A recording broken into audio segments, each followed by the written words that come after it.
Sorry about the delay, folks. Hello, how many forging? Anyway, hello everyone. How are we doing today? Marvin Islamic Wolf here.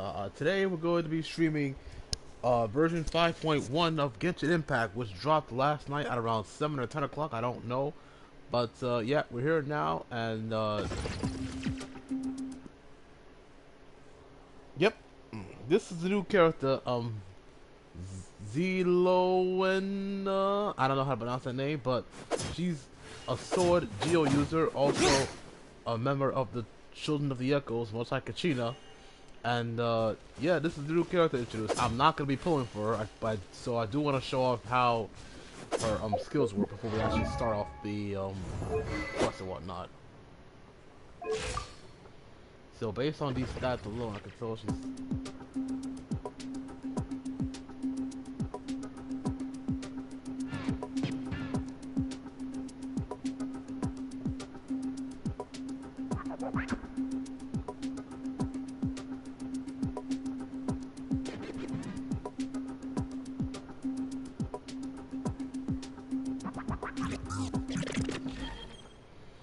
Yeah, I wanted to let that play because that was actually kind of sick. But yeah, this is Jala. She's a part-time. Well, she's a forger, so she forges ancient names.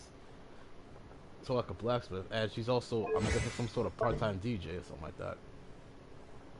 And yeah, her skill lets her. Well, actually, yeah, her skill lets her do roller skates, and that's all I'm really comfortable showing because I don't know how much energy recharge she needs for her stuff. But she can also use the hero artifact, which is nice. Because she's supposed to be a GODPS, I'm guessing. But I don't think she'll be as strong as Navia. I don't know. We'll see in a minute.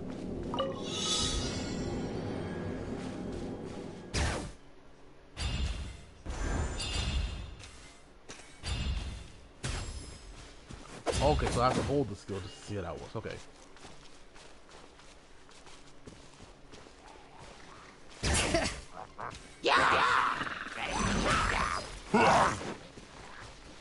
Witness the power of Gugwa. Know my sword. You're toast! Inadmissible abhorrent!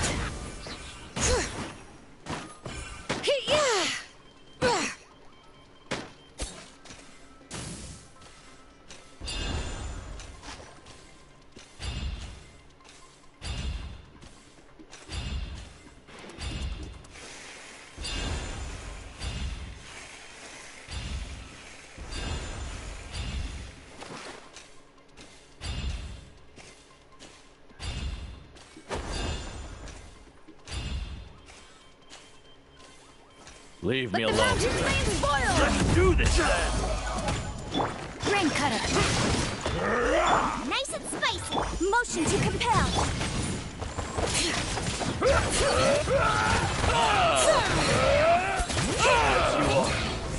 Qualified after all.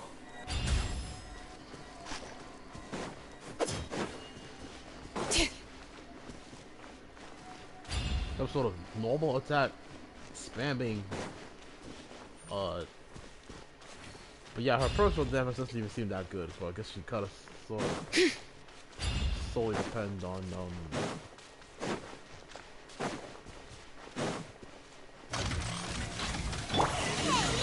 having. Let me weave you a verse. Rain outlines your fate.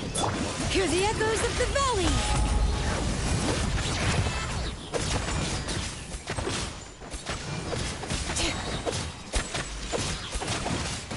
Bring it!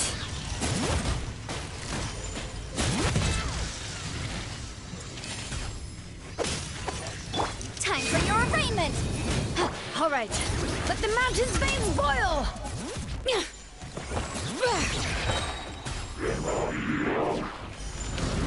Not good. Witness the power of Gugwa.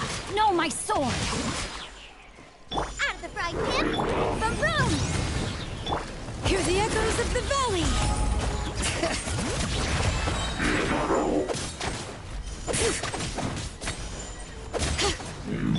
Eat this! Breath of the flame! Insist! Let me weave you a verse. Huh? All right, let the mountain's veins boil!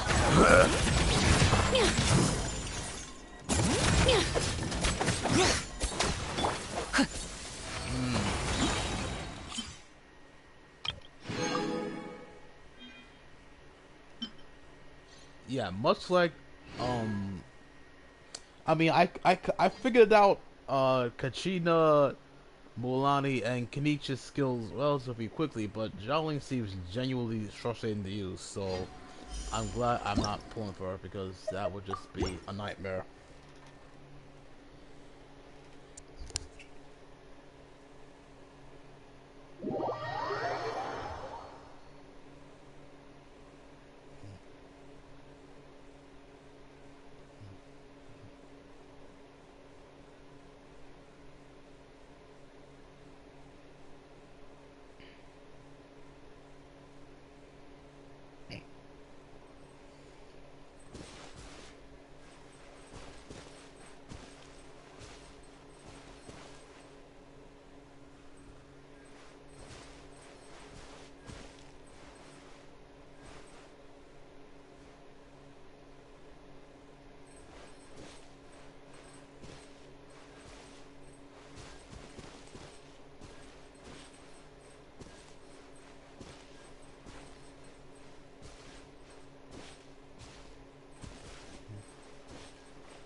Yep, the final part of this is here, but I gotta actually do the archon quest before I can do that. And because that took so long to get the reputation expedition reward, I gotta skip out on those this time.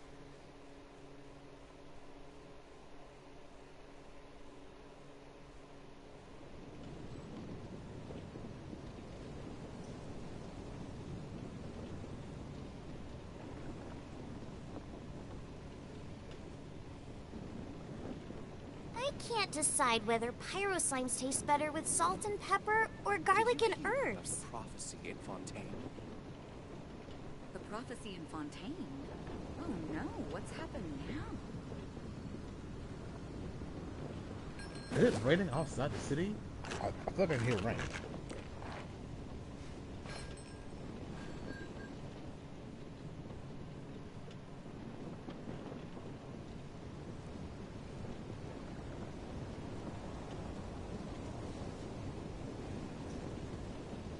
Did you hear about the prophecy in Fontaine? The prophecy in Fontaine? Oh no, what's happened now?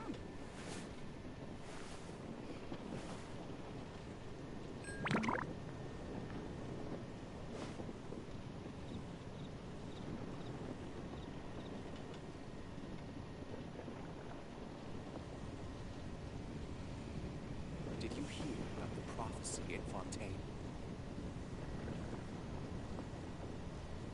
The prophecy in Fontaine? Oh no, what's happened now?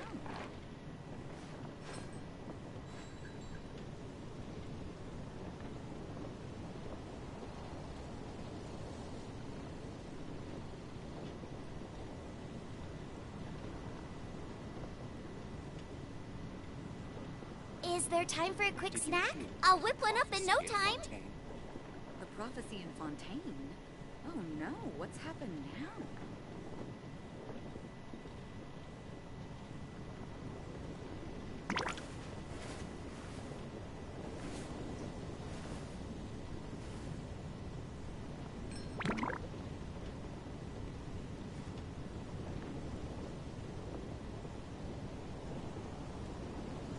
The prophecy in Did you Fontaine? hear about the Oh no, prophecy in what's happened Fontaine? now? I can't decide whether pyro slimes taste better with salt and pepper or garlic and herbs. Haven't you heard? There's a string of Add ash. Alright, let me just do this real quick. Don't dispatch again because I already messed it up. I waited too long to do that. So. Gonna have to pass on that. Probably should have done these before recording, but it's whatever.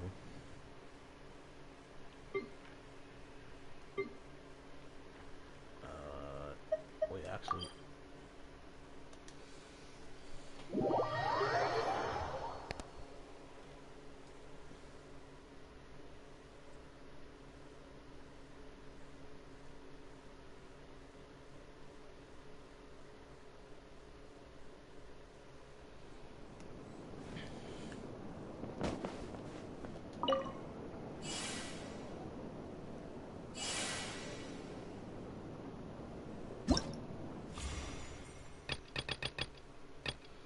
Yep, I don't even have Jean-Ling, so this is a huge waste of time. Unless they're implying that Jean-Ling will eventually be added to the standard banner, but I don't believe that's gonna happen.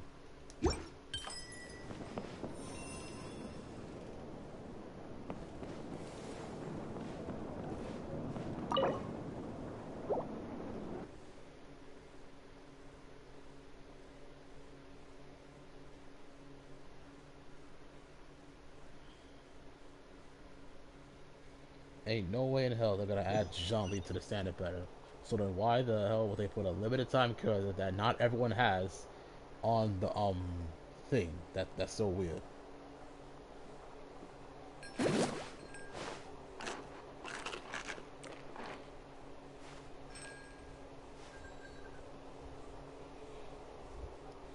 And fun fact, it's actually been a whole year since his last battle.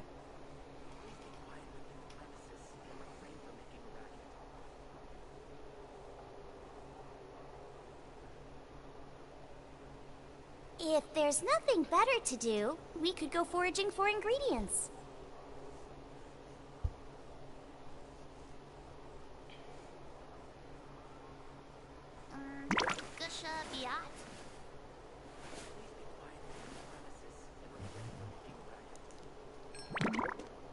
I guess the reason they added Jean-Ling to the Echoes is because he's like one of the most used characters in the meta, like in the Spiral Abyss meta, I guess that's the justification. But other than that, I don't really understand it. But that's enough of that for now. We're gonna go to Natlan and get these stupid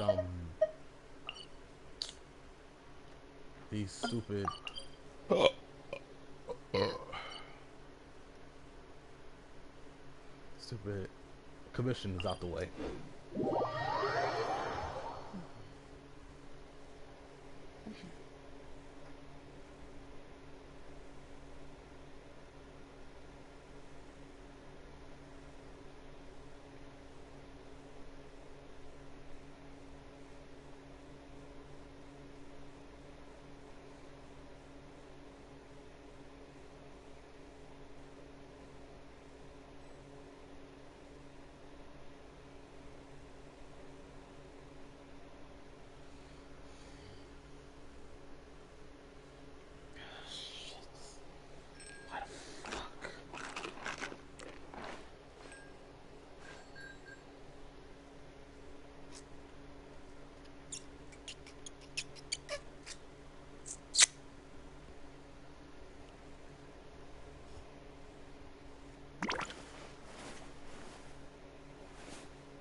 You guys hear a sucking sound? That's me.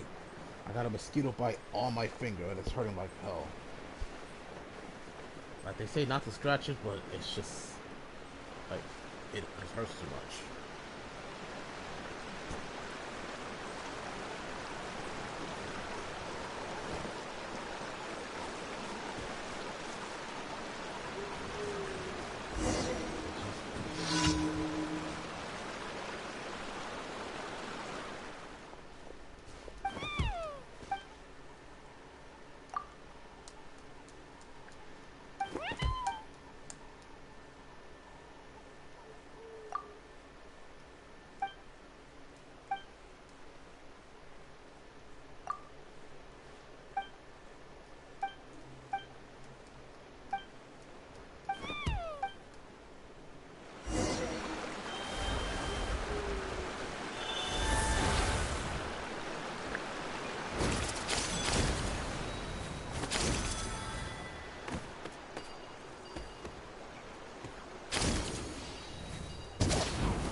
There we go.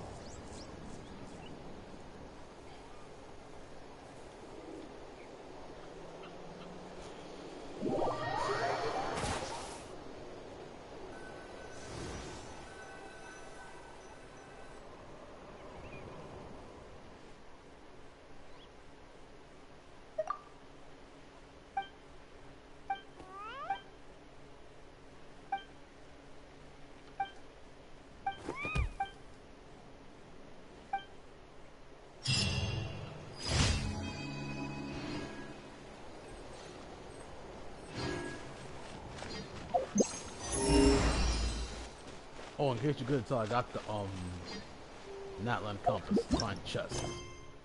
That's how I got the a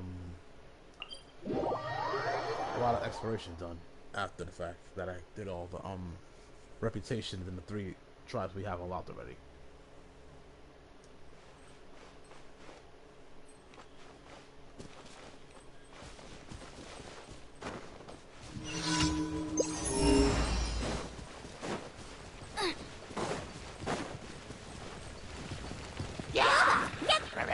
meant to be? Settle down. Bye.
Can't change parties while possessing a dinosaur. That makes sense. Well, I thought I could.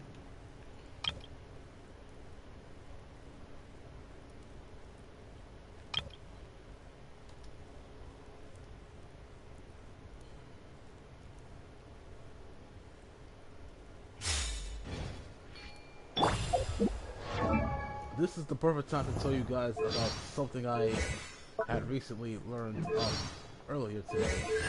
That you see, Christina McGuire, yeah, she's currently on strike with Hoyoverse because they didn't sign a contract that that basically said her voice would not be recorded for AI training purposes. So she's on strike, and because she's on strike, that basically means that her dialogue during the upcoming Archon quests, they won't be dubbed in English.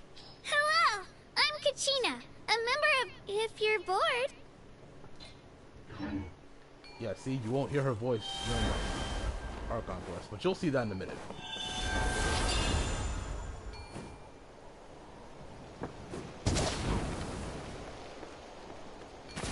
I'm gonna try and play as much as I can to offset the lack of her voice. Laid bare. Clouds hide. The birds come.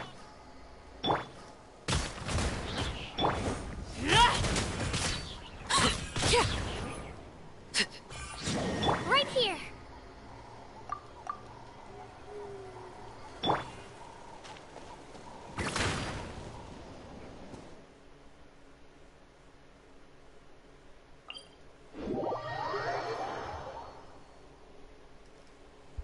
So yeah, I'm sorry if but aside from that, how are you guys doing today? I realize it's been a while since I did something non-drama related, but that's mostly because I've been catching a lot of strays recently, and it's been kind of bad for my mental health and whatnot.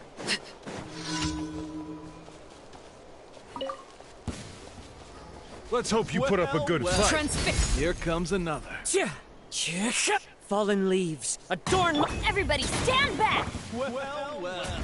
Here comes another.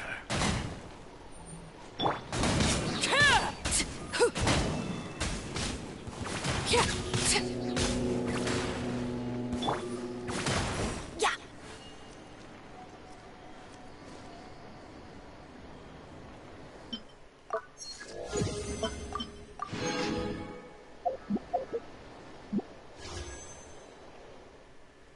Let me just see how many I have right now.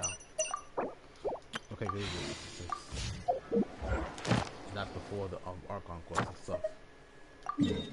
Because since I actually did try to pull for Kanich, but I missed, I got Kachina instead. So I'm actually guaranteed for Kashka and 5.2, the next version. So I'm saving for Kashka, and then I'll have enough for two, and then I'll have enough for leftover for some 2 9 pulls. I can pretty much guarantee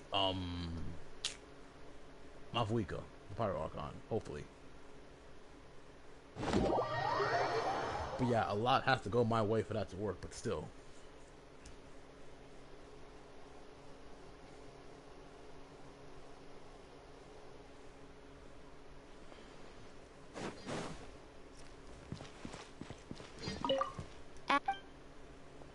Thank you for coming.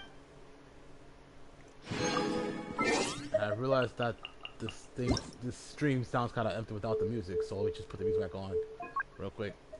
I've heard it all before, but for the purposes of this stream, I'll play it just so the things don't sound empty.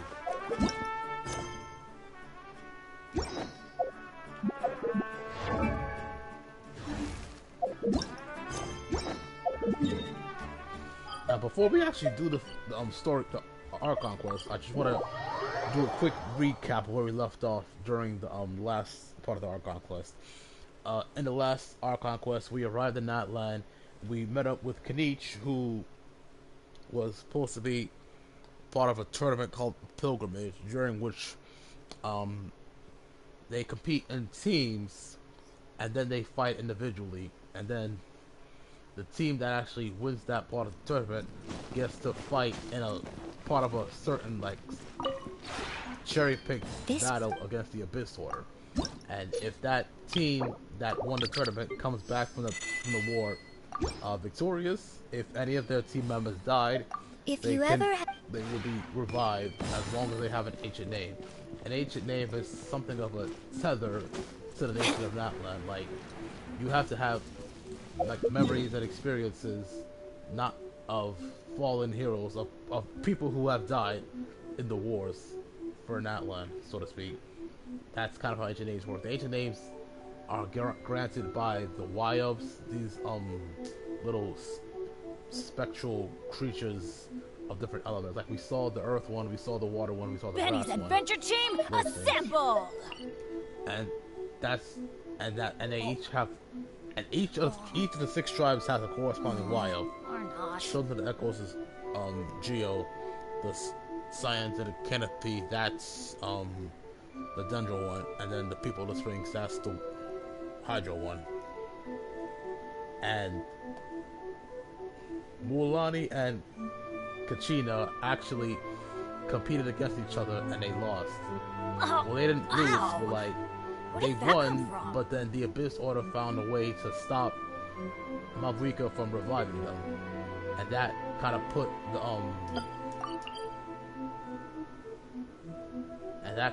whole ceremony on hold for a bit, because I wasn't sure how else to deal with that scenario. But Good things come to those who don't wait in the around. process of That's what they say anyway. Knowing my luck. in the process of having to halt the ceremony, it was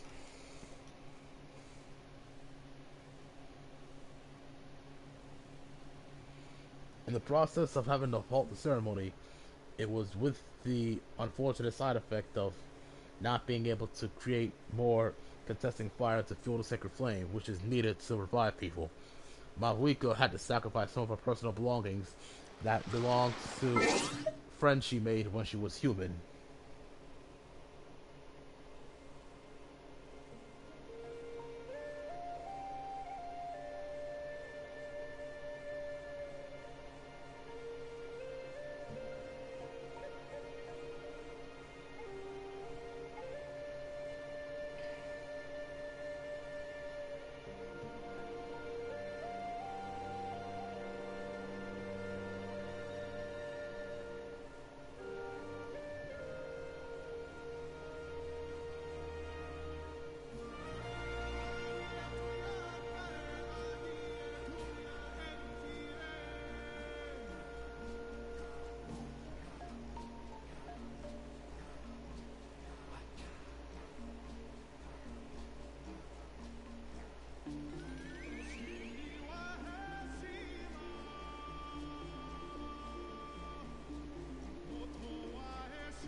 So what we had to do after the ceremony for this, we had to go to the Night Kingdom. That's basically Natlan's version of like an afterlife, not necessarily hell or heaven, but just somewhere people go when they die in Natlan, and Natlan only. And that's part of why people from Natlan don't usually leave that way, because they don't necessarily have the Y-Up's protection, because the Y-Up can't like provide people if they die outside of Natlan. And also, Mavuika supposedly thinks that people who do leave, like anyone, like people can leave Natlan if they want to, but not only will they not have the Wild's protection, but Mavuika seems to think that people will experience memory loss and emotional distress, likely from not having protection with the Wild.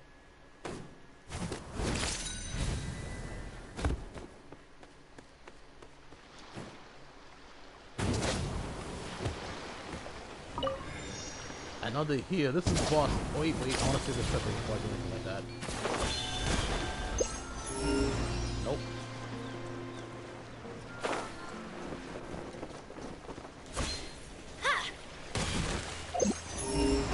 So yeah, this is the area. This is the boss needed to get such materials for Jalin, the leper lady.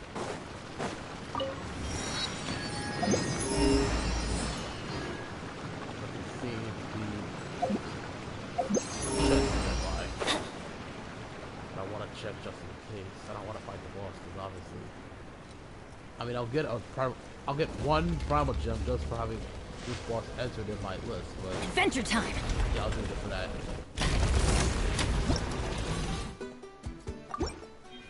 Just like one primal gem. Now I can't even see it. Adventure time.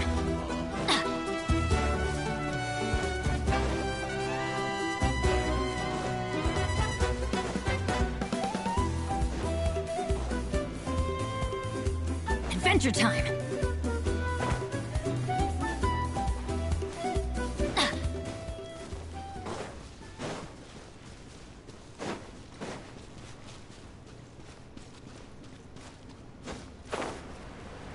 Yeah, there doesn't seem to be a chest down here, so I can just leave. Off we go!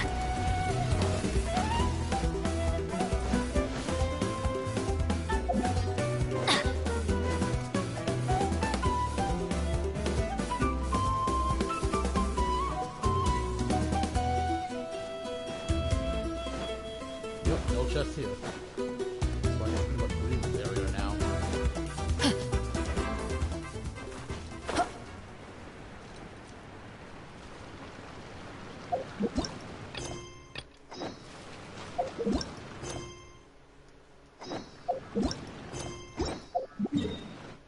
Alright, let's get out of here.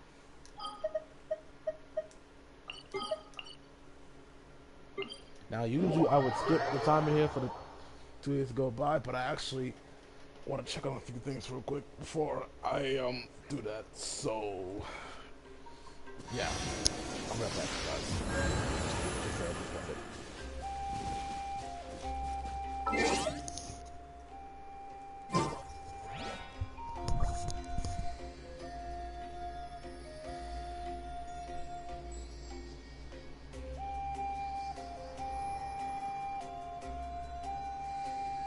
Benny's Adventure Team, assemble! Or not.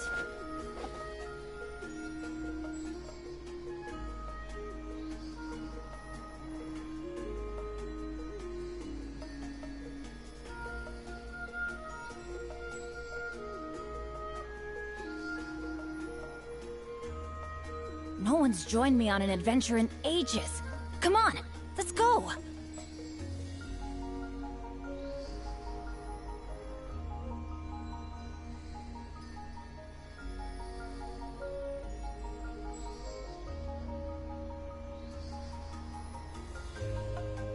Benny's Adventure Team, assemble! You know what? Never mind. Let's do it now because I ain't got all this.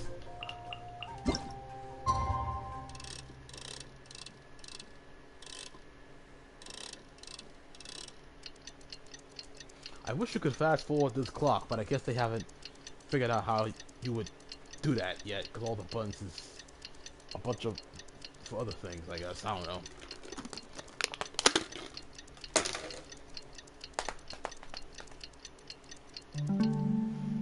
Good things come to those who don't wait around. Things have been looking really rough for Natlan lately. There are more and more commissions from the Adventurers Guild, and they're all related to the Abyss.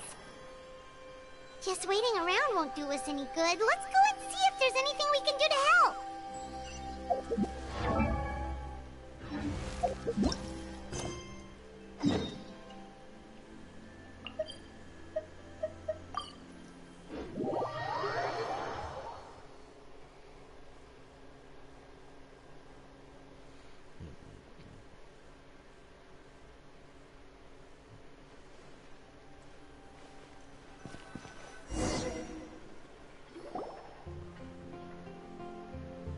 I see. Thank you so much. The Adventurers Guild has been overwhelmed these days. No worries at all. We've always valued the strength of adventurers. Given the current situation, it's vital that we all work together. Since we're facing the same enemies, I'll send you the intel we've collected on the Abyss so far. Then we can take a look at how to coordinate our efforts.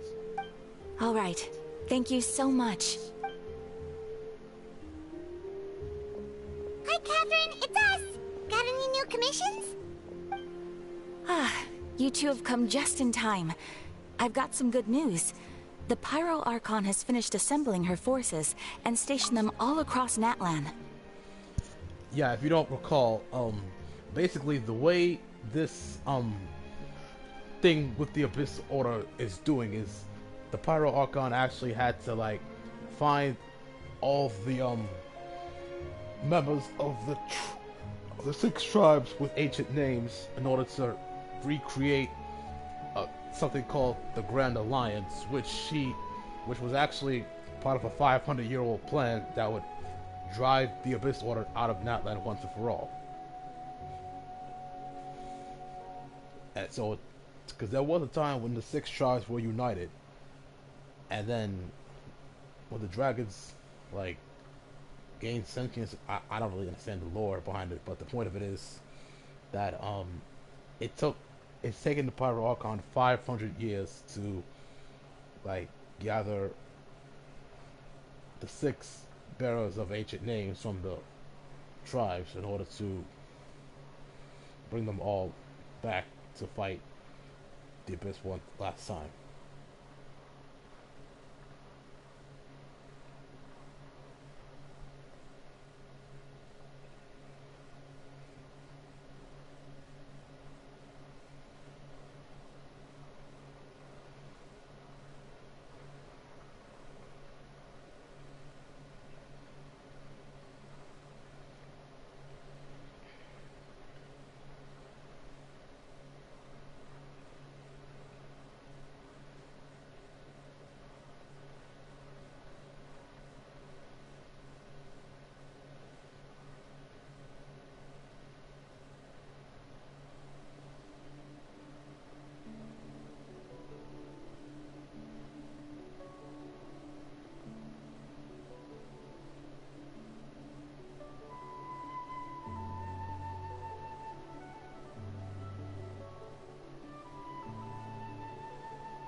Given how the Abyss has ramped up its activities lately, we can no longer afford to act only after receiving news of an invasion. So the Pyro Archon suggested that the Scions of the Canopy and the Adventurers Guild focus on collecting and disseminating intel.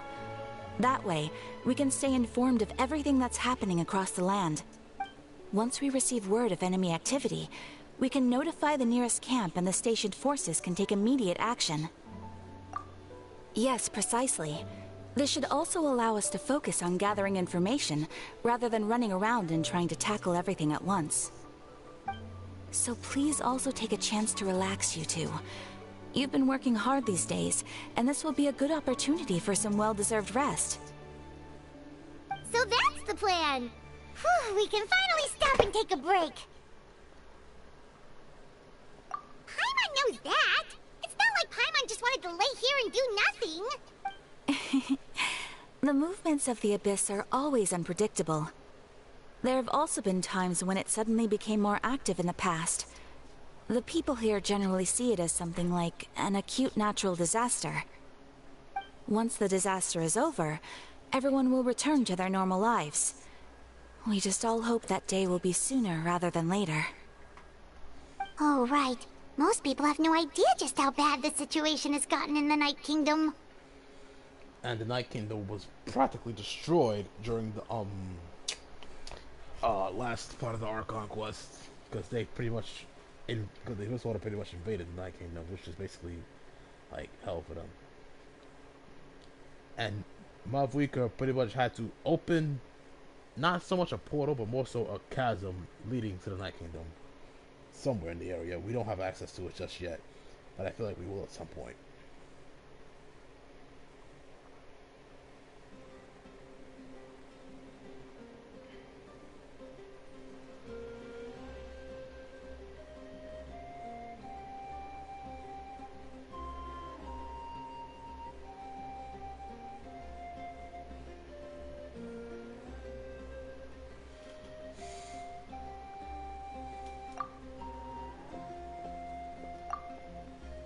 See, that right there, that was supposed to be Kachina having a voice, but it's not there due to the simple fact that her voice actor is on strike because they didn't want to sign the contract saying that her voice would not be recorded for purposes of training AI.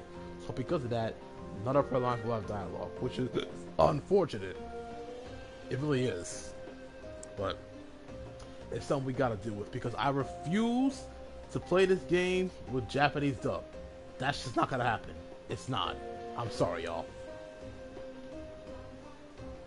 So I will try to do Kachina voice, but I'm not gonna put too much emphasis on it. Hey, is that the Traveler Paimon? Hello, hello. Hello, hello. Oh, hey, Kachina! Are you feeling better now? Yep. Now really isn't the time to stay at home and recover anyway. I wanted to do something to help. I heard that the Pyro Archon is gathering warriors to be stationed in the more remote areas, so I came here to sign up. Don't think I haven't heard about all the things that you've been doing. With everyone working so hard, I've got to do my part too. Oh, by the way, Ziolin, I don't know how to pronounce that name, told me she was ordered to forge you an ancient name. She said that she's all set and we can head over whenever we're ready. Wow! So we'll finally get to meet Shilonen, the legendary forger of ancient names! Paimon still can't believe anyone could forge those things. Oh, Shilonen. Okay, that's the name. Shilonen. Okay, I got it. Alright, back to the Kachina expression. Shilonen is a true master. Not only can she forge ancient names, but also all sorts of new and fun things. She's always got a pile of commissions on her plate, so you usually have to wait a while before she finishes something. In this case, though, she's completely hit her schedule just to work with you. She wants to give your name her full attention. Well, I've already signed up as a warrior, so all I have to do is wait for my assignment. If it's okay, maybe we can go see Shilonen together? She wouldn't turn me away, right? I mean, I hope she wouldn't. Hey, have some confidence in yourself, Kachina. After all, you're already a victor of the Night Warden Wars. Ah! On second thought, maybe I'll just find a hole in the ground to jump into and hide for a while.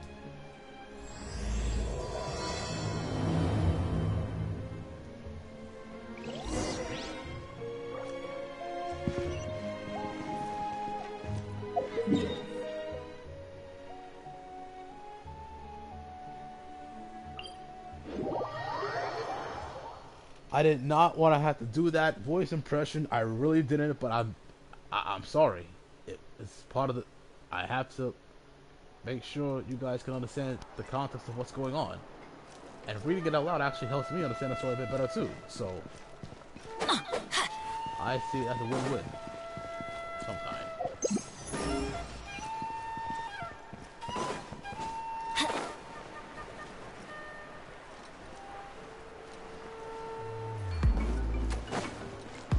Now we gotta meet Shilonen. Shilonen. Off we go! Okay.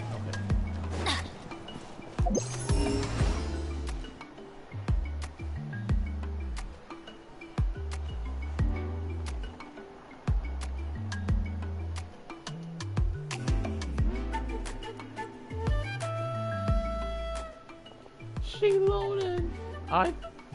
Sorry. Shilonen, I brought the person who needs an ancient name. He's super amazing, and I've already learned tons of stuff from him. I can vouch that he's really worthy of a hero's name. Ah, yes, so I've heard. So young, and yet you've already got quite the reputation. Wait, are you Outlanders? Yep, we're travelers who just arrived in Natlan not too long ago. No, I mean, I was aware that you're travelers. It's just no one told me that you're Outlanders. Huh? You're saying the Pyro Archon didn't tell you? No, the only thing she said is that a new hero had pledged himself to the plan. But we'd need to forge an ancient name to ensure he'd be able to return safe and sound. And she did mention that it would be quite difficult to forge an ancient name for them, but at the time, I thought she was just commenting on my skills. But I seem to understand where the true difficulty lies now. Are you upset? Oh, I wouldn't go that far. I'm used to it, really. I just need a moment to process things. The Pyro Archon's requests are always difficult to fulfill, and we used to argue a lot. Honestly, it's probably for the better that she didn't bring this up at the time. Because you would have turned her down right then and there? Anyway, I can't argue with her if she isn't here, and it'd be pointless to take my anger out on someone else. But, just because I understand her rationale doesn't make me any less upset, after all. She must have known that forging an ancient name for an Outlander is an impossible task. It's impossible? As you probably know, an ancient name is a symbol of a hero's sparing glory, which grows even richer and heavier as generations of successors inherit it. We forge ancient names by engraving the heroic deeds of an individual who will become the first hero of that particular name. Yeah, I saw countless these recorded in their adventure handbooks. It felt like they could do anything. But they were all performed outside of Natlan, correct? Yeah, that's right. Then those deeds haven't been recorded by the Night Kingdom. To take it one step further, even if you had performed heroic deeds in Natlan, as an Outlander, your actions still wouldn't have been recorded by our lands. Only memories and experiences that have been acknowledged by the Wyab can be used as a basis for an ancient name. Yeah, our experiences were recorded in Irminsul, not the Night Kingdom. Even the greatest of craftsmen cannot create something out of thin air, you know. That's just how it is. Seems the Wyab don't want just anyone to get a name, huh? Mawika, of all people, should know better than anyone. Yet she's still entrusted the task of forging the ancient name to me. Oh, Paimon gets it. Nobody's happy being asked to do the impossible. Why do I feel like this has happened before? I think last time Sheila just ended up running dozens of laps around the hills nearby. Ugh, don't remind me. Let's just focus on how we can pull this off. How to achieve the impossible. You mean you're already willing to accept the task? Well, what else can I do? What's happened is already done, and it's not like I can outright defy the order of my Archon.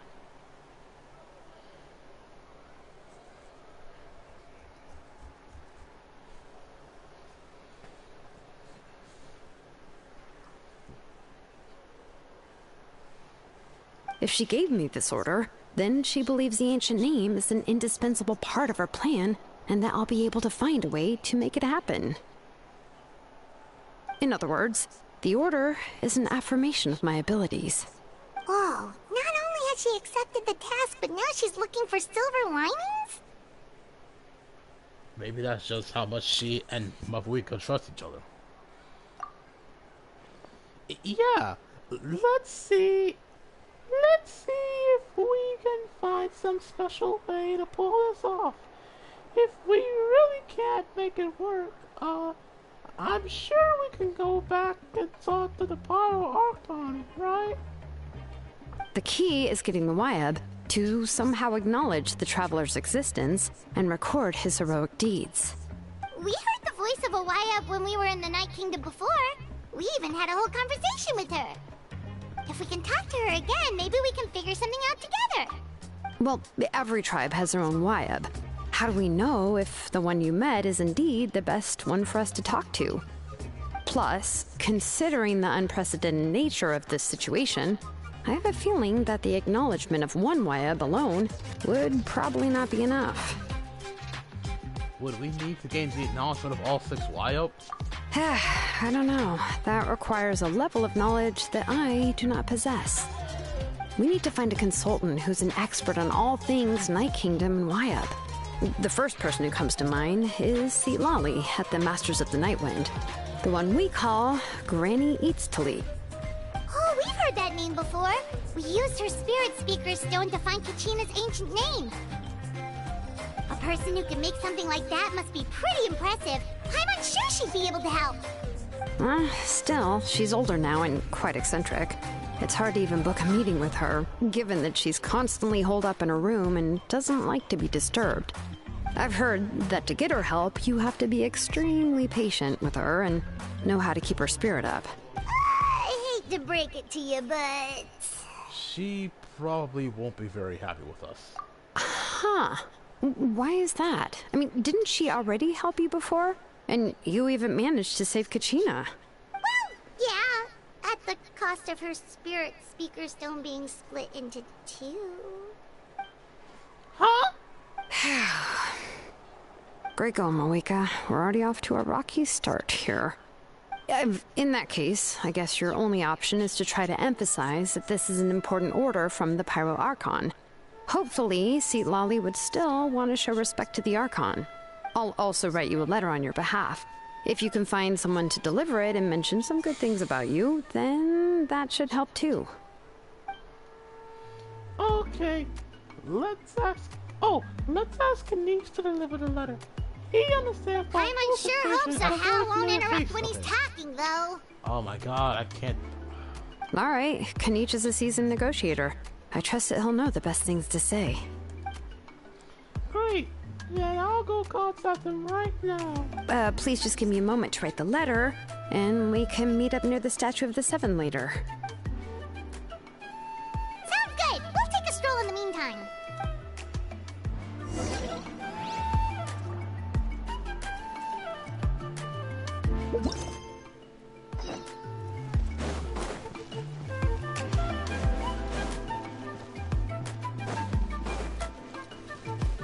Adventure time!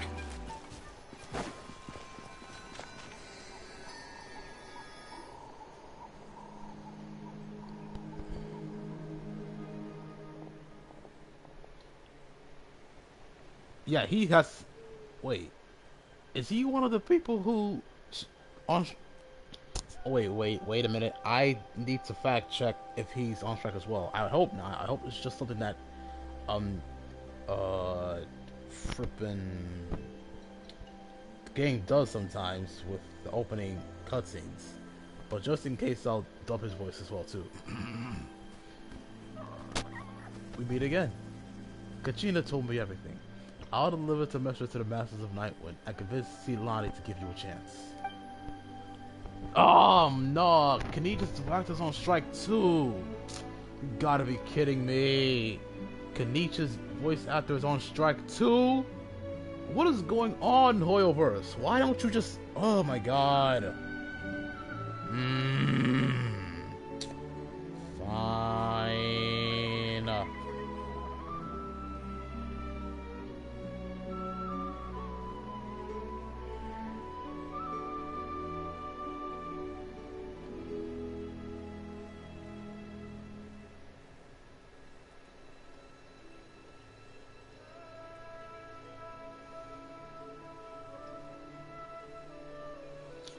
I'll also take this chance to explain what happened to the Spirit Speaker Stone and offer her an apology in person.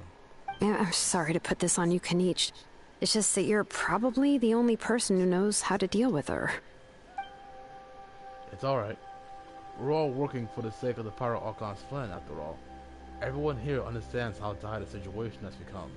Oh, wait, so Kachina and the Traveler also know about the plan? Because we all saw a hero of the past rematerialize right before our eyes. And then Mualani said that a ton of knowledge and memory suddenly flooded her brain. The Pyro Archon explained everything when we came back from the Night Kingdom, including the reason behind the appearance of the hero, as well as the current state of the Night Kingdom. Right. She mentioned there are 6 heroes and that Shilonen is one of 4 that have already been acknowledged.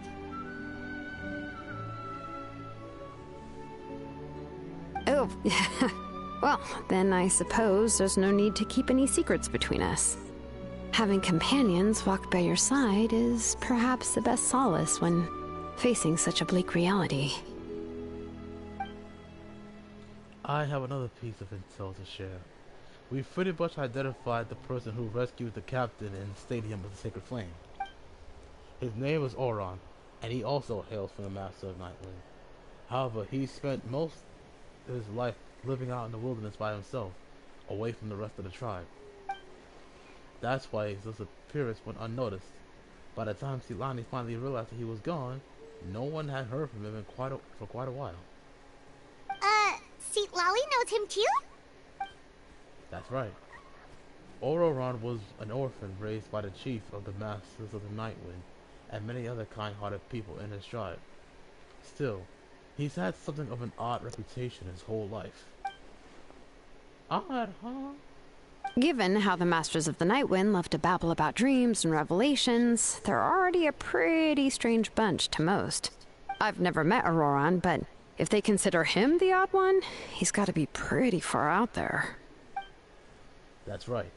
So in that sense, Auroron and Seatlani actually have quite a bit in common, which is why they get along pretty well. Huh.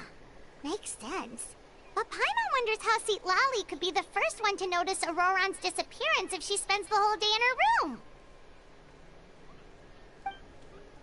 As of now, we still haven't been able to confirm whether Auroron joined the Fatui voluntarily or if he was coerced.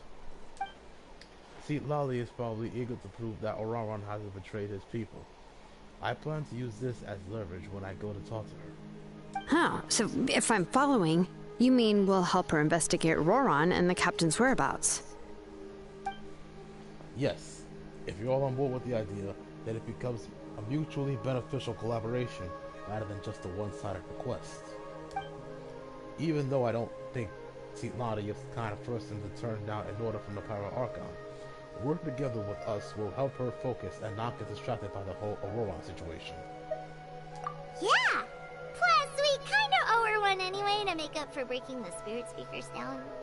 Ah, this is a pretty well thought out plan, as expected of Mollypo Kanich. Turnfire. Mollypo means Surfire. Then, yeah, I'll leave my letter to you. Let's hope Seat Lolly can meet at the stadium in 2 days. Sure, I'll head out right away. Take care out there, Kanich. I'll be heading back as well. There are still a few things I need to pack. Okay, then let's part ways for now. I'll see you in a couple of days.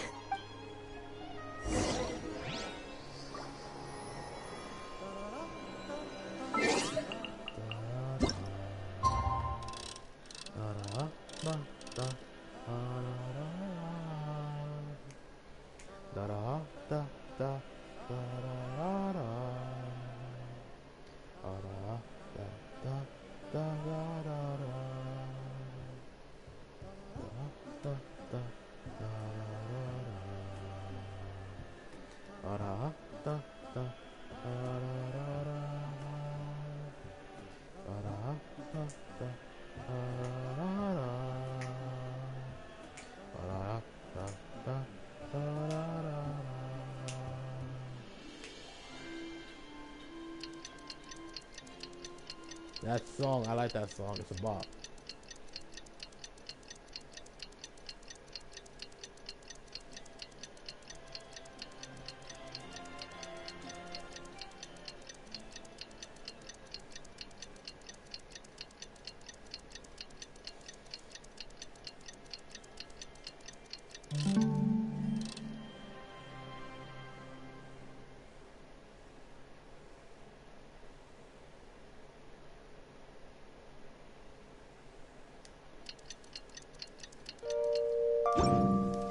Canipe's adventure team, assemble!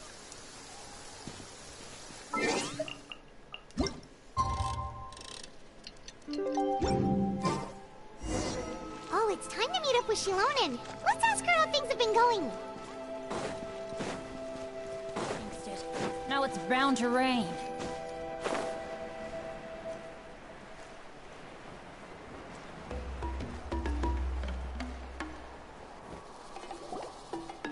Hey, Shilonen, how's everything going?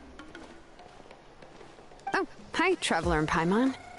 I have bad news. Seat Lolly did not reply to our request. Although, I suppose I'm not too surprised. Huh? You mean she didn't even bother to give Kanicha a response? Guess she really does have quite the ego then. Yeah, well, she can be also quite eccentric, though she's one of the most gifted people around. Even the Masters of the Nightwind often struggle to work with her. My guess is that she probably has other reasons for not deigning us with a response. But let's go to the stadium and see if we can meet her there. If we do get a chance to talk to her in person, we can still try to work something out. That's true. Let's go!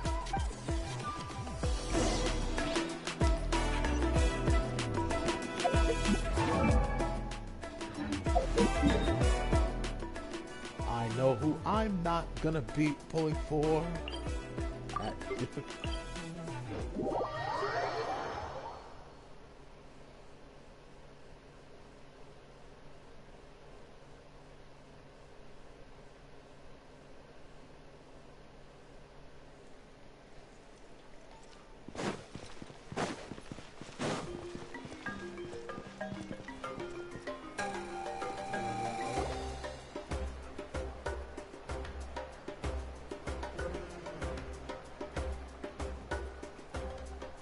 Paimon doesn't see anybody.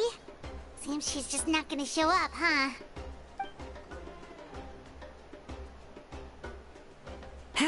Well, we tried to be as considerate as we could, but she's under no obligation to help. That might be true, but this is still a request from the Pyro Archon, right? Shouldn't the subject always answer the call of their Archon? A subject? Well, if you ask me, I'd say we're all more like friends with the Archon. Yes, Mawika is our leader, but that doesn't mean there's any kind of tall barrier between us and her.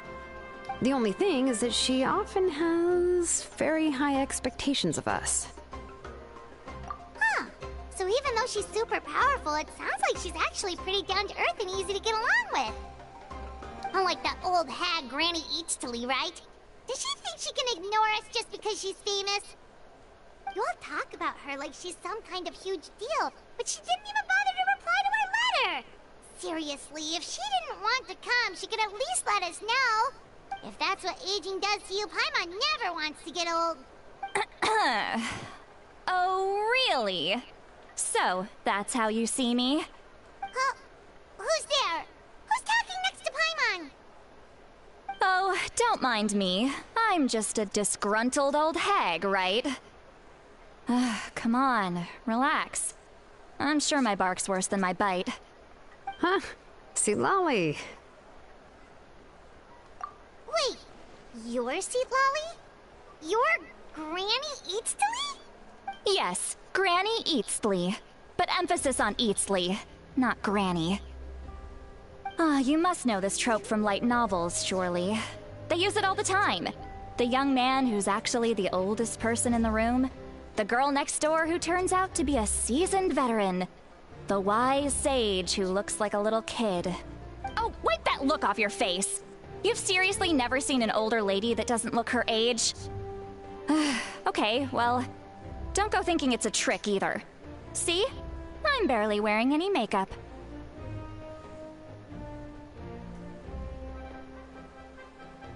Did I forget to mention, she's called Granny, but she's actually pretty young. And you were complaining about how we could these things out. It was an honest mistake. I guess we've just gotten used to it. I'm sorry. So, how old are you actually? What? How dare you? Don't you know it's rude to ask a lady her age? Paimon really didn't mean to offend you, it's just that, your case seems really unique. Oh, Paimon, just wanted to apologize, but now she's putting more and more of her foot in her mouth. Really, Paimon just got a little mad since we thought, well, you were gonna leave us out to dry. It was my idea to invite you here, Seat Lolly. So if you're upset, you can just take it out on me. All right. I was only joking. I didn't mean to chastise anyone. There's really no need to take all this so seriously. If anything, I'm gonna feel awkward if we keep this going. Jesus Christ, this girl's annoying. I thought Farina was annoying, but this girl is just on a whole nother level of I hate you. For God's sake. Good Lord. I can't with this. Yo.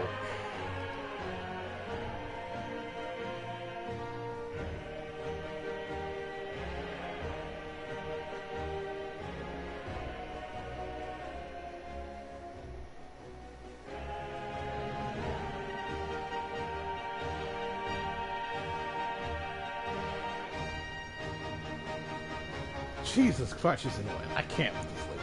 I received Kenichi's letter and was planning to attend this meeting.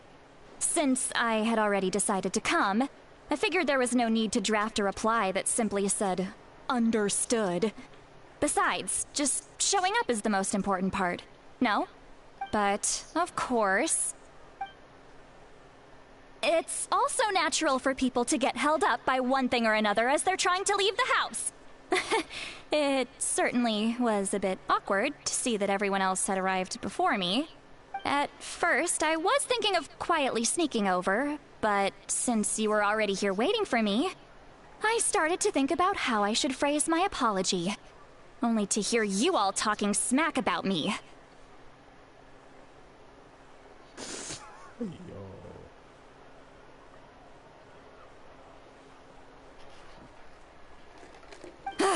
Anyway, that's the whole story. Honestly, it's not like I owed you an explanation anyway. Oh, Jesus Christ. Huh? What's with that expression? Was she feeling embarrassed just now?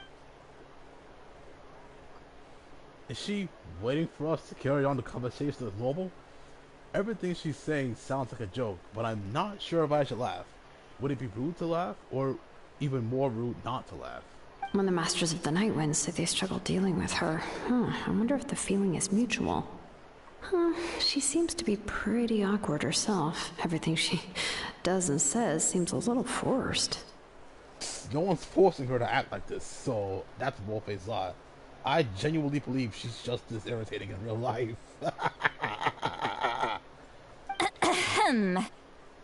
Anyway, Shilonen, I heard that you require my help in crafting an ancient name. Correct. The situation isn't like anything we've handled before. Let me explain. I see. So Mawika has asked you to forge an ancient name for an Outlander. Well, that would be a first. And you've also heard all about Auroron. I must say, he's always been a good kid. I can't see him joining the Fatui of his own volition. He must have been coerced somehow. We'll know once we find him. Yeah, that's what we came here to ask you. We'll help bring Auroron back if you help us solve the problems of forging the ancient name. What do you think?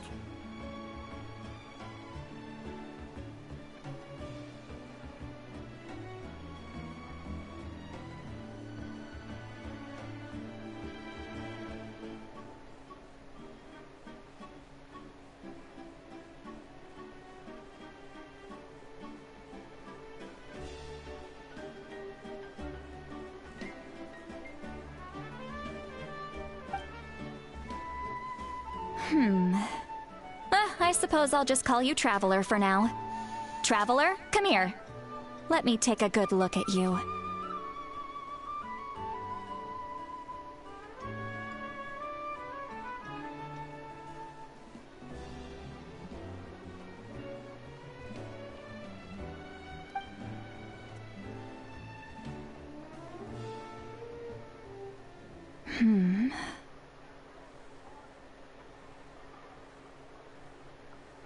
Wealth leads to unending conflicts between people.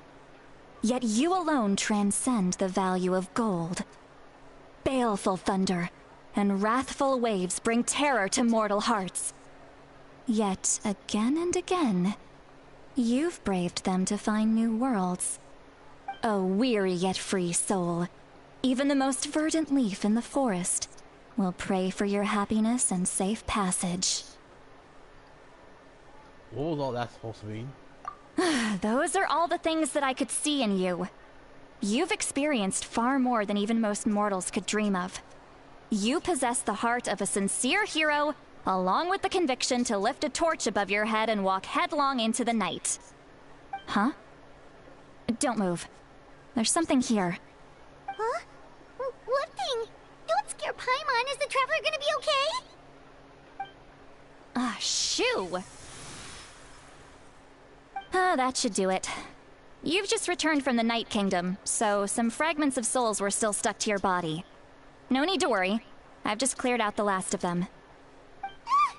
Isn't that kinda like having part of a ghost come back with you? It's nothing as serious as that.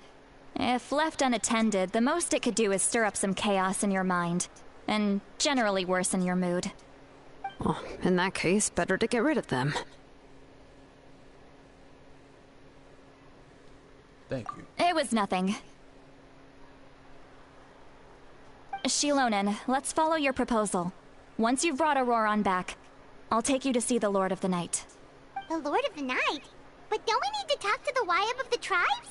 Something this important is beyond their jurisdiction.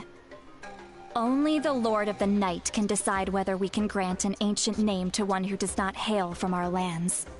The Lord of the Night is an ancient entity that rules over the entire Night Kingdom, constantly borrowing the power of the sacred flame to combat corrosion from the abyss. Oh, so you're basically saying it's even more powerful than the Wyab of the tribes. Well, that sort of makes sense, being the lord of the entire Night Kingdom and all.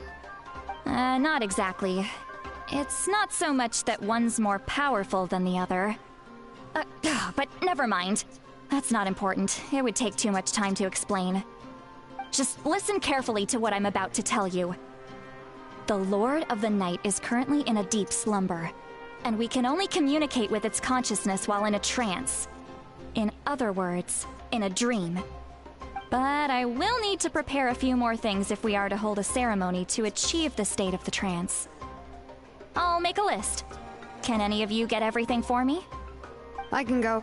It'll probably be a long list, so better leave it to someone who knows all the local vendors. Sounds good. Then we'll go with St. Lolly to track down Auroron. Phew, the Fatui are nothing to scoff at, so please, be careful during your investigation.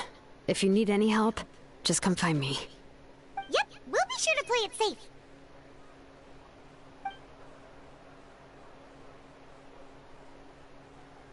All right, now it's time for us to catch that brat and bring him back.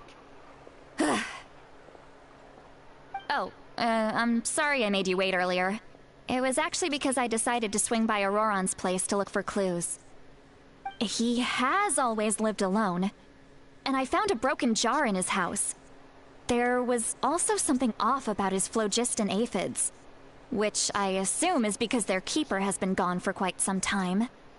And interestingly enough, I saw some slash marks in the house that did not match any of our local weapons. My guess is they were left by Snezhnayan arms. Oh, sounds like the Fatui broke into his house and took him hostage. But why would they kidnap a kid who just spends his days living in the country and raising aphids? He's only in his 20s. What would they want with him? That's not to say that I believe he's totally innocent, of course. Since he's the only one who was kidnapped out of everyone in Natlan, he must have done something to attract their attention. In any case, we'll get to the bottom of this once we manage to get him back here. I'm truly sorry to put you two through all this trouble with me. But please help me get him back. You can count on us! Alright, then let's start by heading to where Auroron was seen last.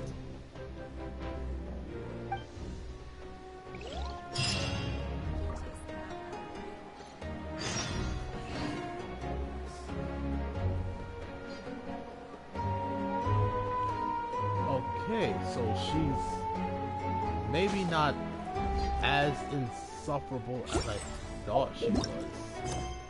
Probably.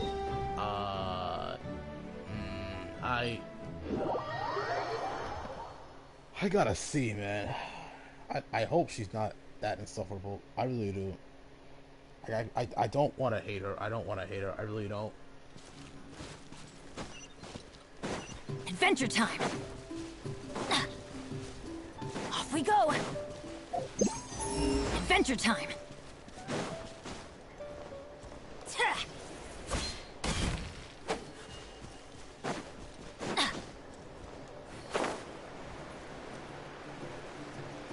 I don't want to hit her. So let's see how this goes.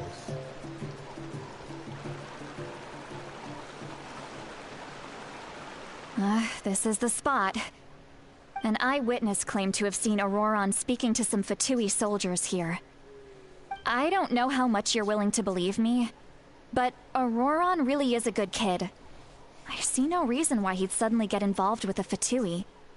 I'm convinced that what the witnesses saw was actually the Fatui coercing him, or perhaps trying to extract information. However, I doubt anyone would believe me, given there are no signs of a fight. Didn't Kanich say that she's a big name in Natlan? Feels kinda weird to see her so frustrated and helpless like this. Auroron? Well, he was left at the side of the road as an infant, and the people of the tribe took him in. You could say that everyone had a hand in raising him.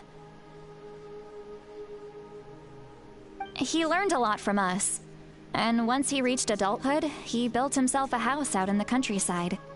He spends most of his days growing vegetables and raising aphids, living off of what he harvests from the garden.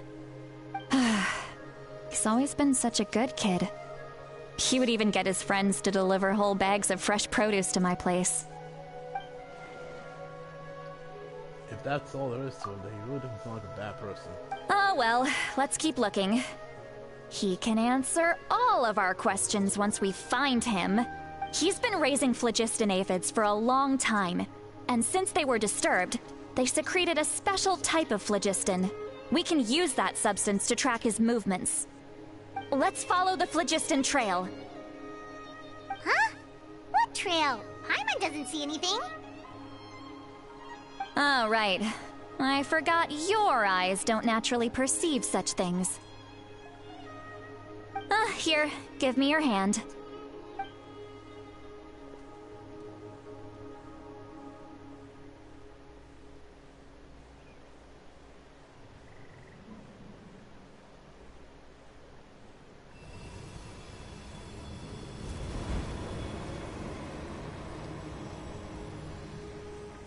Huh? How about now? What do you see?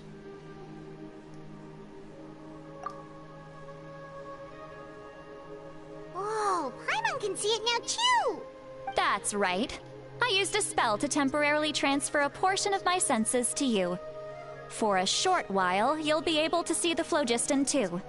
Wow, you can even share your senses with us? First time Paimon's heard anything like that. It requires a very rare spell that most people aren't adept at. But don't worry, it's a cinch for me.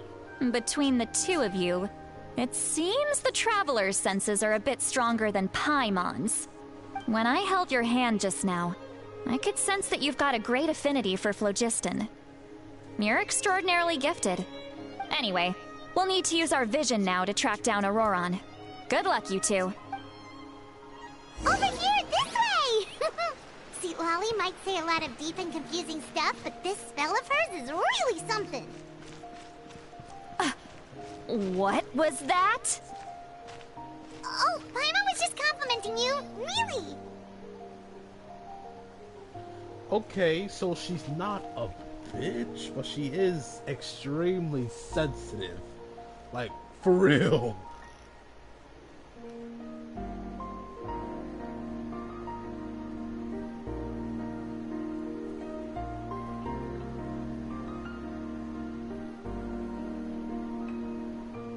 Oh, ow!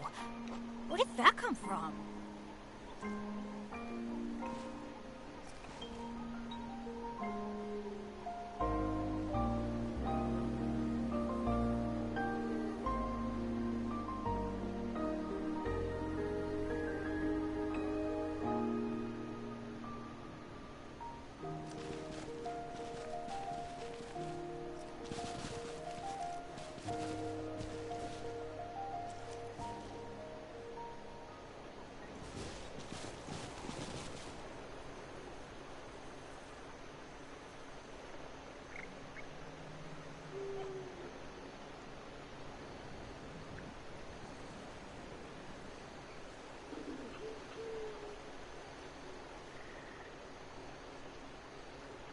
Benny's adventure chick?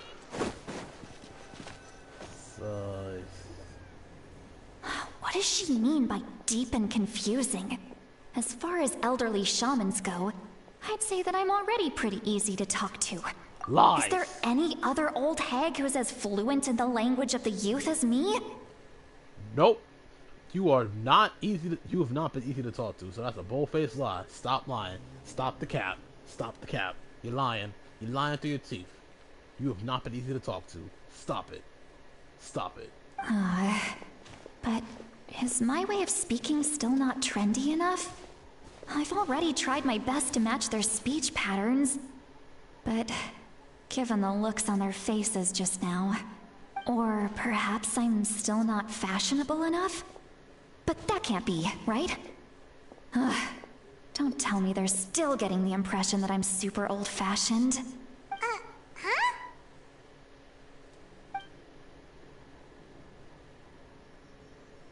I think I just heard a voice.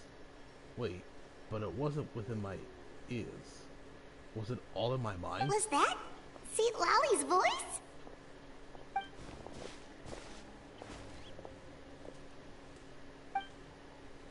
Seems Paimon heard the same voice, but she also looks like she understood what's going on. Let me think.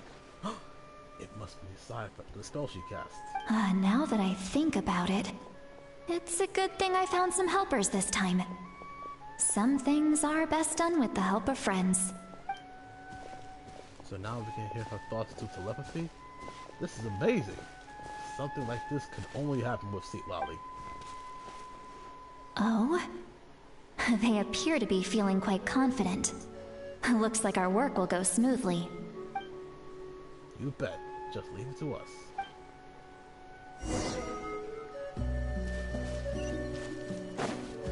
Adventure time! Hey, looks like there's a new camp over there!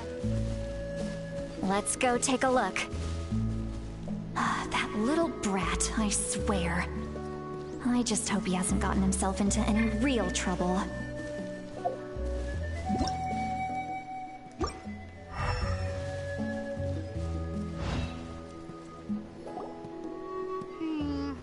Yep. Judging by Paimon's experience as a guide, it definitely looks like people set up camp here. Wait. The phlogiston here is a bit odd. Let me see.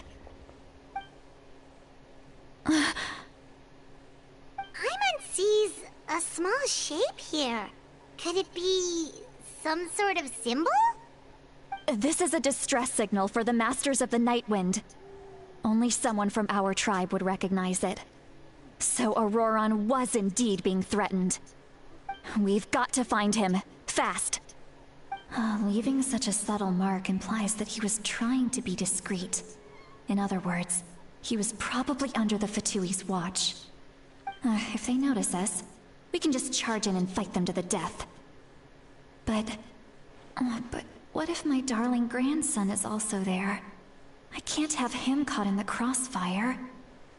No, I've got to be careful. Otherwise he'd get hit as well. How annoying. No, I've got to stay calm and keep my composure.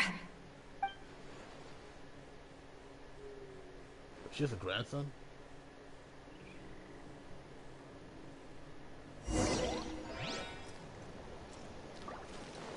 Off we go! Off we go!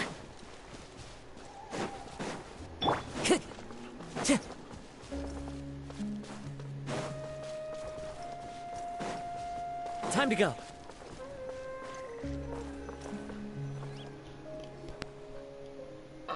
She's big. There are traces of people staying here too. Wait a second.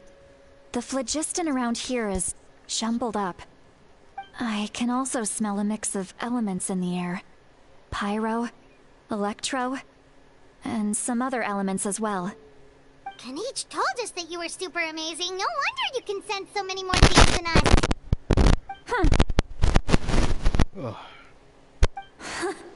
It's about time that little brat said something nice about me. There are signs of a struggle here. Judging from what's left on the scene, there must have been a fight. But after that, the factions seem to have gone their separate ways.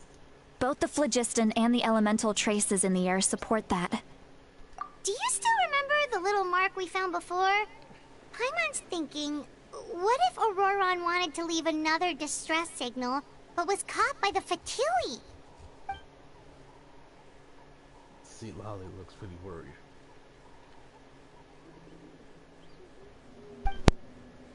Indeed, judging by the distress signal from before, Auroron was being held by the Fatui.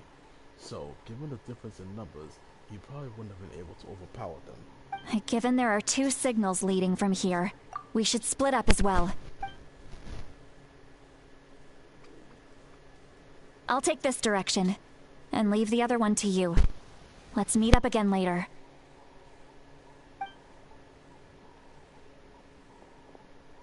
Auroron, what the heck were you doing? It's one thing to trouble me, but now I had to bring other people into this as well. You little brat. And off she goes. Traveler, did you hear all of that as well? Once Seatlolly left, that voice went away as well. Paimon even tried calling her name inside Paimon's head, but there was no response. So you were thinking the same thing. Paimon also thought that if we could hear what she was thinking, then she could probably also hear what we were thinking in our heads. I don't think Seatlolly She did say that she was quite adept at this spell, and it doesn't sound like she's had any trouble with it in the past. Huh, maybe we're a special case and can hear her thoughts as a side effect. If you think about it, she's really got a lively inner world. It paints quite a different picture from Paimon's first impression of her. I mean, she's unhinged, but I mean, she's not insufferable, but she's still unhinged.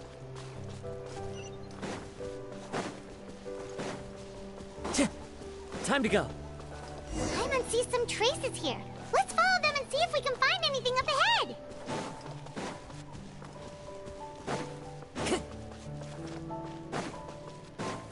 So now, here. There's over here. Yes.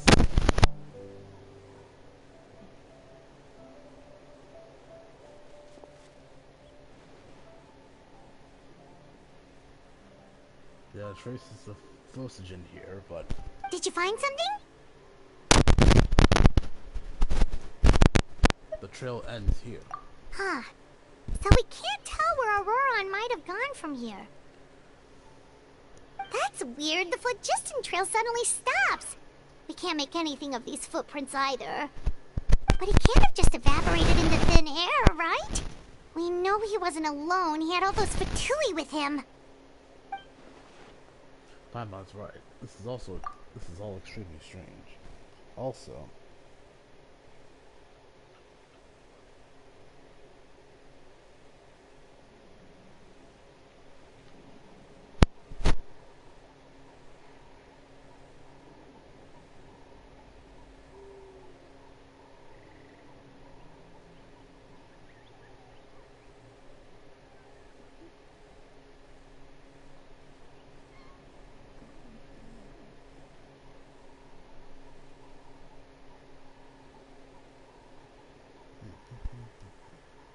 So, you can hear the sounds of the wind from beneath the earth.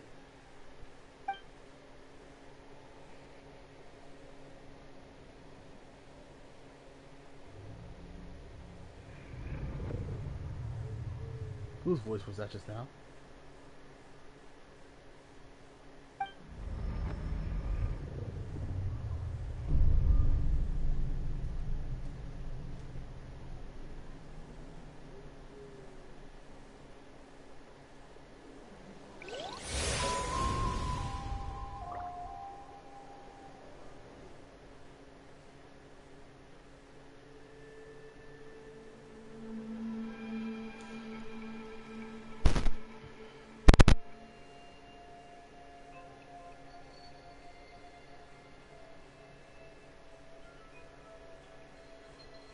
The Night Kingdom. Oh, this was the Night Kingdom. Oh wow. No. How do we get I'm very here? sorry, but please do not move. I have no desire to hurt you. I apologize that our first meeting has to take place like this. It's just that you're much like one of those animals with ears that perk up as soon as it senses danger in their environment. And given your combat proficiency, I would not have been able to gain an advantage over you if you were anywhere else in the world. However, you're now in the Night Kingdom, a familiar domain to the masters of the Night Wind. Hello, traveler. I'm Auroron, the one you've been searching for. But what does this mean? Have you escaped the Fatui's custody? Ah, the Fatui's custody. I see. So even Granny has told you that I was coerced by the Fatui. I'm afraid you've been brought here by a lie, like a false omen in the lingering smoke. My friend and I only left those traces to lure you here. Deceiving you was never our true intent, however. It was simply the fastest and most feasible way for us to set up a meeting. Oh, the captain has arrived. Greetings, traveler from afar. Be careful with this traveler. His soul is temporarily restrained by us, and it appears to have become more fragile in the process. It's taking all my concentration to hold on to him. It was I who tasked Auroron with leaving the traces to lead you here, and I who used the Master's ritual to bring your soul to the Night Kingdom. So you are working together. I've heard much about you from the past encounters you've had with my colleagues. Given the present situation in Natlan, I would like to sincerely request a formal meeting with you, in person. I will use the opportunity to explain my goals and motivations to you, as well as why I mistrust Malwika, the Pyro Archon. I believe there is little reason for you to blindly follow her plan. If you would like to hear our intel, then find us to the east of the stadium. But remember, not a word of this to anyone. I would like to avoid any further conflict. You will see me again once you return to reality. No matter what I say, please, help me keep this a secret. This is all to avoid dragging Granny into this conflict.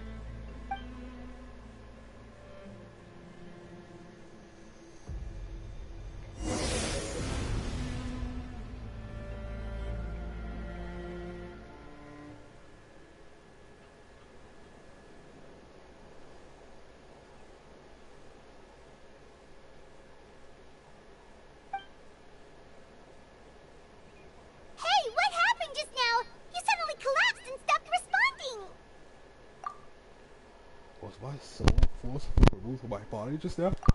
That would explain why I couldn't hear Paimon at all. Hey, why are you sitting on the ground? Are you okay? See Lolly! He froze for a moment and then just collapsed to the ground! Could it have been those leftover remnants from the Night Kingdom? Do you have any itches or pain anywhere?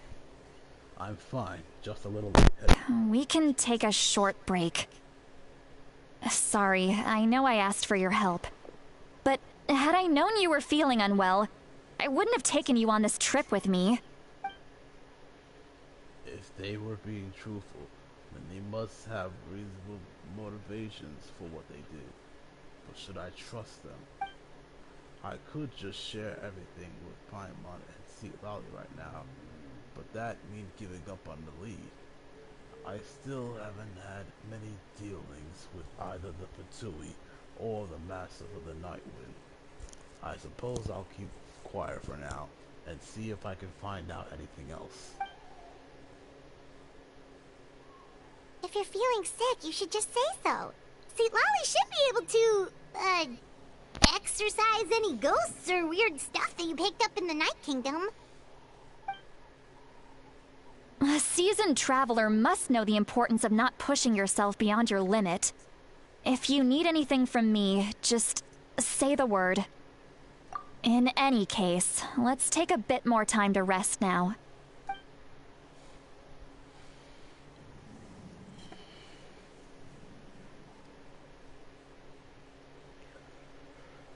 Need to be more careful next time.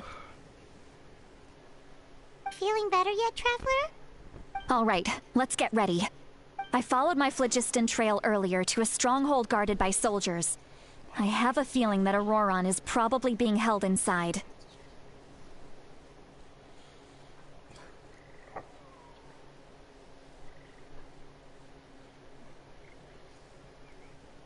Oh, so it's close by.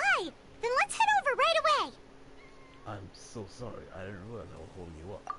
Well, I recruited you to be my helper, which means we're in this together. Like the wind and the clouds. We either move as one or not at all. But if you want to make it up to me, then just be sure to fight extra hard when the time comes.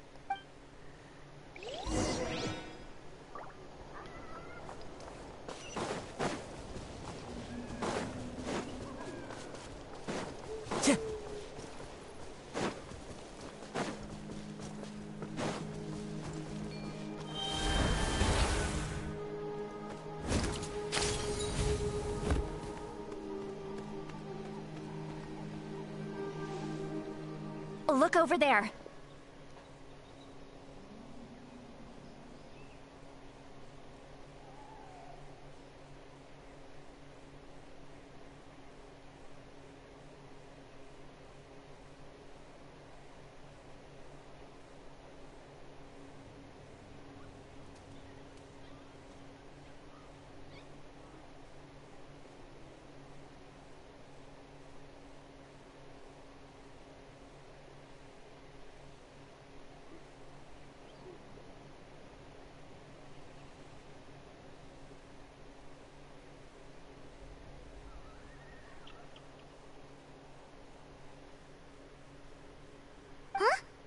Paimon thinks she sees someone in the middle of the camp. That's Auroron.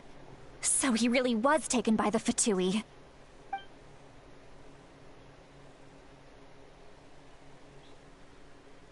So that's wrong. He does look the same as what he spoke to me.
the lead.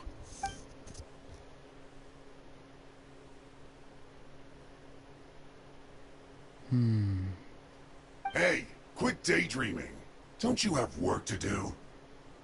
I cannot see the sun. What? Without the sun, I cannot see the truth.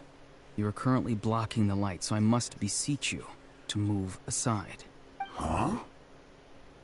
Okay, Mr. Philosopher. That's enough mumbo-jumbo. Wow. I'm going to rip that guy's head right off. Oh. See, Lolly's struggling to control her temper now. Are you ready? Let's go kick their butts. On my count. 3, 2, 1! Still trying to resist? You've got no idea who you're up against. Put your back into it!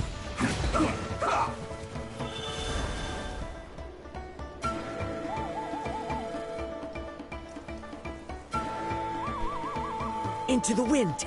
Clouds hide. The birds. I'm going in! Get back! Shabam!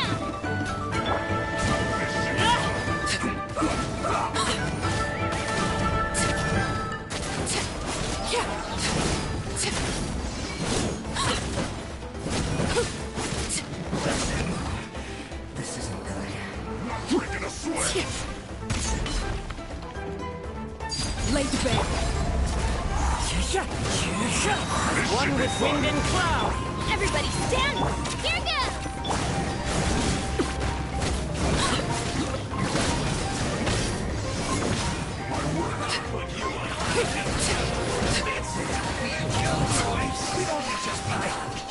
Miscalculated. That was easy. Auroron! Granny! Paimon knows she's called Granny Eats to Lead, but it's still kind of weird hearing someone actually call her Granny. And greetings to you too, Gramps. Gramps? What did you just call him? Gramps? Is that not right? You're Granny's friend, are you not? You seem to be approximately the same age as her, so I figured you've got to be Gramps. How many times have I told you? It doesn't work like that. There are a lot of people who look about the same age as me. You can't go around calling everyone Gramps or Granny. Okay. That was actually pretty funny. Oh, wait. He's not a child, is he? Don't tell Paimon he's one of those people who look like an adult but are actually only 8 or 9 years old. Oh, your words have pierced my heart like a thorn vine. Given how hard those thorns are to remove, I may just need to find a pair of tweezers. Why are you so upset? You can just say yes or no. Of course I'm not a child. It's just Granny always taught me to show gratitude where it's due. And since the Masters of the Night Wind raised me collectively, I basically see everyone above a certain age as an elder I should look up to. The way he talks definitely changed, but it doesn't feel like he's putting on to that. He asked me to do whatever I could to keep things a secret, and he even said it'd be better for Chizo's sake. Exactly. But if you keep that up, then everyone's going to be your senior. And do you think saying all of this is gonna save you from a scolding, Auroron? Haven't I told you 100 times since you were a kid? Heed the 3 warnings. Be wary of bees prowling around, scammers looking for their next victim, and strange people who appear out of nowhere. Oh, so you do remember, and you just chose to ignore them. I always knew that living on your own was going to get you into trouble sooner or later. But getting kidnapped? That really takes the cake. You won't always be able to rely on other people coming to your rescue, you know. You're just lucky we got here when we did. Or we might be launching another search and rescue operation to find out where they put your severed head. I'm sorry, Granny. I'll be more careful next time. Next time? Oh, good one. You think there'll be a next time after this? Not a chance. They didn't hurt you, did they? No, They just asked me a lot of questions about Natlan's terrain and made me draw a map of the ley line distribution. Okay, now answer me honestly. Were you the one who helped the captain escape after his battle with the Pyro Archon? Yes. So why did you do it? Because they said they would need my help from there on out. They also said that if I refused, they'd just come to you, Granny, and they'd already figured out a way to make you do their bidding. Hey! I'm no ordinary Granny! Would they really dare to come after me? And you!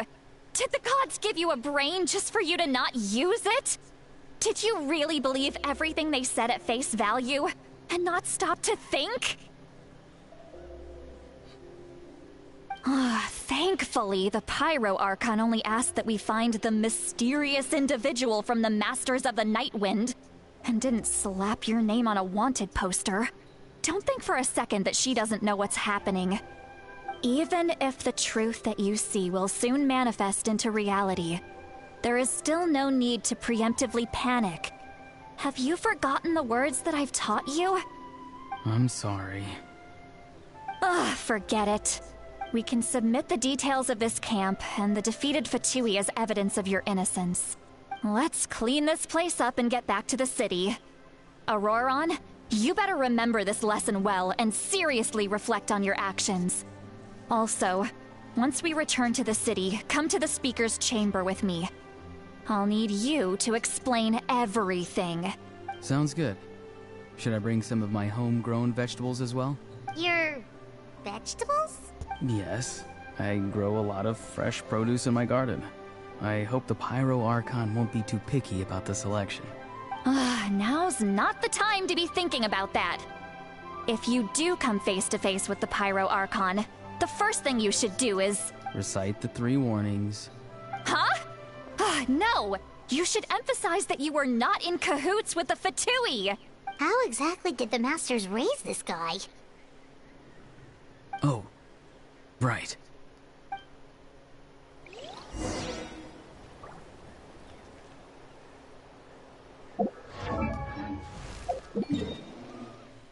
I swear to God, if it turns out that Moalani's voice actress is retired too, I'm gonna be mad because this is actually getting out of hand.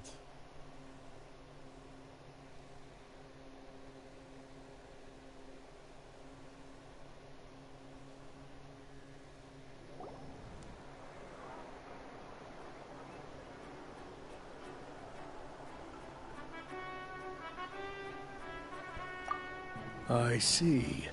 So Auroron came to the captain's rescue because he promised to help him in exchange for Citlali's safety. That's right. I'm sorry. Now that you know Auroron was only trying to protect another member of his tribe, could I ask you to petition the Pyro Archon for her forgiveness? We'll give her a full report. We'll let you know once she's reached a decision. Will I need to stay here? Technically, yes. But if Miss Citlali is willing to serve as your guarantor, then we can release you from custody. Sure. I'd be happy to do that. I don't have any more time to waste here. I still have other things to do. Understood. Thank you very much.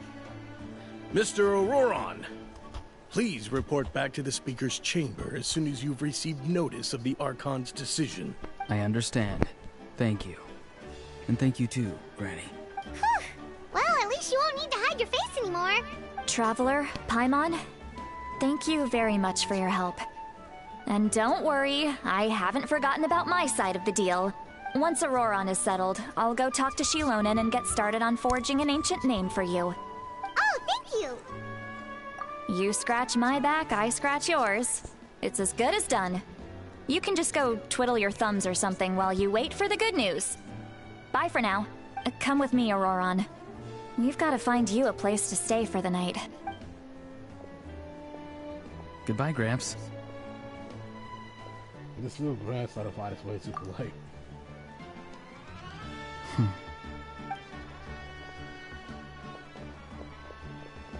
That look on his face. He's probably trying to remind me of my promise. This strike is a liar. Had I not seen everything for myself, I'd have never guessed that he could have done so much work behind Citlali's back. What does he really want? We're finally done. Alright, it's time to find some grub. Huh? What is it, Traveler? What? That captain? Keep your voice down. Sorry. Paimon just didn't see that coming. So you really saw him in the Night Kingdom? And he didn't attack you?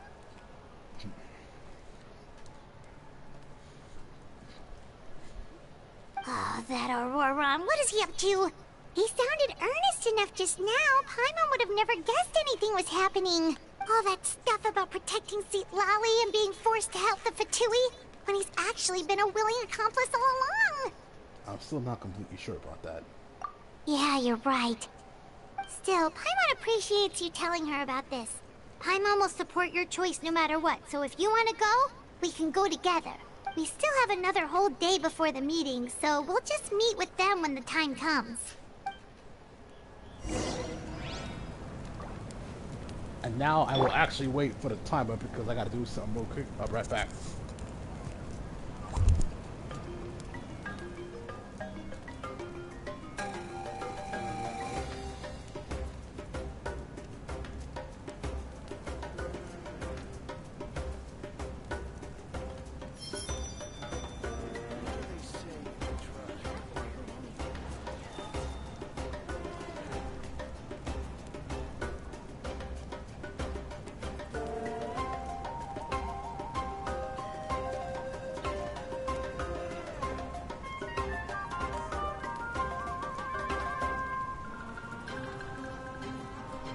Wherever in this world I roam, I carry memories of my home.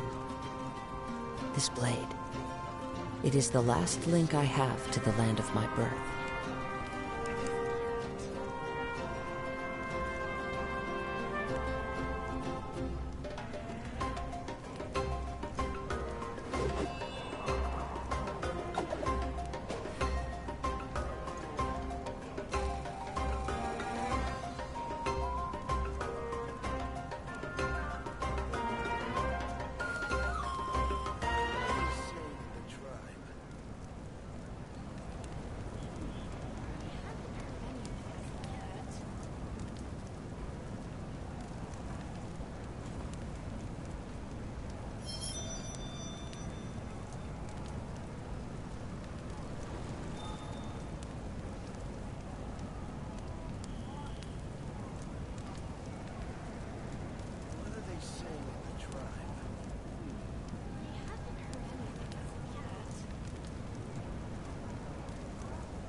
This scenery is wonderful. Surely enough to convince anyone to become a wanderer.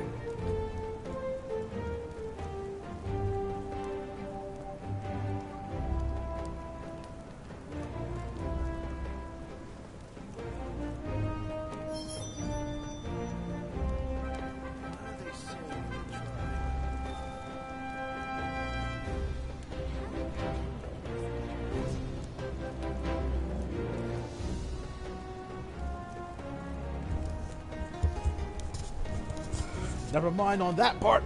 Right back into it. There are leaves.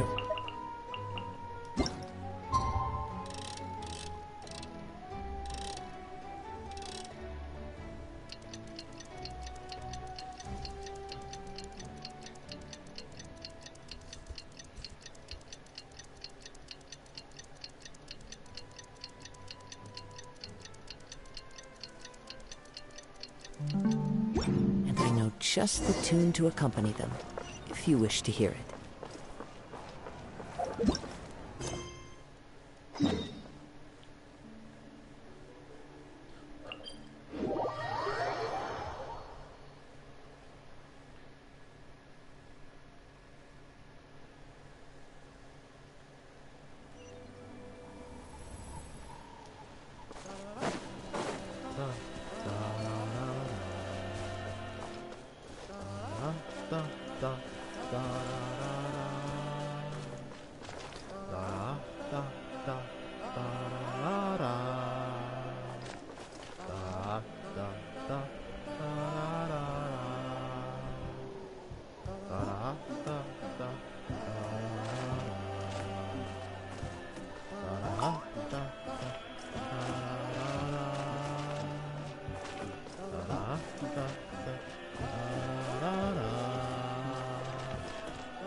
Weird. Paimon doesn't see anyone. Oh, please don't let this be a trap.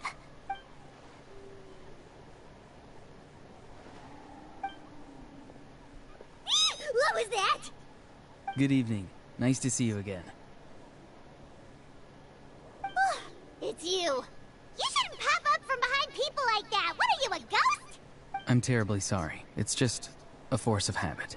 And what's with you apologizing all the time? You sound so polite and honest, but you're actually doing shady stuff behind people's backs. You're right. Granny tells me that too. Huh. Come to think of it, you remind me of her. Sometimes you two sound really similar, you know. Oh, so you're gonna call Paimon Granny too now? Well, I could. So what's the purpose of this meeting?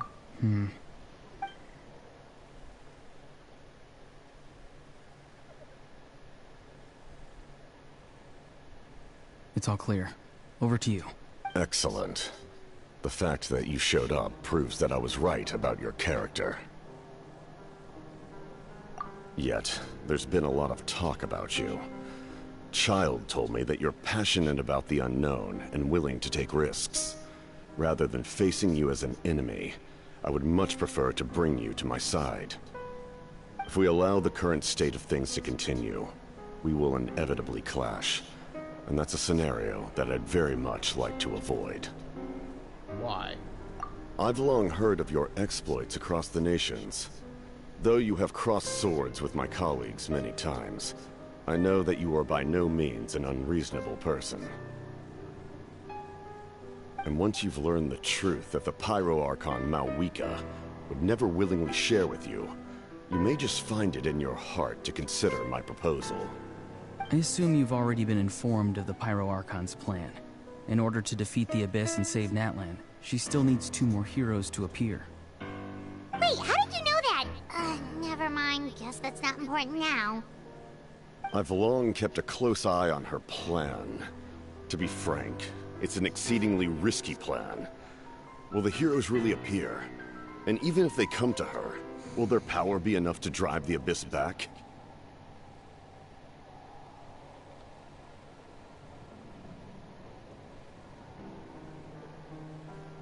If any part of the plan goes awry, all of Natlan, even all of Uthabiti, will pay for her mistakes. Now, you may have been led to believe that this is the only plan available to her. But what if I told you she's had another emergency plan all along, the details of which she has chosen to keep hidden from you? An emergency plan? Yes. A way to keep Natlan intact, even if her original plan fails. But given the painful cost of its execution, she has chosen to keep it as a mere backup plan. Whether this stems from hesitation, fear, or even naivete, I cannot say. But Natlan cannot afford to wait until she comes to her senses.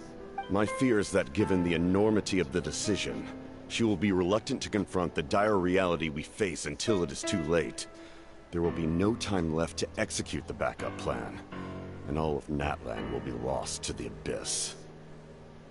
We have to make the decision for her, here and now. Yeah, do you have any evidence for all this? Just telling us a bunch of scary stuff isn't enough, you know. Besides, wasn't it you who tried to seize the Gnosis for the Tsaritsa's plan? Wait, by seizing the Gnosis and making the decision for her, could it mean that the Gnosis has something to do with this backup plan? I knew you'd be clever enough to see. That's right. I did not seek the Gnosis for the Tsaritsa. Since I was defeated in battle, I must put to rest my thoughts about the Gnosis. But even so, my desire to save Natlan remains unchanged. And now, I have found a new way to solve the crisis. We can implement it immediately if we reach an agreement. Someone's here. Huh? The captain disappeared! Something is rapidly approaching. Oh no. Something? Bad news, chump! It's your granny! See, Lolly! When did you get here? I knew something was amiss after we were separated. Hidden ceremonial tools, an unconscious traveler. I must say, I'm very curious about what you're up to. How dare you go behind our backs like this, Auroron? Colluding with the Fatui? Really?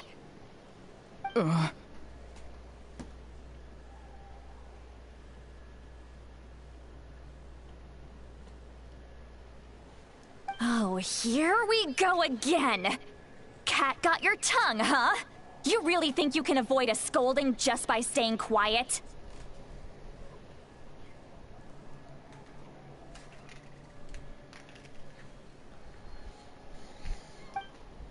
I'm not trying to avoid anything.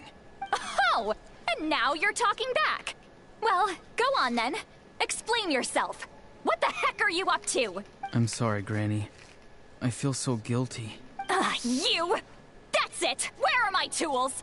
I swear if I don't teach you a lesson right here and now, I'll... Wait, see, Lolly! Please, calm down.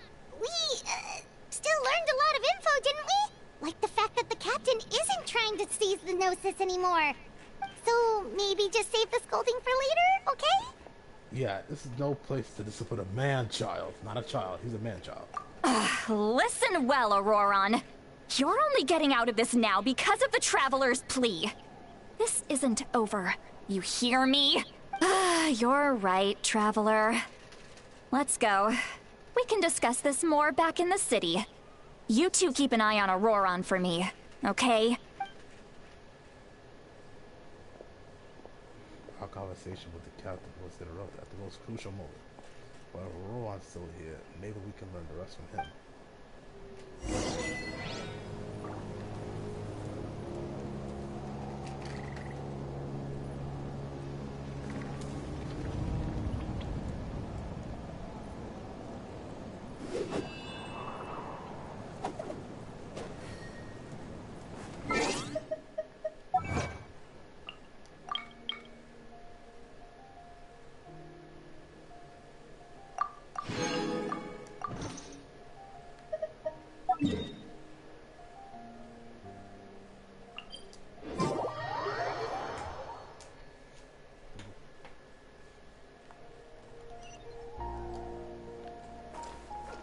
Yeah.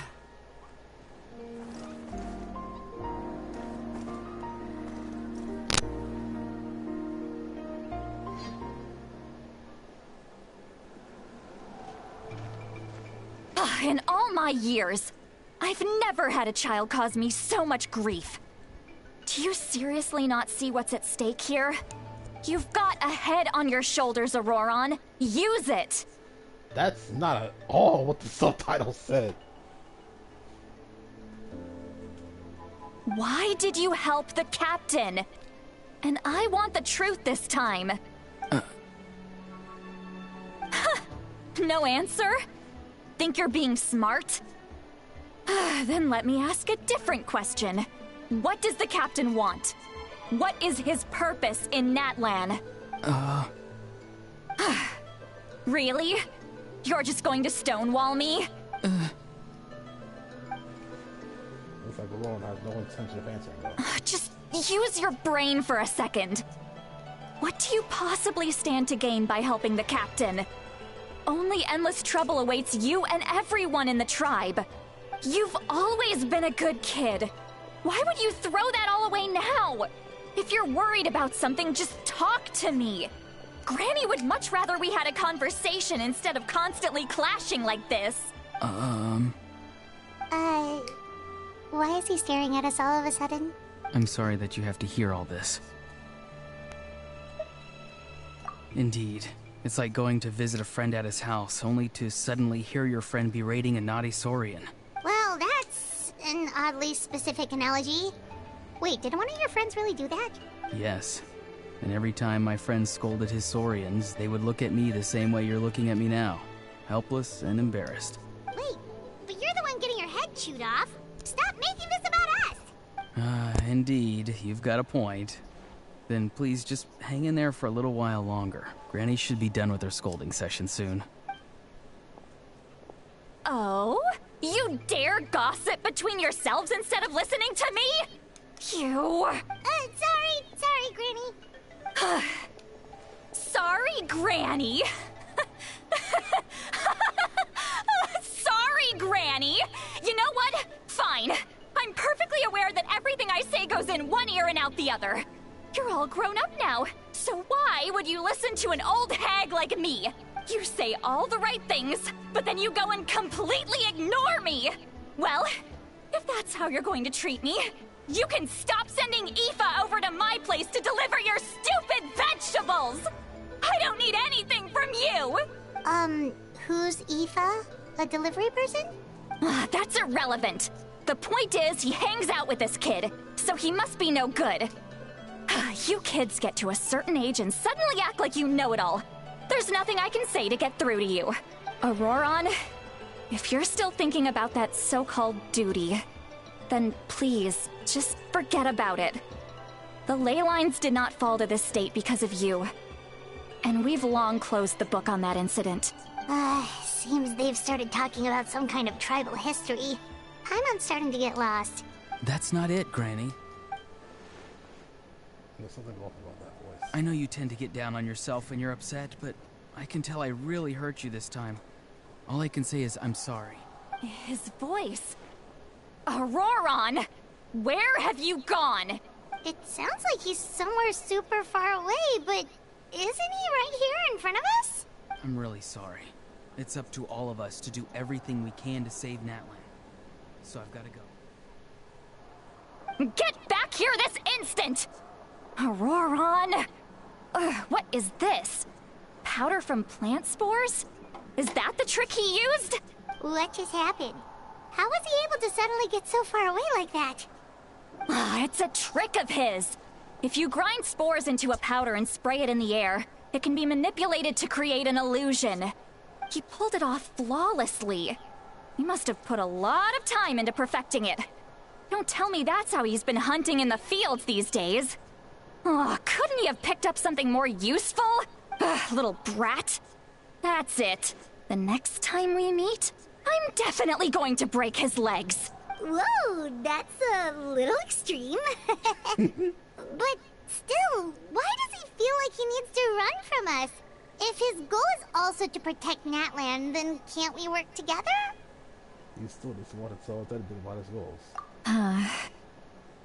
I'm sorry for interrupting your conversation with them earlier. But even if you'd been able to hear them out, there's no guarantee you would have gained anything substantial. Auroran probably did everything he could to get away because he knew I'd get the truth out of him sooner or later. Oh, that brat. I swear. The captain probably has some sort of substantial plan.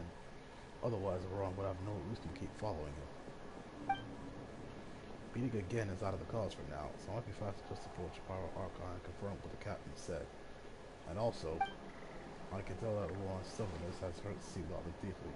I need to find a way to comfort her.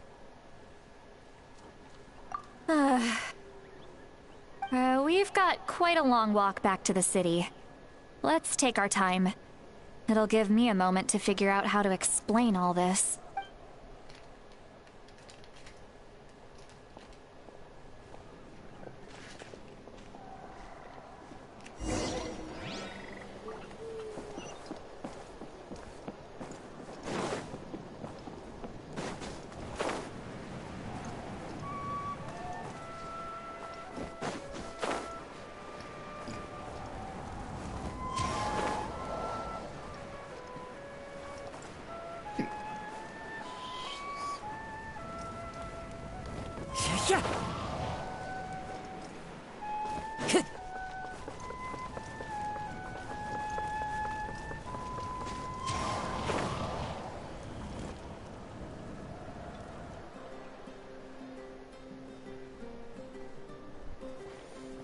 Do you two have some time? Feeling hungry? How about we get something to eat? All right, it's been a while since we last ate. Now that we can relax, Paimon just realized how hungry she is. Then let's go. We can find somewhere to sit down and talk. Food and drinks are on me. How did this become Paimonville? Sealottie looks quite down on herself. All right. It's on Paimon this time. What's one meal to the best guide in Teyvat? So you can just sit back and enjoy, Sealottie. Paimon will take care of it. Hey, come on now. You won't even let me take you out for some food and drinks? I just wanted to treat you to a meal. Are you sure? We can save you some Mora. Mora is the least of my concerns. Besides, we're definitely due a meal after all the time we've spent together. Let me get this one. I might be an old hag, but I like to think I'm not completely useless. Sure, that's fine with us, but Paimon doesn't want you to be sad, Sealottie. Don't worry. I'm sure a juicy grilled steak will work wonders.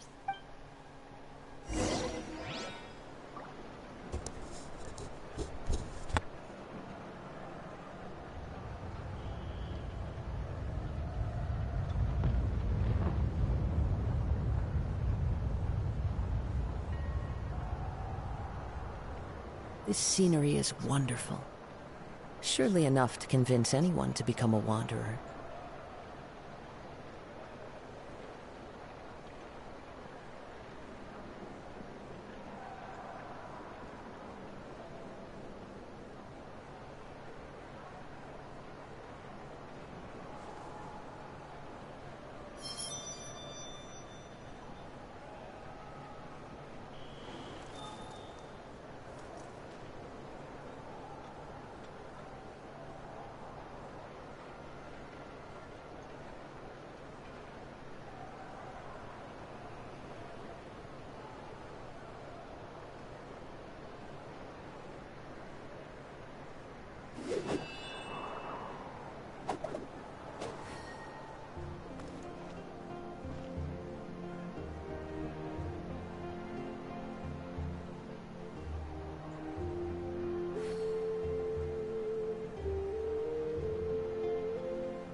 Wherever in this world I roam, I carry memories of my home. This blade, it is the last link I have to the land of my birth.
This scenery is wonderful.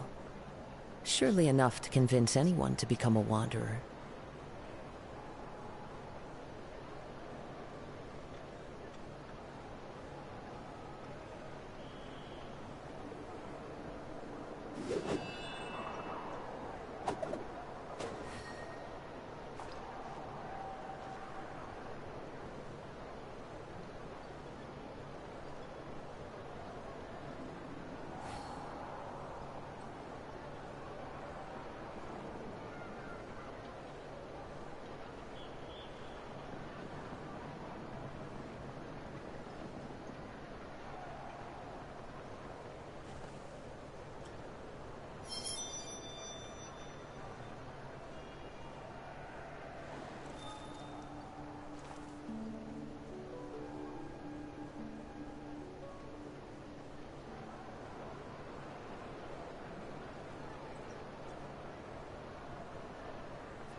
Wherever in this world I roam, I carry memories of my home.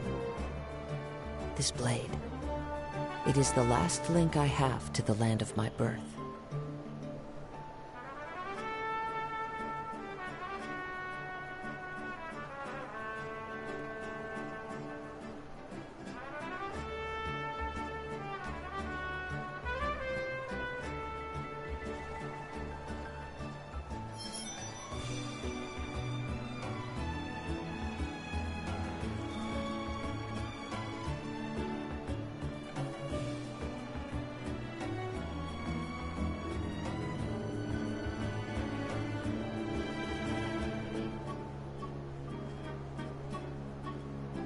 This scenery is wonderful.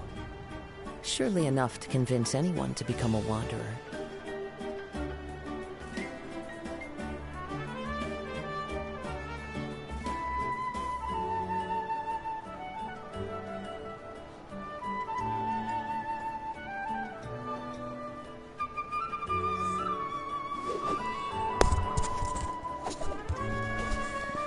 Sorry about that, guys. I'm back.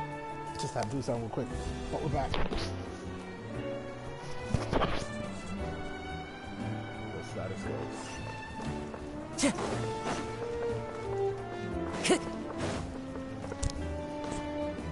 Time to go.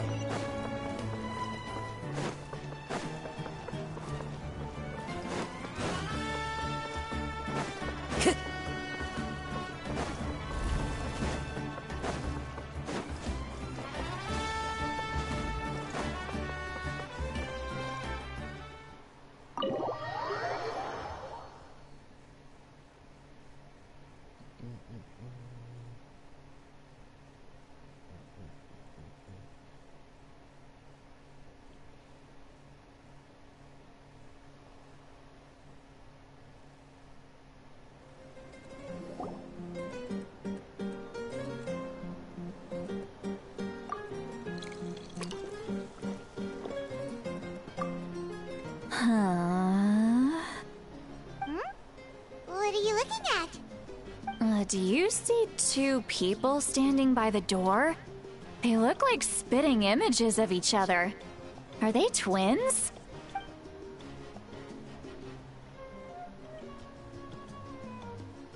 But Paimon only sees one person there. Huh? How could that be? I guess my mind isn't as sharp as it used to be. Give me another bottle, boss! Yep, she's drunk. Do you think she's drunk? I'd be surprised if she wasn't. Yep. There you go, miss. Oh my, it's not every day you get to see Granny Itzley here with some friends. Not to mention ones who've made a huge name for themselves recently. Oh, so you've heard of us? Of course I have. Aren't you the ones who saved Kachina and brought her back? No wonder you hit it off with Granny Sidlali. She wouldn't spend time with just anybody, you know. I don't even remember the last time I saw her with a new friend. Wait, so you call her Granny too? Well, given our ages, it'd probably be more accurate for me to call her my great-great-granny. She's one of the most famous people at the Masters of the Nightwind. Most days, hardly anyone even dares talk to her. Huh? Gossiping about me right in front of my face now, are you, Chonka? Oh, please, Granny. I wouldn't dare. I'm just beyond happy to see you bring over some new friends. After all, any friends of our regulars are sure to be great customers too. All right, that's enough. Go on now. I'm sure the other customers would like to talk to you as well. There's no need to keep staring at me. I promise I'll keep my alcohol down until I leave. Well then, you have my thanks.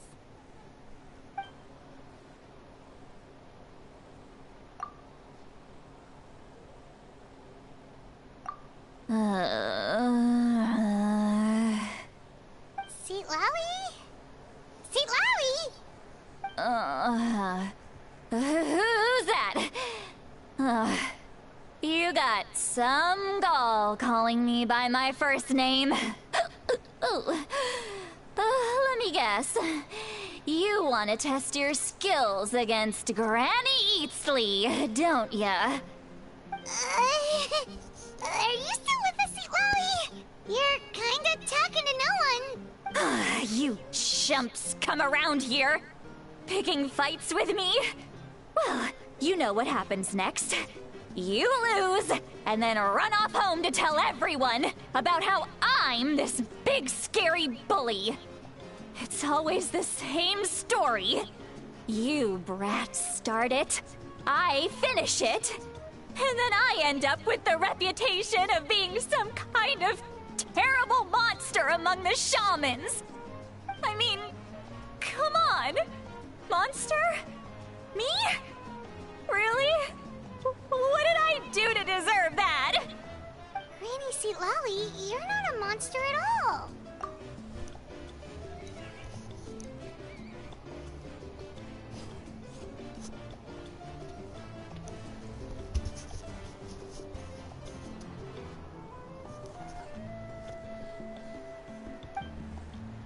Exactly! And while we're at it, I'm not some lazy slacker either. Between meditation, advising the chief, and speaking with the Wyab, I actually have a pretty packed schedule, you know. Oh yeah, and I have to mentor all the new kids. Hey, new kid. Yeah, you. Guess I'm a new kid? Don't play dumb. Didn't I teach you how to find phlogiston? You see? I know my stuff. I'm a good teacher. You tell him. That's more like it. About dang time someone showed me a little respect. Yeah, Granny's a hard worker, all right. You can always rely on old Granny.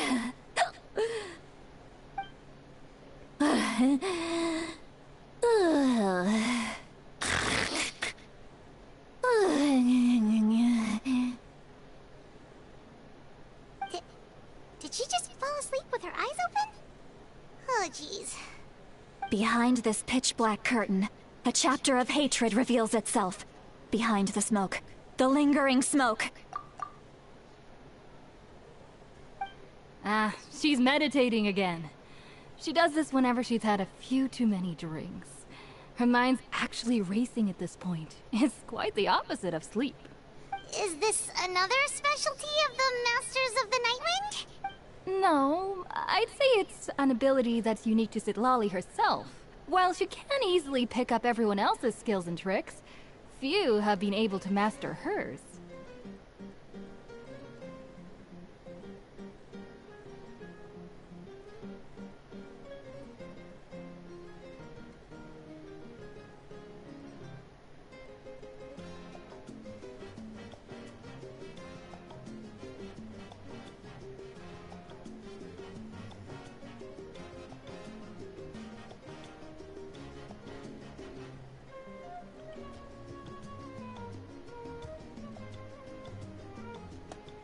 Warning, warning. Red. Red, the color of danger, has now arisen within that pair of eyes. Huh?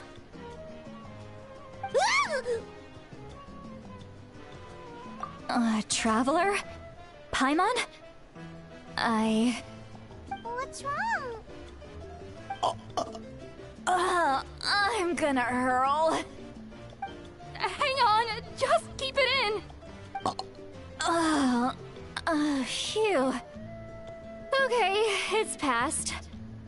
That was a close one. You had Paimon worried. Paimon really thought you were about to barf all over the table just now. How embarrassing. I'm sorry you had to see me like that. That's never happened before, I swear. I've never thrown up, not once. They didn't even ask for it before. Are you feeling okay? Want to take a quick walk and get some fresh air? There's so much that I want to say, but I can't. Why not? Of course you can. Just say whatever's on your mind. Please, Paimon. It's not as simple as you think. We've only known each other for a few days, right? What would you think of me if I were to start dumping all of my complaints on you after we've only just met? Oh, Paimon gets it. You're hoping that we wouldn't think less of you no matter what you're about to say. No, that wasn't my point at all. Seriously, don't you youngsters know anything about shame? I'm talking about shame. I've lived all these years and still can't get rid of it. Surely, you know the feeling too? Actually, about that. Huh? Tell me what? Yeah, this is as good a time as any. Alright, Valley. Listen carefully and try not to get too upset.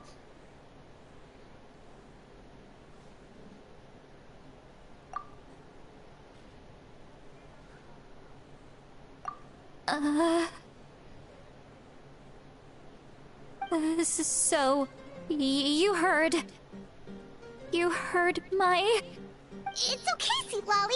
You had every right to complain about those things. I can't take it anymore! Why do these things happen to me? Hearing me mumble under my breath is one thing, but hearing what I mumble in my own head? That's too much! It's just like when you're rolling on the floor in your pajamas, but you forget to lock the door, and someone bursts in to deliver cabbages and sees the whole thing! So that, happens to you a lot. It happens to people in general, okay? Doesn't matter if you're 200 years old or 1,000 years old.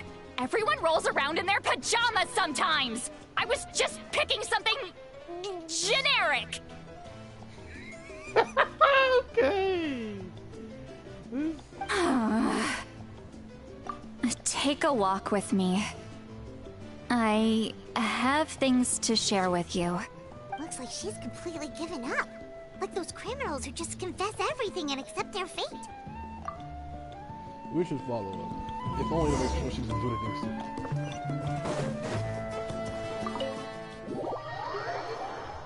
We should follow her. If only to make sure she didn't do anything stupid. Yep.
Wherever in this world I roam, I carry memories of my home.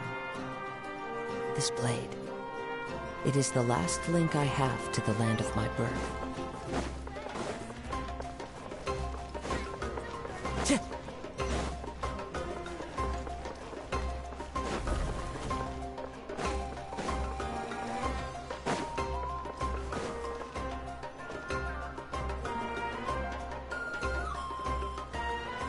Well, great view, right? I love coming here by myself. Wow, it's beautiful! You're making me want to cry. Oh no, what do we do? Please don't cry! I was an expression, okay? A figure of speech. I'm just... embarrassed. Here you are thanking me. Even after you helped me all this time.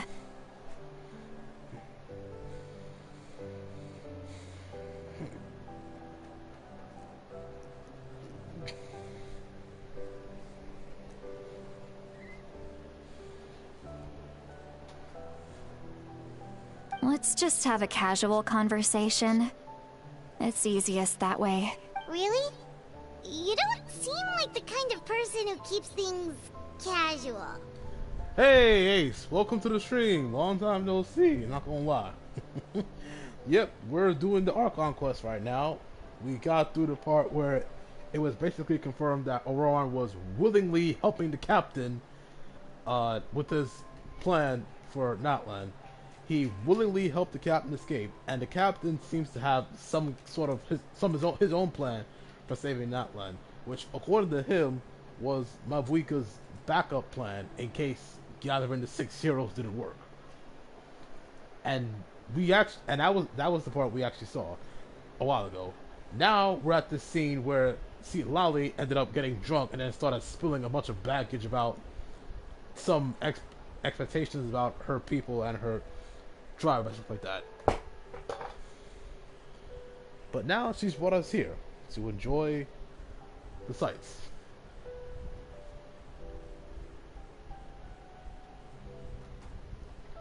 Oh, you mean Auroran? Yeah, he was... I mean, he's an interesting one, I'll say that. He's an interesting one. Well, I guess I used to be more of a stickler for the rules. And you're right. I don't usually open up to the people of my tribe like this. I'm just an eccentric old hag to them. That story's been passed down so long. It might as well be true. But you're just a regular person. The kids of my tribe would have a heart attack if they heard you say that. Granny Eatsley is a powerful figure. Be careful around her. That's what they'd say. Well, you are powerful. Are they afraid of you? Auroran's got you simping for real? Yo.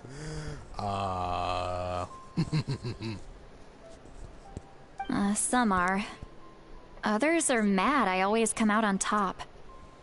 A few decades like that, and people stop knowing how to deal with you. What about you? Are you scared of me? No, I'm annoyed by you. Well, I was. But now that I've seen how crazy you can be at times, I realize that you're not necessarily scary. You're just unhinged. Yeah, see, Lali is hinged, and Auroran is supposedly hot, not just to Ace, but also to my other friend, Joanne. Oh my god. I mean, I'm not judging, I'm just saying. We don't find you scary at all. Huh. That's because you're not from my tribe. You don't know how many delusions of grandeur I've destroyed just by existing. I make people realize that no matter how hard they work, they'll never become a living legend like me. Oh, so she's conceited too, okay. Oh, not to brag or anything. Maybe it's hard to believe. Just pretend I never said anything. We believe you. Shilonen has full faith in your abilities, and Auroran didn't seem scared of you. He thinks of you as his granny, right? Yes, but Auroran's a special case. Hold on for a second, guys. I'll be right back.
Yeah, I get that. He has a bit of a childish streak to him. I'm not sure if that's an act or not, though. Mawika already told you about her plan. And you've given so much help to Auroron and me. You deserve to learn the full truth. Auroron's not like other people. As I mentioned, he was abandoned as a child. The reason being, his soul is incomplete. The Masters of the Nightwind view this as a bad omen, capable of bringing about illness and misfortune. No one knows who his parents were. He was just left on a rock in the wilderness. It's a miracle he wasn't devoured by some wild beast. The Masters of the Nightwind believe they can see human souls, and in Auroron's incomplete soul, they saw a possibility for Natlan. A possibility to turn Auroron into a vessel for lost souls. The ceremony would allow lost souls to gather within him. Auroron would then be sent to the Night Kingdom to return the souls to their rightful place, strengthening the ley lines and completing the ceremony. Wait, that doesn't sound right. Sending a living person to the Night Kingdom, wouldn't that just kill him? Now, you see the problem. When damage occurs to the Night Kingdom, the souls held within disperse and remain adrift, unable to find a way back to the ley lines. This loss of souls damages the Night Kingdom even further. The ceremony can send back countless souls at once, which would benefit the Night Kingdom and the souls themselves. Of course, the vessel, Auroron, would be sacrificed in the process. I wasn't surprised the chief at the time came up with the plan. The ley lines were already in a terrible state. A suitable candidate for the ceremony appears, and now you have the chance to make things better. Of course you're going to take it. When the chief asked for my opinion, I didn't give my approval, but I didn't object either. So they went ahead with the ceremony. It failed, and Auroron escaped with his life. Pathetic, isn't it? By not objecting, I basically gave them the go-ahead. Maybe they didn't have my explicit approval, but it's not like I did the right thing. If the ceremony was successful, Auroron would probably be dead. Of course, in my tribe, death is rarely something to fear. But what kind of message would we be sending by sentencing a newborn to death? By using a human life as a tool? It's not right. So, when I learned the ceremony had failed, I was ashamed by my inaction, and absolutely relieved by the result. The plan was never a secret. Or, I guess I should say, there was no point to keeping it a secret. A simple investigation from Auroron would reveal everything. And make it the 5-star gift for the new character if it happens. But if it doesn't happen, then that's fine. Actually, we don't know if he'll be a 4-star or a 5-star. I'm hoping it's 4-star, obviously, so I can get him easily. But we'll never know. Everyone thought he would be happy he survived. And he never really said anything to the contrary. But just as I was about to put all of it behind me, he asks this question. Would Natlan have been saved if the ceremony succeeded? Wait, but it's not his fault. He knows that, but he still feels guilty. Auroron has a strong ability to perceive souls, more than any of us. He understands just how dire the situation with ley lines has become. Maybe he chose to work with the Fatui because he still thinks he owes a debt to Natlan. I can only imagine what they told him. Traveler, didn't the captain say he found a way to solve the crisis? Maybe that's what brought Auroron into this. Anyway, we can't just let things go on like this. We have to convince him to come back! You don't look so good, Sweet Lolly. Maybe you should head back and get some sleep. Probably drank too much. It's okay. The fresh air is doing me good. Okay. Forget that. I need to go home. I hit it a little too hard. You've helped me so much already. How do I even begin to thank you? Hey, we're friends, aren't we? Besides, you already said you owe us a favor, so you don't need to worry about us. Good point. Well, I'll go home and get some sleep. We can figure out our next move in the morning.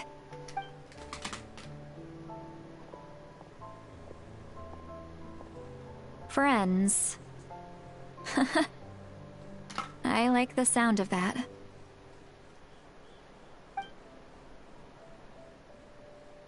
Auroran's probably back with the captain, don't you think? What was that? Nita's not here. I don't think he is.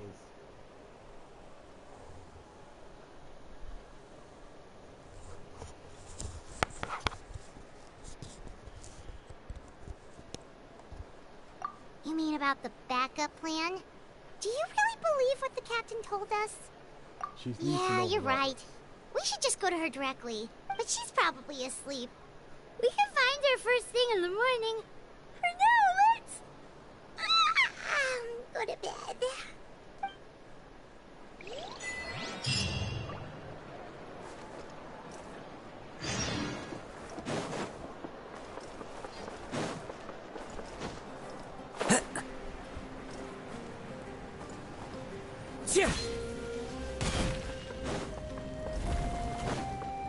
Time to go.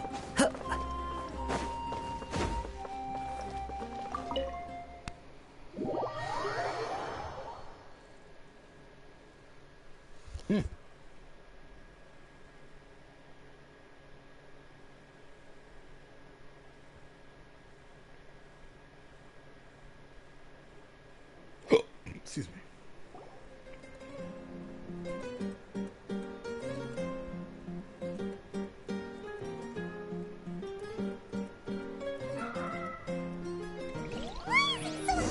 Outside. Pirates still have the night. Well, guess we should see what's going on.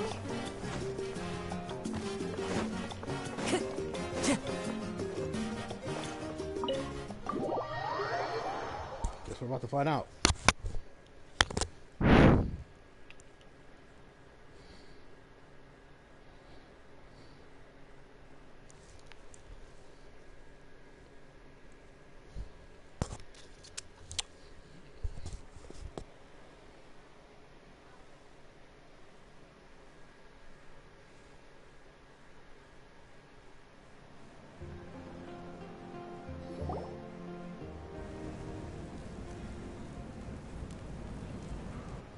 You're already here.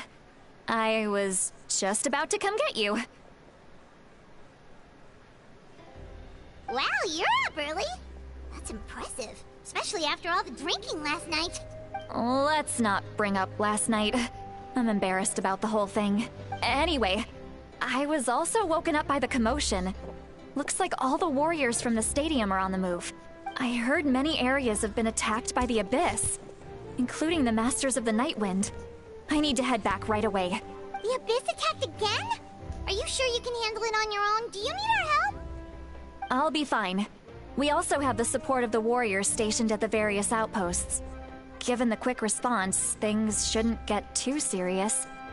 The stadium could always use more manpower, so you should join the forces here. I'm done making excuses for him. He's not a child anymore. He needs to take responsibility for his actions. I was the one who vouched for him, so I need to report back to the Speaker's chamber. I'll accept however they choose to handle the situation. But I should be able to convince them to let me go back to my tribe first to deal with the attack. As for the ancient name, once we handle this crisis, I'll talk to Shilonen right away. Don't worry. I never forget a promise to a friend. Yeah, I'll check. I'll check your melodic stats after this, Ace. Don't worry. Thank you.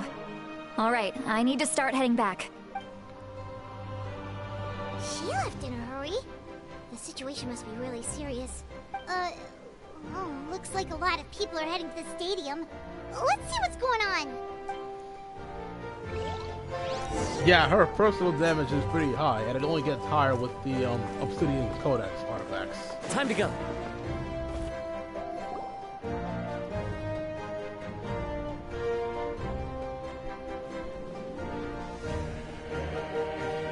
Traveler, over here! Oh, perfect. Our star Outlander has appeared. Oh, you're all here! But, what's with the whole Star Outlander thing? Just my way of saying how awesome you are. We've got a real emergency on our hands, so this is the perfect time for you to show off your skills.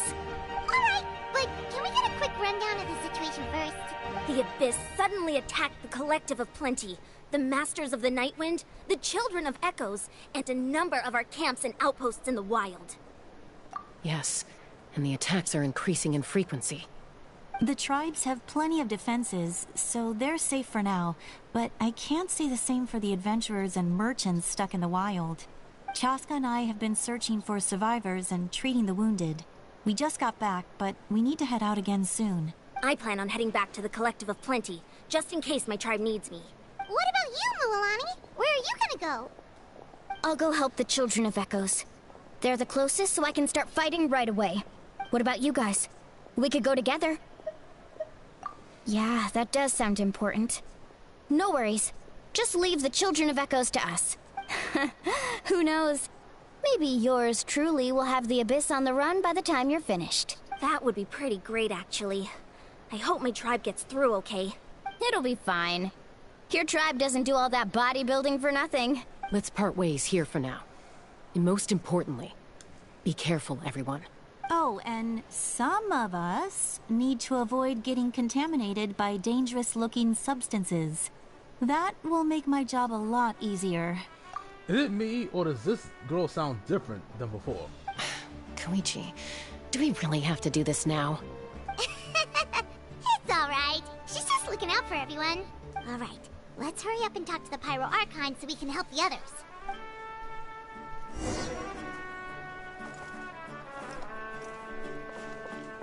Who is she talking to right? Oh, nothing. She's talking to NPCs.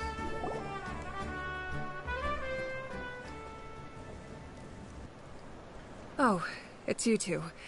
As you can see, things are not looking good right now. People across Natlan are in danger. Look, I'm very interested in your recent adventures, but this is not a good time. So we'll have to keep our conversation short. That's alright, we're also in a hurry. We're gonna go help the Children of Echoes after this. Mm-hmm.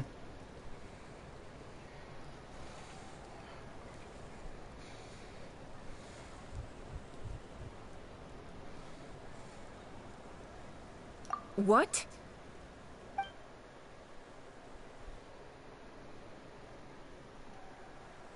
So he thinks my plan is too risky. He thinks I'm being stubborn. Oh yeah, I did notice that. The reason, yeah, it's not just Kachina's voice is gone too, and the reason for that is because their voice actors are on strike, and the reason their voice actors are on strike is because Hoyoverse didn't sign a contract that basically said that their voices would not be recorded for AI purposes. So those two didn't want their voices to be recorded, so they left. Well, I don't know if they left, but they're on strike right now. And because of that strike, their voices are not going to be dubbed. And it only affects the English voice actors, not other countries, I think.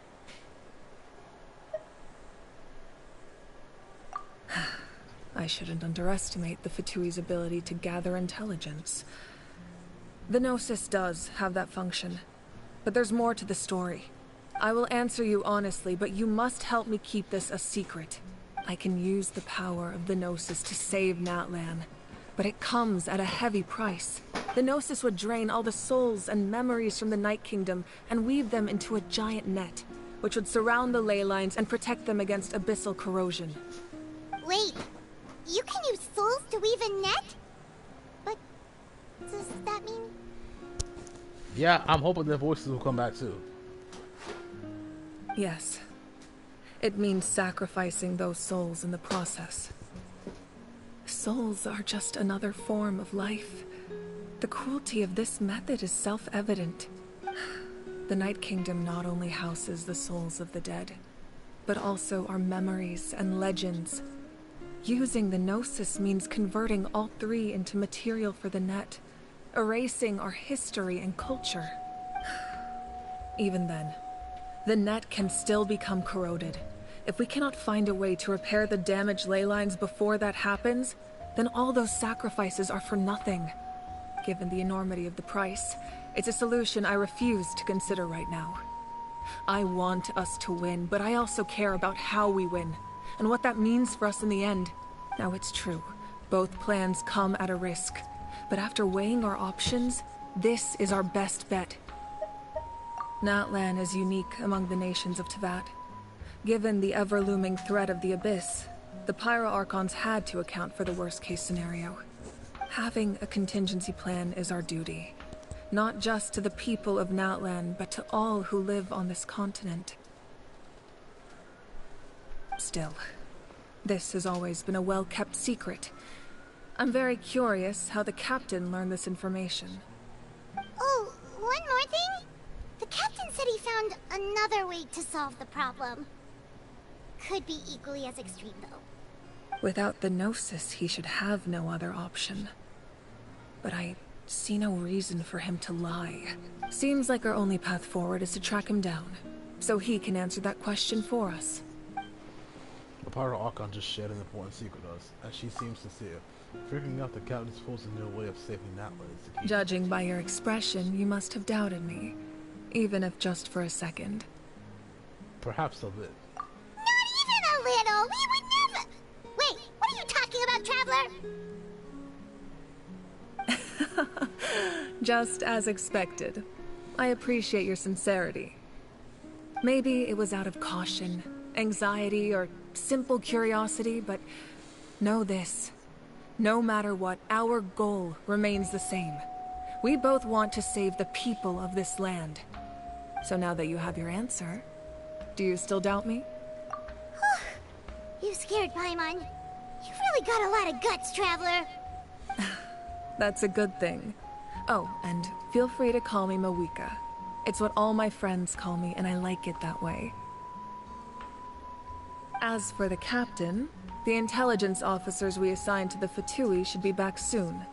We'll get our answer then. That's great! Sounds like we just have to wait a little longer. Not just yet.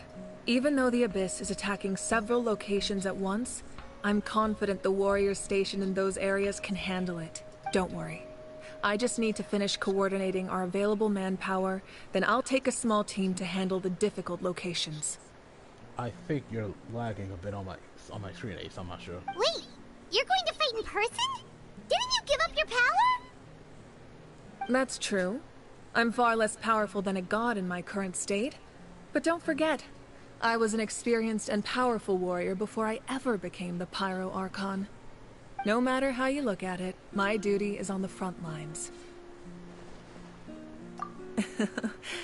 I just think there's strength in numbers. If the people feel emboldened, that's just a bonus.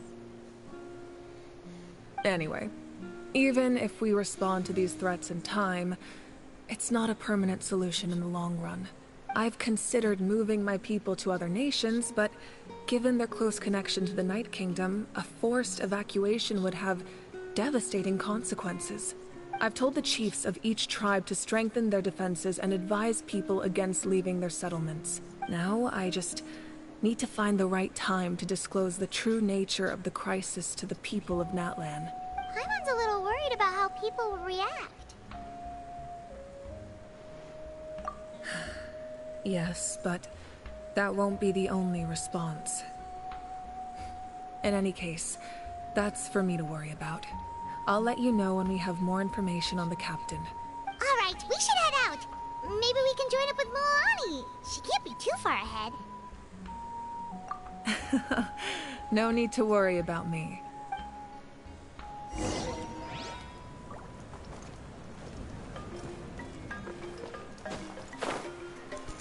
Mawika, best Archon.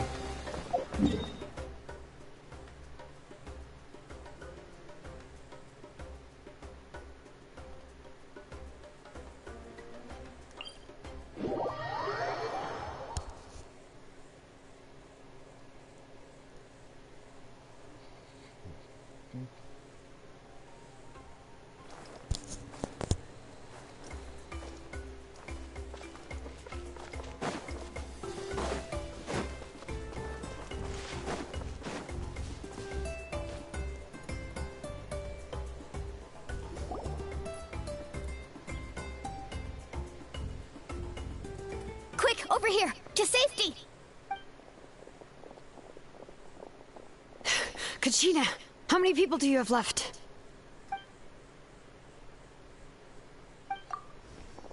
Yep, no voice because of the situation I just discussed. It's a shame. They really need to bring Kachina's voice back or get someone to replace the one that's on strike because this right here is not okay. What's the situation? There's a trapped caravan that needs our help. We need to rescue them as soon as possible. We'll go together.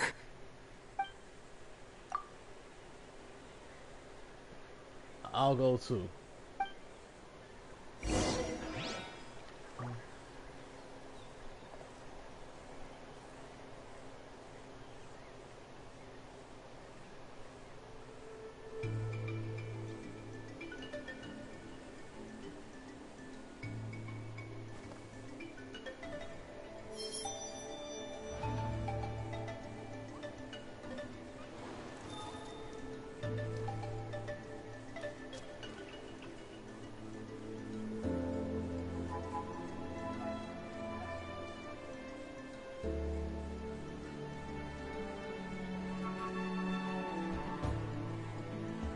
There are leaves around, and I know just the tune to accompany them, if you wish to hear it.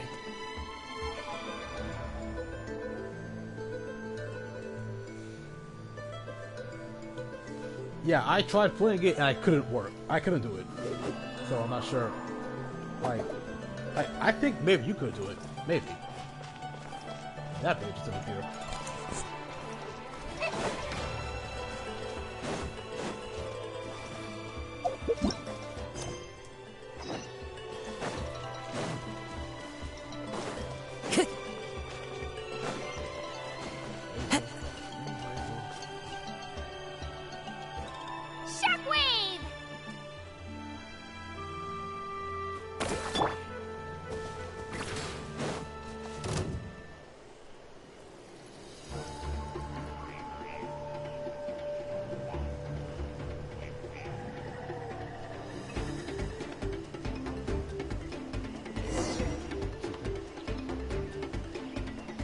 Stay safe. We've got this.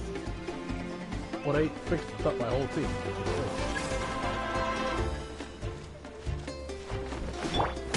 Bombs away! Water jet! Clear the area!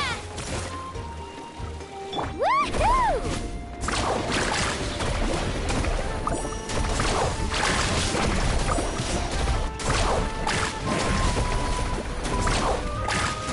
Check this out! Best of luck!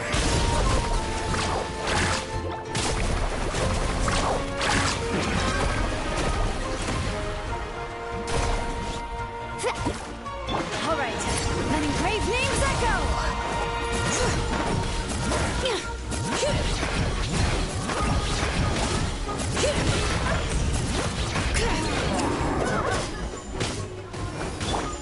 Water jet! Let's ride! Amazing!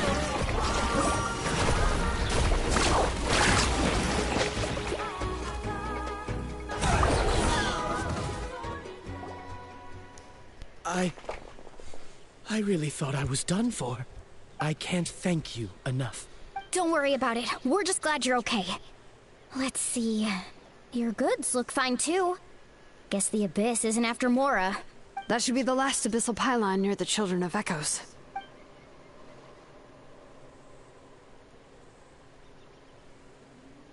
That was scary, but we did it. By the way, where's Seat Lolly? I thought she would come with you. The Masters of the Nightwind also got attacked, so she went back to help her tribe. She said we can deal with the ancient name later. Yeah, that makes sense. The attacks are more urgent. All right, this isn't a good place to talk. Let's head back to the tribe.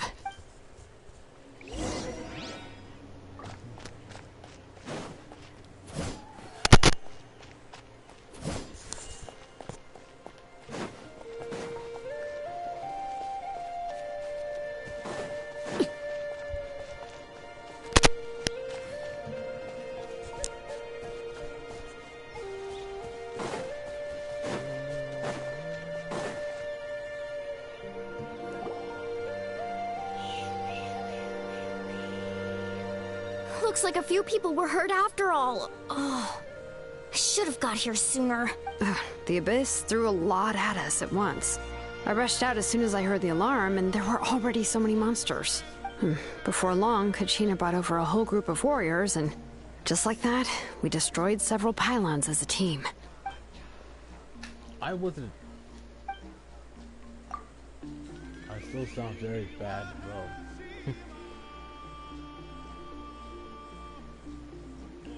I mean, I haven't heard it, but I'm sure it's not any worse than my attempts.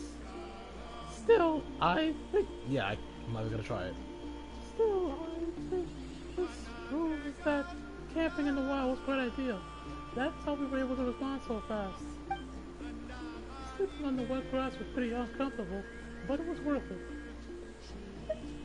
You mean the situation in the Night Kingdom, right? Yeah, I feel the same way. We've managed to keep it a secret all this time, but more and more people are realizing something's wrong. Yeah, the Abyss Order has pretty much taken over the Night Kingdom. It's impossible not to feel anxious when things are getting worse by the second, and all we can do is wait. And we still don't know when the final two heroes are going to appear. That just means we need to buy the Pyro Archon more time. Keep pushing, everyone. Every battle is worth something. You really are an eternal optimist, Mualani. You always find a way to cheer people up. Why, thank you. I guess it's one of my better qualities.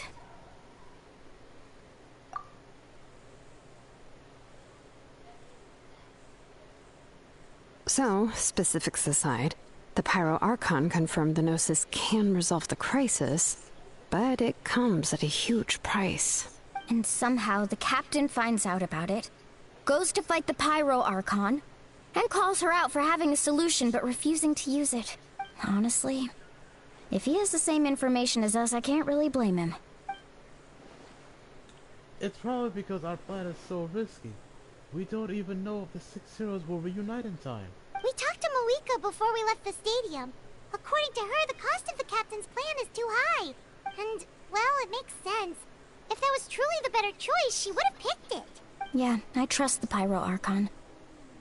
When I was upset about Kachina's disappearance, she was really sincere and patient with me. Plus, she burned down all those precious mementos for Kachina.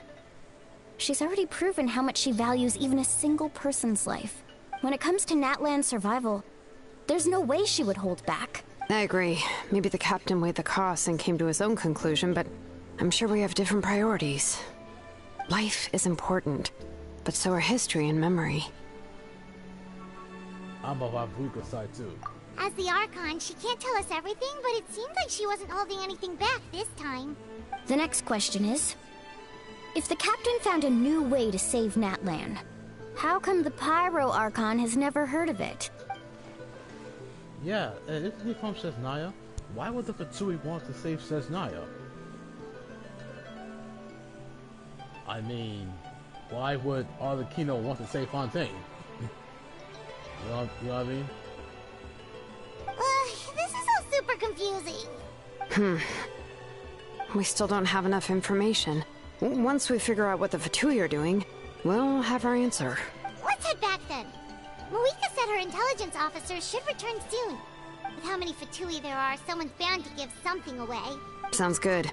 I have a few theories of my own. With a bit more information, we just might get to the bottom of the whole thing. What, the droid and Garrison, Mualani? I was just about to ask. Count me in. If I was just a bit faster, we could have prevented a few people from getting hurt. People who could help us in the next battle. It's all a chain reaction. Then you should go register right away. It shouldn't take long. Everyone's looking for people. Register? Nah. I'll just follow you around. You know, go where you go, do what you do. Okay. But then you have to follow my orders. You got it. I just don't want to make the trip back. It's so far. Alright. See you all later. Let's get together and celebrate once this is over. Oh, you betcha!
I'm fine.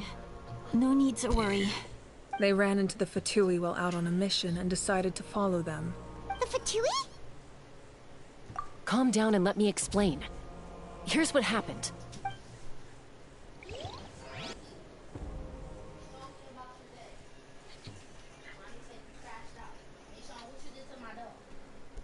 I did nothing. The dog was wilding out. She was wilding out because there was some dog I guess supposed to chase something. No, we don't know because she don't make no sense. She was barking for no reason, literally. She was sitting by your bed just barking. She was definitely crashing out, but we can't figure out why.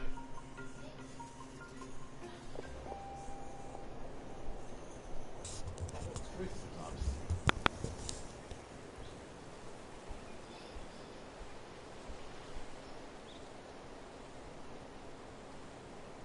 Were they attacked by the Abyss?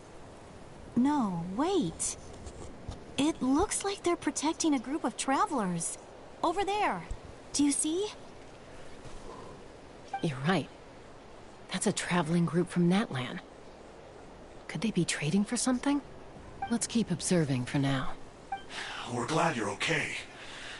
Given the appearance of abyss monsters all over Natlan, you should cancel your journey and seek shelter at the stadium or one of the tribes. Thank you so much. I wish there was something we could give you. We don't expect anything in return. We were out on a mission and saw you being attacked. It was our decision to help. If you truly wish to repay the favor, you can keep this a secret. If anyone asks, just say you were saved by warriors from Natlan. Oh, okay. We can do that. But... We're not asking you to cover up our activities. We haven't done anything illegal. Our captain simply wishes to remain undisturbed. Nonetheless, the decision remains yours. If we wanted to keep you quiet, we would have employed a harsher method. Got it. We'll get going now. Did you hear that? They mentioned a captain. Isn't that who the Pyro Archon is looking for? Exactly. We could be onto something big. Still, there was no trade. They were just helping people in need. I didn't sense an ulterior motive. I didn't believe the captain when he said he wanted to save Natlan. But based on what we just saw, it's possible he was telling the truth. Maybe we've been wrong about the Fatui this whole time. It's too early to say. Let's follow them and see what's really going on.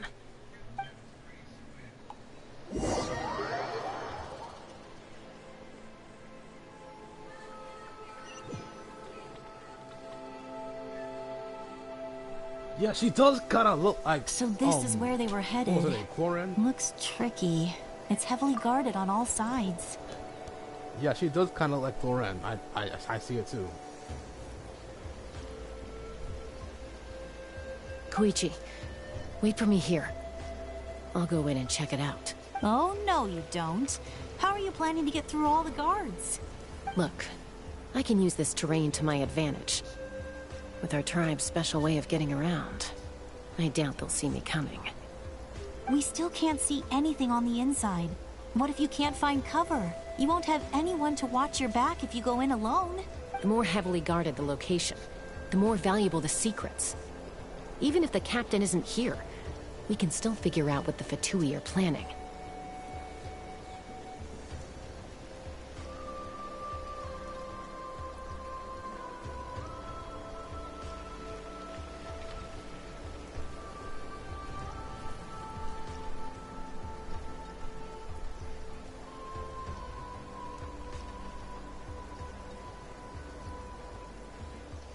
That intel is worth the risk. Fine. You're not gonna listen to me anyway, so let me come with you. That's even more risky. You've been running around saving people for days. You're already at your limit. I'm confident I can protect myself. I'm not sure you can say the same. At least right now. I can. You really believe that? Fine, don't believe me. But you can't honestly tell me infiltrating a heavily guarded Fatui hideout all on your own sounds more reasonable. You know, growing up, even if I insisted on doing something, it never gave you any trouble. I'm not sure you can say the same. All right. If we start arguing, this will never end. We can't let this opportunity go to waste.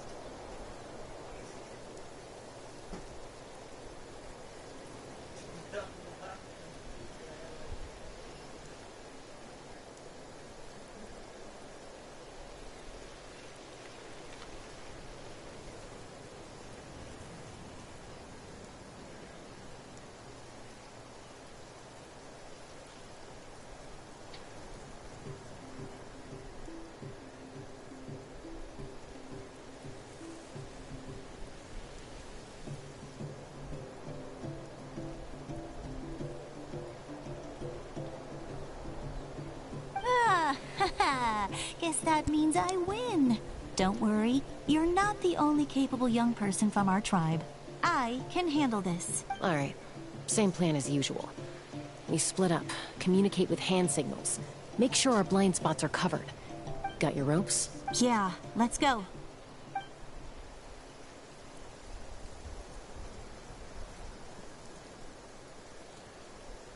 That's probably because her vision is animal. That might be the reason.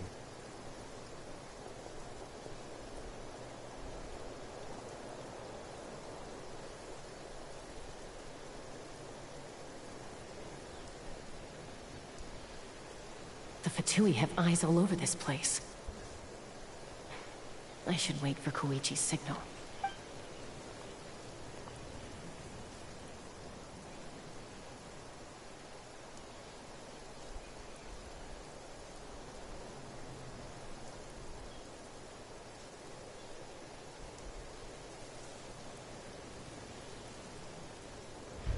Now.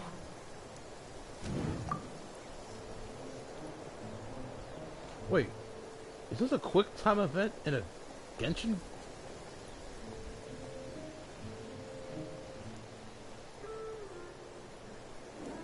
Not sure how many chances I'm gonna get. I need to act.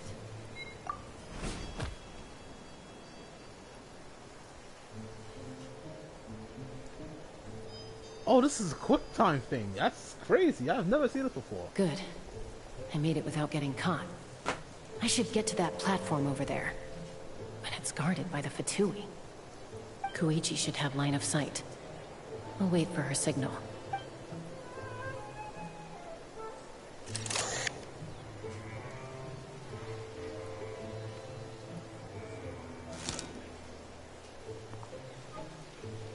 That's it. Now's my chance.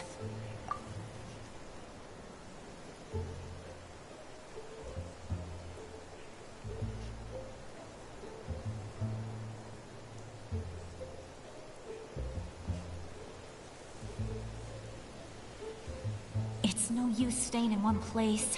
I should keep moving. Looks like Chaska is helping me by keeping an eye on the Fatui movements. I'll wait for her signal.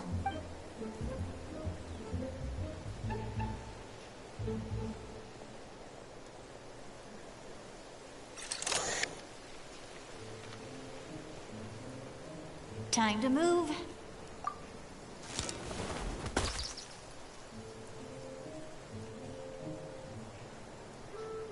Whew. That was close. Almost got caught. Probably can't make it over in one go. I'll wait for my next chance. Now's my chance.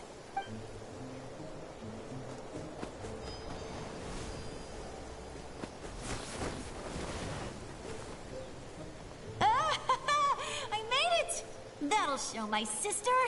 Let's see. The Fatui's occupying all the best locations. If we could just get past them somehow. Wait, I've got it.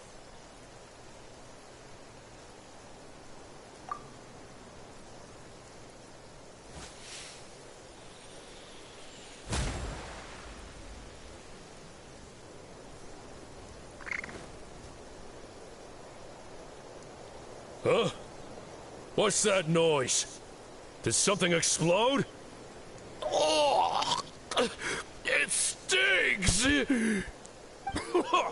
What the heck is that? What do you think you're doing? I could ask you the same thing! Good, they're arguing. Looks like they just needed an excuse. They've probably had enough of this job already. The people on the hill over there left to help their comrades. This is our chance.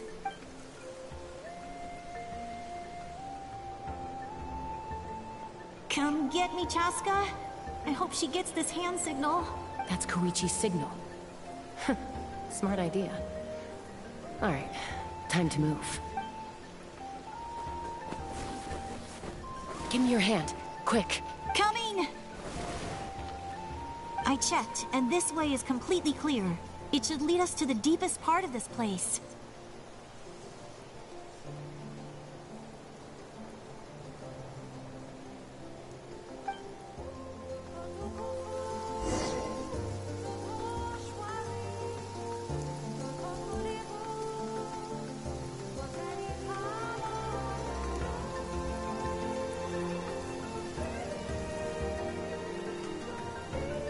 Well, I was pretty helpful, right? You know, everyone usually jumps at the chance to work with me. Not my own sister, though. No, she avoids me like her life depends on it. I was wrong, Koichi. You've done well. Wait, you're just gonna admit it? Now I look like the mean one. Let's focus on the task at hand. We're in the heart of enemy territory. The more time we waste, the more dangerous this becomes. All right. If you're not gonna take the bait, then I'll drop it. Looks like the Fatui are here to dig something up. I'm surprised they mobilized this many people. I doubt it's because they're interested in our culture and history. It seems like they're looking for a dragon relic called the Source Mechanism. The device is ancient. Barely any information survives to this day.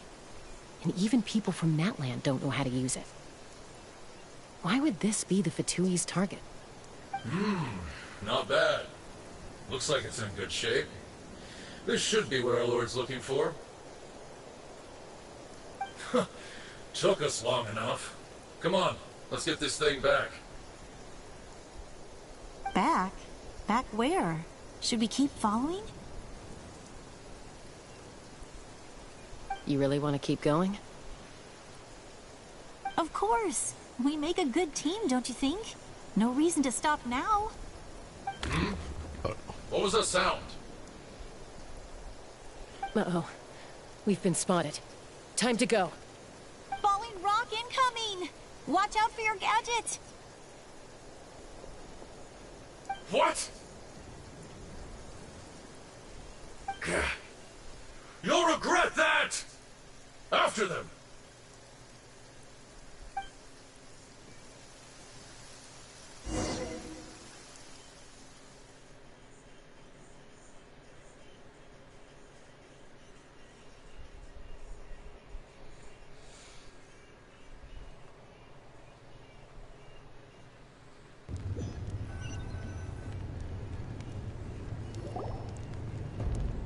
Once we got them off our tail, we went back to observe some more.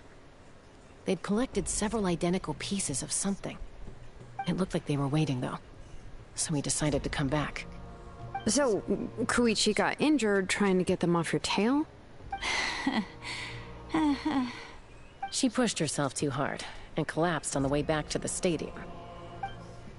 Well, I didn't cause you any trouble while we were fighting, right? So my perfect record remains. You've done very well. I could make a comment on knowing your limits, but it's not my place. I know. I'm already reflecting on my actions. So, our current intel suggests the Fatui is after the Source Mechanism. The device is a complete mystery, even to us. What does the captain want with it? I have no idea. But it's safe to assume the device could serve a similar purpose to the Gnosis. Shilonen, I need you to gather every scholar in Natlan familiar with the secret source. Yeah, I'll get right on it. Thank you both for your hard work. Koichi, it's time for you to get some rest. Oh, and there are gifts from your patients waiting at the speaker's chamber. I prepared a small gift of my own as a token of gratitude. I'll send it to your home along with the others. My patients. That's so nice of them. Guess that means I'm doing something right. You don't need to give us anything, Archon. We were just doing our duty for Natlan. I should take Koichi home now. Well, if Koichi doesn't want her favorite Saurus crackers, then... I accept. Thank you, Archon. What am I gonna do with you? There's some for the rest of you as well. They're one of my favorites too, so don't be shy. I'll start investigating the source mechanism right away. If I learn anything, you'll be the first to know. Yummy snacks!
What's next for you two?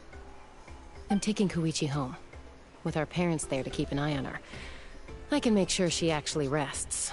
Hey, it's not like I'm some kind of prisoner. I'll be fine in a day or two. There's no need to go all the way home. That's what you always say. Everything's no big deal until you collapse. What if the Abyss attacks again? You're saying if I let you rest in a hotel, you're not gonna rush out the minute you hear the alarm? I won't. Triple promise I won't. Mm-hmm. Fine. On the off chance something like that were to happen, I might. But I'm a doctor. I have a duty to help people in need, no matter how hard or tiring the work gets. I guess you're right. But I don't have to like it. This reminds Paimon of when we first met. Except you were the one trying to stop Chaska from doing something dangerous. I'd do the same for anyone trying to put their life in danger. As a doctor, I don't want people to get hurt because of a rash decision. Then try to see things from my perspective. You clearly want to protect your patients. So can't you understand why your own sister would feel the same way about you? The two of you are the same, you know? I disagree. I understand the risks and costs of my decisions. Who wants to be like her? Overconfident, always making excuses when things go wrong. That's just not true. You think I don't have proof? Okay, don't get into another fight. Just pretend Paimon never said anything. Don't worry, Paimon. You didn't do anything wrong. Arguing is just how we communicate. Neither of us really takes it to heart. Plus, I guess we are similar in some ways. Maybe I rush into things without thinking, but I learned that from her. We're family. I can't help it if my older sister is a bad influence. Okay, you don't have to put it that way. So, you're all good now?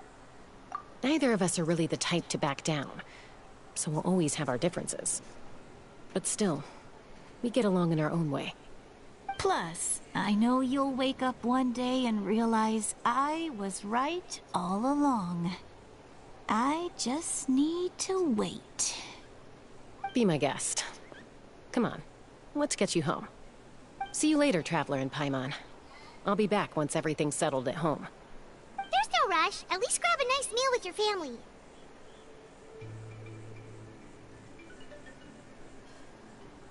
Bye, you two. Take care of yourselves out there.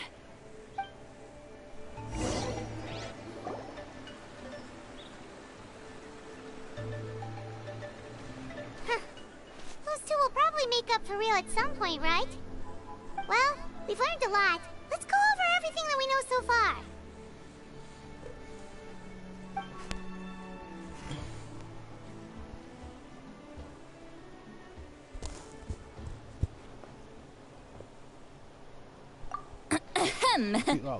Sorry for popping up out of nowhere. Again. Why do you look so awkward? Oh, is there something you need from us? Okay, I won't beat around the bush. Oh, and I'm sorry for interrupting your rest. I'll treat you to some charcoal grilled steak to make up for it. Awesome! Just give us your orders! Hey, friends don't order each other around. I'm just here to share some news. Remember what we talked about before parting ways? Oh yeah, you mentioned how Auroron has always wanted to save Natlan, and something about his soul being fragmented. Paimon and the Traveler discussed it after you left, and we think Auroron is probably back with the Captain. What do you think? I agree with your hypothesis. And just now, I confirmed it myself. Auroron came back. He helped the Masters of the Nightwind defend our camp. What? He came back? I told him to give up whatever he's doing, but he refused. He said they're just one step away from success, so there's no way he can back out now. Apparently, he came back to fulfill his duty to our tribe. When he left, he said it was because he still has a duty to Natlan as a whole. I'm not surprised you let him go at all. I had to prioritize my tribe. Besides, the situation was intense. I couldn't focus on outside and inside threats at the same time. Plus, he was on guard. He knew I would try to go after him, so he made sure to keep his distance. I kept an eye out for a good opportunity, but it never came. All these years of calling me Granny, and I couldn't do a single thing for him in the end. Don't say that! Your tribe all raised him together, right? That couldn't have been easy. You're right. Seeing him come back reminded me of when he was little. Running around the tribe, dropping by random houses right and left. He's not only a child of the Masters of the Nightwind, but a child of Natlan. It's only natural for a child to want to do something for their family. Besides, Auroron is my apprentice. He might have a few tricks up his sleeve, but I guarantee I know every single one. Wait, what are you saying? Look. Remember how I said Auroron's soul is fragmented? This is the talisman I created to keep it stable. And this gem is what makes the talisman work. It just so happens that Auroron is due for a gem replacement. Since I can't get close to him, I put the new gem in a supply bag and asked Aoife to bring it to him. You guys know Aoife, right? No? Well, he's a pretty famous vet around these parts. He's always bringing me all sorts of things, and he happens to be very good friends with Auroron. Aoife doesn't know what's going on, so he agreed, no questions asked. Auroron would find the gem as soon as he opened the bag. He knows how important it is, so I knew he would make the switch. He probably suspected that I tampered with it. But here's the catch. The trick is on the bag. The moment he touched it, a portion of his memories were copied onto the old gem, which he no longer needed. That's amazing.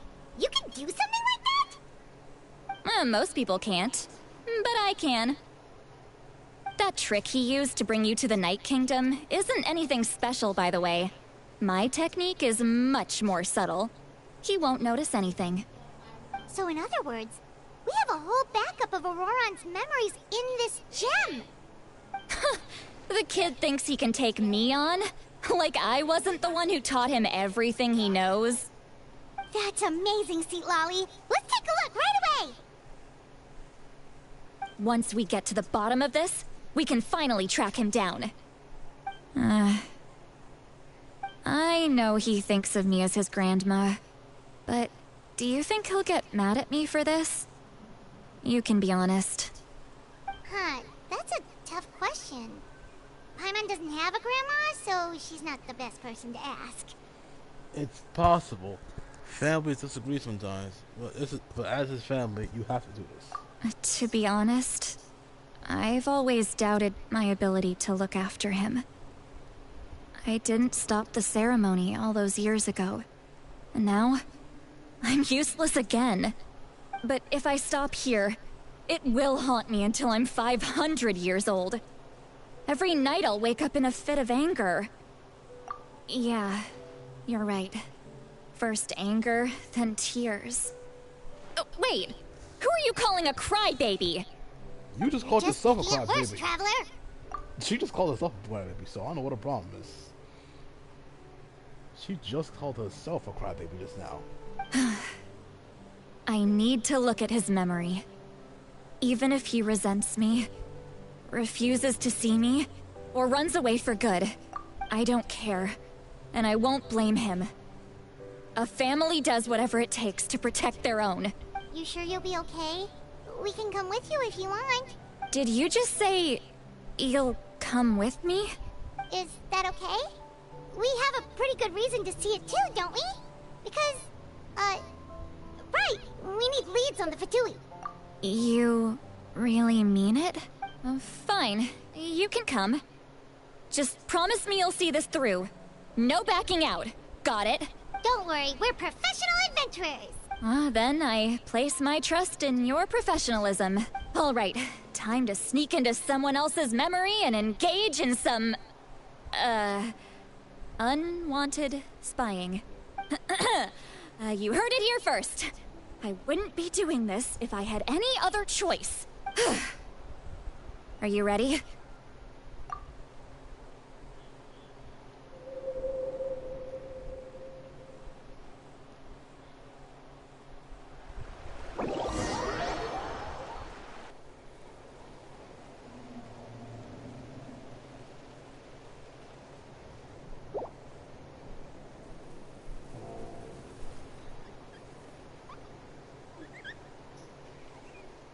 Look how good you're doing. You'll grow into nice big radishes in the future. And you? Aoife says you're taking up too much space, but I think you're a good tree. What do you think? Hey! How's it going, Auroron? Good. How are you, Uncle Okanbi? Can't complain. What you up to? Naming your vegetables again? No, just some idle conversation. Sounds fascinating. What did they say? They told me you were coming and that you would take some produce with you. Ace's husband is here. Only if you're offering. By the way, I ran into Aoife yesterday. He told me Chaska's fostering a saurian at his place. Said the thing trampled over a part of your radish garden. I hope you two didn't get into a huge fight.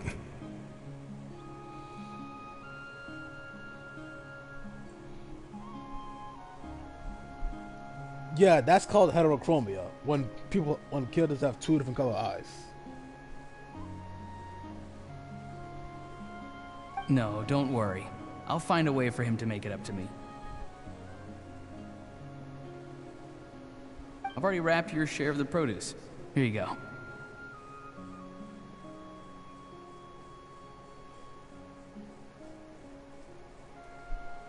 You really knew I was coming.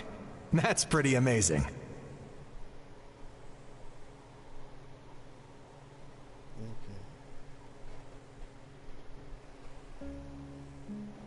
Light up the smoke and you can see the path through the shadows. That's what everyone says.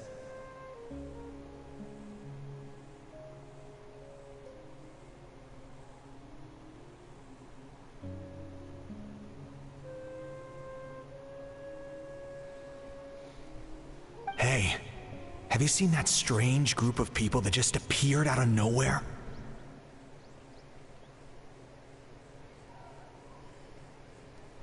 Appeared out of nowhere? I don't think so.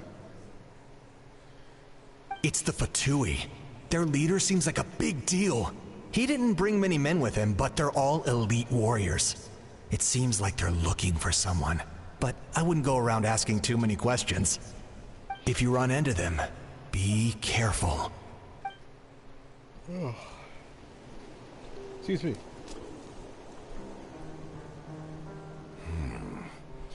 You're from the Masters of the Nightwind, are you not? Why do you live here alone? I enjoy living by myself out in the wild. I guess you're from the Fatui, one everyone's calling a big deal. Not an inaccurate description. I'm looking for someone who may be known to you.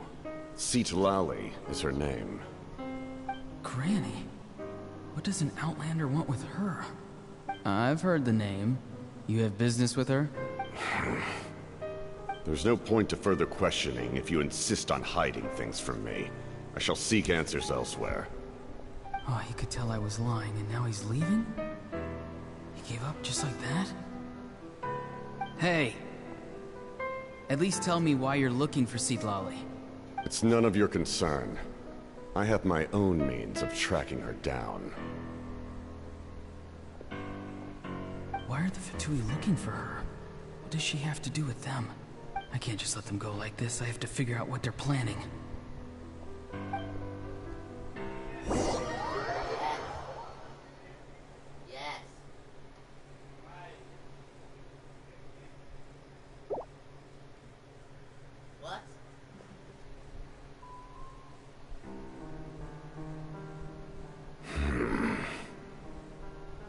They've just been studying the ley lines and asking for leads on Granny.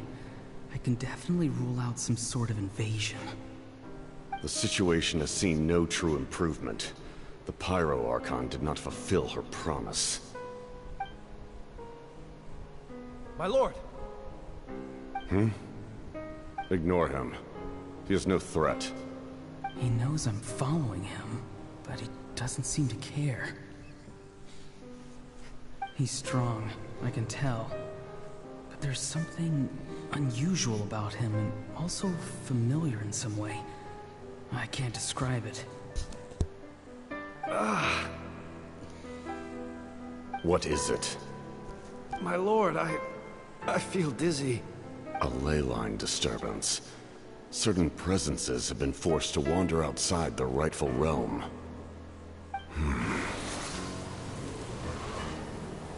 Oh, the captain is that guy. That was a spell from the Masters of the Nightwind. How did he know that? Is he sending those escaped souls back into the ley lines? Is the captain from Natlan? Maybe. I don't know. How did he do that so easily? Soulfaring is supposed to be extremely difficult. This could be related to why he's searching for Granny. I feel much better. Thank you, my lord. Think nothing of it. Stay vigilant, and continue to gather information. The Abyss could attack at any moment. If you notice any irregularities, assume drill formation and be prepared to fight. However, there is no reason to over-engage. Information is our first priority. Yes, sir. What is that? Alright. Alright.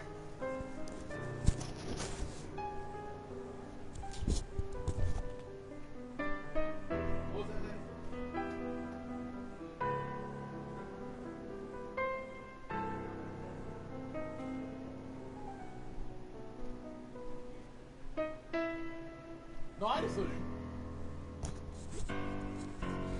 sorry about that. Let me check something real quick. Every bad guy turned out to be a good guy from out of nowhere. I don't necessarily think they're bad guys turn good guys out of nowhere. Like, we saw what happened with Signora. She was a bad guy through and through. And Child, well, he's sort of a wild card, so we don't really count. Wanderer, yeah, he started out as a bad guy, and to this day, he's still, like, he's not committing crimes no more, but he's still, like, kind of a jackass. And Arlecchino, Arlecchino's rough, because she's not even from Fontaine, she's from Conria. And on top of the fact that she did what she did out of the goodness of her heart, supposedly, it still doesn't really change the fact that she attacks Farina. And this guy, on the other hand, he seems to have similar motivations to Arlecchino, but we can't say for certain.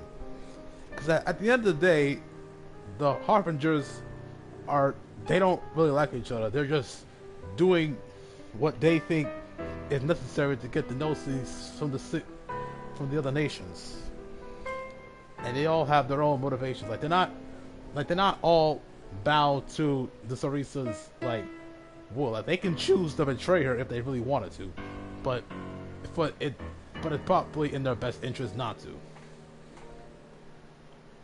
But there is a big question I got though. Why do all the Harbingers have such fire theme songs? Like, all the Kino's one was good, and this one is just, ooh, the chills, yo. I don't understand. Like, the music is top notch for real. Why are the Fatui fighting against the Abyss? Do they really mean us no harm? Because the thing about the Fatui is they always start off wanting to do.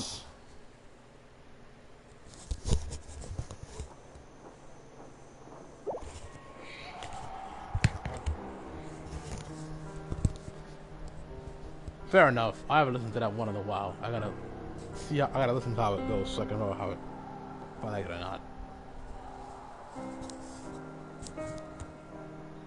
I've been following him this whole time and still they ignore me? Do they really not care? It seems like his subordinates refer to him as the captain. Never heard of him before. And now he's headed to the stadium. That's unusual. Oh, what is he gonna do? You two, with me. Everyone else, wait here as instructed. Send word to the other teams to retreat immediately if this fails. Yes, sir. He's going inside? But the Pyro Archon is in there. What does he want with her? Forgive me, my lord. Allow me to check one more time. Do you truly wish to do this? The time for idle observation is over. It now falls on me to act. This nation is out of time. What is yes, sir. Do? He just walked straight into the stadium. What is he gonna do? Oh, this is the fight. They're both incredibly strong. How long will they have to fight until someone comes out on top?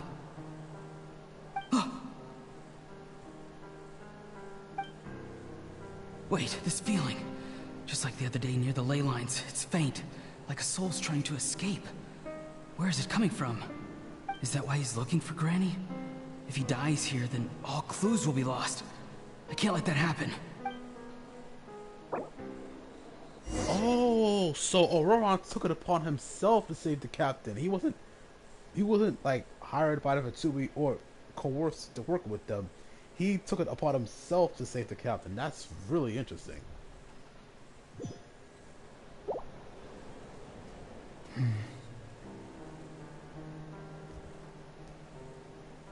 As for you, I must confess, I did not expect that little trick of yours to save the day. No matter how dense the fog, as long as the sun remains, we cannot turn day into night. She could have dispelled it. She simply chose not to. You don't have much time, and you're injured on top of that. What do you plan to do next? I'm beginning to see just how useful you may turn out to be. You heard something from here, didn't you?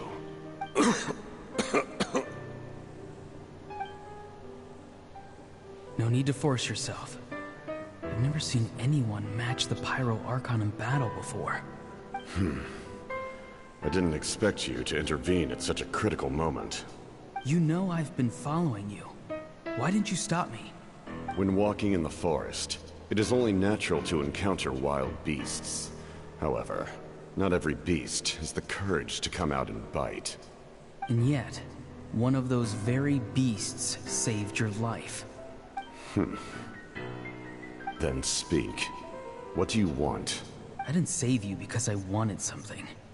My soul is more perceptive than others. I can sense that the ley lines are extremely weak.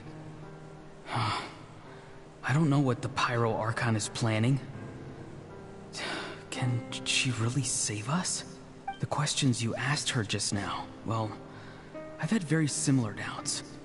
So, I felt like I had to help you. So, you can tell the truth. That was quite a reckless decision to make. I'm not sure you realize that. There's no turning back for me now. What I did back there is going to get me in a lot of trouble. You attacked the Pyro Archon in broad daylight, and I used my spell to save you. A single glance was likely all it took for her to recognize my tribe. So, we're in the same boat. You seem to care little for my thoughts on the matter. It's too late for that. Start from the beginning. Why are you looking for Citlali? Do you know her? Explain your relation to her first. I know you two are acquainted. It was obvious the moment I mentioned her name. Citlali is my elder and my teacher. She taught me everything I know. It's my duty to protect her. If you truly wish to protect her, you should have let me perish at the Pyro Archon's hand. Yet, you chose otherwise. Do I really need to tell you what that means? I want to do something to change Natlan for the better. Something I can accomplish with my own two hands. You're stranger than anyone I've ever met. But maybe, just maybe, you can show me the way. Strange? Citlali is said to be the legendary Granny Eatsley. Someone capable of communicating with the Wyob. And the Wyob are the key to information on the Night Kingdom. Why do you need knowledge on the Night Kingdom? That is not something you need to know. Don't forget, I saved your life. Do you not believe the Fatui capable of betraying a debt? Oh yeah, I didn't even notice that. It's like a humanized race, I should say. People can lie, but souls cannot. I can tell there's a weight to your soul, a sense of justice. You may not live among your tribe, but you certainly know their tricks. I apologize for my rash judgment. You are more capable than I imagined. Let's go. We'll see if you have what it takes to join my plan.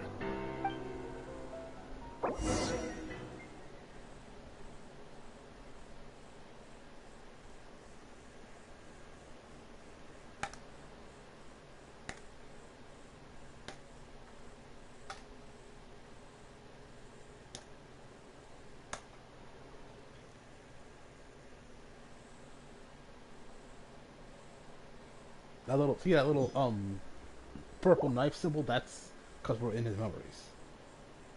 I see. Interesting approach. Worth trying, I think. Rather than weaving a net to protect the ley lines, this method would address the root problem by reconstructing the ley lines themselves.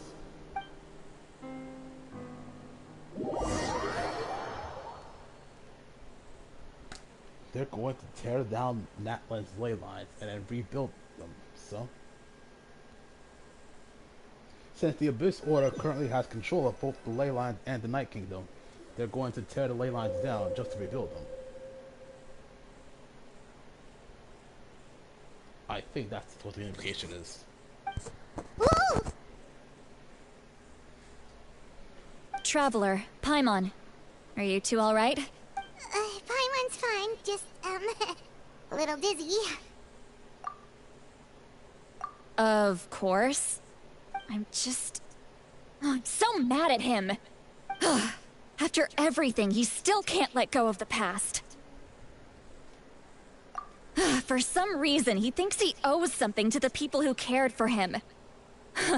Stubborn, self-righteous fool. Where's that gonna get him? Now that he's all grown up, he thinks no one can tell him what to do? He thinks he can just run away whenever he wants. I'll show him. If he tries to run one more time, he's got another thing coming. Glad someone has the priorities straight. Maybe stubbornness runs in the family. Like grandmother, like grandson, as they say. Is that supposed to be a compliment? Huh, that kid's got nothing on me. Yeah, okay. Anyway, back to what we just saw. I don't even know what to make of it. Someone's being a protective mom. Yep.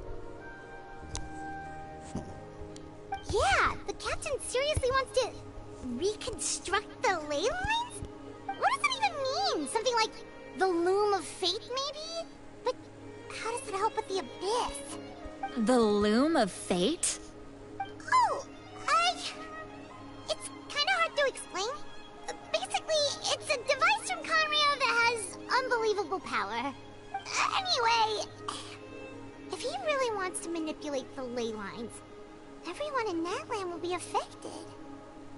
Oh, this is big. Which means the captain has been honest from the very beginning. Auroron's memory proves that. Why is he so obsessed with saving Natlan? Oh, we've got to tell Moeka about this right away. Yes, she needs to know about this. Now.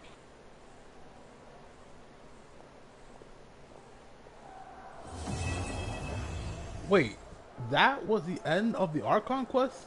Seriously? No way. Oh, I'm about to say, thank God. Alright, well, I'm gonna go to the bathroom real quick and then we'll, actually, no, actually, here's what I'm gonna do. I'm gonna go to, Ace's,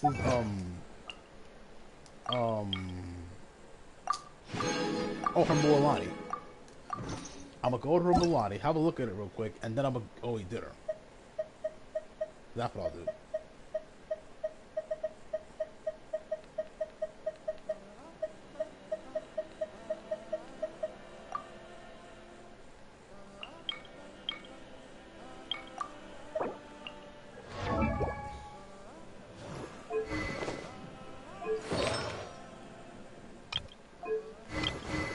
I see you managed to get a synergy weapon. That's good. Woo!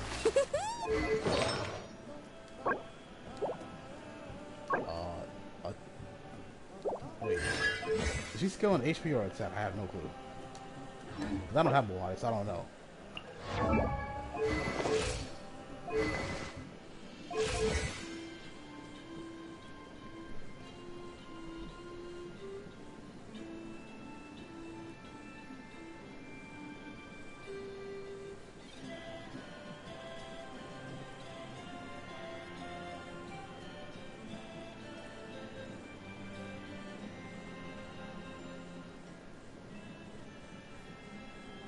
Hold on, I'm looking up Mulati's stats right now. 'Cause I don't know if she scales on HP or attack. I gotta look this up.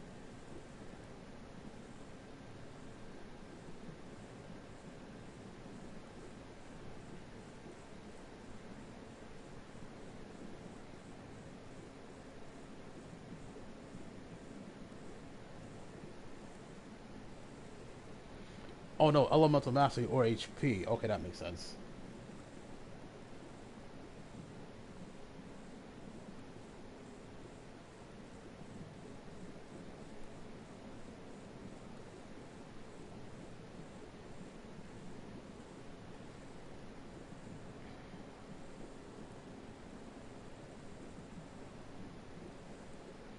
Strong elemental mastery buffs or EM weapon can devalue EM main stats. HP circle is primarily an option for crit damage weapons as well.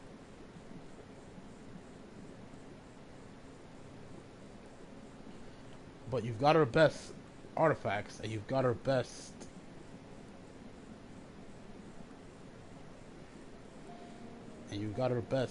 weapon. So you gotta figure out if you got her best main stats on this thing.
Okay, you got a crit rate goblet. I would personally switch it to crit damage because of the fact that Obsidian Codex already gives you a bunch of crit rate. So, I mean, you've got a lot of crit damage already on your main weapon. So I see why you went for crit rate. But the thing is, with this, assuming you got this to level 20, you'd be at 30 something crit rate on top of. Yeah, so that would take you up to like 71. Well, actually, no, that's actually fine because then you'd have a equal balance of crit rate and crit rate 1 to 2.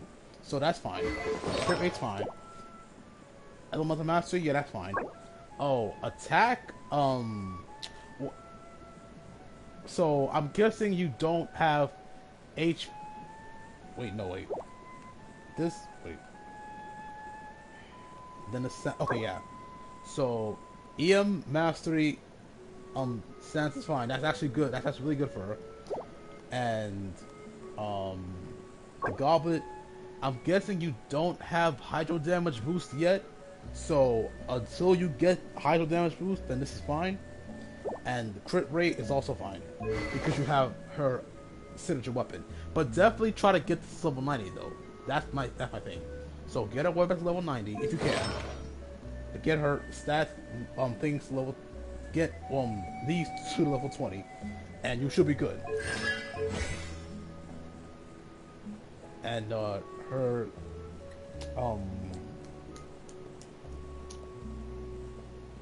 talents are good too. Wait, while I'm here, I just want to check your sign up real quick. Okay, Moon Chaser and Go to Dreams. I don't really understand HP and defense on these two. Maybe swap those out for a lethal damage boost and crit rate, maybe. Okay. All right, that makes sense. All right.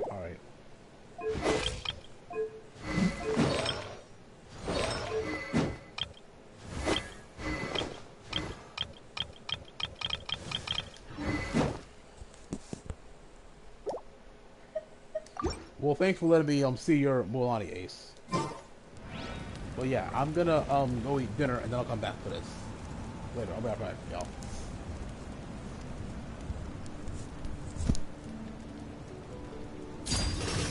Transfixed.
Something you wish to report? Go on. You have my undivided attention.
What could the children be up to?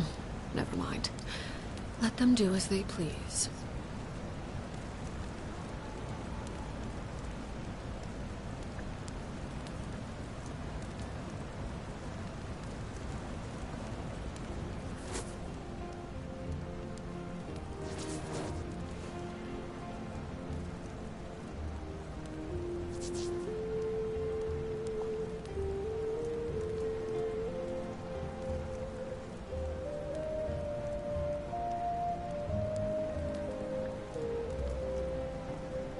Something you wish to report?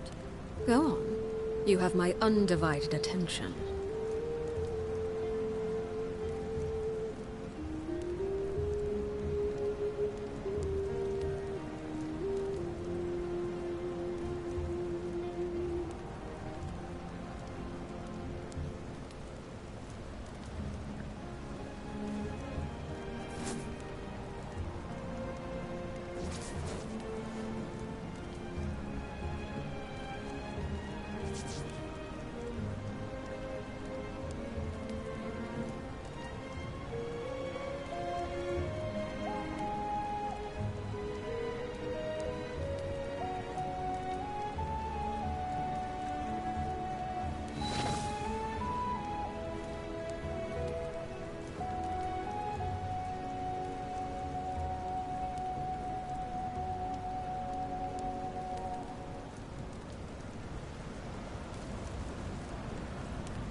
Staring into my eyes is ill-advised. I can't promise you'll like what you see.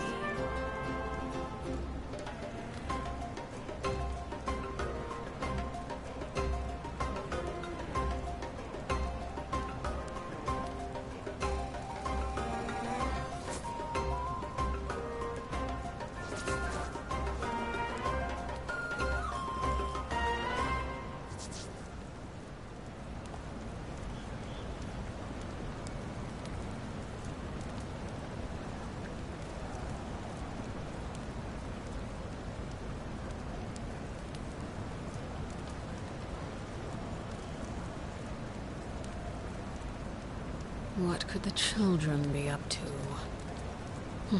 Never mind. Let them do as they please.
Something you wish to report? Go on. You have my undivided attention.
Staring into my eyes is ill-advised. I can't promise you'll like what you see.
What could the children be up to?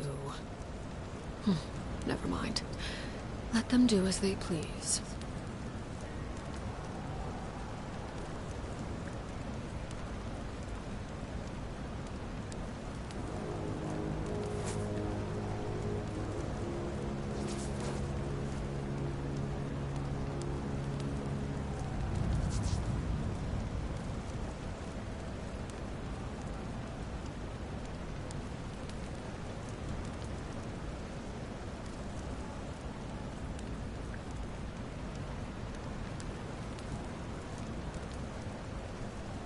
Something you wish to report?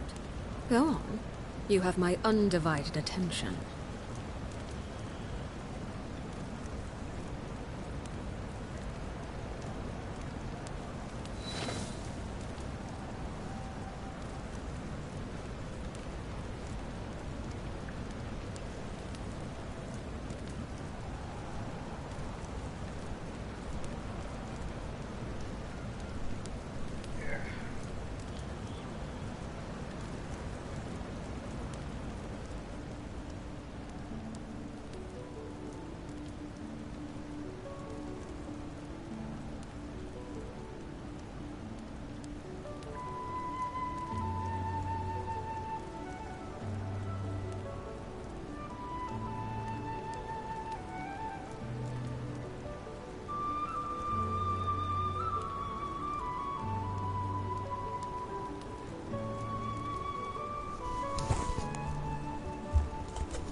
Alright everyone, I'm back. Sorry to keep you guys waiting.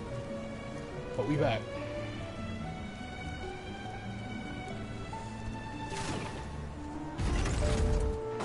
Now we gotta talk to Rika about the cap.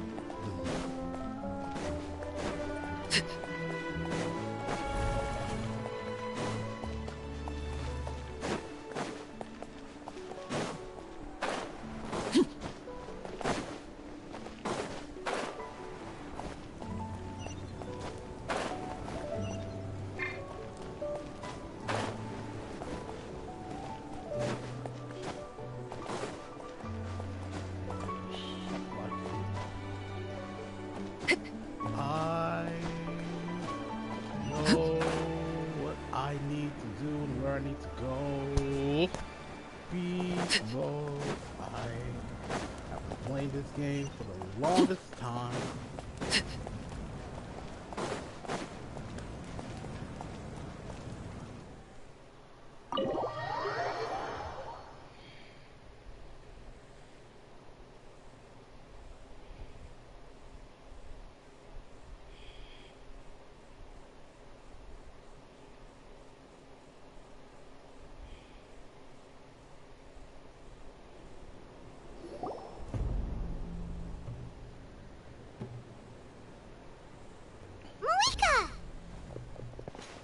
Traveler, Paimon Sitlali. Perfect timing.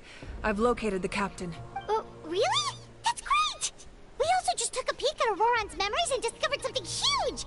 Oh, all with his granny's permission, of course. Or no, actually it was... Calm down, Paimon. I'll take it from here.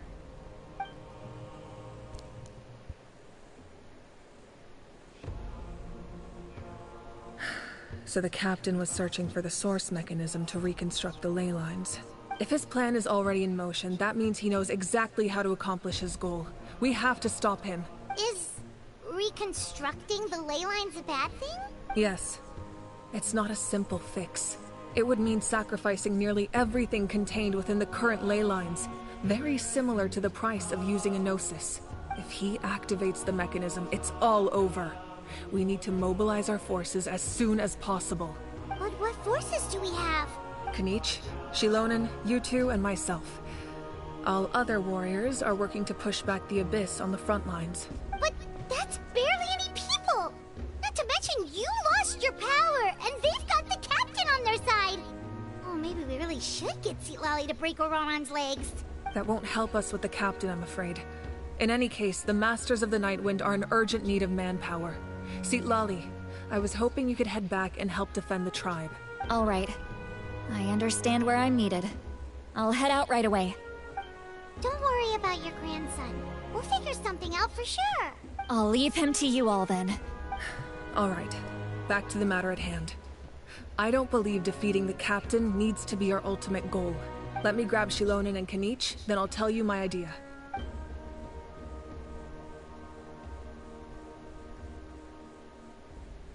As you all know, Auroron is working with the captain and we need to stop their plan. The captain is a formidable opponent, but that shouldn't deter us. In any case, a head-on confrontation isn't the best way to solve the issue. Their plan hinges entirely on a single element, the source mechanism. If we leverage our forces, we can destroy it, and then success is ours. We'll head out together. In the event that a confrontation becomes inevitable, I'll stall the captain while you advance. No, you're our leader, and you've lost your power. You shouldn't be the one to face the captain. I agree with Kanich. The two of us can handle it. Listen to my plan first. Kanich, I want you and Ahau to launch an assault from the front and break through the Fatui defenses. The captain won't be on the front lines. As a seasoned warrior, he'll be stationed in close proximity to the device to ensure its protection. So, you want us to lure him to the front? No. The purpose of the frontal assault is to gather the Fatui forces in one place. That way, it's easier for the rest of us to avoid them. Shilonen, I need you to do what your tribe does best, and dig a tunnel from the outskirts of the ruin. Once we get close to the device, we just need to destroy it. So, Shilonen is launching the main assault. Exactly. The Traveler and I will join her as well. No one can create a distraction better than you, Kanich, not even myself. By combining our strengths, we just might manage to break through the captain's defenses. Leave it to me. Understood. Then we should head out now. Just promise us you won't do anything reckless. You cannot face the captain straight on unless you have no other choice. You mean everything to us. Losing you would be the worst possible outcome. I'll also try my best not to let things get to that point. Thank you, everyone. You have my word. I'll proceed with caution.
Alright, this is the place.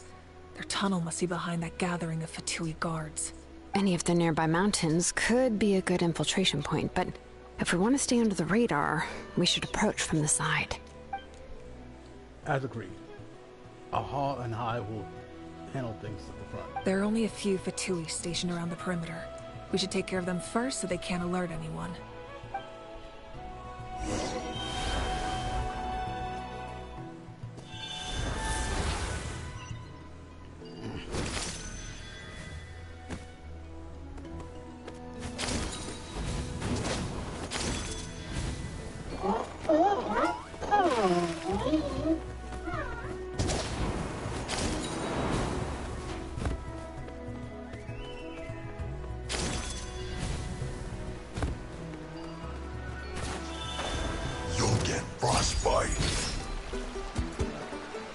Fallen leaves adorn my...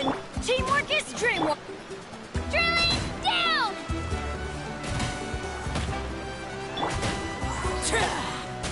All right, that's done.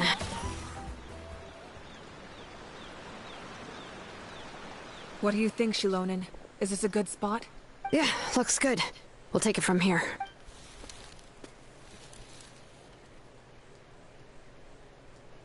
I can see the inside! Perfect. We'll keep going. The rest of you should head back. Things are about to get dangerous. All right. Please, take care.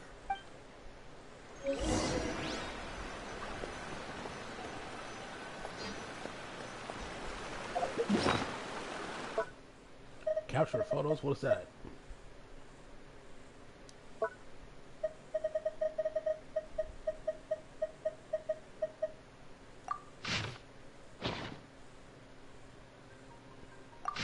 Oh, okay, so this is where the secret source is. Okay.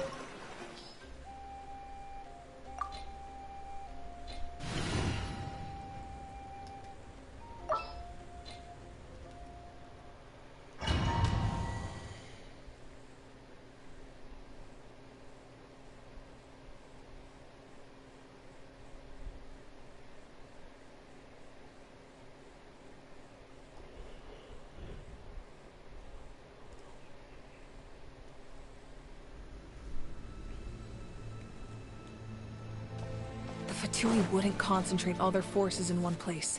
There's sure to be guards on the inside, so stay sharp. Oh, nice job smashing those rocks, Moika. You look super cool. Ah, that was some expert level rock clearing, even by my tribe standards.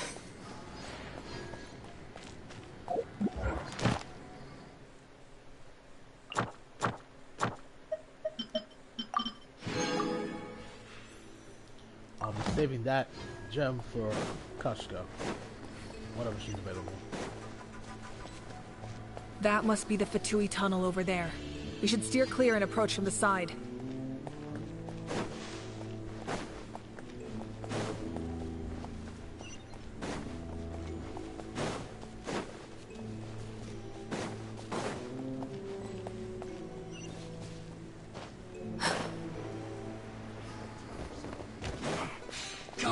Overrule! Into the wind! As one with wind and cloud! Everybody stand!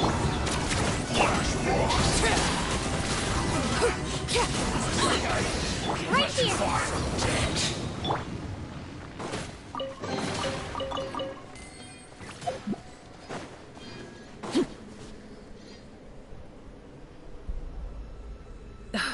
This spell is from the Masters of the Night Wind.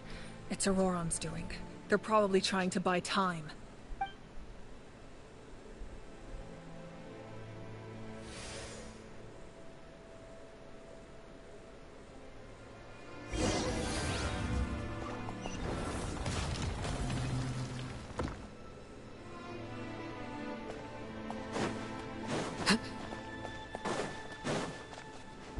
These wheels are relics from ancient times. We should try to restore them.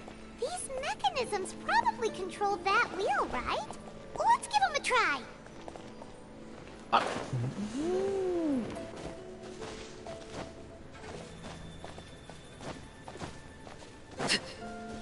Okay, so that wheel has to match with the one in the photo we got from the Vienna of the Fatui. And the photo is right here. Yep, we gotta make it match that shape.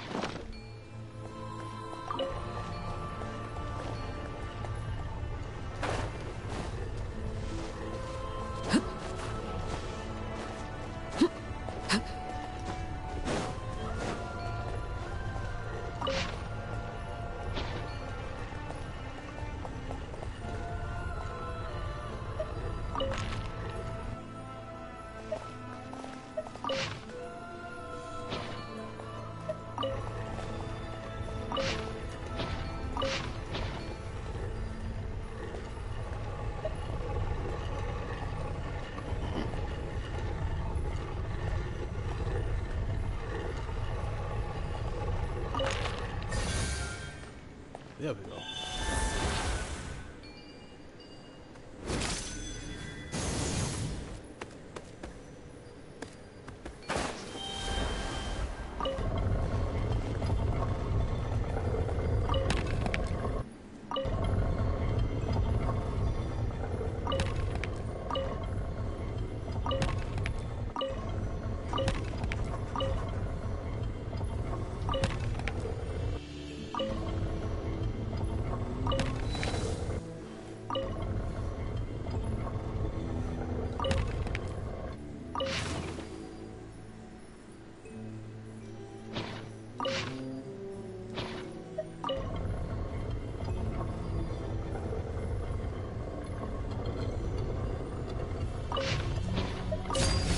Transfixed!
Why can't I figure this out? This makes no sense.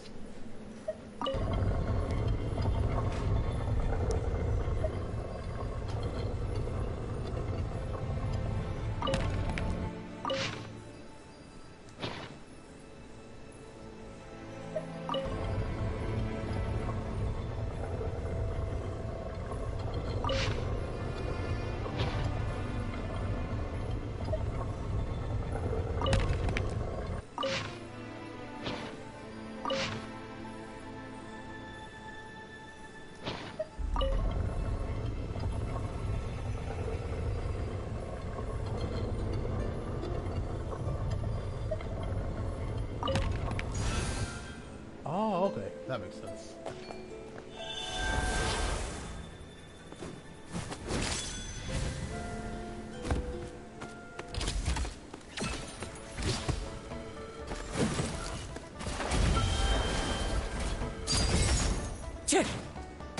Clouds hide. The birds come. I'm going in! Clear the area! Shipping!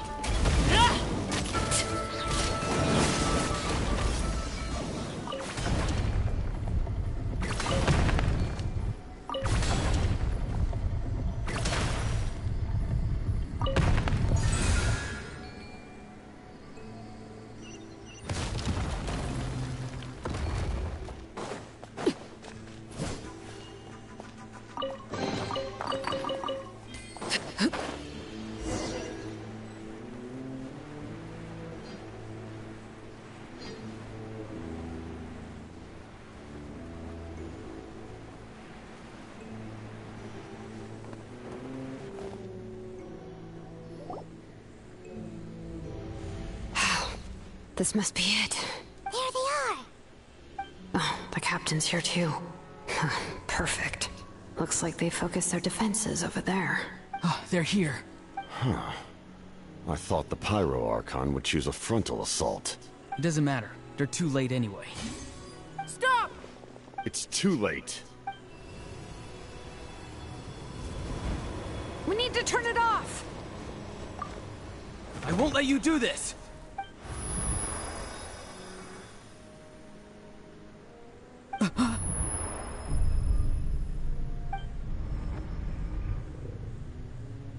The sound of... lament? What was that sound? It was like a piercing cry! Now's our chance to turn off the device.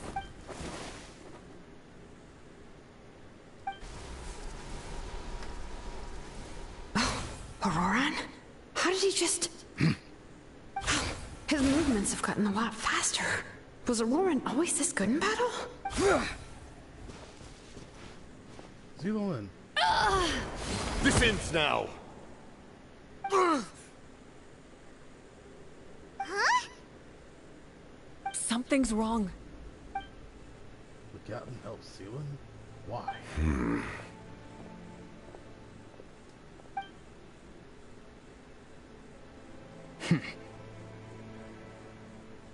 You are not Auroran. Who are you? What? Commander. You...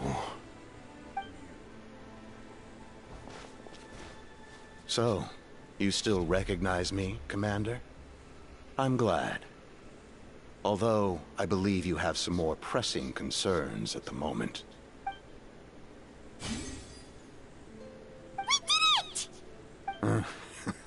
You see? You indulge your sense of honor for just a moment, and now you've lost your chance. Even now, you're still the same as ever. His voice is completely different. Is someone inhabiting Auroran's body? Stop worrying about other people's survival, about their losses and sacrifices. You just need to win. That must be why I've returned.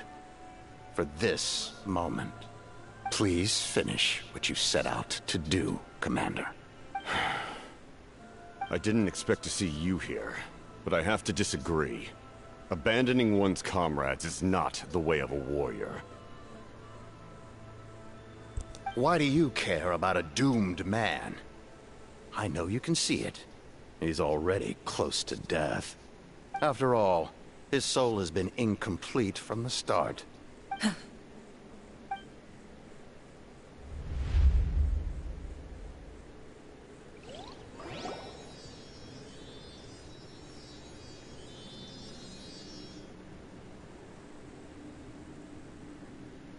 Oh, someone said I'm close to death.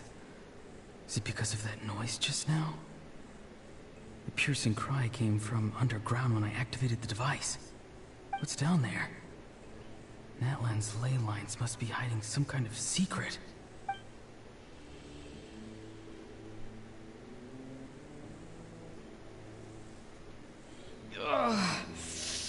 Am I dying? Oh, no. It's too soon. Ah, Aurora, it's you. What'll it be today? Oh, why the long face? Don't tell me you still haven't let that go.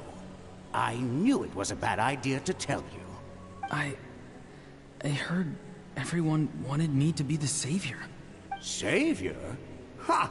Sounds nice, doesn't it? But, does such a person truly exist?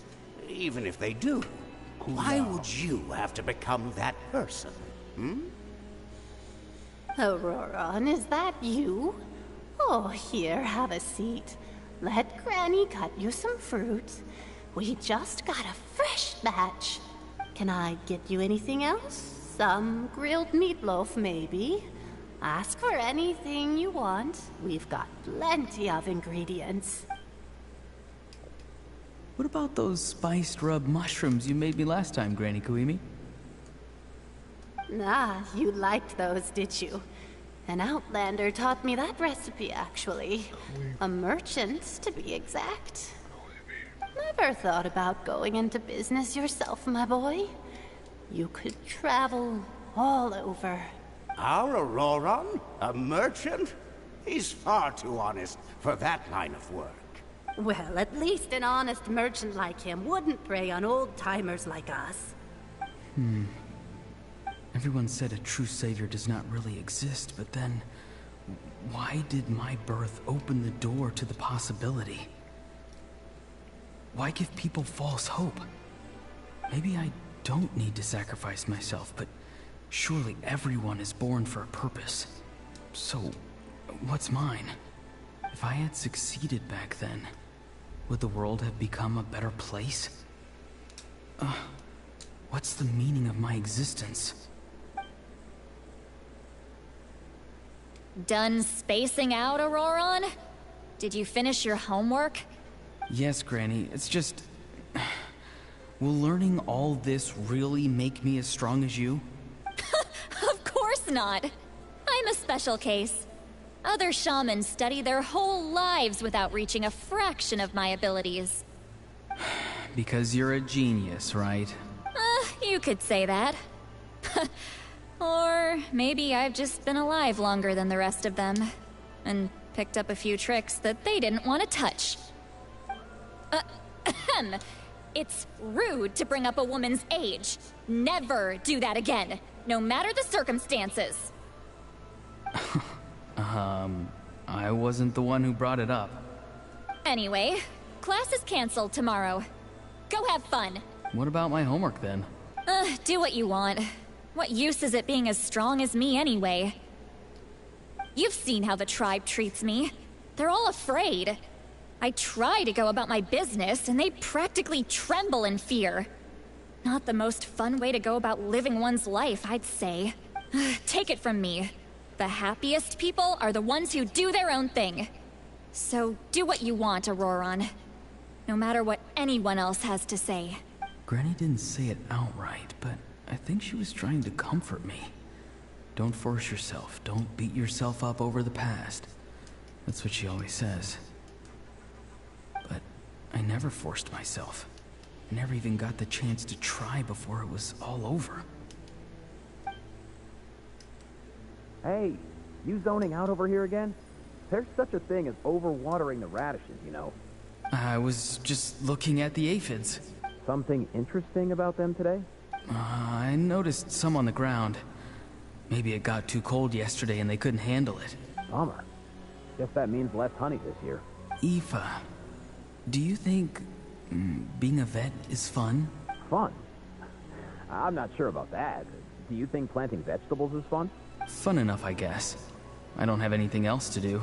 Exactly. Most people live like that. No special purpose or calling. That's just how the world works. Oh, jeez. That troublemaker's at it again. Auroron, my man, come inside and give me a hand, would you? Why should I? I thought being a vet was no fun. Well, I guess there is a fun part. Trying to outsmart these rascals. Come on, give me a hand. Maybe Aoife was just too nice to tell me the truth. That attempting something above your capabilities will kill you. My soul is unstable. I only survived because I had people to help keep me in one piece. A part of me has always been missing. That's why the other spirit said I was close to death, but... Why struggle? It's a miracle you were even born. Just close your eyes and wait for death. Oh, that guy's from Conria. The Eclipse Dynasty, specifically. It was you. The thing that came out of nowhere. Thing? I'm a warrior. Far stronger than a weakling like you. I'm not weak. There's just a limit to what I can do. And that's exactly why your fantasy is so ridiculous. You really think a useless thing like you can save the world? Useless? Savior? Ha! Sounds nice, doesn't it? But, does such a person truly exist? Even if they do, why would you have to become that person? Exactly. Most people live like that. No special purpose or calling. That's just how the world works.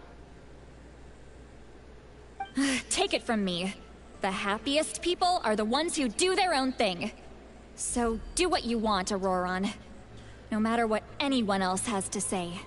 But I don't want things to end here. Auroron? It's all right. We'll take things from here.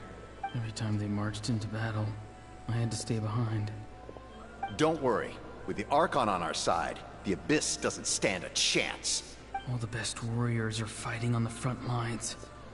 I want to do my part too. Both of us are bound to disappear. But your end will come sooner than mine, because you've been broken from the start. Once your soul shatters into pieces and dissipates into the wind, I will take temporary control over this body. I will serve my commander until the end.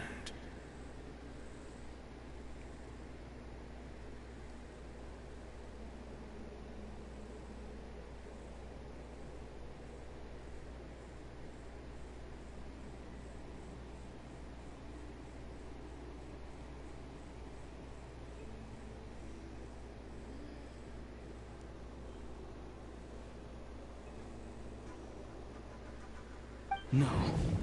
No, this isn't right. My life can't end like this. I still haven't done anything important with my life. My end will not come first, and I'm not giving up. I can't die here. No! I won't die here!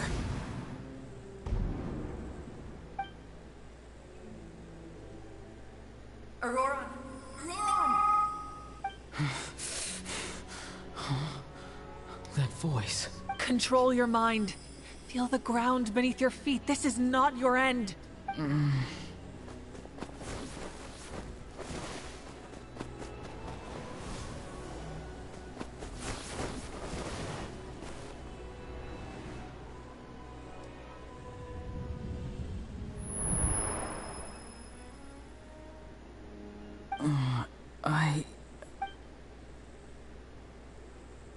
Oh, the captain stayed behind. Interesting. His eyes are open! He's alive! Well done. You managed to do the impossible. Uh-huh. What do you mean? Don't try to talk. Focus on holding yourself together. I can't believe the captain did that. Maybe he thinks of Auroron as a comrade. He was helping to rein him in all this time. That's the only reason I had a chance to turn off the device. I'm fine now.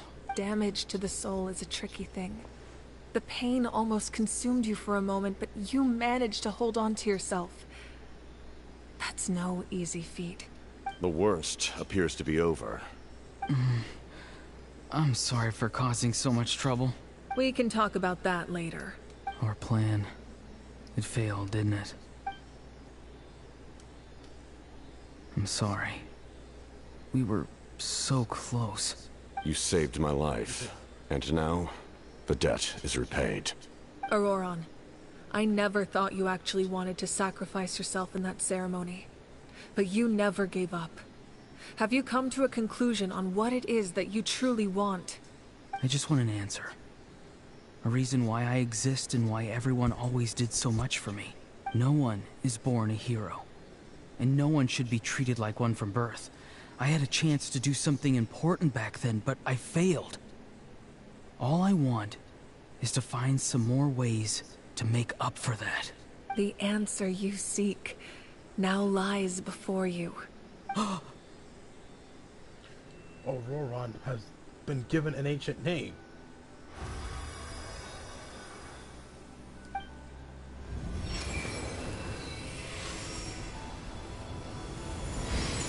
You are the inheritor of my name. The hero from the Masters of the Nightwind, who shall fight for this generation. Fascinating. You're not the person that the others thought you were. And yet, you're also not the kind of person that you thought you were. It can take a lifetime to truly discover who we really are. Like you, I never thought I had what it took to be a hero. I was too cunning, too self-absorbed. But in the end, I sacrificed my life for this nation. Now, remember your name. Even if others will see a different meaning, it still symbolizes your nobility and yearning. My ancient name. BD. It means devotion. You will give your all, not for the sake of a heroic death, but to do justice by the answer you found for your life. For that answer, you will offer all of your strength and be born anew. Through your devotion, you will prove your worth. Having foretold his own death, the omniscient man holds a feast in celebration. Let us raise our cups in honor of his heroism and send him off with this final tribute. For at last, his wish is now fulfilled. It's nice to see you again, Sunhudge. With your recognition, we now have the 5th hero of this era.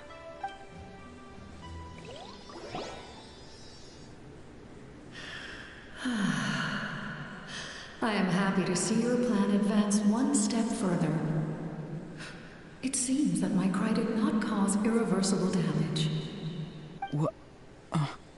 What is that voice? Just as I thought. The Lord of the Night has awakened.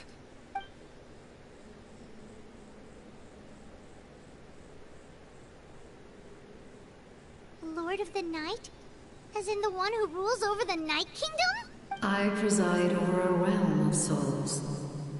Due to my limited power, sleep is the only way I can extend my existence. When you activated the device, I awoke and could not hold back my cry. It is a sound that agitates souls. Most of you are unaffected because your souls are intact. But with a damaged soul, the effect on your friend was heightened, and his soul almost shattered as a result. And yet, his soul remains in one piece. He managed to overcome this obstacle through sheer strength of will. A truly impressive feat for a human. So, was that what caused all his strange behavior earlier? No. An additional soul was affected. It tried to take refuge in the missing part of your friend's soul, but was ultimately expelled. However, this soul does not hail from Natlan or the Night Kingdom. Its origins remain a mystery to me. Activating the source mechanism was supposed to reconstruct the ley lines. Why did it awaken you instead? Because I was the one who originally constructed Natlan's ley lines, otherwise known as the Night Kingdom. The ancient battle between the Descender and the dragons destroyed the corner of the world, allowing the Abyss to invade. Natlan's ley lines took the worst of the damage.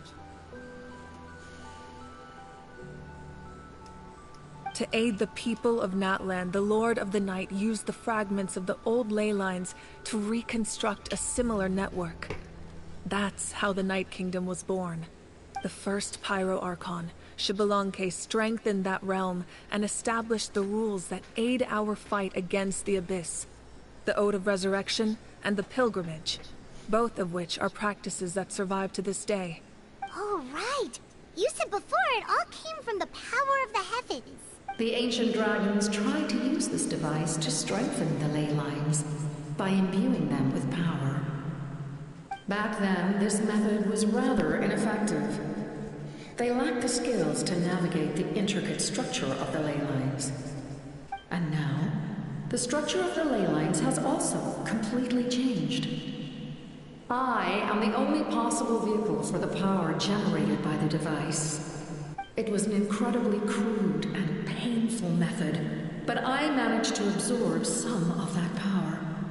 Now, I can speak to you like this and provide you with aid, such as rebuilding the ley lines once more, at the cost of my own existence. But why would you make that kind of sacrifice? The people of Natlan worship me. and call me their lord. In the ancient past, before we died out, we were also known by a different name. Angels. But adventurers like you are probably more familiar with our devolved form. Seelies. No wonder there are Seelies around here. A Seelie also helped us in the Night Kingdom! Few angels remain in Natlan, so the same is true of Seelies. Everyone rallied around me and offered their power to humanity to reconstruct the ley lines. Now, I have witnessed your determined pursuit for survival, and I have become your faith. I am very pleased. Moika, inheritor of Shibalonke's will, and leader of Natlan. Despite all the obstacles and misunderstandings, I have awoken, and the efforts of this Harbinger and the young hero have imbued me with power.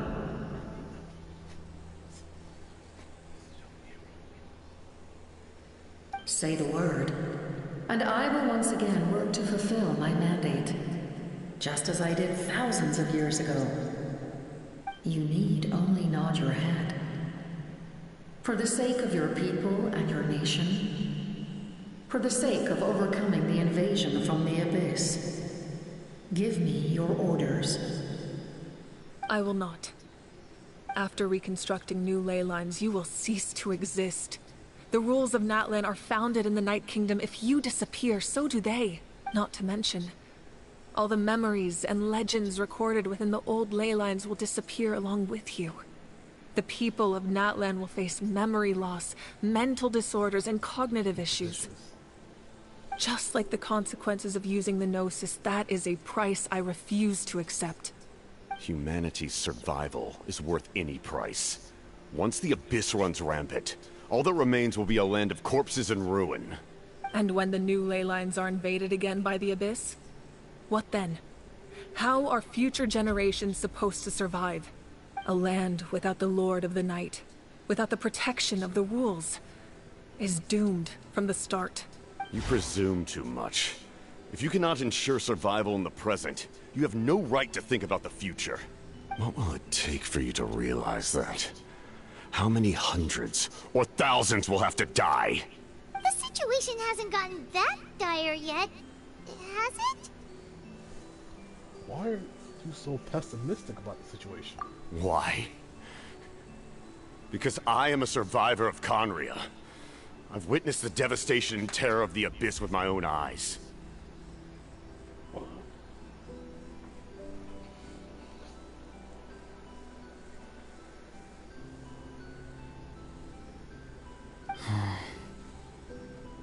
Conria? That's right. My family, my comrades, my homeland, we're all lost to the Abyss. It is an unforgettable pain. One that no amount of time could ever dull. Not even 500 years. You've experienced something similar, Mawika. You should know exactly what I mean. You're right. The pain, the regret, the catastrophe. They all haunt my dreams to this day. If I could go back, I would reject all false hope. I would do whatever it took to ensure their survival. You have that chance before you now. Why do you refuse to take it? Because we don't have the right to make that decision. We love this world because it contains everything we hold dear. Everything that has happened here has moved us, shaped us, and turned us into who we are today. Giving up our memories and history would mean rewriting everything. The people of this world would then become fundamentally different beings, their physical bodies the only connection to their former selves. Even so, given enough time, a new civilization would inevitably flourish. If you believe in humanity, you should trust in their ability to create a new future. Or, history could repeat itself. The Abyss could invade once more, and it would all be for nothing.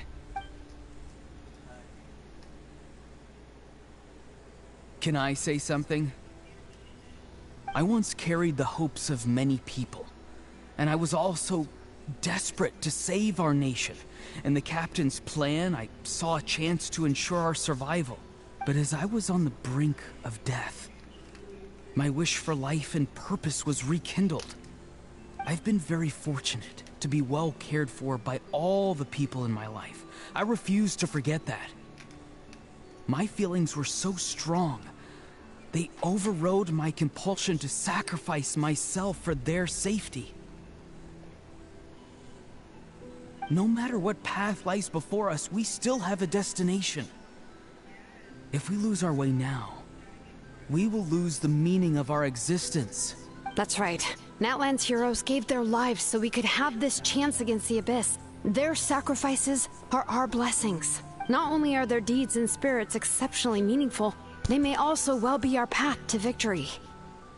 I don't want to give up just yet. Yeah, we're just one hero short. The power from the device will allow me to remain awake for some time. I stand at the ready should you change your mind. Even if you fail, you need only send someone my way. My offer still stands. Humanity is truly remarkable. Even the gods in the heavens hold you to be special. Even now, you stand before me, dazzling, like the sun. You must have a profound connection to this land since you're so determined to save it. But what are you really trying to protect? The land, or its people? Pretty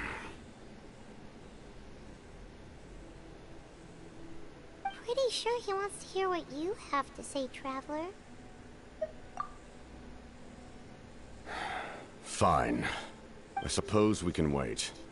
Now that Auroron has inherited the memories of his forebear, there's only one hero left. Your plan does have the potential to generate the best outcome. In the meantime, you shall have the aid of all the Fatui under my command. Thank you. Having such a powerful harbinger on my side is a big advantage. I know we may never completely see eye to eye on what it means to protect life. But for now, I'm willing to fight by your side.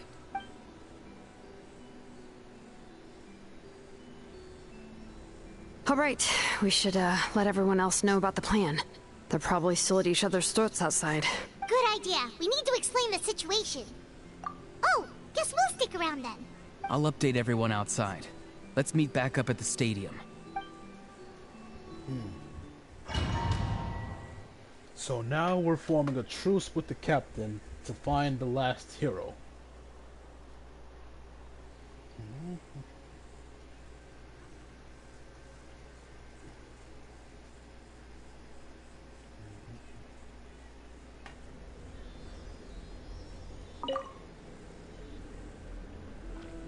You come to me with many questions, and you should be rewarded for your bravery. Ask, and you shall have the knowledge you seek. They do not like being mentioned by name by any living being, be it an ordinary human or one of the seven. They prefer to remain in the shadows as shades. The one you wish to know about? I call her the Ruler of Death. She helped Natlan establish the rules. It was also under her guidance that I created the Night Kingdom. It was an expression of love, as well as an act of reparation. She was seen as having significantly overstepped her authorities as a shade, which quite displeased the almighty... heavenly principles. She succumbed to self-pity as a result, and no longer cared if others discussed her identity. Even so, her existence remains unknown to all but a select few. Self-pity? Please don't tell anyone I used that word. I'm just trying to speak plainly to conserve energy. You come to me with many questions, and you should be rewarded for your bravery. Ask, and you shall have the knowledge you seek.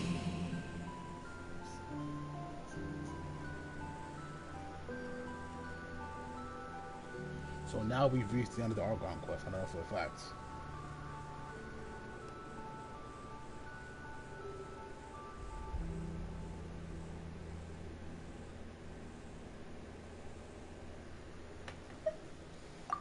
not familiar with that concept. The device is capable of weaving and creating ley lines, you say? Even I cannot create something from nothing. I can only reconstruct the ley lines by reassembling the yet intact components into a new structure. If that power were available to the people of Natlan, they might have a new option against the Abyss. You come to me with many questions. And phlogiston is Teyvat's primordial form of energy. The heavenly principles used phlogiston as a basis for the creation of elemental energy, to develop a power to better counter the Abyss. Have you heard of the concepts of the light realm and the human realm? That explanation might take too long. Light refracts into 7 different colors, which we collectively refer to as a rainbow.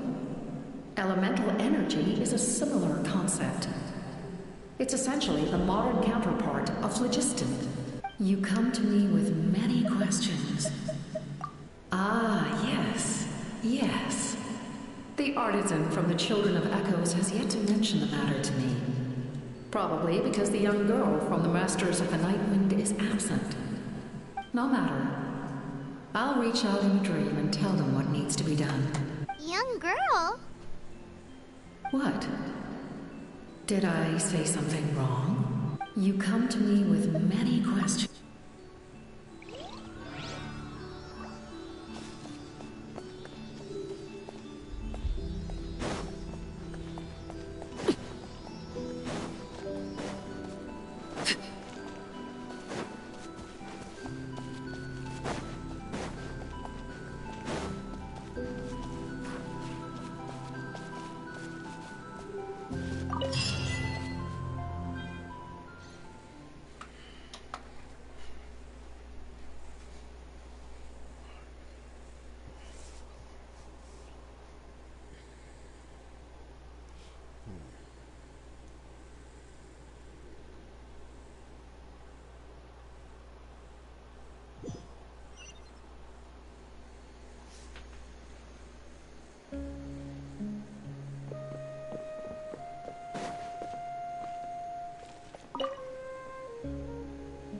The captain says a group of us need to stay behind to guard the source mechanism. It's extremely important. Of course, you're free to come and go as you please.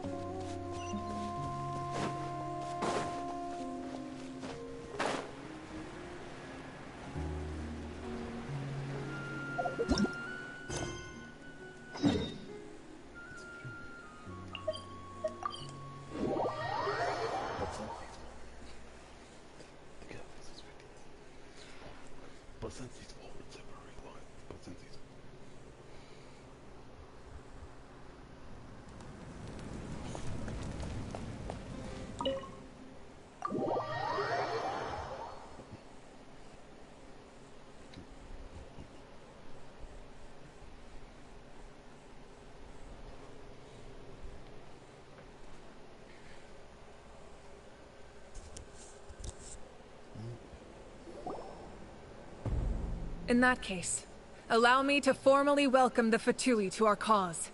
We now face a common enemy. It's time to put our differences behind us and look to the future. As for Auroron, his actions may have been out of line, but I don't intend to punish him right now. I'd rather give him a chance to prove himself. A magnanimous decision. We're back! Whoa, seeing the two of you chatting like this, Paimon almost feels like she's dreaming. This may be an unexpected outcome, but a favorable one nonetheless. Now that we're all here, I have some questions of my own. Tell me, how did you discover the source mechanism? We weren't getting any closer to obtaining the Gnosis, so I had my men scour Natlan for a different option. Auroron helped as well. We tracked down 3 scholars, Abarawa, Bosomtwe, and Kushtal, and combined the results of their research to locate this ancient device. I've never heard those names before. Seems like my own investigation failed to locate some critical personnel. I'm just not sure how I missed them. Strange. Perhaps they simply live in seclusion. In any case, their results speak for themselves. That's true. Now we have another option at our disposal. Compared to using the Gnosis, our current plan will buy us some time. And if all else fails, we still have this plan as a last resort. Even though executing it will come at a heavy cost. But that means making everyone forget their past! We should definitely try to avoid it if we can. Oh, actually, speaking of the Gnosis, how did you know what it could do? That story begins with the Cataclysm 500 years ago. I failed to save Conria from the rampage of the Abyss. When the situation became unsalvageable, I fled to Natlan with the remainder of my platoon. Only to find that Natlan had fallen victim to the same tragedy. I defended this land for quite some time, and, in the process, met the chief of the Masters of the Nightwind, Aizu. I'm sure many people viewed Conria as the cause of the tragedy. But Aizu was kind to me all the same, and even helped me in my time of need. From that moment, I made it my mission to aid Natlan. In battle, a warrior fights to win. Even though my homeland was lost, I was already committed to this fight. Together, Aizu and I fought many battles and overcame countless hardships. However, he was unable to escape his fate. And, in his final moments, told me the secret of the Gnosis. So it was him. He recommended using the Gnosis on several occasions, even before the tragedy. But I turned him down each time. You knew him, and you fought for Natlan all those years ago. Why don't I recognize you? Oh, Ace, you actually ended up missing a lot. So, what happened was that we told Mavuika about the captain and Oroan's plan, right? And then they went underground to look for some device called the secret source, or the source mechanism, that would function similarly to using the Gnosis, right? But the problem was that in doing that, it would erase everyone's memories of Natlan. So the travelers tried to stop that, and then during the brief fight between, well, not a fight, let's say, but like when they were trying to stop him, Oroan more or less passed out, and he started seeing visions of his past, more like people he really cared about.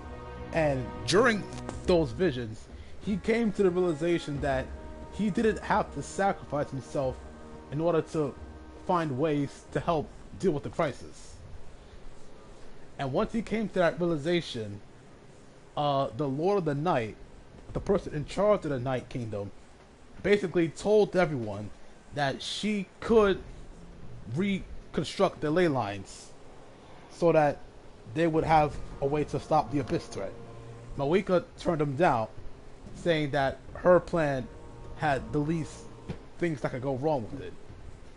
The captain obviously disagreed, saying that they still needed to use either the Gnosis or the source mechanism to rebuild the ley lines. But eventually, Ororan managed to convince the captain that Mavuika's plan was the way to go. So now these two have formed a temporary truce, so to speak. So now we have the Fatui support in the upcoming crisis against the Abyss. And now we're learning how he managed, and now we're learning how the captain managed to get all this information. He spoke to 3 important scholars who seemingly lived in seclusion. And we actually also learned that the captain, he's actually from Conria. He was part of the tragedy from 500 years ago. He failed to stop them, and when Conria was destroyed, he fled to Natlan. But Natlan had also suffered a lot of casualties, so he stayed behind and fought in a lot of more battles alongside the then chief of the Masters of the Nightwind. And that guy also suggested using the Gnosis too, something that Mavuika was against. So if he's been fighting the Abyss in Natlan as well as in Conria, it was a bit confusing as to why Mavuika doesn't know him. But we're about to find that out right now. It must be the mask. Yep.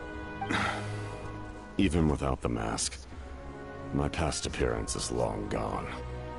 Even with the curse of immortality, the flesh still rots. Wait. Seriously? Wait, do you know someone named Dainsleif? That problem doesn't seem quite so extreme for him. You've met him already? Oh, and he knows Dainsleif. Okay, so there's that too. Yeah, a bunch of times. Sounds like you know him too. During the Age of Conria, all I knew was his name. The last time I saw him in person, he was traveling with the princess. Oh, so even he's calling the traveler's sibling the princess. That's interesting. He carries a degree of pain and hatred that far surpasses my own. Back then, you said you didn't want to fight me. Was that because of my sibling? Yes. You're the brother of the princess. Given the role I held in Conria, I would prefer not to harm you. Although, this is likely a self-imposed burden. If the princess saw me now, I doubt she would even recognize me. As for your question, I don't know how Dane managed to slow the deterioration of his body.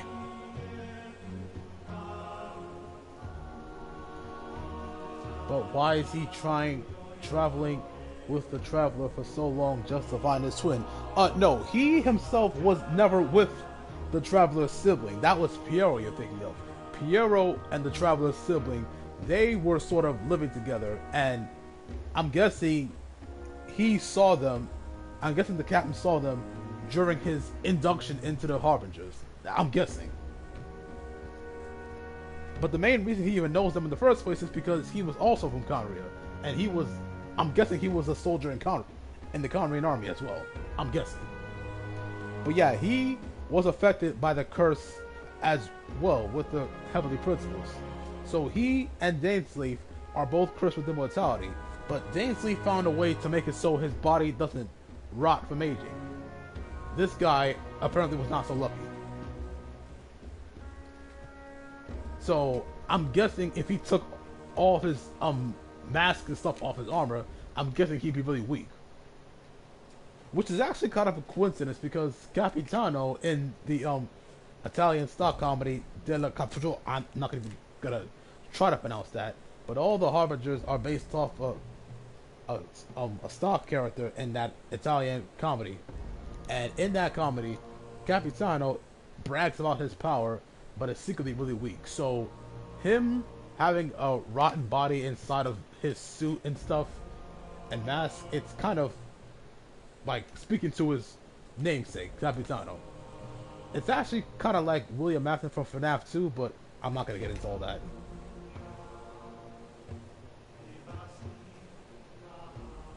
My appearance is much changed. And that's not the only thing. Even my physical strength is a shadow of what it once was. I would have never known. During our battle, it felt like I was fighting against the pinnacle of human strength. And I still lost. I deserve no praise for that outcome. Still, it's a shame we never faced off 500 years ago. We could have seen what I was truly capable of. I agree. Had we fought then, I'd also have been more motivated to go all out. So, all that commotion back at the stadium, and you're saying neither of you were using your full strength? I mean, we know why Mavuika didn't use her full strength. She needed to keep the Sacred Flame alive so that the rest of them could keep exploring the Night Kingdom to fight Kachina. But in his case, we didn't know any of this. So this is actually really interesting. I'd say we're evenly matched. If we face off again, victory will come down to who wants it more. I imagine you held back since there were spectators around that could have gotten hurt. But capitalizing on that situation would have only led to a hollow victory. It would have been no different than taking hostages. The captain's voice sounds so familiar. Well, when you figure out why, let me know, because I don't really hear any familiarity voices. My goal was the Gnosis, and I failed to obtain it. That means I lost. Plain and simple. But the Sarisa still need... Yeah, so obviously he doesn't even care about the Gnosis as much as Sarisa. The only people who seem to truly care about the Gnosis are Arlecchino and well, maybe not Arlecchino. Arlecchino's like a baby, but the only people who really care about the Gnosis are Child and Wanderer. Maybe Senora, probably the Torre. Arlecchino is iffy, but he obviously doesn't care about the Gnosis no more. Her Majesty the Tsaritsa allows every harbinger the freedom to pursue the meaning of their existence. When the time comes, that freedom can take precedence over her orders.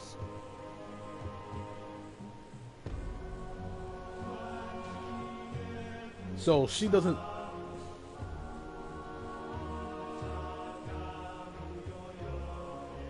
Yeah, yeah, when I say Wanderer, I'm usually talking about Scaramouche, yes. That's why our methods can be so radically different, despite sharing the same goal and the same sovereign. So the Tsaritsa literally doesn't care if you get the Gnosis or not, it sounds like. Because you're saying she lets you do whatever you want while asking you to get the Gnosis.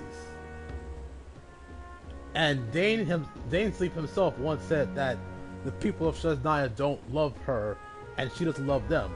She just wants to be on their side when she inevitably stages a war against Celestia. But Child actually does seem to care about her.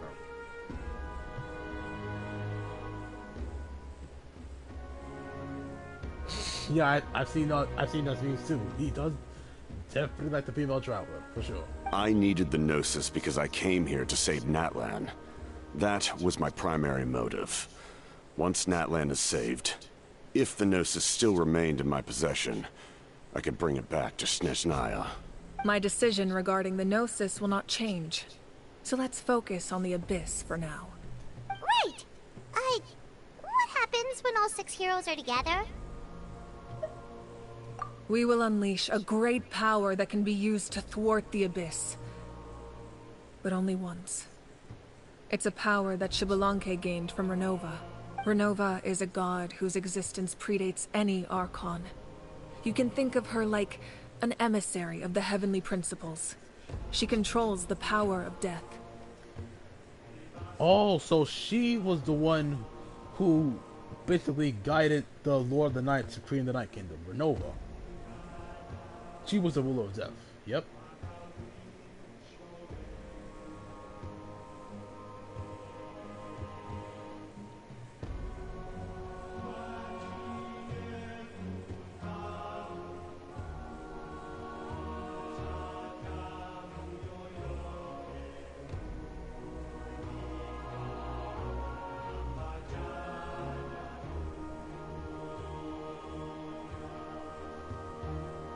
Wait, is that why you have the Ode of Resurrection? Yes. Renova also orchestrated Natlan's rules. As for the Divine Throne, like I said before, when a human ascends to the Divine Throne, their inner flame will awaken. The size of the flame depends on the person's potential. The same principle applies to the ruler of Death's power, with one notable distinction. The amount of power inherited will not change depending on your ability to tolerate it. In other words, it's a kind of power that not everyone can withstand. But if you survive the trial, you will gain unprecedented strength, and the ability to harness powers more formidable than any archon.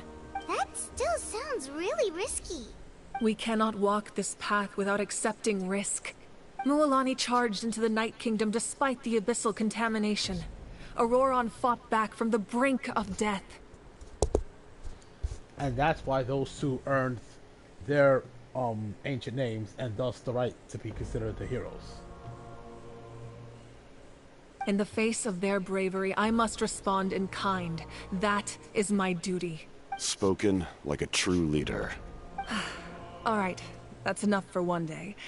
You should head back and get some rest. I'm sure you're exhausted. The Abyss will likely sense the change in Auroron. It's possible the frequency of the attacks will increase. There are many challenges to come, so we need to be prepared. When you put it that way, Paimon feels even more exhausted. All right, let's head back.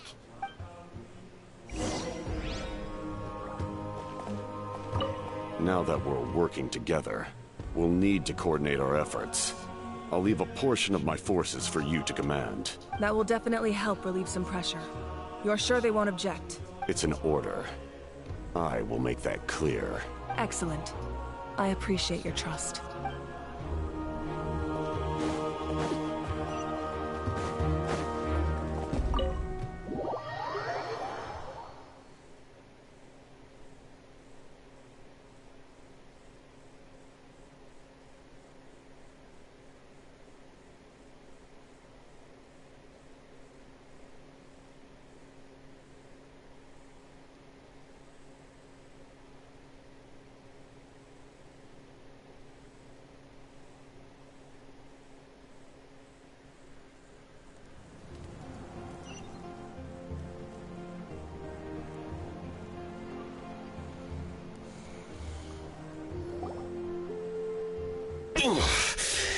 That hurts.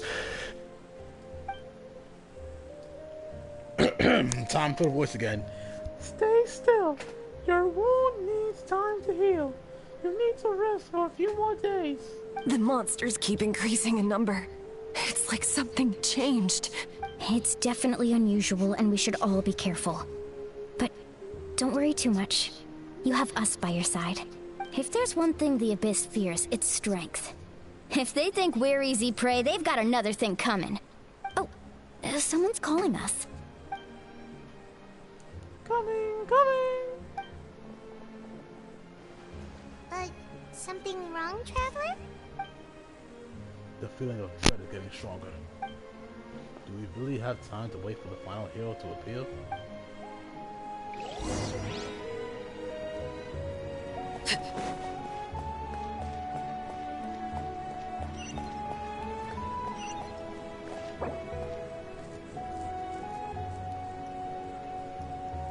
Oh, so there are optional areas. Yep, they introduced this optional thing in 5.0.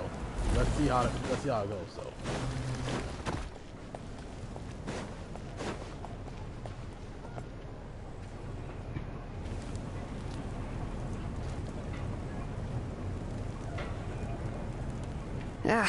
Nope. We can't give any of these to our soldiers. They were not tempered correctly at the forge. Well-made weapons and shields are vital for the survival of our people. I know we're under a lot of pressure, but we can't compromise on quality. Listen, I'm not blaming you. I know this isn't your usual standard of work. Why don't you all just take a break and I'll take care of the pieces.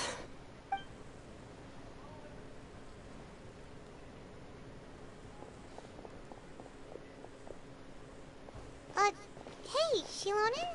Is something wrong? Nothing I can handle. Just, some rushed defective goods, that's all. Even the most skilled craftsmen make mistakes under pressure, and if you two want to avoid the same fate, you should really get some rest. You must be exhausted too. Don't worry. I like it that way. You should, head back and get some rest. I need to fix some things here first. I don't know why that happened, but okay.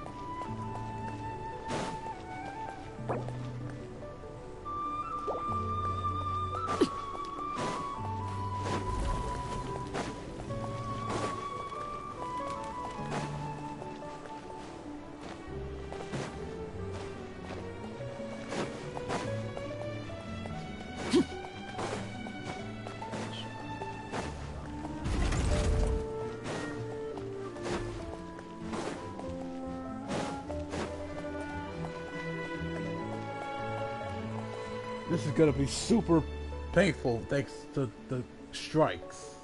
Kanich, you made it back in one piece! Oh, these must be friends of yours. Well, head out then. See you later.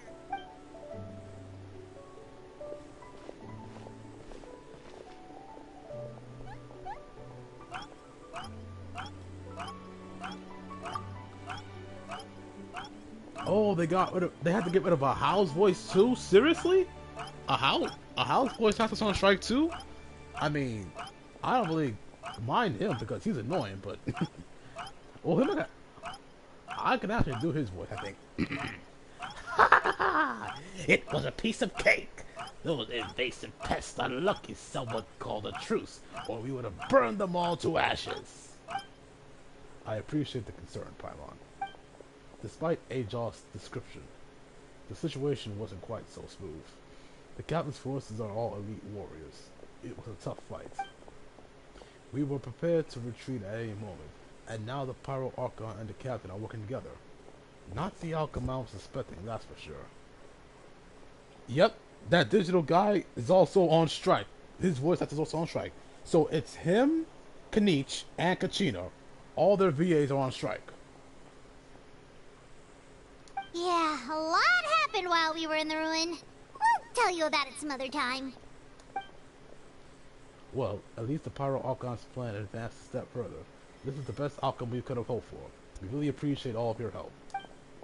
But we have to keep pushing forward. Blue and I were just about to head out, actually. My tribe is calling for messages. We won't keep you then. Let's talk later. Alright, give me a minute, guys. What are you doing? Nothing.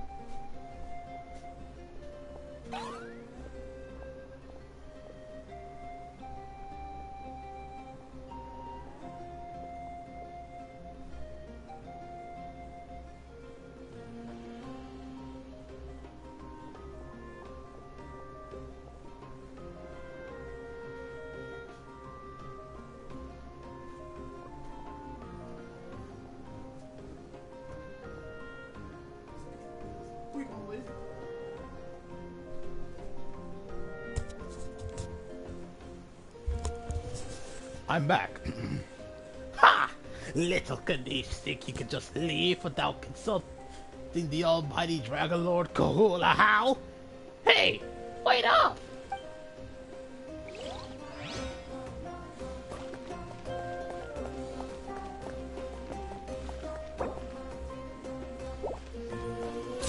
Overruled.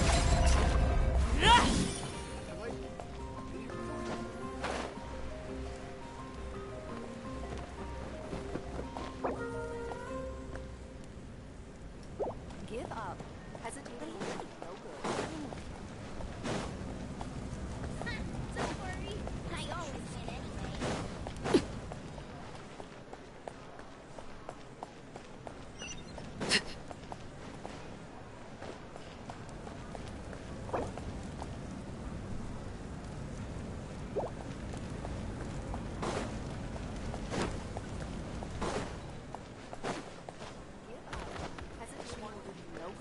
Don't worry. What do you mean? I always win anyway.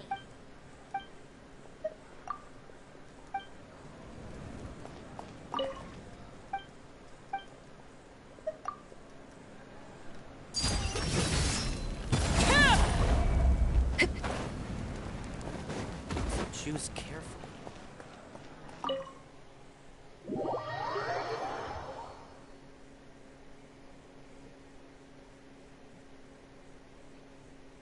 Where did you even...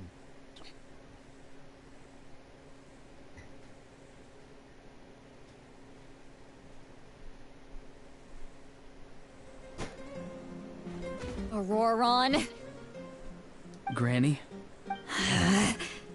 What's wrong, Granny? It looks like you have something to say. You know exactly what you did. You need some sense knocked into you, that's what I think. Now, where do I even begin? I'm sorry. Now that you have nowhere to run, that's when you apologize? You couldn't wait to run off last time, and the time before that. Pretty sure I apologized those times too. What exactly were you thinking? Being a wanted criminal is one thing, but then you also tried to pull off that whole thing in the ancient ruin. I'm not the one who needs an apology. Apologize to yourself for risking your life. Okay. I'm sorry. I don't have anything to say for myself, Granny. Yell at me all you want. I know I messed up. You better be sincere. This is an incredibly serious matter. I'm being sincere, I promise. I've seriously reflected on my actions. I know what I did was risky, and I know I made some bad choices. but I don't regret it. I just had to do something. Not because I thought I was special, but because I wanted to help Natlan as much as I can. Of course, in the end, I just ended up causing more trouble, so you're right. My apology doesn't mean much, but I don't know what else I can say. You even had Aoife bring me that gem. A simple thank you isn't enough, but still. Thank you, Granny. You're welcome. Just make sure to thank Aoife sometime. I will. Anyway, don't feel too grateful. I tampered with the bag to copy a portion of your memories. Oh, I didn't notice. Of course you didn't. You forget how many years I have on you. Like you could uncover one of my tricks. Anyway, I have something else to tell you. The Pyro Archon has discussed your case with the others. Many of your actions violated the rules of Natlan, and you should understand you'll have to take responsibility for that. I understand. But your efforts weren't entirely meaningless in the end. In addition to giving us another failsafe, you saved yourself with sheer force of will, and managed to become a hero. Huh. Not too shabby, grandson. Did the Traveler in Paimon tell you to say that? What? No! I said that because I mean it! I can't believe you're complimenting me at a time like this. You normally let your fist do the talking. You're not off the hook just yet. I told the Traveler I was going to break your legs, and I meant every part of it. Could you not? I still need them to walk. Trying to negotiate, are you? All right. Make me an offer. Given all the good things that I managed to accomplish, can you let me off the hook this one time? I promise to do better in the future. Fine. I can let this slide for now. But I'll be watching. We'll see if I change my mind. Oh, Traveler, Paimon. Didn't expect to see you here. Hello! Yes. Looking after these little rascals is rather exhausting. Taking care of the Traveler isn't easy either. Paimon's life is an uphill battle. Traveler, Paimon, I want to thank you for your help back at the ruin. I won't. Let's get together sometime. If Auroron really wants to thank you, he can treat us all to a tasty meal. Sounds great! We'll be there!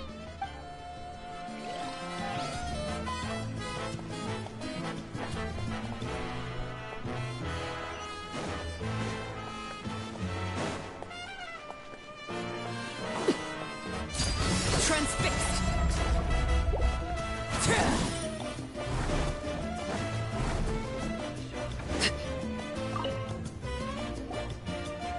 If you're done for the day, we should get some rest. Paimon has a feeling we'll need it for tomorrow. Yep, let's have a rest. You ready? Yep. Let's go meet the Lord of the Night.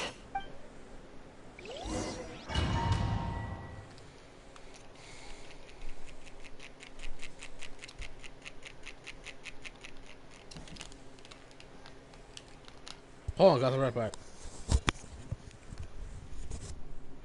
Yes? So, this is where you heard the Lord of the Night? Guess that means she really has awakened.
Alright, y'all, I'm back.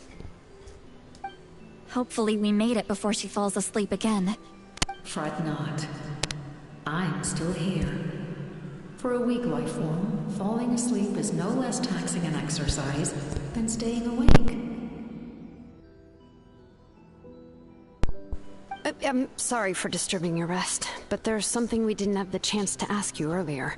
We need to forge a new ancient name for the Traveler, but we ran into a problem. He's not from Natlan, so there are no records of him in the Night Kingdom. I see. Mawika must hold him in high regard. It would seem the two of you are not simply here on her orders. So, what say you? Do you believe this traveler to be deserving? Speak your mind. There are no others here. You are both my children, both children of Natlan. I would hear your opinions on the matter. He is special. He saved Kachina and devoted himself to helping us avert this disaster. Natlan owes him a debt. But that debt has not been repaid, and with an ancient name, we can at least guarantee his safety. Even though that guarantee will come at the cost of your own life? Yes. So, it's true. Forging an ancient name consumes the life of the craftsman. Forging an ancient name is an act of creation. It involves taking disparate concepts throughout the Night Kingdom and condensing them into a heroic epic. But it takes time for the new concept to be integrated into that realm. If the ancient name is like a seed, then the life of the craftsman is the outer shell, serving as its protection. Once that process is complete, the seed will sprout, and having served its purpose, the outer shell will gradually disappear. Forging an ancient name is no easy task, and creating one for an outlander makes it even more challenging. Still, if you're here, that means your mind is set. Yes, because I believe forging this name will be well worth it. We don't know how long we'll be able to hold back the Abyss, or what the final price of averting this disaster will be. If giving up my life means that all the people of Natlan can have a future, then the sacrifice is practically negligible. Even when I'm staring death in the face, I don't think I'll regret this decision. I bear the name Baraka. This is a part of my duty. Mortal Kombat, let's have a word with you.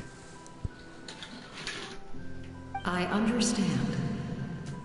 The chance may be exceedingly slim, but you still want to seize it, because this could be the final step to victory. Sorry about that, folks. And you, Siglali? The anxiety you feel. It's because you saw something, yes? Something you were not meant to see. So, you know about that too.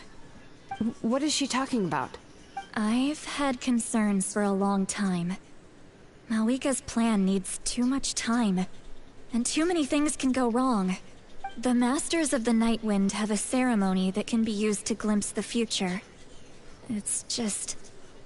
using this power on the Pyro Archon has always been seen as a taboo. And you did it anyway? What did you see? Death.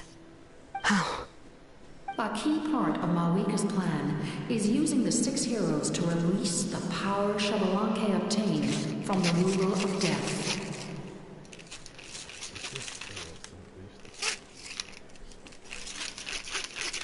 Considering its origins, the price of using that power is death. You're saying Mawika is going to die in this war against the Abyss? I think we knew that, though, did we not? From the last, story quest. Yes. I can't just ignore what I saw. That's why I need the Traveler's power. I need the power of a Descender. Don't forget, Siglali.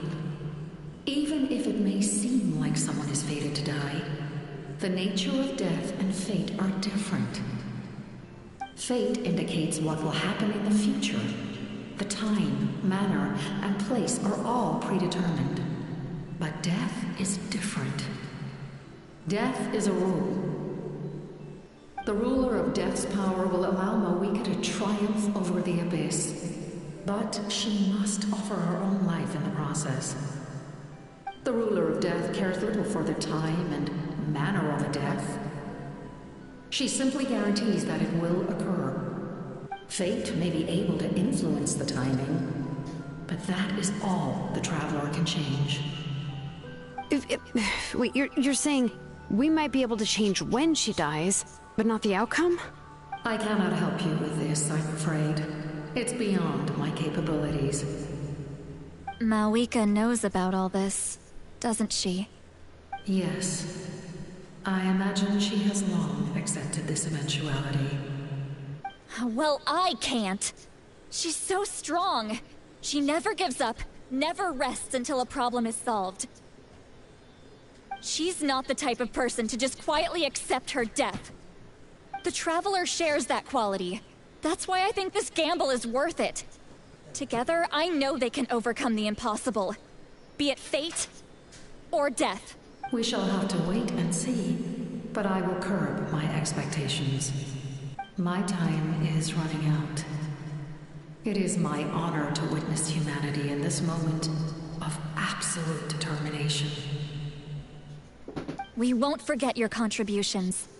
Once we deal with the Abyss, we'll find a way to keep you alive. Thank you for saying that, but there is nothing you can do. How many years of life are enough? 10? 100? 1,000? 10,000? The Night Kingdom will disappear. The humans will continue to fight against the Abyss, and in the end, all will cease to exist. When you consider all of that, extending my life is meaningless. That's what makes us different. Even if our end comes tomorrow, humanity will still do whatever it takes to survive today. Exactly. Times like these always fill me with admiration and reinforce my commitment to the mandate I shoulder. My creator was right in esteeming you as special above others. Here. This is my gift to you and an extension of my will. It can record the Traveler's experiences in this land, whether from the past or the future. With it, you can forge the ancient name you desire, and the Traveler will also become a hero forever recorded in the memory of Natlan. Thank you. We're sorry to ask this of you when your strength is already all but spent. Really. Thank you so much. Your thanks are unnecessary. This is the least that an angel can do. Time for you to leave. It's getting dark.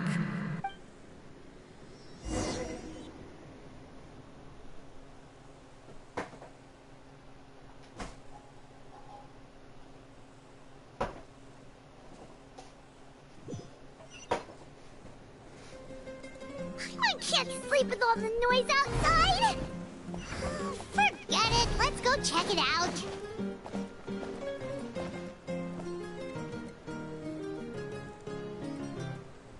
Shilon and Lolly, is there a reason you're up so early? We went to see the Lord of the Night, and she gave us this. Like I said before, I couldn't forge your ancient name because there was no record of you in the Night Kingdom.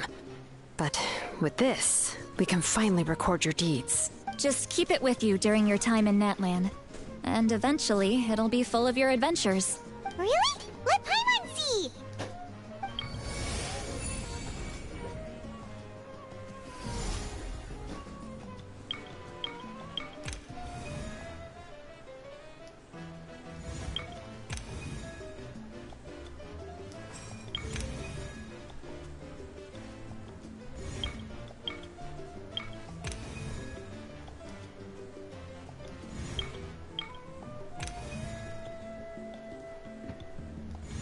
Oh, so these are supposed to be for the 6 heroes, and then the 7th one, I'm not sure what that is, probably the Traveler. And then these are the for the reputation wars for the tribes, right? I think. Oh, it's the two of us! And a sun in the middle! Oh, and that must be... Kachina? It's not a concrete medium. It reflects the Lord of the Night's will, and shows what she wants you to see. Oh, in other words, don't worry about his form. When you want to check the contents, just take it out and have a look. Sounds convenient! It's also super light and doesn't take up too much space. This is a really awesome gift. Oh, yeah. We'd feel bad accepting something like that. Oh, yeah. Don't worry, you two. It's, you know, like you saw yesterday, aiding humanity is the Lord of the Night's mandate. She would have willingly reconstructed Natlan's ley lines at the cost of her own existence. She wouldn't ask anything in return for this. Exactly. Just take it. Well, if you say so. Macy. Oh, thank goodness you're here. The Abyss attacked again, and it's really bad. The monsters are everywhere. We need help. So soon? We just fought them off. We can figure that out later. Let's go!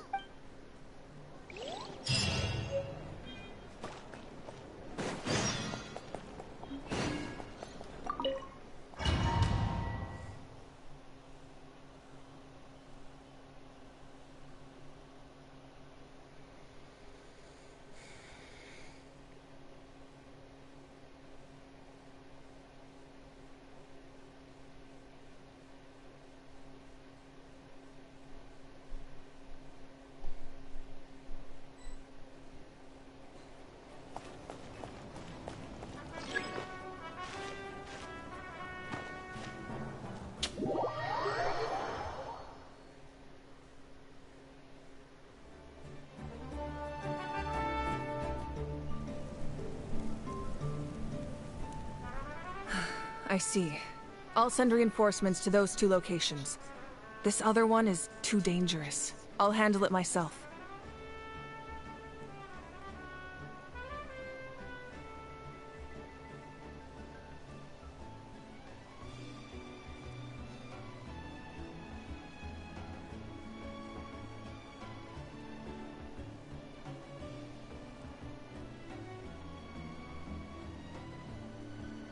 The remaining locations are remote with no inhabitants. Let's bring our warriors back and make sure they're careful on the retreat. Understood. I'll spread the word. We're here. What's going on? Kachina said the Abyss attacked again? Yes, it's not looking good. Our forces have always been able to handle the sporadic attacks, but now there are more monsters than ever, and the attacks are more frequent. What about the scale? What areas are they targeting? All of Natlan. Not just around the stadium, but even the remote areas of the Collective of Plenty are reporting attacks. Could this also be some kind of omen? If things continue like this, then... We won't last much longer, I know. What we're seeing now is the desperation of the Abyss. It knows we're only one hero short.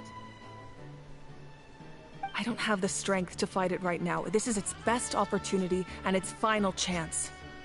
You're saying we just have to hold out for as long as we can? It'll be a long fight. Our current focus needs to be on protecting civilians and conserving manpower. There are caravans and adventurers trapped in the wild. Many of our warriors have already left to rescue them, but they'll need reinforcements. Leave that to us. We'll head out right away. All right.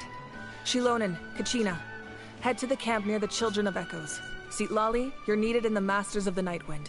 As an important figure in the plan, Auroron will stay here. Your tribe is too far from the stadium. Understood. I'll leave right away. I prepared a hot air balloon to take you where you're needed.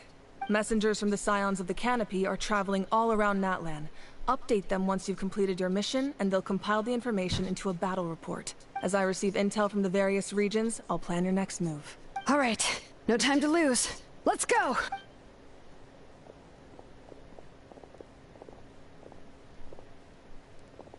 They say no time to lose, but they're walking. That's so... Be careful, everyone. What about us? Where should we go? I received word that a small team escorting civilians back to the stadium was attacked. They won't be able to hold out for long. Can I leave them to you?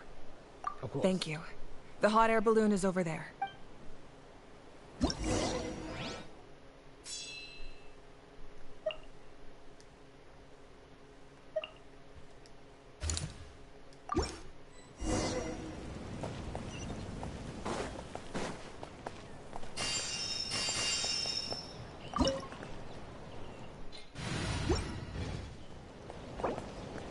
Oh, this is unique. A special story mode. And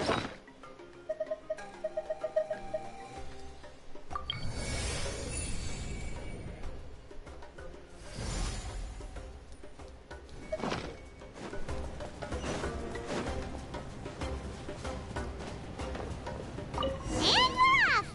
Hey, this thing is pretty convenient. It's not only fast, but also saves us a lot of energy.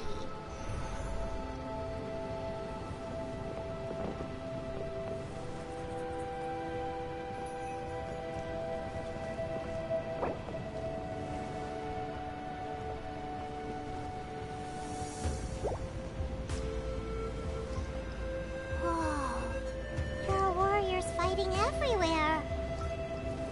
Seems like chaos in the making. Good thing for those battle reports.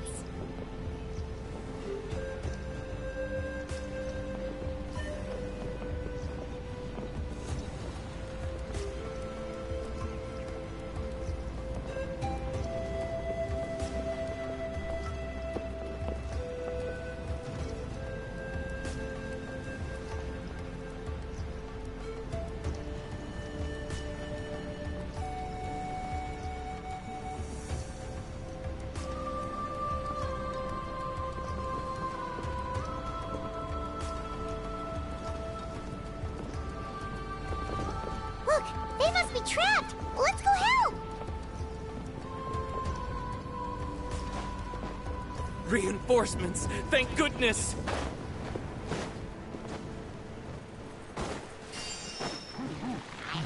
Overruled! The wind knows me. As one with wind and cloud! Everybody stand. Spin to win.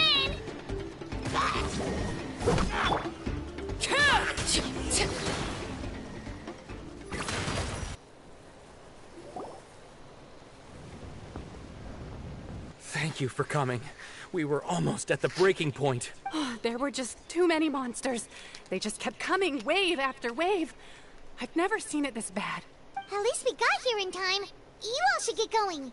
I know, but it's not that easy. A lot of people were hurt in the battle just now. Our cart was also attacked, and now our supplies are scattered everywhere. That's not important right now. We need to focus on getting out of here alive. I know, but these were medical supplies. What if they need them back at the stadium? It's them! Over here!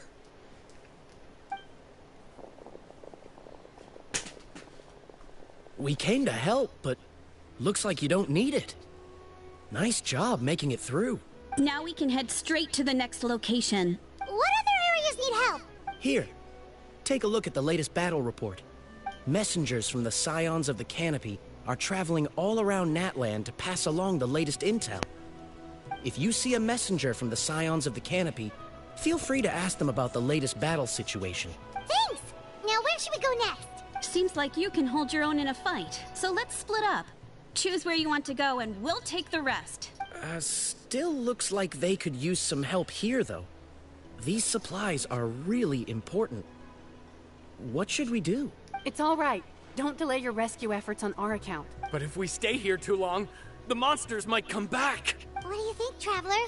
Should we stay and help? Paimon will do whatever you decide.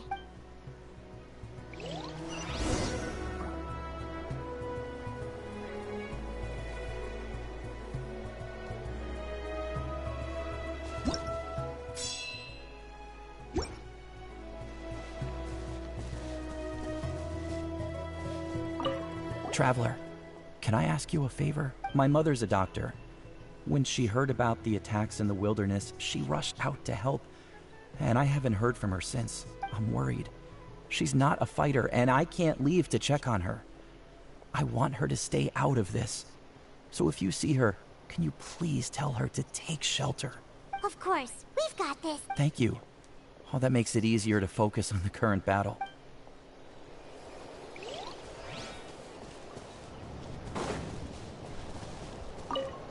If you see a messenger from the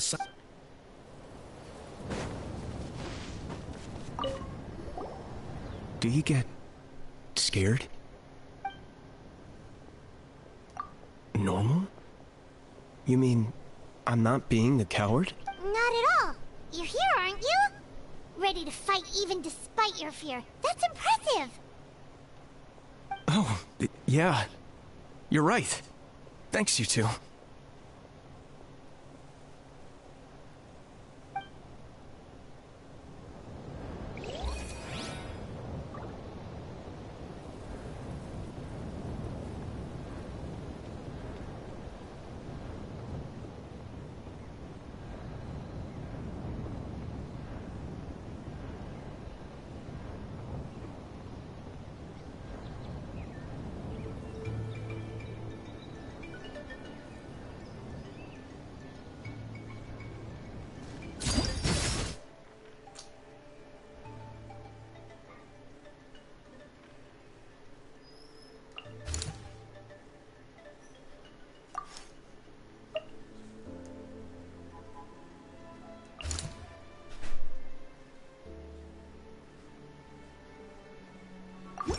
Transfixed.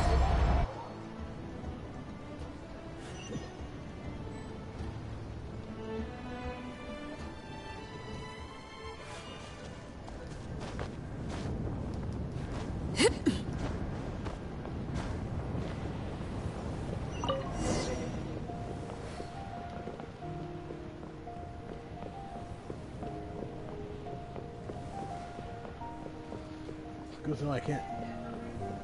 Hopefully that.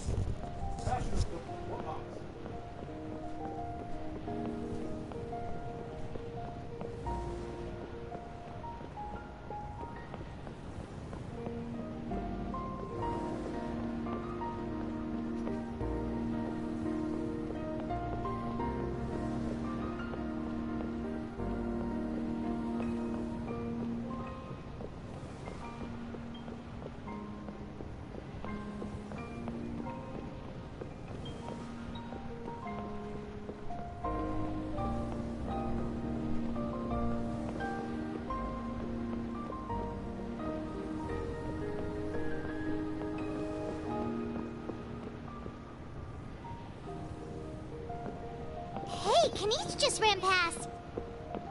He must be busy delivering messages. At least he didn't look hurt!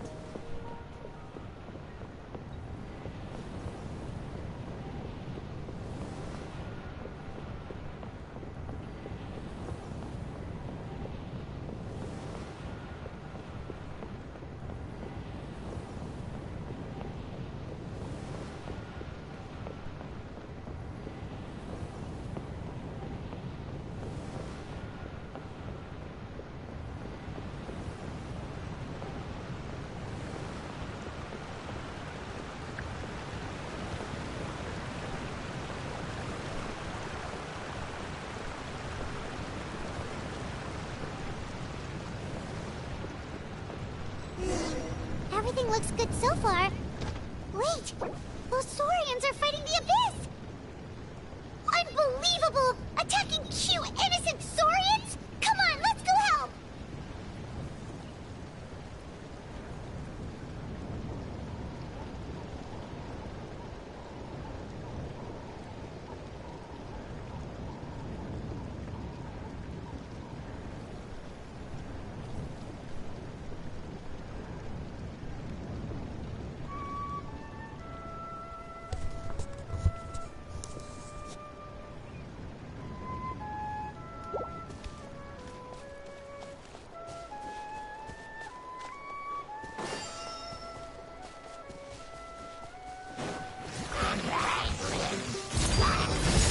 Into the wind. Fallen leaves, adorn my night. Right here! Teamwork is strength!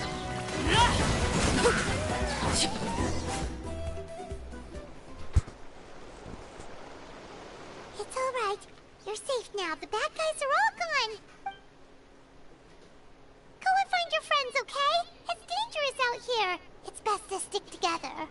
Okay then. Ooh. Shoo! Shoo! Come on, shoo! Nope. Still nothing. Wait. There's something on the ground over there.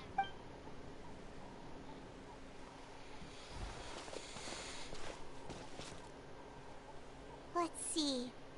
Oh, it's one of the battle reports from the Scions of the Canopy! This must be what the Saurians were trying to protect! Looks pretty recent too. We can use it to figure out where to go next. You're right. Maybe they just dropped it by accident though. Anyway, still no response. Well, what do you want to do? Follow the battle report or continue to explore this area?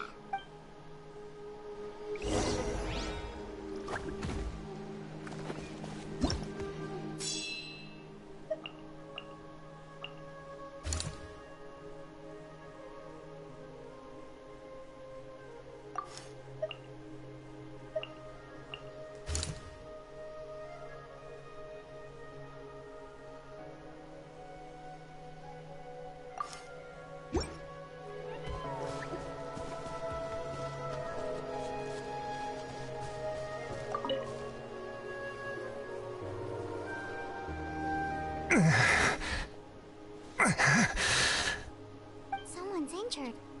Oh, that must be the messenger. Hey, are you alright? Can you still walk?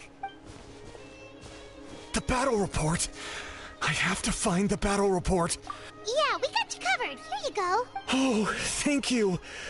I just hope I'm not too late. In times like these, every second counts. Even a short delay can put lives at risk. Don't worry about that. We can take things from here. You just need to head back to the stadium and focus on getting better. You're right. I can't do much else in my current state anyway. How can we make sure he'll safely get back, though? We can't let him make the journey alone. It's too dangerous out there. Huh? What the... Whoa, you guys sure about this? It's really dangerous out there. All right, well, thanks. This is a huge help. Thank goodness for those Saurians. They really came to the rescue.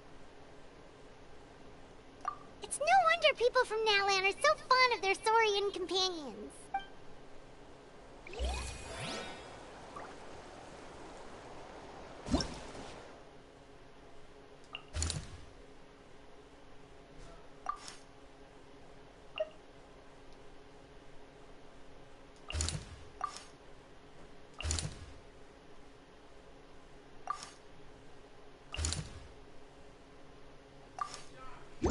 Oh, what's that?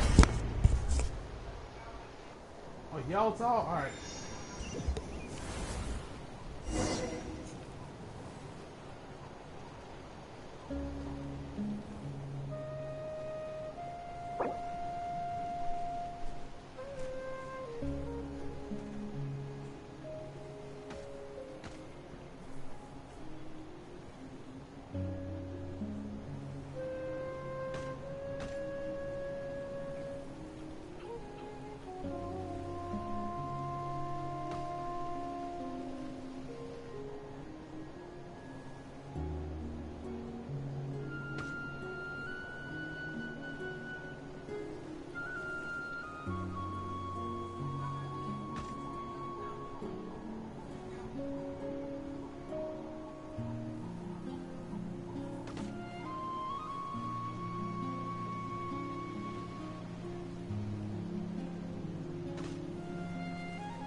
Oh, sorry, Ace, I'm back. I had to do something real quick, but I'm back.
One with nature.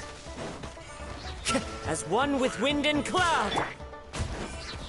Everybody stand back! Get back! Let's go, Swirly!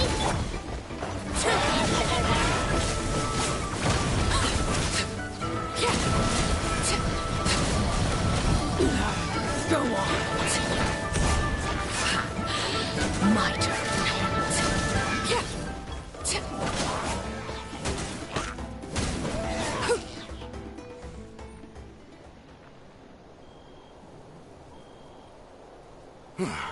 Thank you for coming.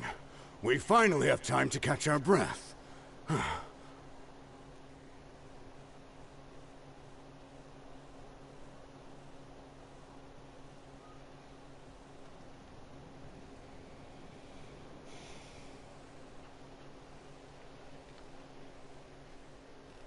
Fairly stable for now.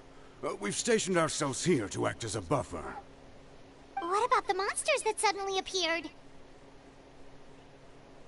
Based on my experience, the monsters are attracted to two things: the presence of living beings and combat. That's why we set up our front line of defense so far from the tribe. The civilians are more isolated from combat that way. Ah, the messenger's here. Perfect! We were just waiting for the latest battle report. We'll stay here and continue to guard the tribe. There's so much that needs to be done after that last battle. But we're short on manpower. If you're not in a hurry to leave, would you be willing to help out? That's a decision for the Traveler.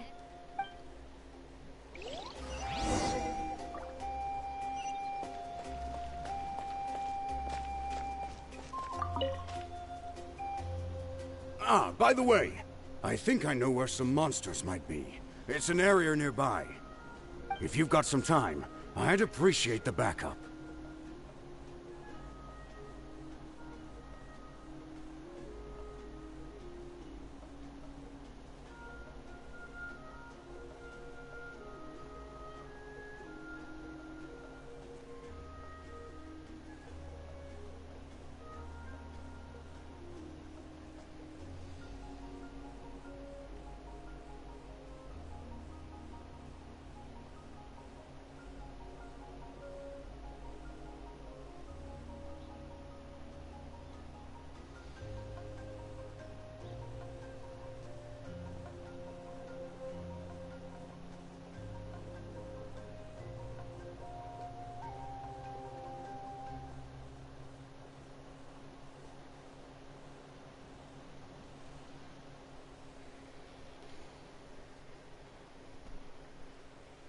All right, let's move out.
Stay calm. You're a warrior.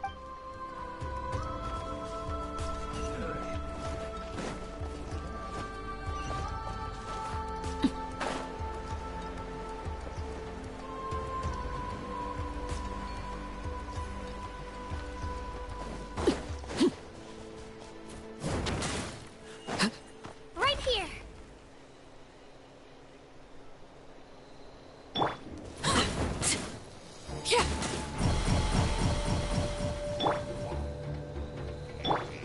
Transfixed! Witness my rise! Overrun! Into the wind! I'm going in!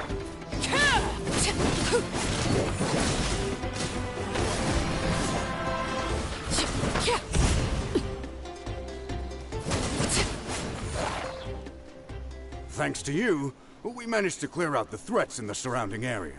Let's head back.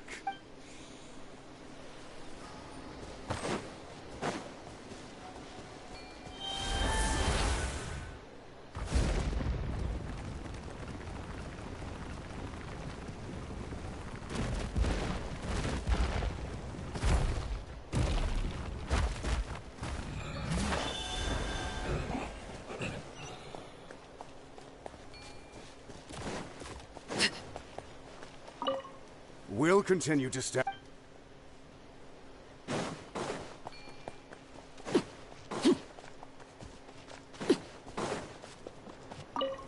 Here's the current situation. People from all over Natlan are trying to make their way to the stadium, but they're being targeted by the Abyss. If you have the strength, they could...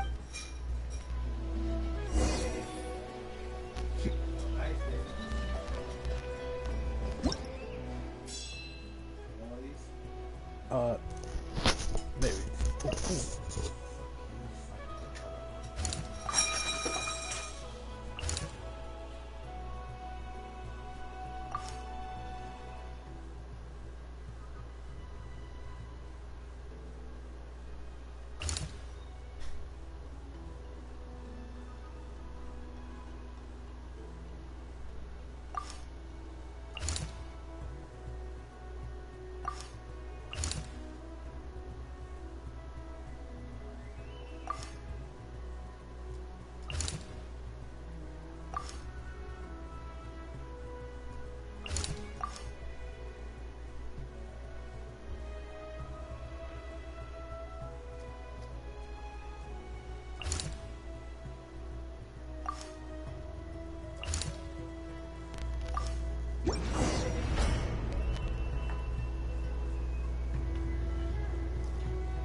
Wind Strider!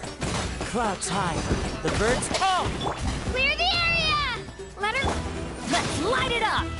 Teamwork is dreamwork!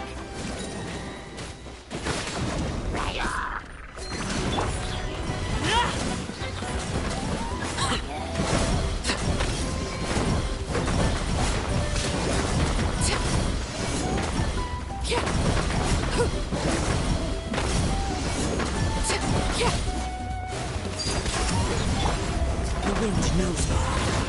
Fallen leaves, adorn my night! I'm going in!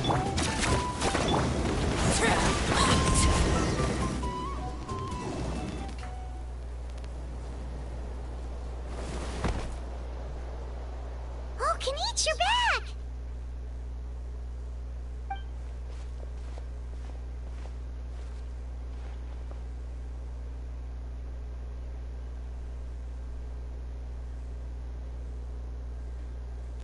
Yeah. Thought I would check on the situation after I finished.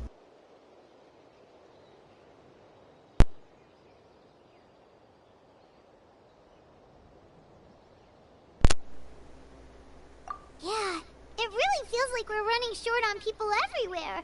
It's so dangerous out there. Just when we think everything's under control, another thing goes off the deep end. It's just... what if things get even worse? You very much are complaining, but okay. What a stupid... What a stupid question. You know the answer. You're just too afraid to face it. Like a puny bug kicking to a pipe dream. Okay, that's enough out of you! This may be one of the few times Aha has a point. On the bright side, we can pat ourselves on the back for saving all these civilians and bringing them here. My tribe is launching a second wave of patrols soon. We'll do a scan of the whole nation. As long as we don't scatter our forces, the abyss is nothing fear. Fear is useless anyway. Even if the emissary of monster scares you to death, you still have to fight. There's no other choice.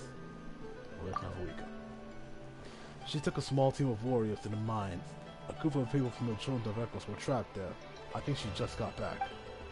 Lava alone makes that area dangerous, and now it's crawling with water. Without her power, she's just an ordinary vision bearer like the rest of us. I'd be lying if I said I wasn't worried.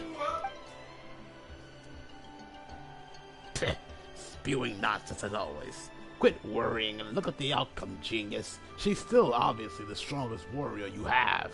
Yeah, she always seems so confident. Plus, she told us you can only become the Archon by proving your strength. It's true.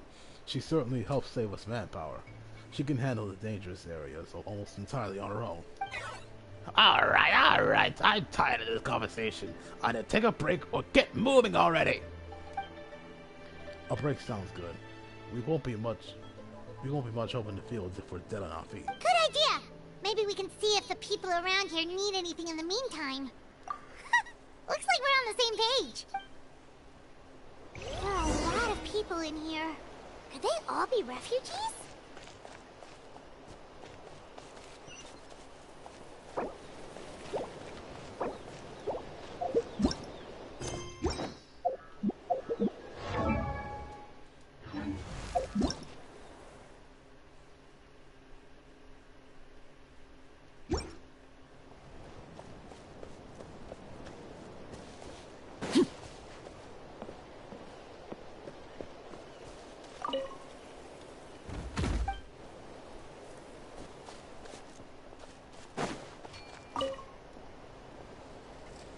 I managed to accept my fear, but I still want to ask you one last thing. If I die, do you think anyone will remember me? Yeah, please do whatever you can to stay alive. Your life is super important. My life is super important. Got it. Thank you again for leading me to the answer.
It's you two! Oh, I'm so glad you're all right. Hey, you made it back! Sure did. Dargo made sure we got back safely before rushing out again. Plus, we managed to deliver the medical supplies to the stadium. I really can't thank you enough for your help.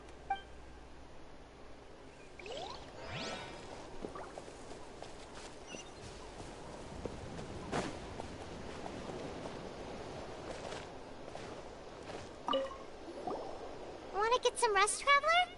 We have to head out again in a bit.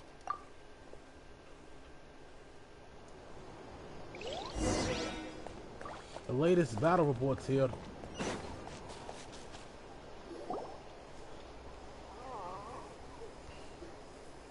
Haha! It's you two! Thanks again for rescuing me. You two know each other? Yeah, we ran into him out in the wild. He was injured, but luckily some saurians took him back to safety. Speaking of which, are you sure you've recovered enough to be out and about like this? I got really lucky. My injuries were just some flesh wounds. The doctor said they should heal on their own as long as I get enough rest, so I figured I'd try and keep working if I could. But, it didn't take me long to start regretting that decision. Everything's hurting now. As soon as I've delivered this battle report, I'm headed right back to go lie down. Sounds sensible. It's not a good idea to be taking risks while you're injured.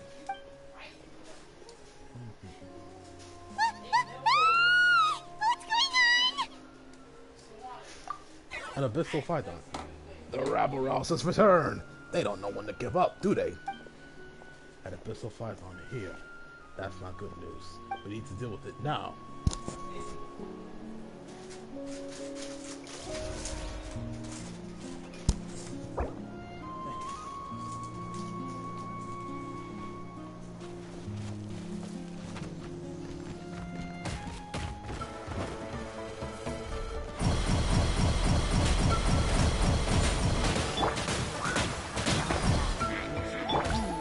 One with nature.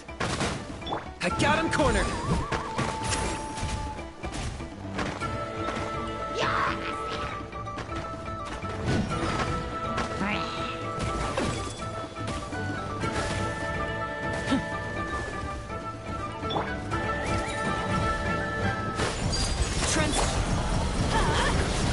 Teamwork is trick. As one with wind and cloud. Get back! Shabam! Points for agility. Target acquired.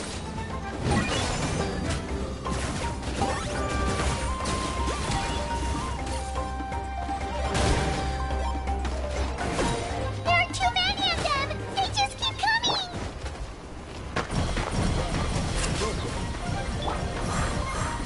Into the wind. Clouds high. The birds call. Let her rip!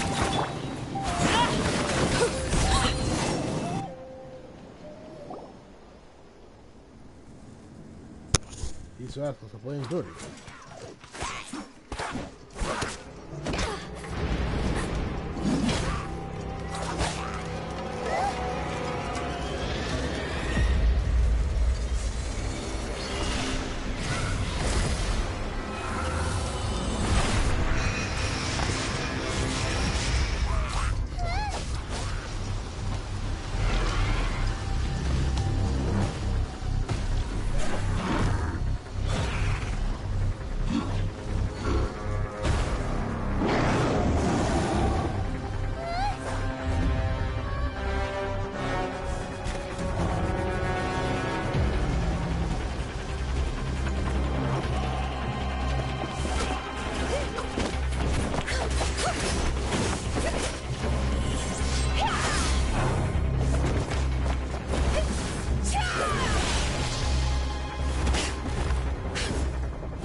Thanks. The situation is grave. Hold this position. Keep the people safe.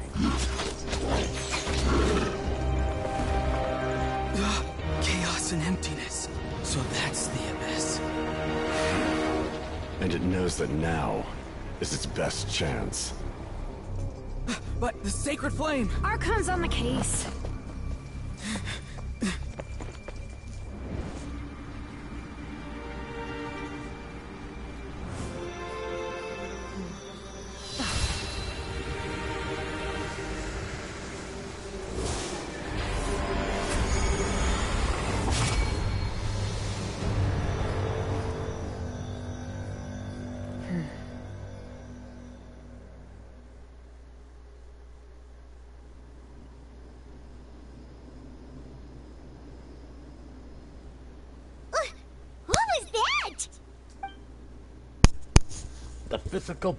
The physical embodiment of pure dread and destruction. That black pit of despair will eat you all alive. At long last. Laugh all you want, it's gonna eat you too! So, is that the source of the abyss's power? This is a full-scale invasion of Natlan. I have to get a close look at that thing. It may already be too late. Get to the place mentioned in the battle report. Quickly. I have a feeling things are about to get very bad very quickly. There's no time to lose. The fact that Deadpan Kaniche is this nervous just goes to show how serious this really is. Oh, let's go. The disaster's really happening.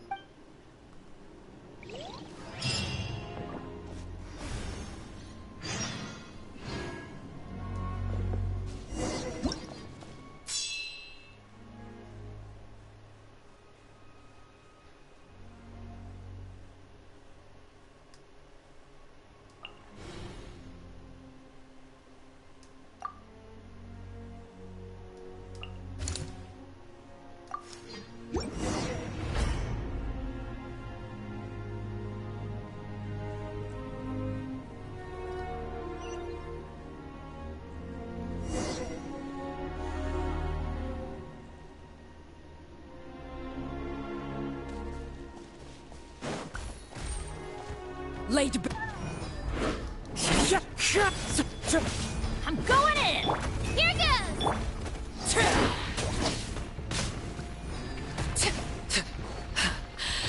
My turn.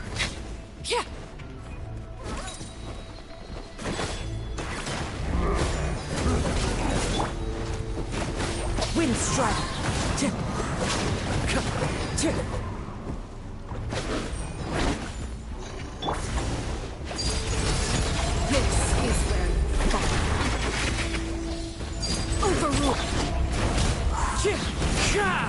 One with wind and cloud. Teamwork is strength! Shabam! Drilling down!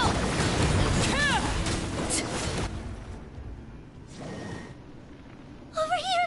Come on! Quick! Hey! Wake up! Achoo! Wake up! They're all dead. Oh no! Were we too late? We were on our way to the stadium with our saurians when that dark entity emerged in the sky. Seconds later, the abyss monsters appeared and changed into saurian form. They fought till the end to protect us. And now... You should keep right. moving. There's no You need to get to the stadium. Come on, we'll take you. I guess. Thank you. Oh, I'm so sorry. Truly, I am. May the Wyab watch over your souls, now and forever.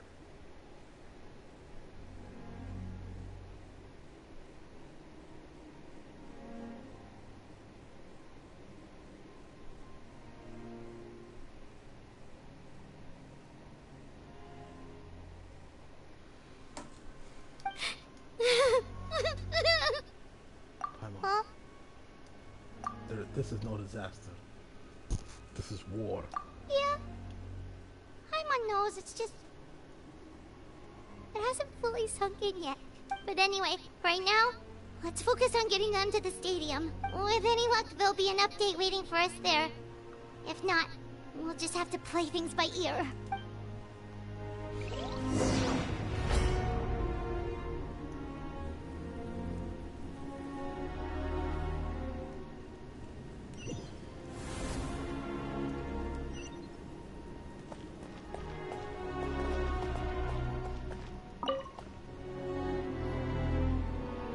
Oh, hey, it's you again.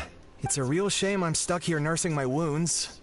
Otherwise, I'd be out there on the front line delivering the latest intel to you guys. What's the current situation out there?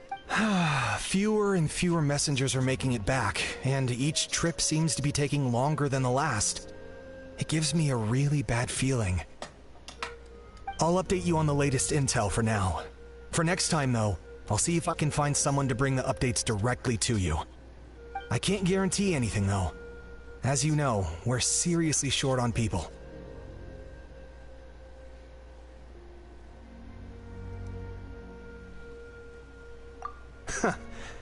I don't know how you do it. You really are a true hero.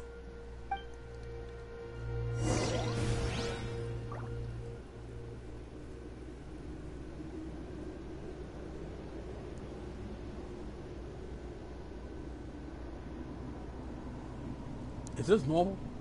I hope this is normal.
Clouds hide.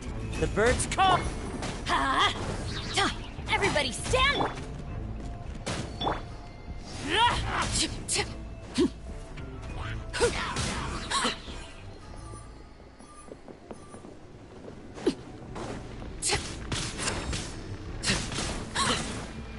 Transfix! One with nature. Fallen leaves adorn my... I'm going in! Right here!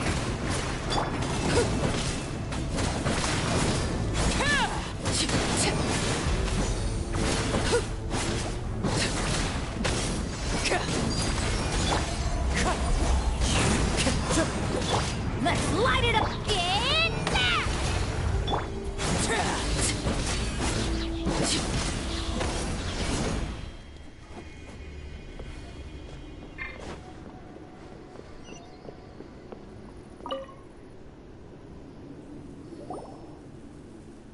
Stay back! Wait, here? What happened to the monsters? All of them? But there were so many. What's the situation here? Any other survivors? The warriors protecting our group all fought to their deaths. We weren't about to sit around waiting to die, so we snuck out and made a run for it. But we didn't get far before the monsters spotted us. Who knows? Maybe we should have stayed put after all. Oh, when I was in my prime, I could have handled them all by myself. Yeah, take our hot air balloon and head to the stadium. Oh, but won't that hold you up if we take it? What the? How is anyone still here? I thought the monsters had captured this place. Yes, of course. Leave them with us. What's the matter? We need to go. It's not safe here. It's just... I can't help but think things might have turned out differently if only I'd chosen to fend for myself sooner, rather than expecting other people to protect me. It's not too late, maybe even for me. I might be an old bag of bones, but I used to train in the spear, and I bet I can still remember a thing or two. Let's get going. I'm gonna fight to the very end, just like they did. Thanks again for your help. We'll be all right from here. Okay, but be extra careful on your way back. We'll see you at the stadium. You bet. Till then...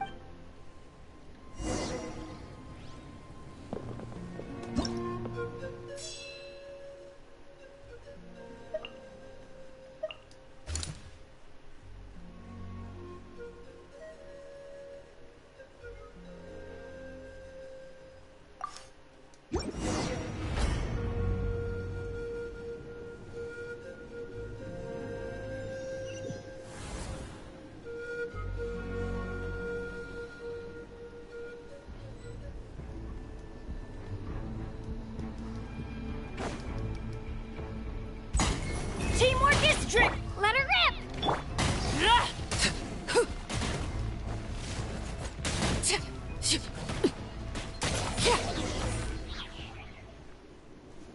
Nope. Nobody here. The latest intel said the Children of Echoes need support too. Let's head over.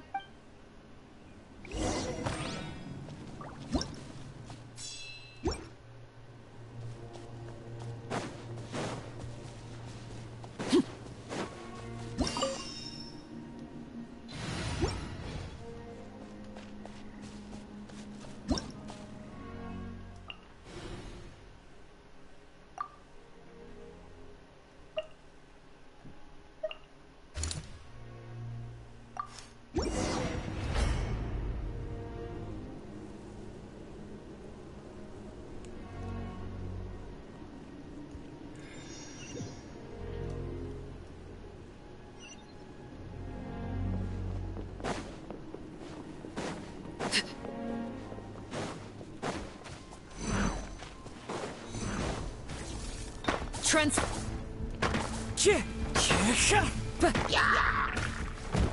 I'm going in! Fallen leaves, adorn my... Down! Ship!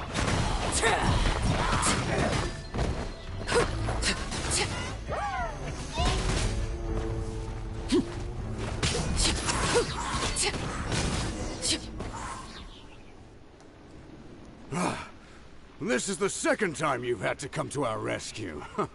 I'm a little ashamed. Thanks to your efforts last time, we managed to fend off the Abyss here, even after whatever that was appeared in the sky. But at this point, I think we're gonna have to cut our losses. This base is as good as gone. Yeah, everyone needs to stick together. Best to regroup somewhere else. All right. Time to evacuate. There's a volunteer unit here too, so first I need to ask them what they want to do next. For anyone who still wants to fight on the front lines, the Children of Echo's front is the closest to here. Anyone who wants to leave will likely also see action as they evacuate, but will be afforded safety at the stadium. Those are the options. We're abandoning this base, and you're free to stay with the group or leave. As of this moment, the Children of Echoes are reasonably well defended, so please, weigh the risks and consider your family's safety before you make a decision. Now then, anyone who wishes to keep fighting, show me how serious you are.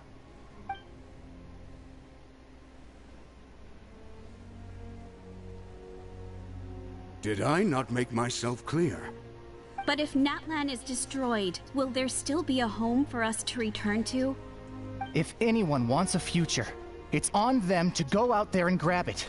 Period. No one wants to be that person who sat back and hoped for the best while other people were giving their blood for our nation. Very well. For Natlan. For Natlan. You heard them. This means we'll all be going to support the children of Echo's garrison. Great! Well, you all seem in good spirits, so that's encouraging. But still, please be careful. Don't worry. It'll be just like another Night Warden war. We'll force the Abyss back if it's the last thing we do. Huh?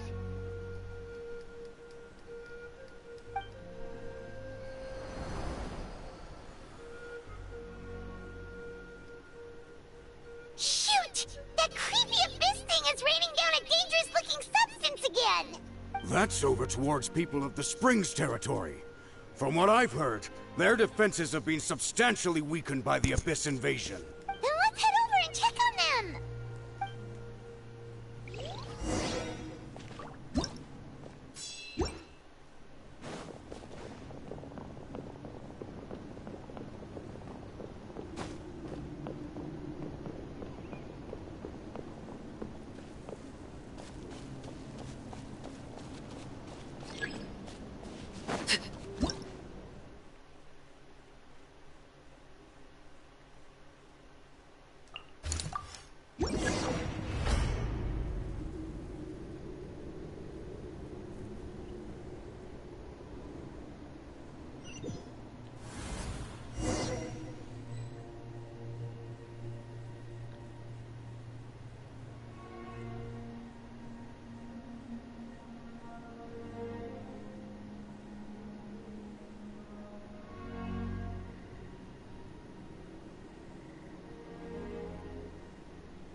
What the? Hyman can't believe it! Laid bare, everlasting as the moon! It's too darn strong! Our attacks are useless! Oh, why isn't anything working? At this rate, the Abyss is just gonna keep sending more and more monsters! The next wave will be here soon! We need to get out of here! Let's check the area for survivors, and hurry!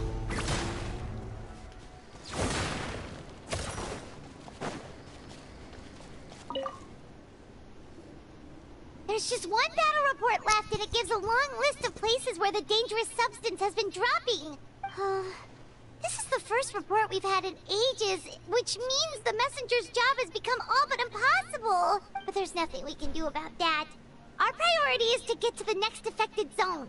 Even if we don't find any survivors, maybe that strange substance over there won't be as rock solid as here. There's a chance at least.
monsters.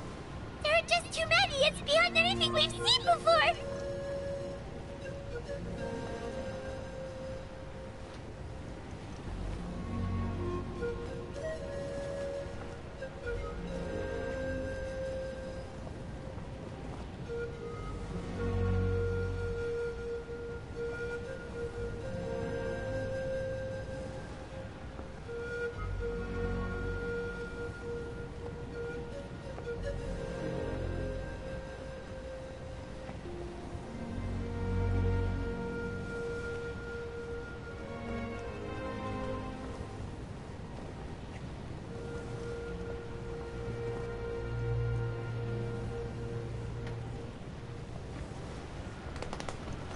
Ooh, this is...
Traveler, this war's getting too much for my mind to take.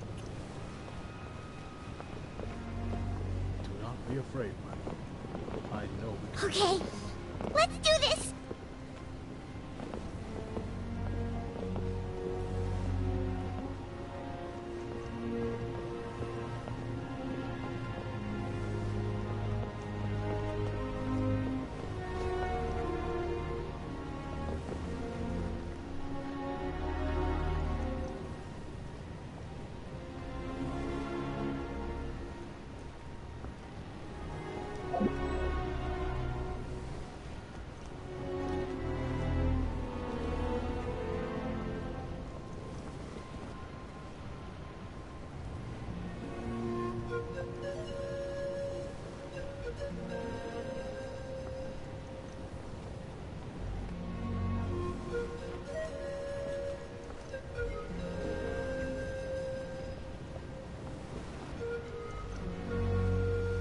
Oh, thank goodness, those people are still standing!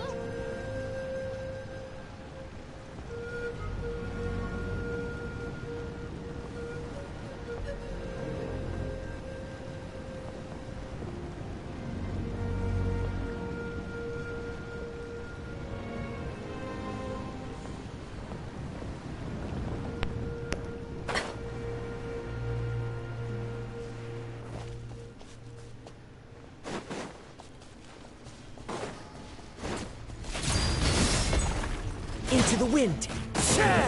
Fallen leaves, adorn my nut. Right here! Clear the area! Teamwork is true!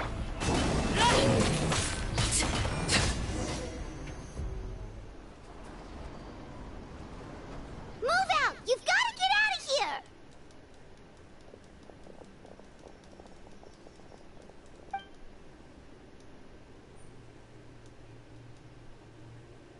Still no luck, huh? What on earth are these things? How are they invulnerable to attack?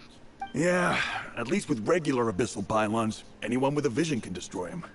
But this thing, no one's seen anything like it before. It's like a part of that sky demon's body or something. Whatever it is, it seems like it can spawn abyssal pylons. And with them, a never-ending stream of abyss monsters. We're just no match for it. At this point, retreat looks like our best option. We're fighting a losing battle here. The stadium is our only hope. That's where the sacred flame is, which seems to be the one thing that well of abyssal energy is afraid of. The pyro archon is guarding the flame. As long as that continues, we still have hope. What's this? Water. And some snacks. You look like you need it. I'm guessing you've been supporting the fight all over the map? Sounds like you need a breather. We got enough people to hold our own here, and it's high time you took a break. Why don't you sit down and gather your strength for a minute? It's true. We've been fighting pretty much non-stop. Traveler, you must be exhausted. What do you think?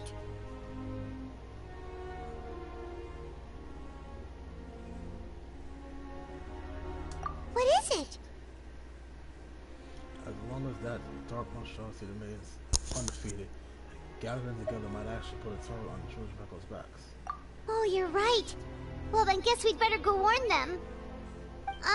It's your decision. If you want to set off right away, Paimon will come with you.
These monsters, they're what the winners of the pilgrimage go on to fight, aren't they?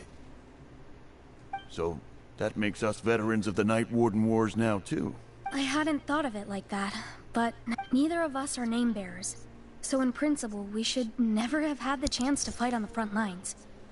In that sense, we're not in this for fame or glory, but for our childhood dreams of one day becoming a hero.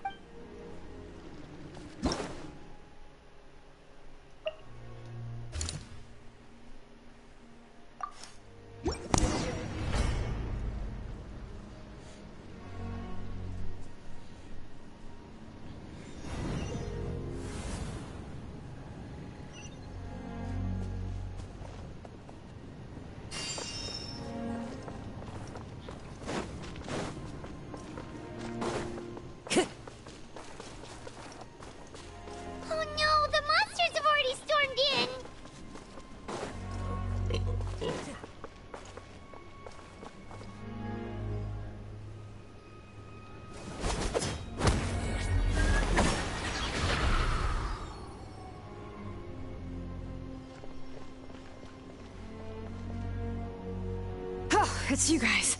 Things are bad here. Something fell out of the sky that's impervious to our attacks. It's a good thing you did, otherwise we might not have made it in time. Kachina, he and I can deal with the remaining monsters and abyssal pylons. You should go catch up with the rest of the group before your parents start worrying about you. Got it. I'll leave right away. They need all the help I can get. They can get. Stay safe, Kachina. Come on, let's get this done.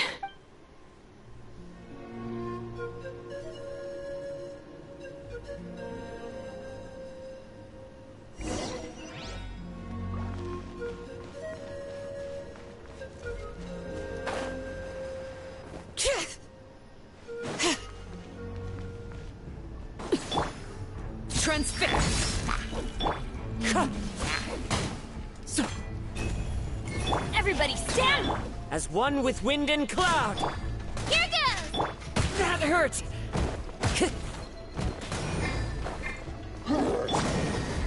Bring it!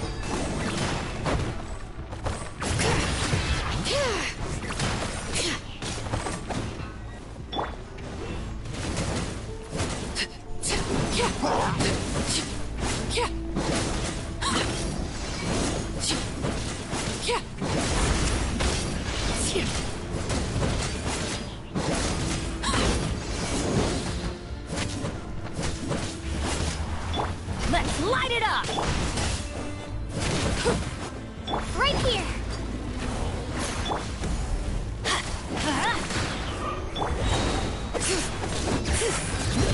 Let the mountain flames boil!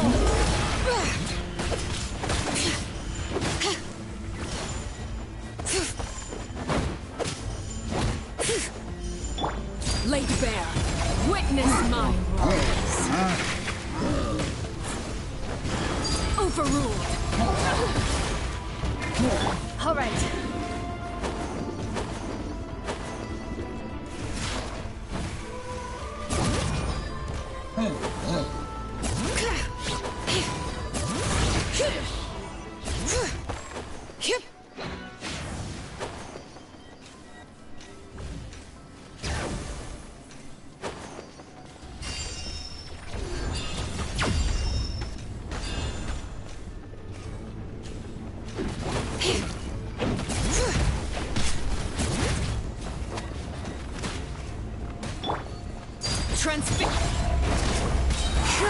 Fallen leaves, adorn my... I'm going in! Right here! Drilling down!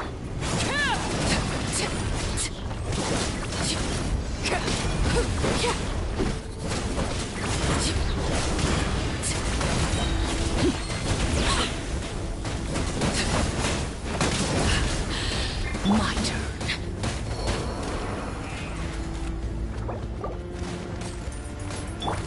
Overruled.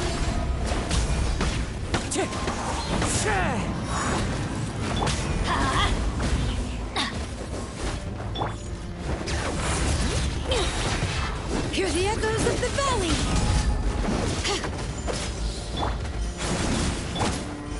Wind strike.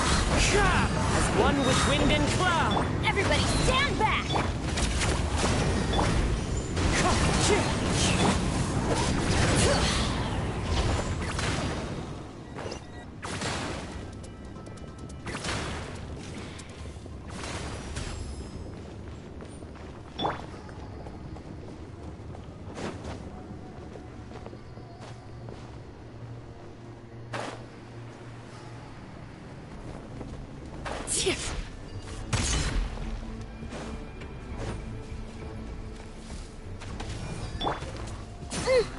Let her rip!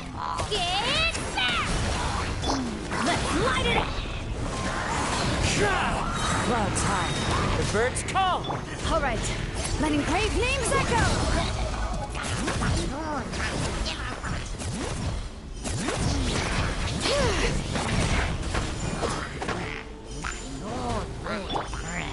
Transfixed, everlasting as the moon. Overruled.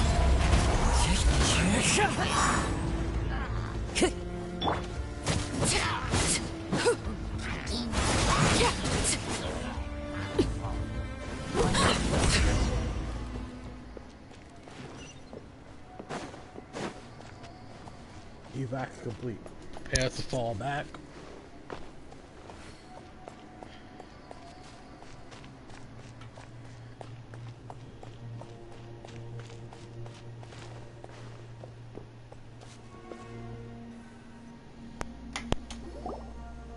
Yep, that's everyone. And no more casualties by the look of things. Yeah, this is, good. We can evacuate shortly.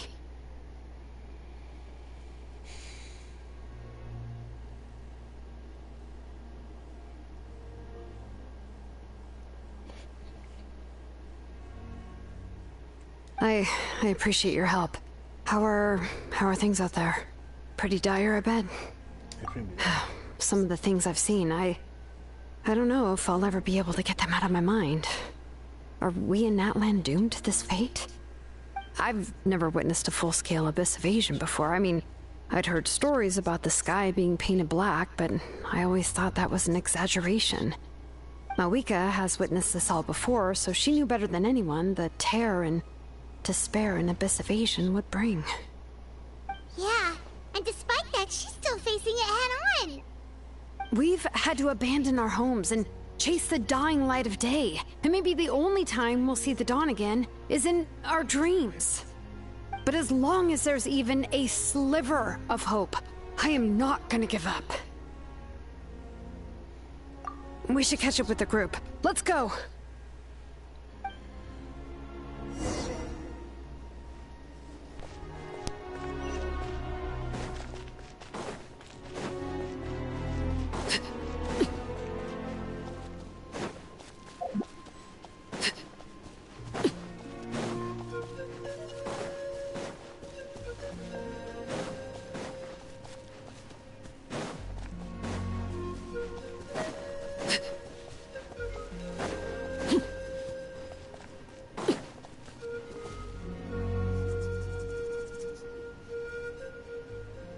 Great, you made it here unscathed.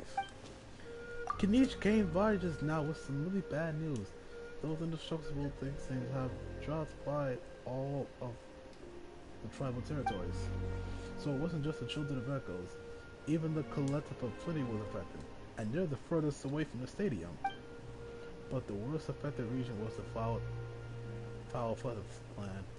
He said it's a complete disaster over there. What? Isn't it Chaska's tribe? She said she was gonna take Koichi home to rest for a while.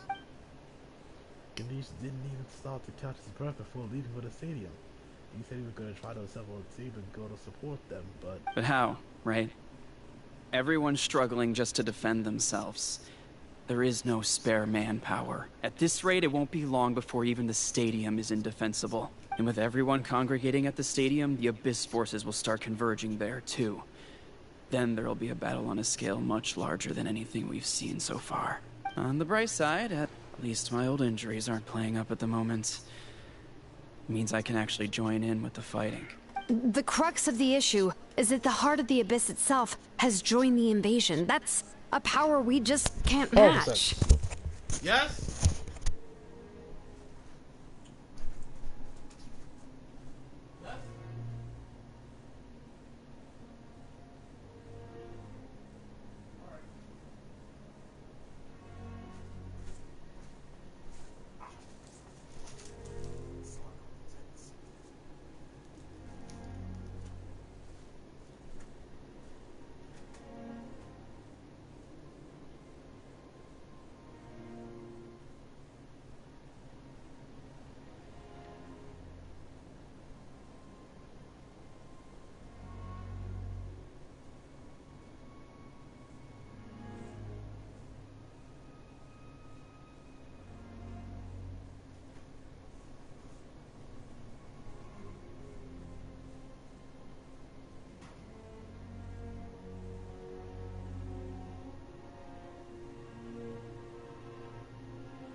son are really the bad guys that was going on? I thought he rolled you bad guys.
Stop it.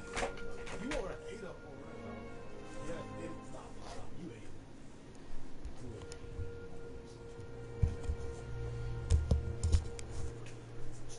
You can't know. Stop hating. Why you hating so hard? Stop.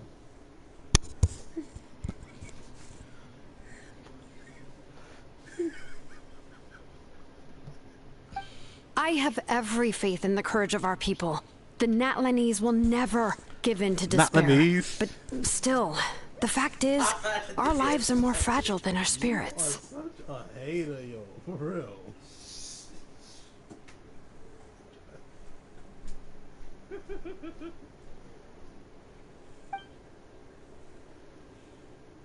Traveler Paimon knows what you're about to say.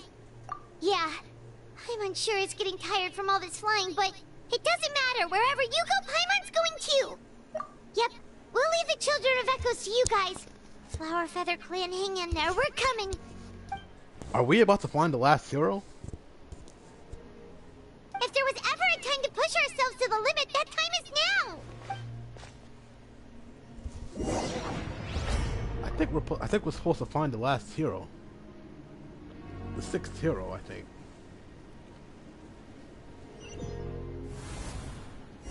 Wait, over there! It's Cheska and Koichi! Oh, never mind. Traveler! Over here! Hurry!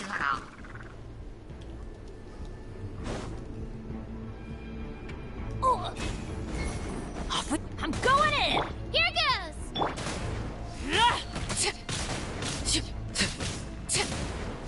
Drilling down!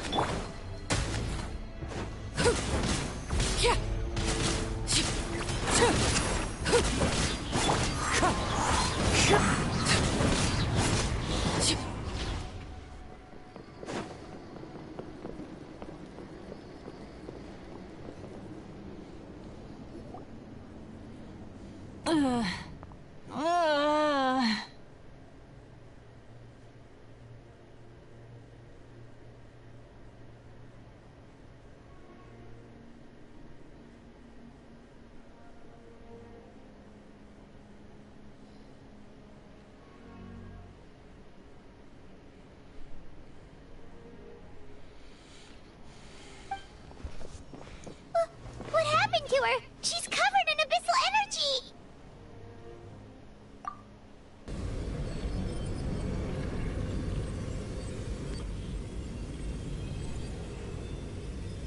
Please, save her.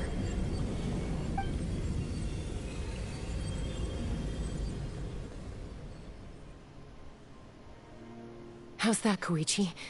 Any better now? Koichi! Koichi! Chaska, I used to think Mom and Dad were crazy for adopting you. I was the younger sibling, but I always felt like it was my job to help Mom and Dad take care of you. I thought I could set you free from the abyssal energy you struggled with. I guess I was pretty full of myself, huh? Thinking I could fix you when... well, we were always the same. Oh, this thing's about to die. I didn't realize that. Hush, Koichi. Put those thoughts right out of your mind. We'll be at the stadium in no time, okay? I'll carry you there. The abyssal contamination is gone now. Just rest, and you'll get better. I was always nagging you to slow down. Stop rushing headlong into things. I just didn't want anything to happen to you, or to anyone else because of you. I worried about you so much. But now, I realize I never really understood what it's like for you. The fact that you survived an abyssal contamination was a miracle. But it also left you in a constant state of agitation. The fact that we became family was another miracle.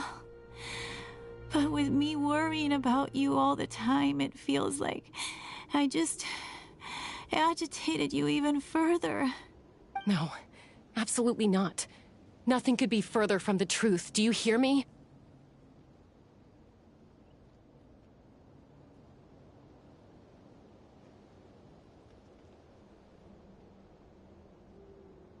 All you ever did was love me. Same goes for Mom and Dad. I've always known that. And I feel terrible because I really did want to get along as a family. It might take me some time, but I'll find a way to make it work. I'm so sorry, Koichi. I never meant to make you feel this way. It's okay, Chaska. No need to apologize. You didn't do anything wrong. No one did. It's nobody's fault that things didn't turn out great. I get it now. So, no nagging from me this time. You keep forging ahead, sis. Never slow down, and never hold back. Spread your wings and fly free, like the fiercest kukasaur in the sky. Show the world who the bravest flower feather warrior is. Because that's who you are. And that's the sister I'm proud of.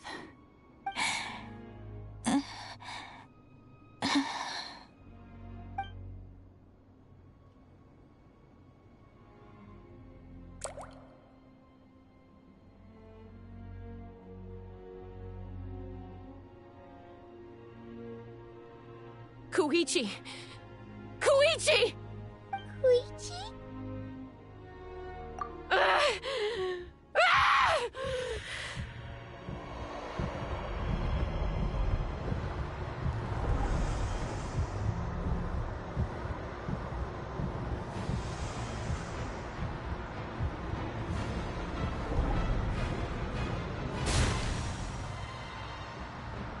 Chaska!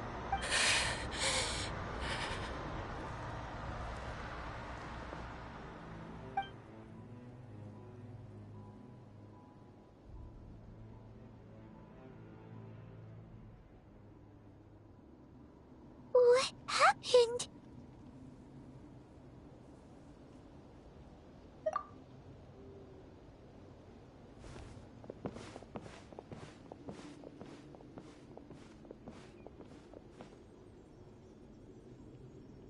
What was that just now?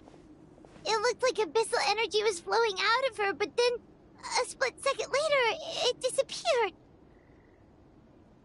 Koichi did say that Chaska needs to let off steam now and then, or she'll end up losing herself. But this time she wrestled back control.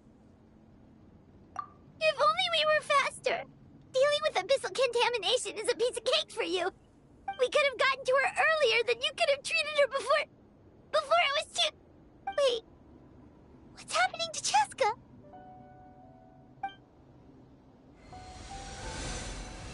How unfair life can be.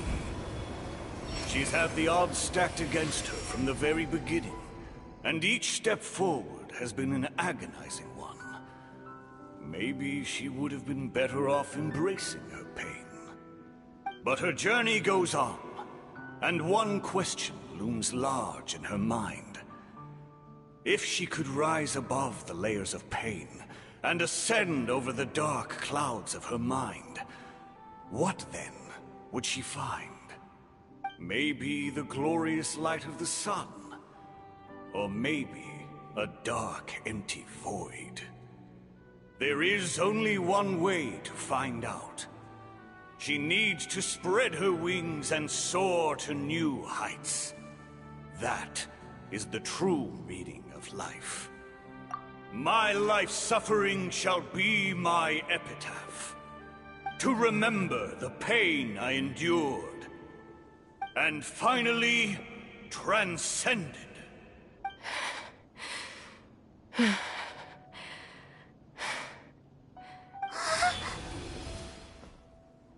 Let's take Koichi somewhere safer.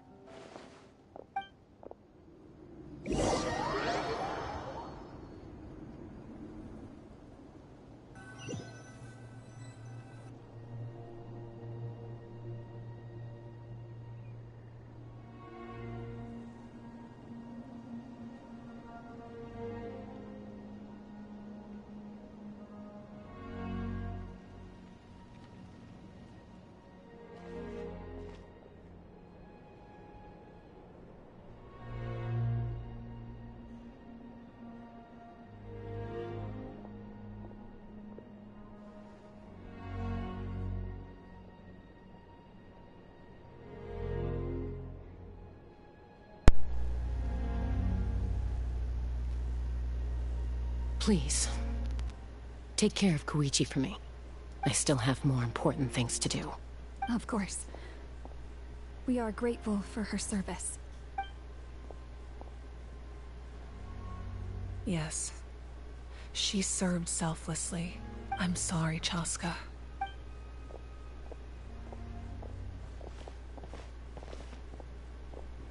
It's all right. I'm far from the only one going through this right now. Koichi wanted to be a hero. And in my heart, she always will be. If we want to honor what she stood for, not to mention her sacrifice. Archon, we need to hurry. Time for this war to end.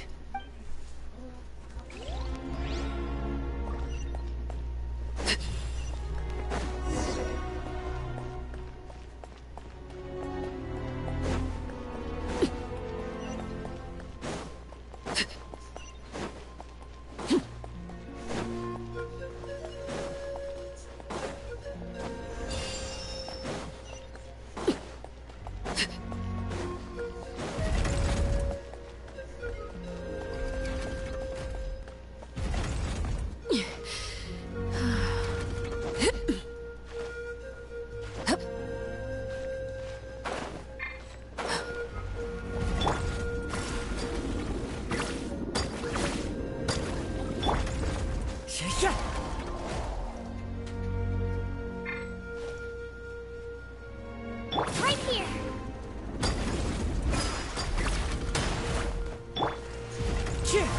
Follow the wind.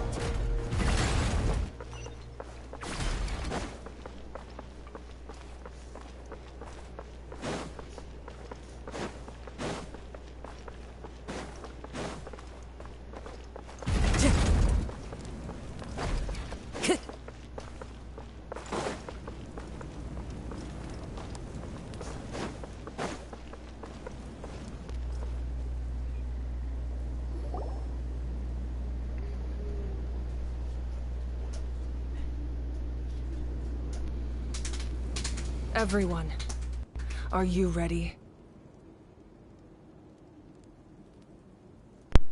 A bitter war lies ahead. Our victory begins in each of your minds. So ignite the spirit of victory for me. May no further lives be lost, and no one else may to suffer the loss of their loved ones. As long as blood still runs through your veins, even the tiniest spark of steel against stone can ignite a flame.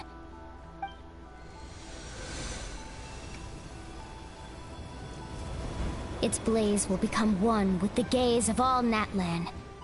Even amid everlasting darkness, our bonds remain eternal.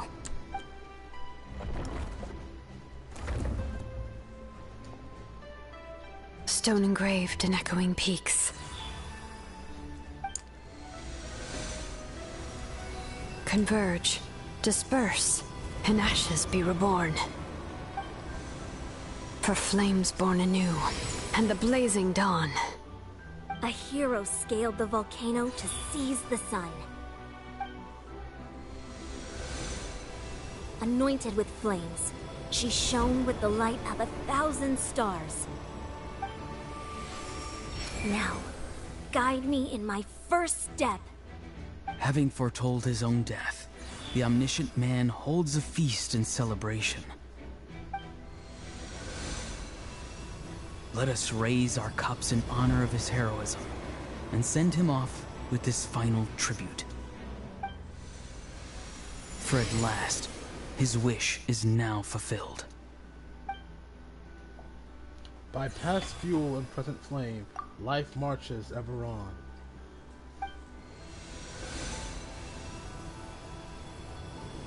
We will answer to the fire for all of our deeds. My life's suffering shall be my epitaph.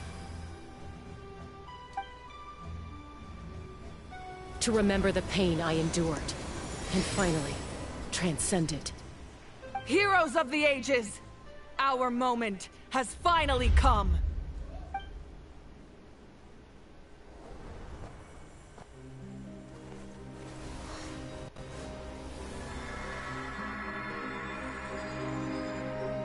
We unite as one! Baptized by the Turnfire. Bearing an ancient blessing. Knowing true power.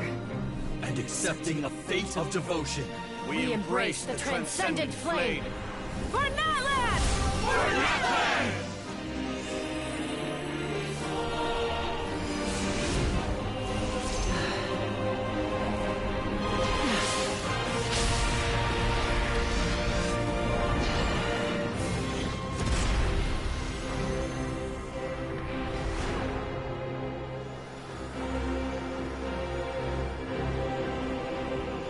In the name of the Pyro Archon Hoyoverse, I declare the Night Wars underway! The Ode of Resurrection will guard all life till the war is over!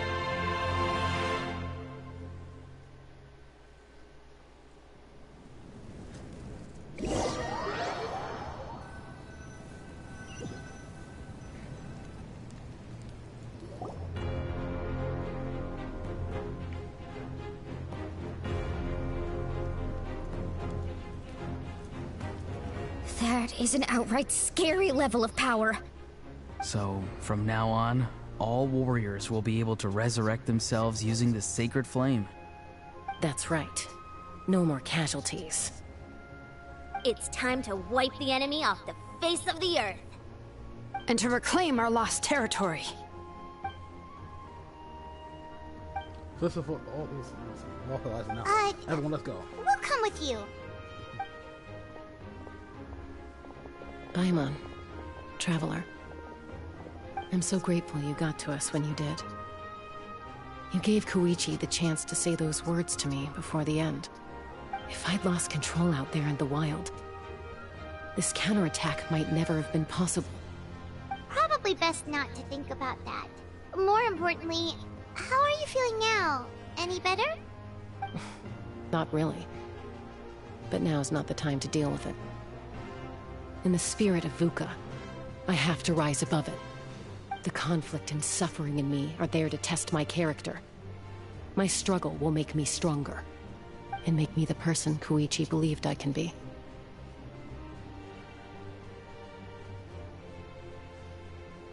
Alright, let's go show the Abyss what human beings are made of. They'll be sorry they messed with Natlan after we're through with them.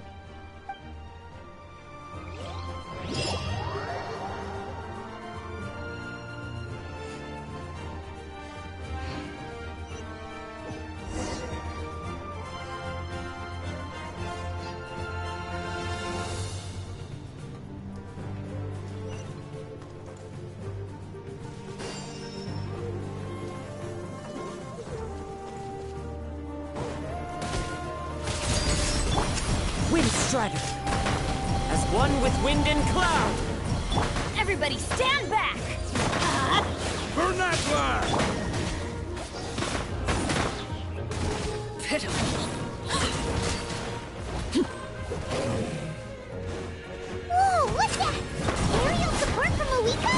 Look how powerful she is now. It's borderline unfair.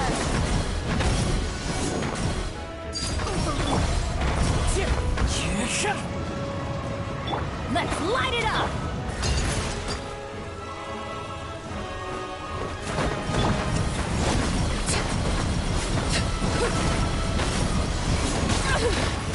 Use my power to destroy the Abyss tumors. Got it! Thanks for the backup!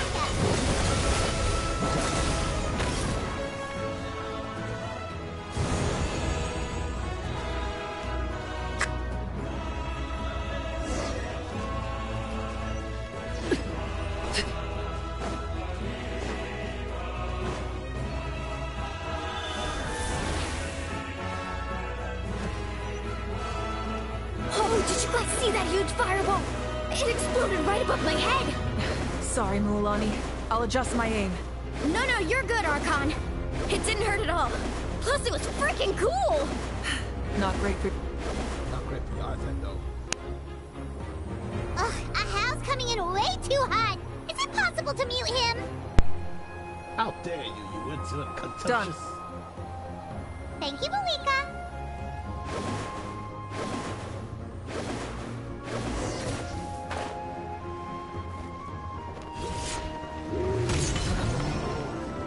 Blade Bear. Backup has arrived. All right, give him hell. Vengeance for Koichi.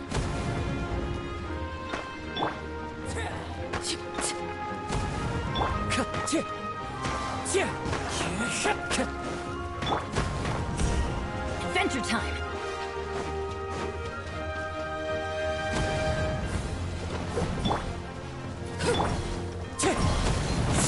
Clouds high. The bird. I'm going in. Let's light it up. Shabam! Transfixed. This is... The enemy ranks are thinning. Time to double down. Use the Pyro Archon's power and show no mercy.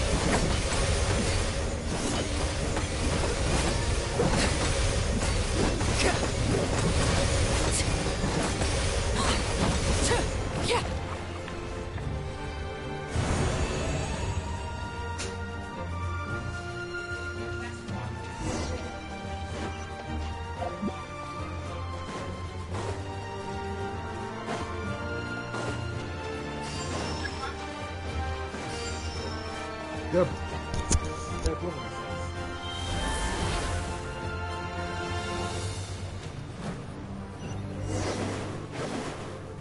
Kachina, over here! I'll send you up, it'll be quicker! Now it's my turn. Oh, turbo twirling. Okay, everyone's safe. Granny, please go on ahead with the others. I just need some more time, I promise. I won't hold things up. Oh, Roron! Leave the vegetables and aphids behind, you dimwit! It's too dangerous!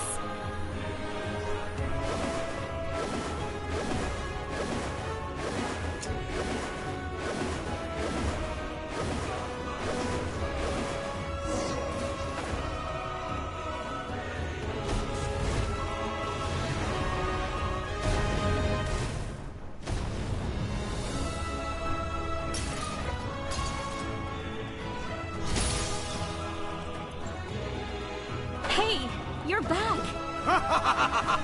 That sacred flame has got me pretty fired up! I'm ready to butcher a whole army of monsters! Everyone! Death is now off the table! So charge! Let's give them everything we've got!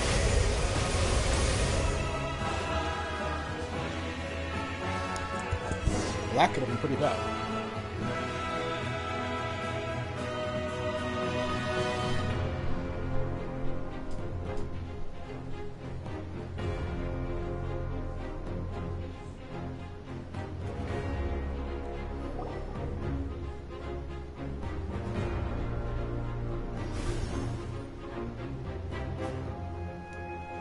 The Children of Echo's territory is secure. All monsters down. All good here at the People of the Springs, too. We crushed it! Masters of the Nightwind are also safe. Should I go support the Flower Feather clan? Things are still pretty rough over there. I'm already en route. No need. I just dealt with it. Already? But you were just at the stadium! Yeah, well, you have no idea how long I've been itching to bash some heads in. Oh! Fair enough. Ian-san, what should we do about the Collective of Plenty? Your home's a long ways away from the stadium. Oh, no need to worry. I just heard from Veresa. She says they're safe now. Yeah! Their only game plan was to outnumber us, and that ain't gonna work now that we have the Ode of Resurrection on our side!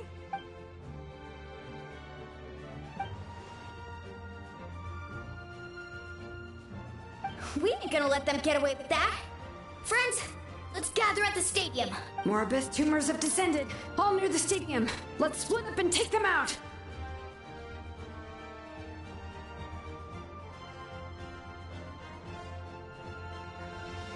Oh, we need someone to guard the main entrance.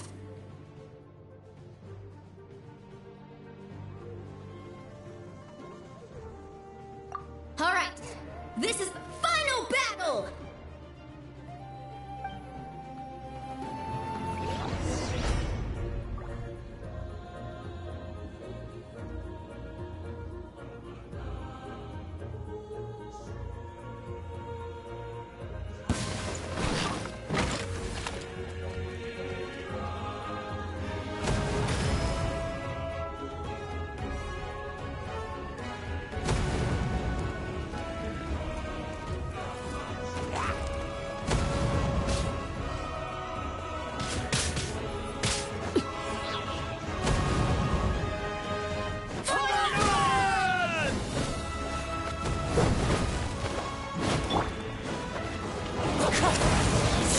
Fallen leaves, adorn. I'm going in! Here goes! Drilling down!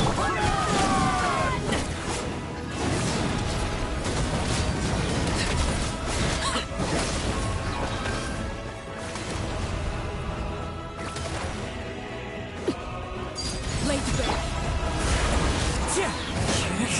Clouds high. The birds call. Right here!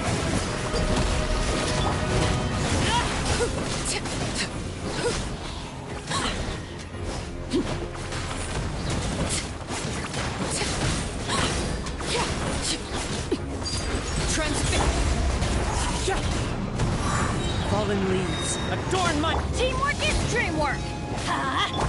Shabam! Yeah! Wanted my full attention, did you?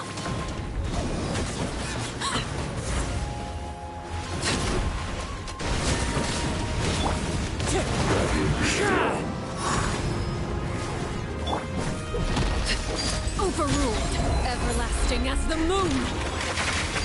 Laid bare. Clouds high. The birds come. Going in! Wind strike.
Everyone, we are gathered here to celebrate a glorious victory.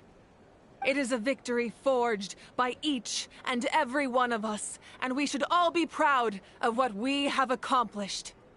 We emerge victorious from another crisis to declare, our beloved Natlan is saved! Woo! All right! I must caution that this war is not yet over. We have not destroyed our enemy, merely driven them further into the depths of the Night Kingdom. But the Abyss underestimated Natlan's forces, and they have suffered a devastating defeat. It will be a long time before they are able to pose a threat to us again. After making some preparations, I will launch my final counterattack. I shall strike them in their lair and wipe them out for good. Oh, man. Wait, Archon, are you saying you're going alone? Yes. The abyssal energy there is too strong. Contact with it would be instantly lethal to anyone else.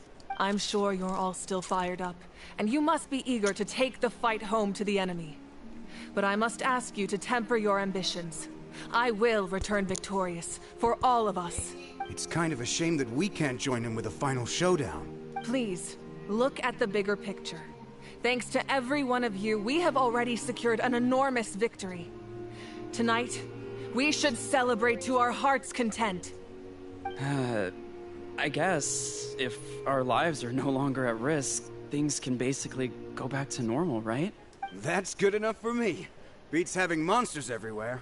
When the time comes, I will gather everyone here again. Now, let us also remember those who gave their lives fighting for our nation. Once the last dregs of the Abyss are wiped out, I intend to give them the grand funeral they deserve. An ancient name could never record the many who we lost. But no hero of Natlan should be forgotten. If I may, let's have a moment of silence for the fallen.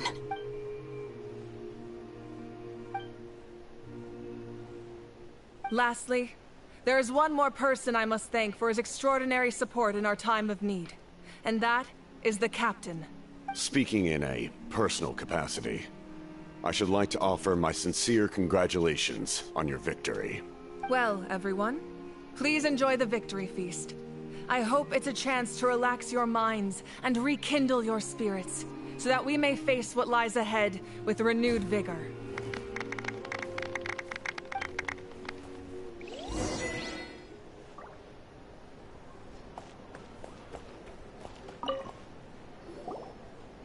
I must congratulate you on your efforts during this war. I'm told you have proven yourself to be an outstanding adventurer and warrior. You remind me of the princess. Similarities in your approach are striking, especially when you told me you wanted to win. I hope you will see her soon. Hey, Auroran! How are the Masters of the Nightwind doing? Granny Sealolly's been there the whole time, and she's a tough one. I think we should be fine.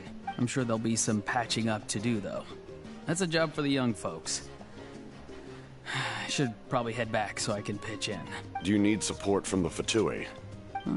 Probably not.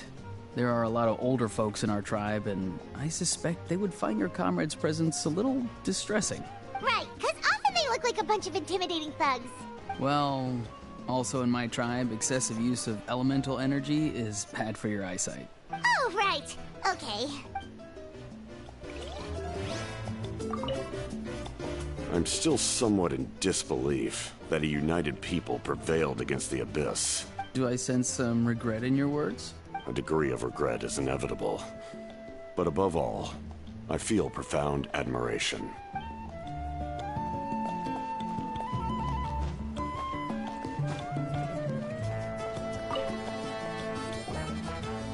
You did a great job, Kachina.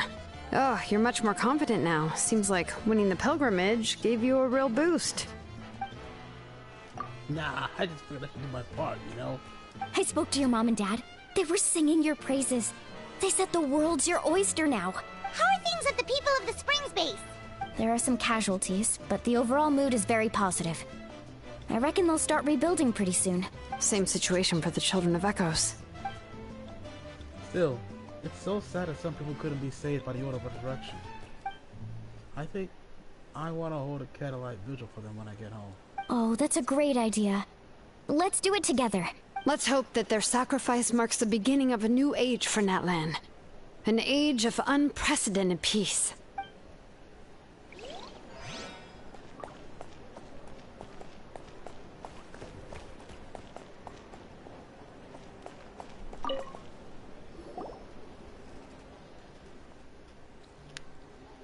Kanich, you are one lucky devil.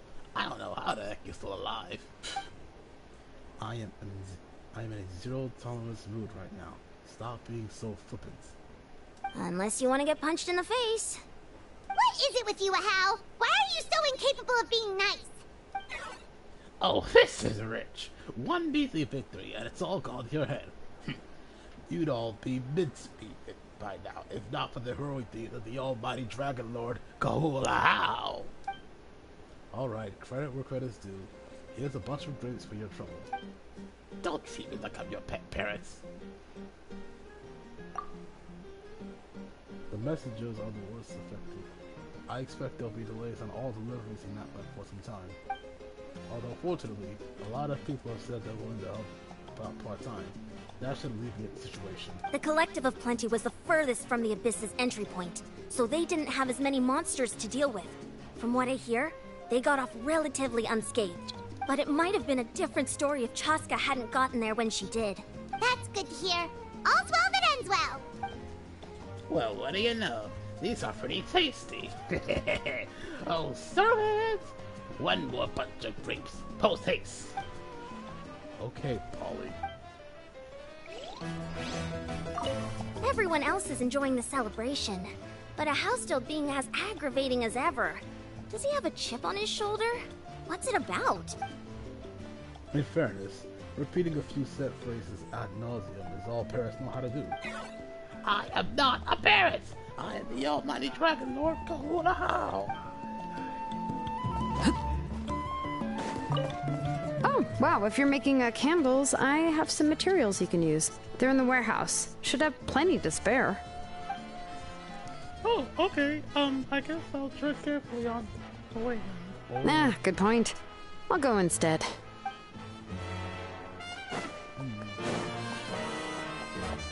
So it seems like the captain regrets arguing with my way.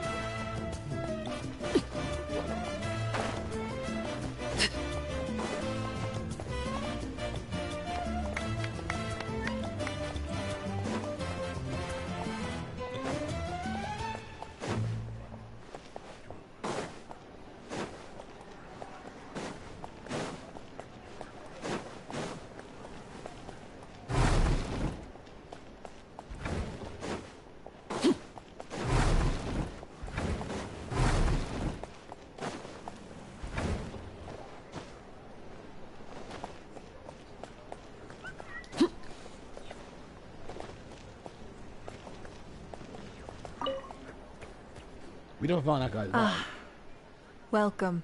You seem a little out of sorts. Are you just tired, or...? I guess I am. You know, When I was up there in the sky, I could see all of Natlan stretching out below me. People everywhere, giving everything they had for a chance at victory. If only I'd been quicker. Maybe they wouldn't have... And Koichi, maybe she'd still... I'm sorry. Now is not the time for that. Fruit juice, right? Make it a large?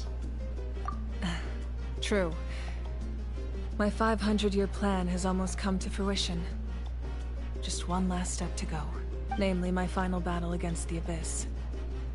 But battle is second nature to me, so I'm not feeling a huge amount of pressure. It was so awesome. The way you exploded that thing in the sky with one almighty punch! Are you always gonna have that kind of power from now on? Oh, that was the Divine Throne unleashing my full potential. And it was only temporary. I can't wield that power for any length of time. My body wouldn't be able to handle it. Likewise, the amplified power of the Ode of Resurrection was also temporary. From now on, it's back to ancient name-bearers only.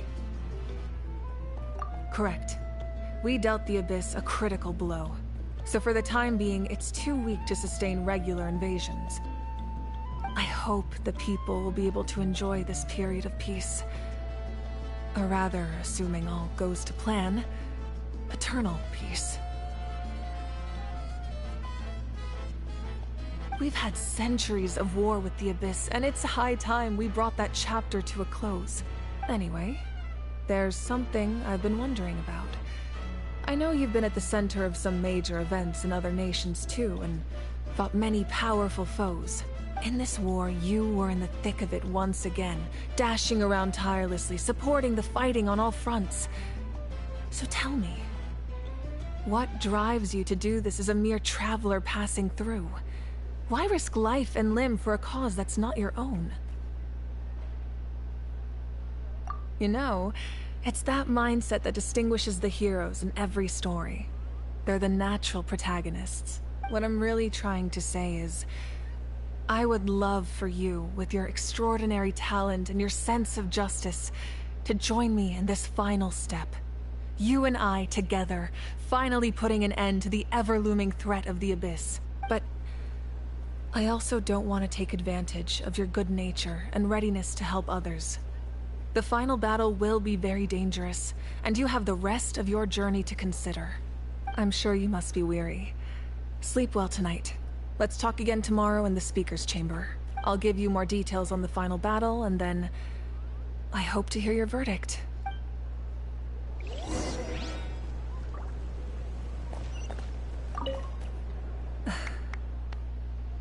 My mind is still flooded with scenes from the war. I can't get the images out of my head. Maybe I need another drink.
Hey, Traveler, Paimon. There you are. I've been looking all over for you. Oh, hey, Sweet Lolly! What's up? Listen up. I have something really important to tell you. What? Are you serious? Natlan must pay the price for Mawika's use of the Ruler of Death's power. That price is death. And only Mawika's death can clear the debt. I had thought that the Ruler of Death might have a change of heart after seeing the people of Natlan come together and fight so bravely.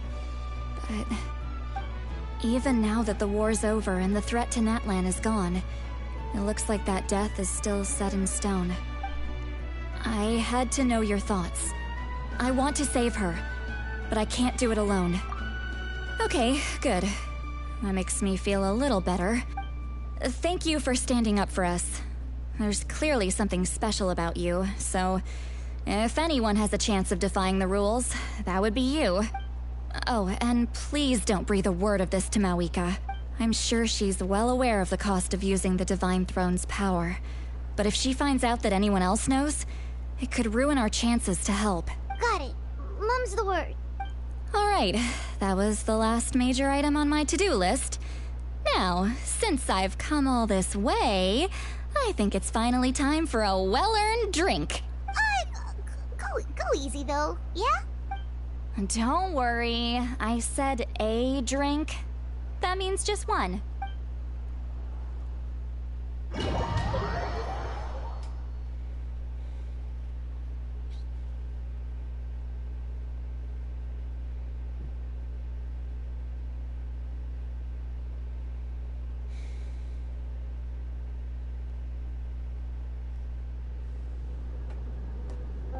All right, you little munchkin. If you keep pestering me, I'm gonna have to get serious.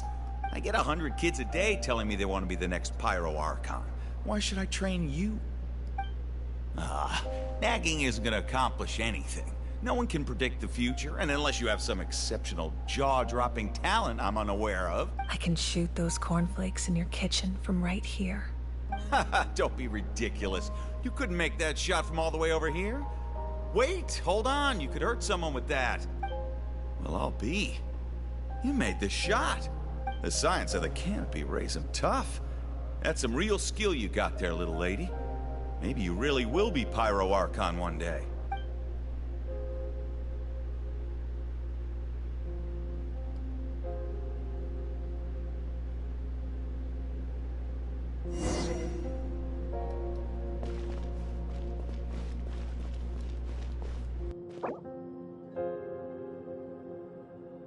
He was going to be able to play.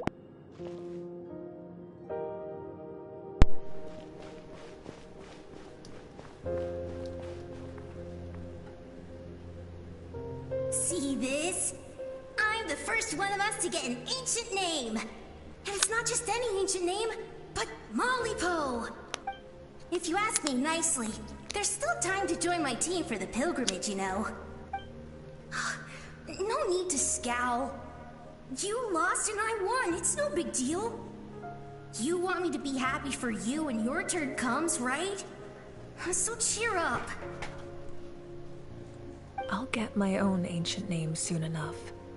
And it'll be an even better one than yours. Oh, really? Well, good luck with that. What ancient name could beat Malipo in our tribe? Unless... surely you don't mean Kiangozi?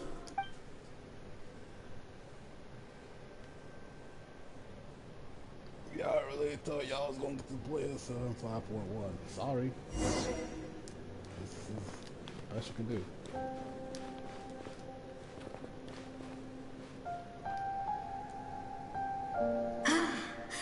That was fantastic. Can't believe I beat you in a wrestling match for once. Can't be more than a few days now until you're officially made the Pyro Archon. Imagine me trying to schedule a wrestling session with you after that. Excuse me, Pyro Archon, but would you be able to take a day off from running the nation to wrestle with me? I heard heard that the Pyro Archon inherits the knowledge stored in the sacred flame. And apparently it can change your personality. I can't help but feel a little worried. Worried that you won't be able to beat me in a wrestling match anymore? Why would I be worried about that? Never mind. Clearly I'm just overthinking things. Why would you forget about me just because of some new job? Even if that job happens to be Archon. Come on, one more round.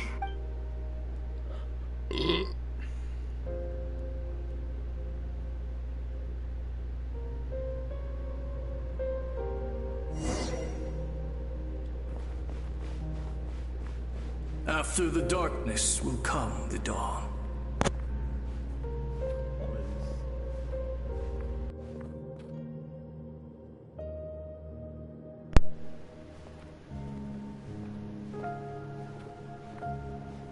No one fights alone.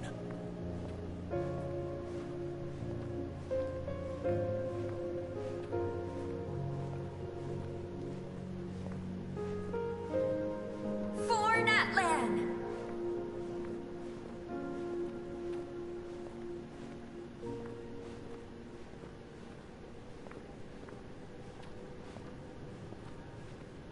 Look at the sky! It's getting brighter at last!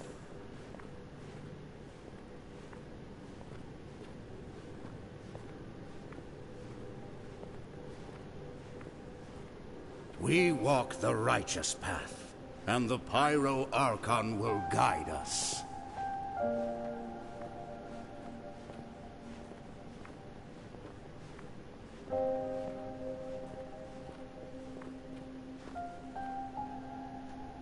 The victors shall burn bright, while the losers must turn to ash.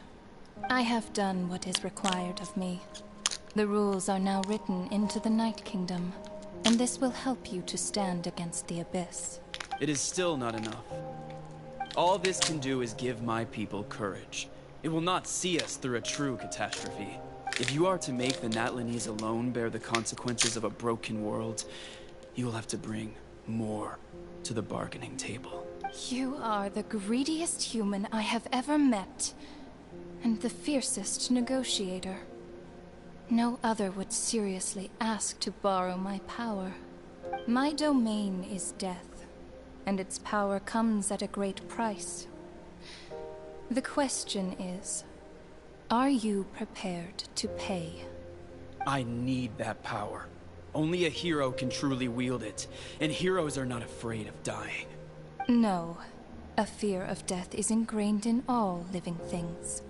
If the wielder of this power cannot conquer their fear, countless innocent lives will be claimed in their stead. For only then can the price be paid.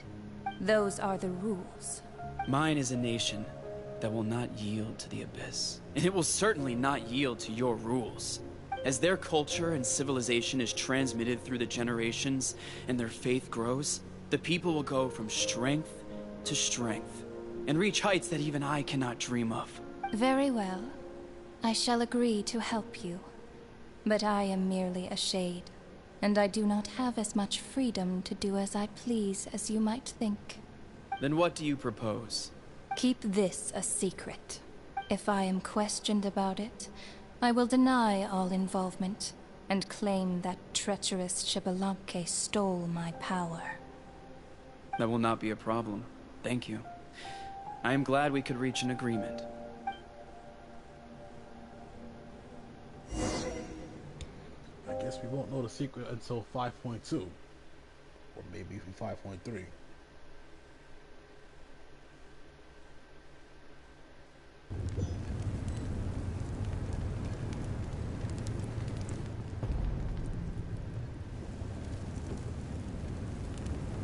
Come in. As you know, I've asked you to come here to discuss the task of wiping out the Abyss. Oh, but first, any progress on the ancient name? I'm surprised she was willing to help you, and by extension me. I'm very grateful to her. Wait, hold on. Wasn't the whole point of the ancient names for winning that huge battle? Why would the Travelers still need one by this point? That's right. The Abyss has retreated to the depths of the Night Kingdom, a place that has long since been corrupted by abyssal energy. If we don't finish them off and restore the ley lines, the threat they pose to Natlan will remain. The battle we fought yesterday, we may one day have to fight again. This is the fate Natlan has always been resigned to. For thousands of years, we have struggled on the brink of a looming darkness and never known true peace. But this time, I want to break the cycle and free us from this fate for good. With the sacred flame, I can protect myself from the abyssal corruption, but beyond that, you are the only other person who can resist it. If your ancient name can't be forged, I will go alone. But if it can, I'd really love your help. Not completely. After all, the Night Kingdom is still plagued by abyssal corruption. But when I used the power of the Divine Throne, it dispelled a lot of that corruption. Plus, your ancient name is a special case, so the Lord of the Night will take special care of you. In short, the Ode of Resurrection still has a number of limitations, but I can promise that it will work reliably on you. Whoa, whoa, whoa! Are we forgetting something here? What about Paimon? What's her place in all this? What? You mean we'll be separated? The Abyss is extremely devious. If you two go there together, you can bet they'll make Paimon their primary target just to put us in an impossible position. Paimon wasn't that worried, but now she's petrified. What will you do without me? Okay, well, Paimon needs to think about this because you're really asking a lot of her, but we'll give Paimon some time and she'll do her best to rise to the challenge. I greatly appreciate it. Everyone in Natlan knows how important this final battle is. You will be remembered and revered long into the future, until the end of time. If you have any other questions, please ask away.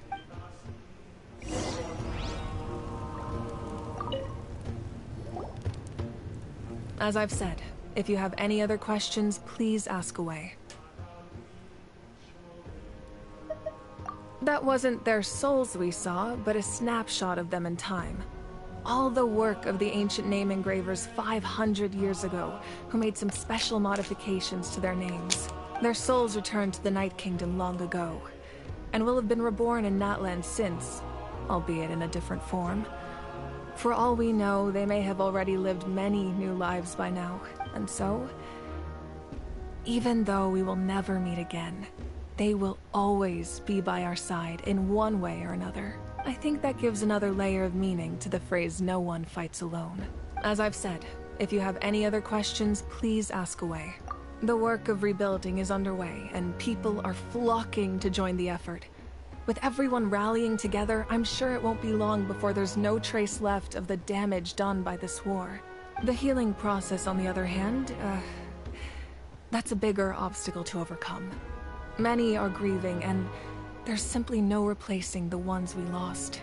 As the sun rises once more and we rediscover the ability to believe in the future, we must never forget their sacrifice. As I've said, if you have any other questions, please ask away. False sky. I have heard this expression before, but I think this was the first proof of its existence. I think there's a lot of investigating to be done to understand what the fragments behind the sky are and why they were hidden in the first place. However, from what the Adventurers Guild tells me, neither the split sky phenomenon nor the fragments have ever been observed in any other nation. My guess is that the Heavenly Principles wants them kept a secret. I just hope they don't cause me any trouble over it. Oh, you should be fine. We did something much crazier back in Fontaine and we're still here. Well, that's good to know. Anyway, the line I'm going with for the masses is astronomical anomaly. And I don't expect much of a backlash. Meanwhile, we can look into it at our own pace. As I've said, if you have any other questions, please ask away. We have a temporary alliance, but I can tell that saving Natlan is not his only goal. Yeah, Paimon still doesn't get why saving Natlan would be so important to him in the first place. Unless he's just a good guy who wants to avoid another Conria. But chance it's that simple. I wouldn't worry too much. Based on all the interactions we've had with him and knowing more about his background, I have a lot of respect for him. I don't think he has any ill intentions. Now, we should focus on the final battle. As I've said, if you have any other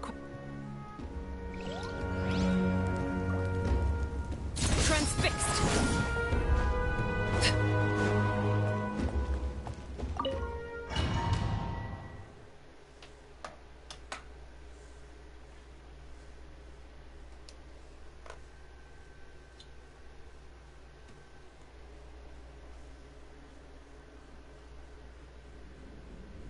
The Outlander with deep ties to this land returns. And this time, he is alone. The power that the Pyro Archon used to strike back at the Abyss came from the Ruler of Death. From what I know of her rules, she will demand death in return. How do you know this? I see. So, the Ruler of Death sent you on your long journey. Natlan still has a final battle to fight, and I too have a final foe to face. For the sake of those countless lost souls, and a hope for Natlan's future, I need your help.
It's been several days now. I wonder if she's not as finished making the blaze some general inscription now.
Shilonin, good thing you're here. I'm wondering if I can... Oh, the shelf on the left, second row down, first X on the right. That one's yours. And the garden hoe belongs to Ignal, and the hammer is Pakal's, so make sure you take the one that's yours.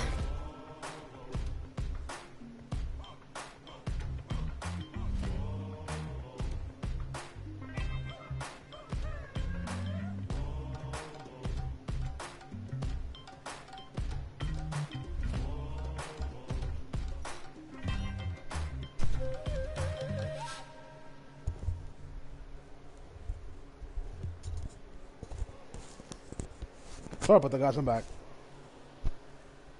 I haven't even said why I'm here. But looks like you're about to head out for a break.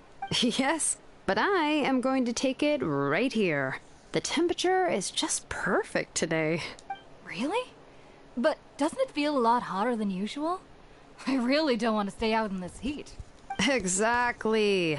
In hot weather like this, customers don't tend to stick around and talk when they're coming to place orders or pick up the goods. I see. Oh, here comes another customer.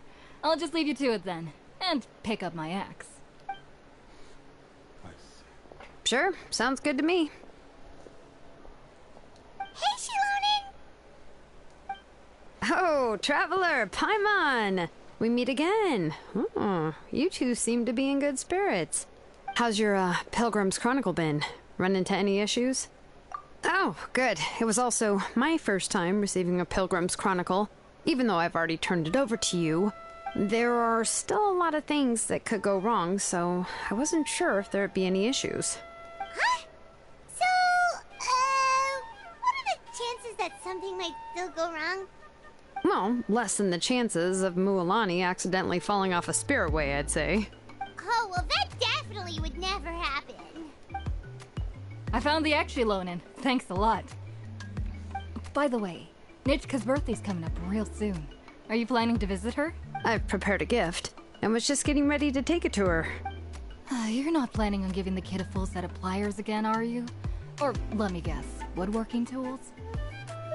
Oh, yeah, I make these myself, and it's a lot of work. But if you like a set, I can make some time and forge one for you. Great! We often camp out in the wild, but a set of Shilonen's tools would make pitching a tent and starting a bonfire a whole lot easier. Well, still, I won't be giving Nichka any tools this year. She wrote me a letter saying that she'd like a copy of Tequil the Brave. The book is not what you call a bestseller, but luckily, I have a few copies in my collection. They were really old editions that were published a long time ago, but they should still be readable. Children her age love fairy tales.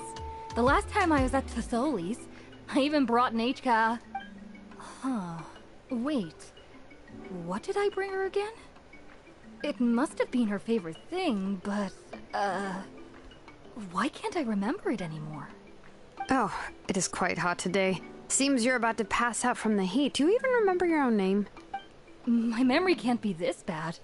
It's just these last few days. I've been forgetting things for some odd reason. Well, in that case, why don't you use the Blaze Gem inscription you have as a memo to engrave some important things to remember? After all, that inscription will never wear out, and it's easy to carry. I'd say that's quite a fitting use for it. You do have a point, but my inscription is almost already full. No, I engraved some wishes on my Blaze Gem inscription. You know, just some dreams that I have for the future and things I'd like to accomplish one day.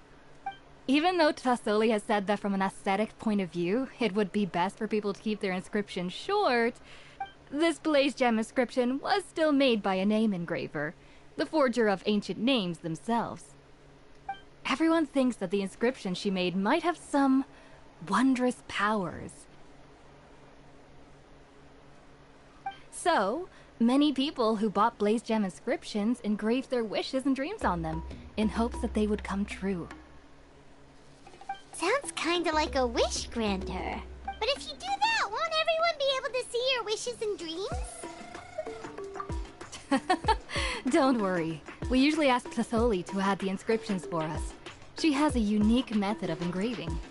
With her method, the light must be at a certain angle in order to see the text. Without the right angle of lighting, the Blaze Gem inscription will just look like a pretty stone. That's true. In the end, a Blaze Gem inscription is essentially just a piece of rock. It doesn't have the power to grant people's wishes. Making wishes to it is like shouting into an echoing valley. The only one who will answer is yourself. But using it as a journal for your wishes is also fine. Carrying them with you and taking a look from time to time can be a good source of encouragement. Well, as long as you don't suddenly change your mind and want to take your wishes back, that is. These things are extremely durable. It would take a lot of effort to change the words. And I don't think anyone would willingly part with it either. They're not cheap and very hard to get. If you ever lost it, you'd just be filled with regret. Still, it's really strange. Given Auntie's skill, how could it take so long for her to make one? Oh, well, I hope someone didn't give her an idea of making fewer and selling for more. It's true. Chevin would totally have put that in her ear. Still, I don't think it's such a bad thing for Tasoli to make some money by selling these. At least she and little Nachka are better off now, and won't have to worry about the cost of treating her illness anymore. I was really worried about their family at first, and was even planning to send them some... Huh?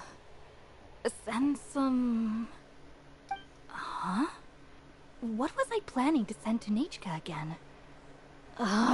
This memory of mine. Alright, if you stay out in the heat for any longer, I'm afraid even the inscription won't be able to save your memory. You should, go back.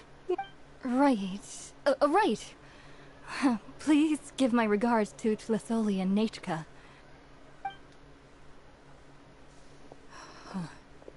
What's going on? Maybe I should go talk to Ernly to get some medicine. So you'll be going to Nachka's birthday party too, Shilonen? Oh, perfect! Then let's go together! Oh, yeah, sure, but I didn't expect you to know Tlasoli too. She hasn't been coming to the tribe much lately, so how did you get a chance to talk with her?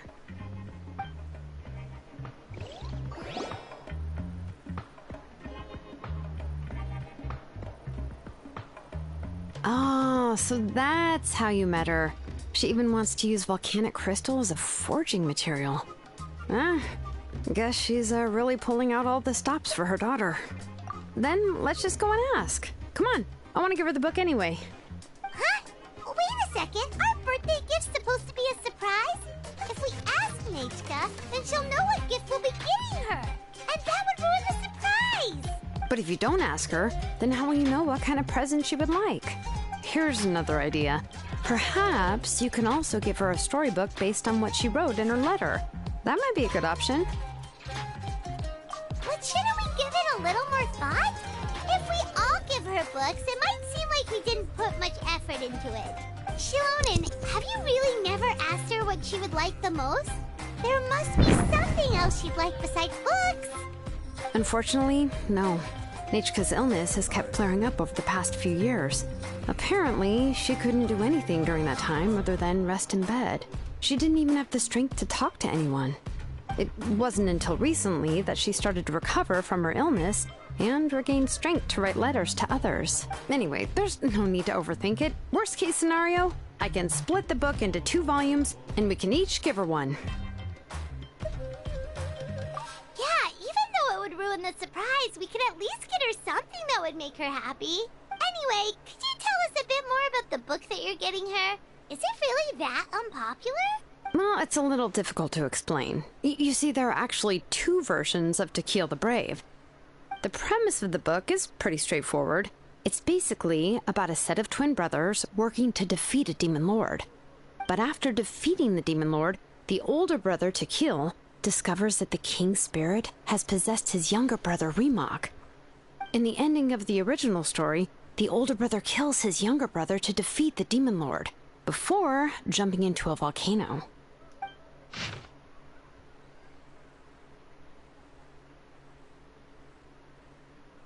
I remember there was one line that was super popular at the time.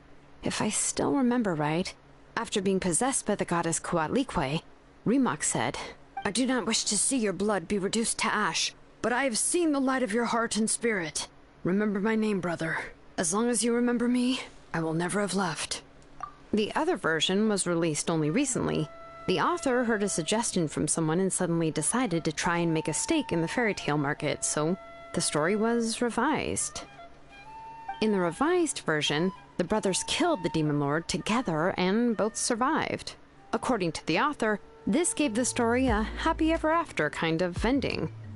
However, the revised version was not well received. After a month on the market, it had hardly sold any copies and the books were collecting dust on the store shelves. The store owners desperately tried to get rid of the book, and have resorted to all sorts of promotions and discounts to sell it. Even now, the only edition of To Kill the Brave you can find in the market is the newer one, whereas the older edition is nearly impossible to find. Anyway, I couldn't bring myself to give such a poorly rated book to Nechka, so I spent a few days looking and managed to find a few copies of the old edition in a warehouse. I picked out a copy that looked relatively new and wrapped it up as a present for Nechka. If you're interested, I can give you this extra copy to read. The pages are pretty old, though, so please be gentle with it. Oh, and here's a copy of the newer edition, too. They gave me a free copy when I went to buy some chocolatl. So that's how they're trying to sell off the book. Could it really be that bad? Even... Let's get going. Tlasoli lives pretty far from the tribe, so it'll take us some time to get there.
Oh, what a surprise.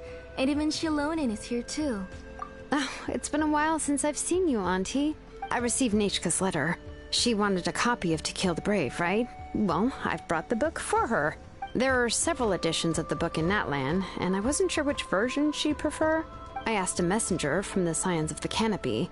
It seems this softcover edition is one of the most popular options, so I brought it for Nechka. You haven't changed a bit, Shilonin. Let's go inside. I was just boiling some chocolatl, so you can all try some. Shilonin used to love drinking chocolatl. When she was little, she would always have several cups every time she came to visit me. Her voice gotta be the most AI-generated voice I've heard in this game, like, ever. You were already a big girl by the time I finally had my Nechka. Alright, for now let's... Oh, Auntie, let's go inside. Traveler, please help me get her into the house. Oh, Paimon will help too! Be good, Yangu, and don't get in the way. Alright, let's get indoors. Watch your step, Auntie.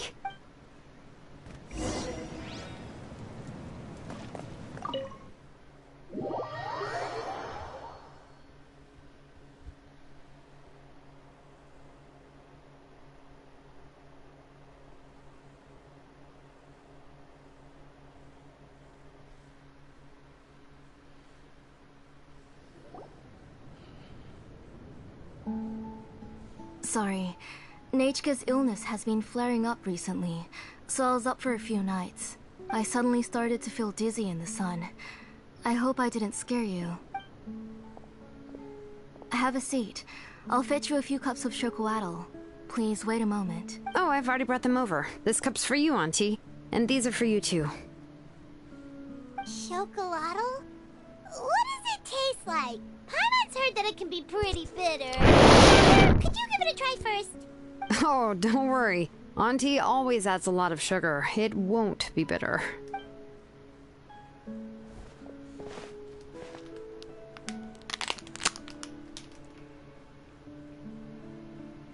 The last time you came to visit, you were still just a kid. But now you're a pillar of the Children of Echoes. No, of all Natlan even. Oh, well, it's all thanks to the drinks I had here and the books I happened to read. We heard that you two are from the same tribe, but Paimon had no idea you were so close.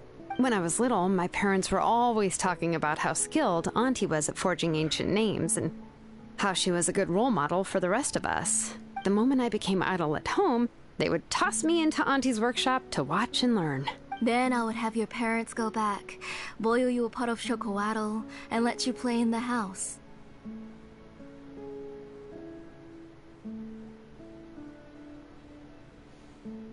Yeah, and then I would drink and listen to you banging away with your tools in the workshop. But eventually, she moved out of the tribe to find some more space, and I didn't have the chance to visit again after that. But why did you seem so familiar with the place when you went to the kitchen for the drinks just now? Because the layout of this place is identical to her old house. Let me see. Yeah, that should be Nichka's bedroom then. That's right. I remember you used to hunker down in the room to read and draw, but you're all grown up now. Even if you wanted to live here, I'm afraid you've already outgrown Nichka's bed.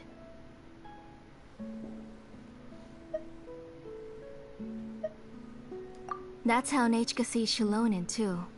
Whenever she's feeling better, she always asks me when her pen pal sister will be coming to visit. Well, yeah, I'm here now, and even brought a gift as an apology. I'll leave the book here. You said Nichka asked you for the book? I hope it wasn't too much trouble to get. Really, I'm surprised that she even asked you for a present. When she's at home, she'd even ask me for permission to eat some snacks. Maybe I've been too strict with her. She's obviously starting to like her big sister more than her own mother. Oh, really? Well, I'd say I really haven't done enough to deserve the title of big sister. Yeah, I wasn't able to help her when she was sick, and I didn't even come and visit her that many times. Well, the only thing I have been able to do is to help her find some books. Don't be too hard on yourself, Shilonen. You have great responsibilities as the name engraver of the tribe. We both know you are far too busy to take care of her. The responsibilities on your shoulders also became far heavier when I gave up on my work. You just had more important things to tend to, Auntie. No one in the tribe blames you. We all know that Nichka needs her mother's care. But that doesn't change the fact that I gave up on my work. And even now, I still have not found the courage to pick up my hammer again. I'm sorry to leave you to shoulder all the responsibilities alone, Shilonen. Oh. Ooh, why so somber all of a sudden? Don't be so sad, everyone. Hasn't Nichka gotten better lately? Oh, relax, Auntie. I can handle the work. But once Nichka is back on her feet, you should get back to work and let me have a vacation. You'll be the one who's busy then, and I'll be sitting at the side drinking chocolatl and cheering you on. If that day really comes, you can have as much chocolatl as you like. If you asked me before, I wouldn't have even been able to talk about it. But now that she's gradually recovering, I've also gained some courage to face what happened back then. Nichka's illness actually originates from the Abyss. That night, I was in the tribe, having a discussion over the forging of new ancient names. Before we could finish our discussion, the alarm started to ring outside. A horde of monsters from the Abyss suddenly attacked the tribe, so everyone banded together to fight them off. I joined the fray as well, and it wasn't until the monsters were repelled that I got back home with some guards from the tribe. But Nichka was gone. I can't remember how long I spent searching for her. Maybe for 2 or 3 days. In the end, we found Nichka at the bottom of a short cliff. She was holding a dried-up embercore flower in her hand, and there were traces of abyssal corruption around her wounds. I know. It was all my fault. Before the incident, Nichka had asked if I could forge an ancient name for her. Work was busy at the time, so I told her that if she could find an embercore flower, I would use it as material to forge her an ancient name. Oh, Nichka, my daughter, my Nichka. I was holding her in my arms, but no matter how many times I called her name, she wouldn't open her eyes and look at me. I was the one who decided to move my workshop to the outskirts of our tribe for work. And I was the one who left her home alone. Oh, my daughter. My Nachka. Why do you have to suffer like this?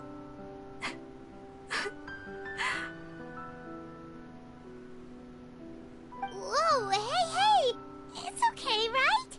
Nachka's getting better. She already has the strength to write letters now, doesn't she? Well, Shilonen has even brought her a gift. Sorry. I just can't control myself whenever I remember that time. Phew. Alright. It's not every day that we get guests. I really shouldn't be crying like this. I asked someone to buy some ingredients for me. So, why don't you stay for dinner tonight?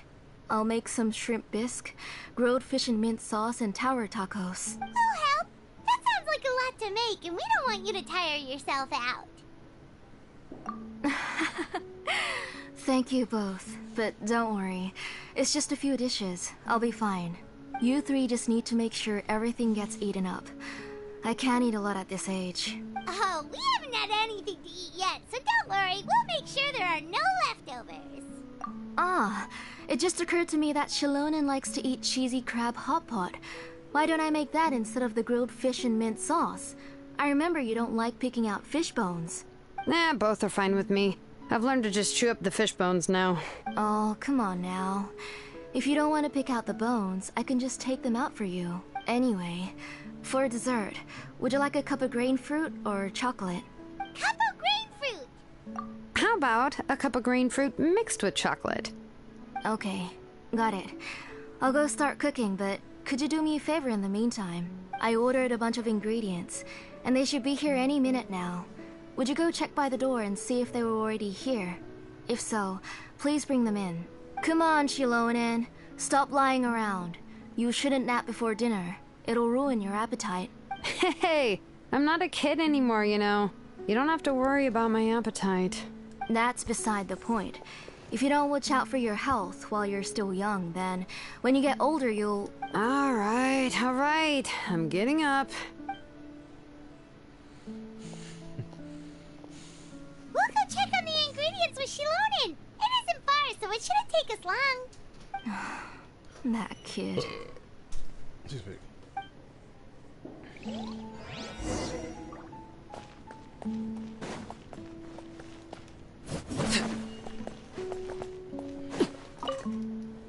That kid.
see someone come flying down on a Yunkasaur as soon as we came out. A messenger from the Scions of the Canopy wouldn't be flying here. They usually come climbing down the cliffs nearby. No need to look. There isn't anyone on the cliffs. I just saw a ghost. Hey, you there. Sorry, but does Tlasoli live around here? Oh, are you the one who's supposed to deliver the ingredients? Ingredients? Are you kidding? I was nearly eaten myself. Never mind that now. Those monsters are still hot on my heels. Shilonen, where'd she go? Whoa, she's already gone up to fight the monsters? Let's go help her out!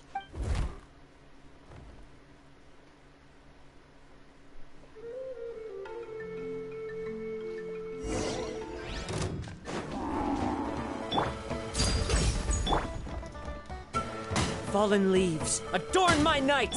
Teamwork is dreamwork! Let her rip!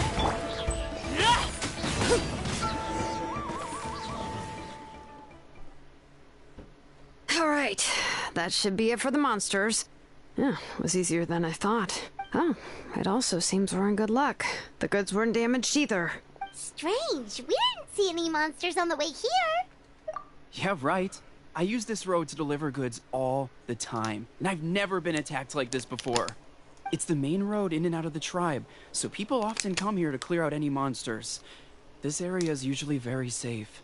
I don't know what happened, but it seems like all the monsters around here have gone berserk. Even the docile Tepetlosaurs are in a frenzy. Tlasoli doesn't even forge ancient names anymore, so why can't she just move back to the tribe? If she comes back, Nachko will even be able to find some playmates. She's so young and hasn't even, Nachka's playmates.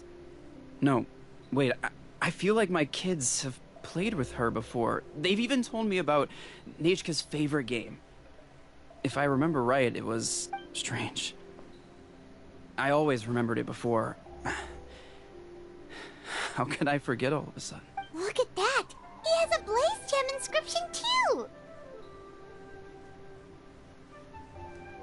You should go back to the tribe. It seems like you had quite the scare today. We'll take the ingredients back for you. I'll carry these bags, and you two can carry the rest. Huh? Oh, sure. Paimon can take care of these grapefruit that fell out of the bag. If you say so. Thank you so much. I guess today's just a really bad day for me to go outside. That's so weird. Why is everyone we run into today having trouble remembering stuff? Paimon's not sure how to say it, but she's got a strange feeling about this. Like it's all somehow related. Once you live long enough, you'll eventually start experiencing strange days like this. Let's bring the ingredients back. Otherwise, we won't have anything to eat tonight.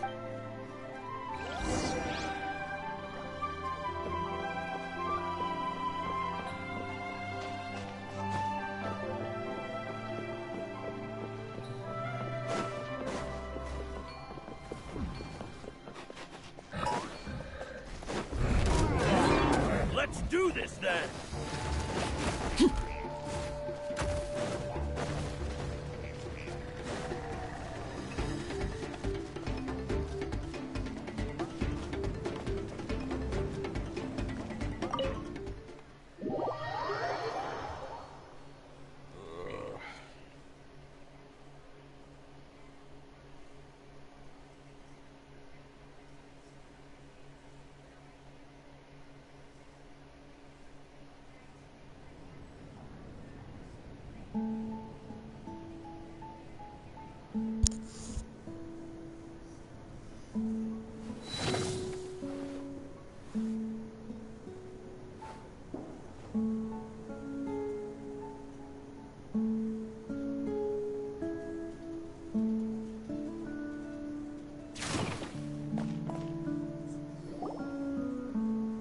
Ah, you're finally back. What took you so long? I was starting to worry. Oh yeah, we ran into some small problems, but everything's fine now. Alright, as long as everything's okay now. You all have a seat. I'll get the food ready. It won't take long.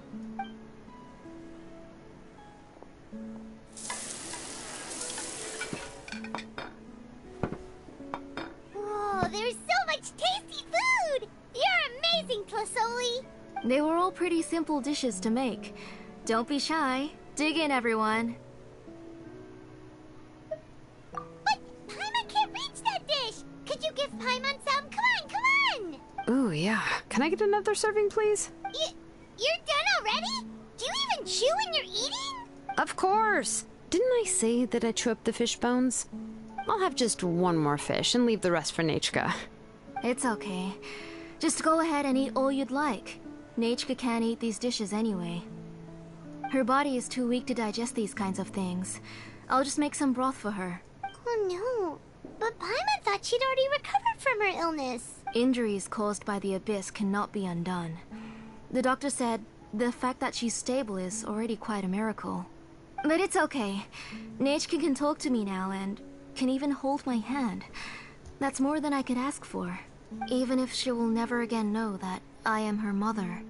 What do you mean? The doctor said the Abyss has had an irreversible effect on Nachka's soul. She's lost all her memories from before she was injured. The doctor also said this sort of memory loss isn't like simply forgetting something. Rather, she can no longer remember anything from before that fateful day. Huh? But how does that happen? You know about the woven scrolls that the Masters of the Night Wind use to record things, right? Well, generally speaking, forgetting things is like when the woven scrolls would gradually start to fade. As long as you repaint and weave the threads again, the faded memories will come back to life. But the case of Nachka's memory loss is as if her woven scroll had been cut in two, and the portion of the past was burnt to ashes. The books she loved to read, the flowers she took joy to grow, and the time she spent in this house were all cut off by the Abyss, and can never be retrieved again. As one example of that, Nachka now only sees me as a strange, unfamiliar auntie who claims to be her mother. She's a good kid, and doesn't want to upset this lady who's been taking care of her so much, so she still calls me Mom. But I've always had a feeling that she's constantly wondering about things like, where is her real mother? Why is she stuck here in this house? Was she abandoned? Nachka really has no idea that her real mother is right in front of her, and has never left. So you plan on recreating Nachka's woven scroll, all by yourself? What do you mean? Or should I say, you've already started reweaving that scroll long ago. The delivery guys. I saw it hanging from his waist, so I asked to borrow it from him. Don't worry, I'll return the inscription to him once we've figured everything out. These things aren't cheap, after all. When did you know? Yeah, I noticed it back when Blaze Gem inscriptions suddenly became popular among the tribe. It was then that I also noticed that everyone wearing Blaze Gem inscriptions had varying degrees of memory loss. Traveler, you've picked up on it too, haven't you? Accessories made using ancient names forging techniques. Huh. For what's only supposed to be a pretty souvenir, this inscription contains a phlogiston engraving with a truly overkill level of complexity.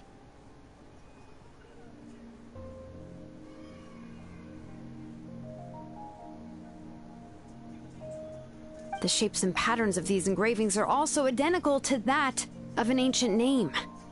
By making just a few slight adjustments to the layout and connections of the main pattern, you can pretty much qualify this Blaze Gem inscription as a bona fide ancient name.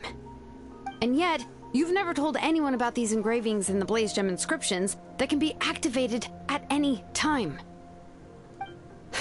Am I right, Auntie? I knew you were a sharp one, Shilonin. That's right. I have a way to cure Nachka and restore all her memories.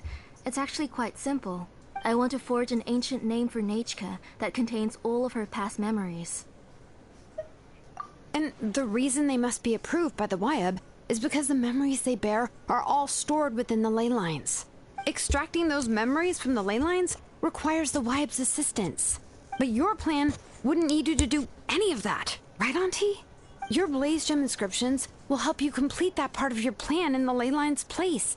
You will use the inscriptions to form a massive memory bank for Nachka. And the ancient names you're trying to forge will be used to extract corresponding memories from the memory bank. A memory bank? Wait, so the reason all those people were having trouble remembering stuff is because the Blaze Gem inscriptions took away any memories related to Nachka?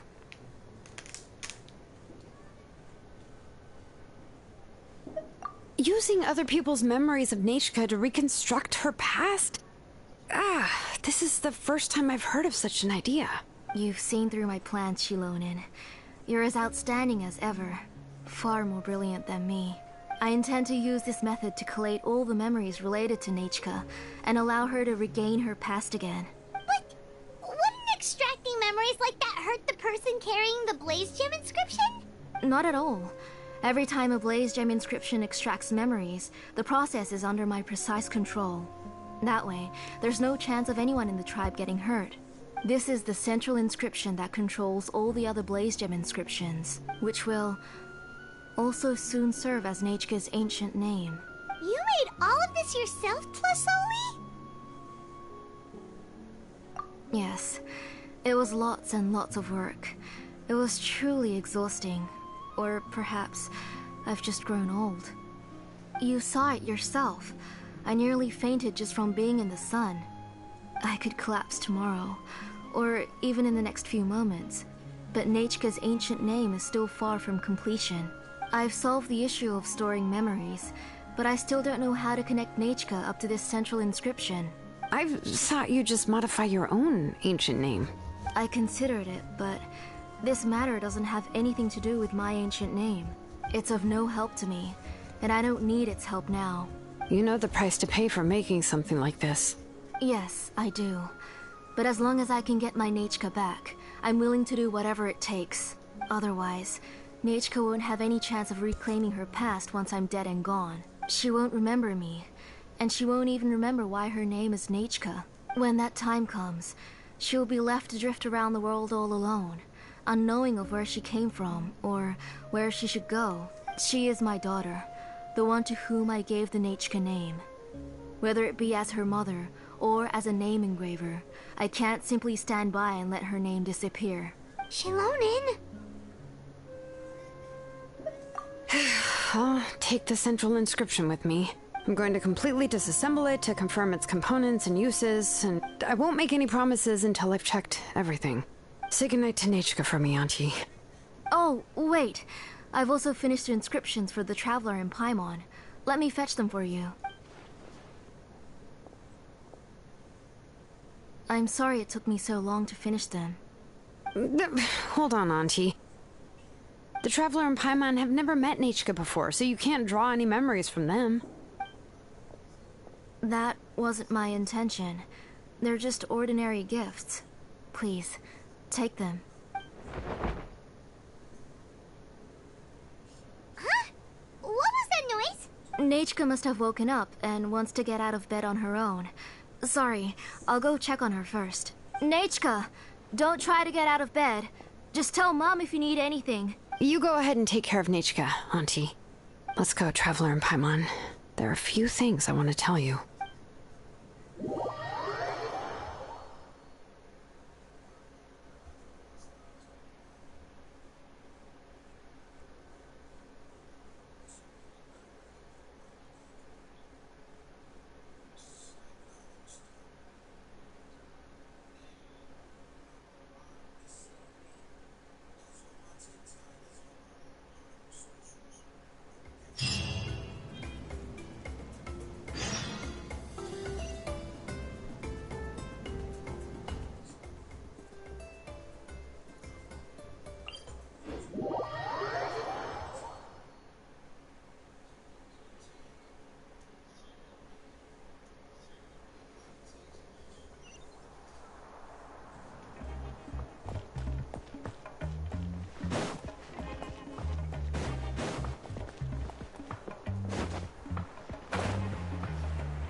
You two can wait outside for a moment. I just need to go in and grab something.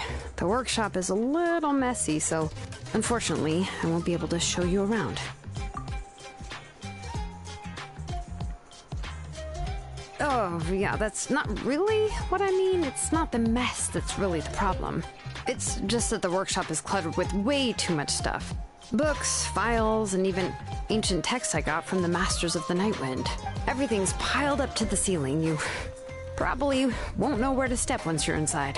Kachina suffered quite an unfortunate series of events the last time she went inside.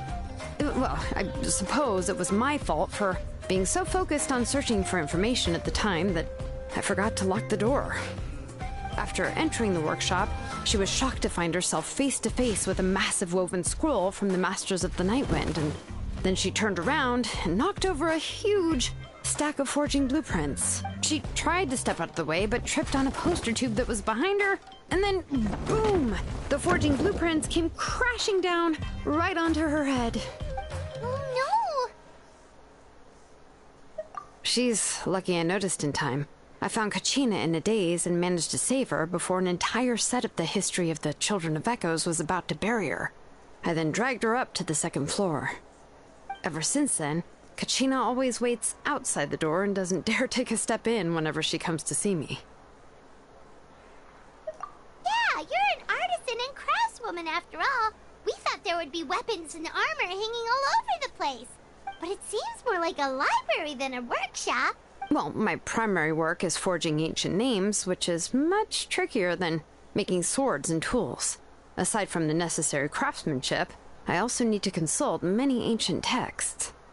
You probably already know that each ancient name represents a certain spirit, behind which are countless related stories to support it. In other words, the essence of an ancient name is the physical manifestation of a certain spiritual will. And as a name engraver, when I'm working on a new ancient name, I'm not only trying to give it a physical shape, but more importantly, I'm also trying to understand the spirit contained within the name. And to do that, I have to collect as many related stories as possible, and read through them all. But, as you might know, people tend to add a lot of extraneous details when it comes to stories about themselves. For stories that have been clearly exaggerated or altered, I must gather other related stories and information as cross-references. This way, I can filter out all the absurd and exaggerated details and restore the person's life to its true nature. Only in true stories can you find the authentic spirit. And this is the only way for the spirit to become an ancient name that matches its essence. We've heard about the concept behind ancient names before, but after hearing you explain the details, Paimon can't help but think that ancient names are really powerful. Well, no matter how powerful ancient names could be, they would never be able to suddenly turn into a blade or allow you to smash through an entire cliff in one punch. It's just a form of spiritual power that's passed down from generation to generation. It doesn't have those kinds of physically tangible effects. Well, take your own names, for example. From the moment you appeared in this world, some person had already prepared a blessing for you. And that person then condensed this blessing into your name and gave it to you as a gift. It may feel like the moment you received your name is already in the past, but it will always stay with you and move with you in the future. Names are blessings for the future from people standing in the past. Well, that's what Auntie once told me. With this blessing, people will become more confident as they walk into their future. To put it another way, it's like having a lamp in your hand as you walk through the darkness of night. Oh, Paimon gets that. If you're alone when you're walking in the dark, it's easy to get scared and tired quickly. But if someone else is walking with you, then it won't be nearly as scary. And, well, you might still get tired, but it'll still be a whole lot better than walking alone. The Traveler always has Paimon by his side, though, so he'll never have to worry about that.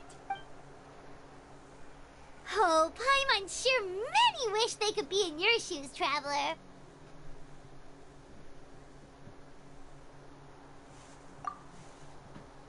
Paimon's always flying, of course it gets tiring. But we're getting off topic. We can talk about that later. Anyway, this is what Tlasoli told me when I was training as a name engraver. And to be honest, I've only understood 20% of what she said at most. I've never been able to figure out the rest. But doesn't that mean you basically don't get it? Well, that's not entirely true. Auntie and I have at least come to a consensus on the most important thing. You know what? I am sick of talking. We can talk about all of this later. Please, wait a moment while I grab my things.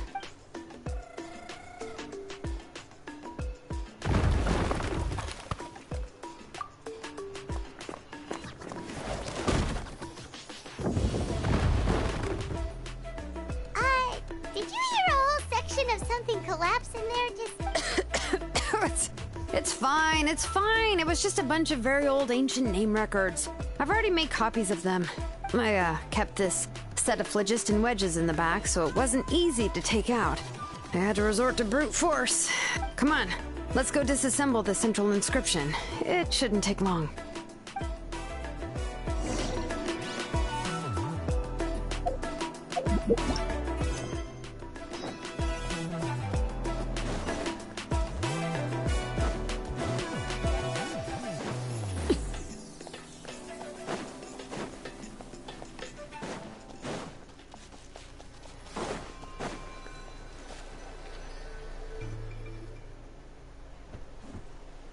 Here we are. This is the place. This cliff is pretty high.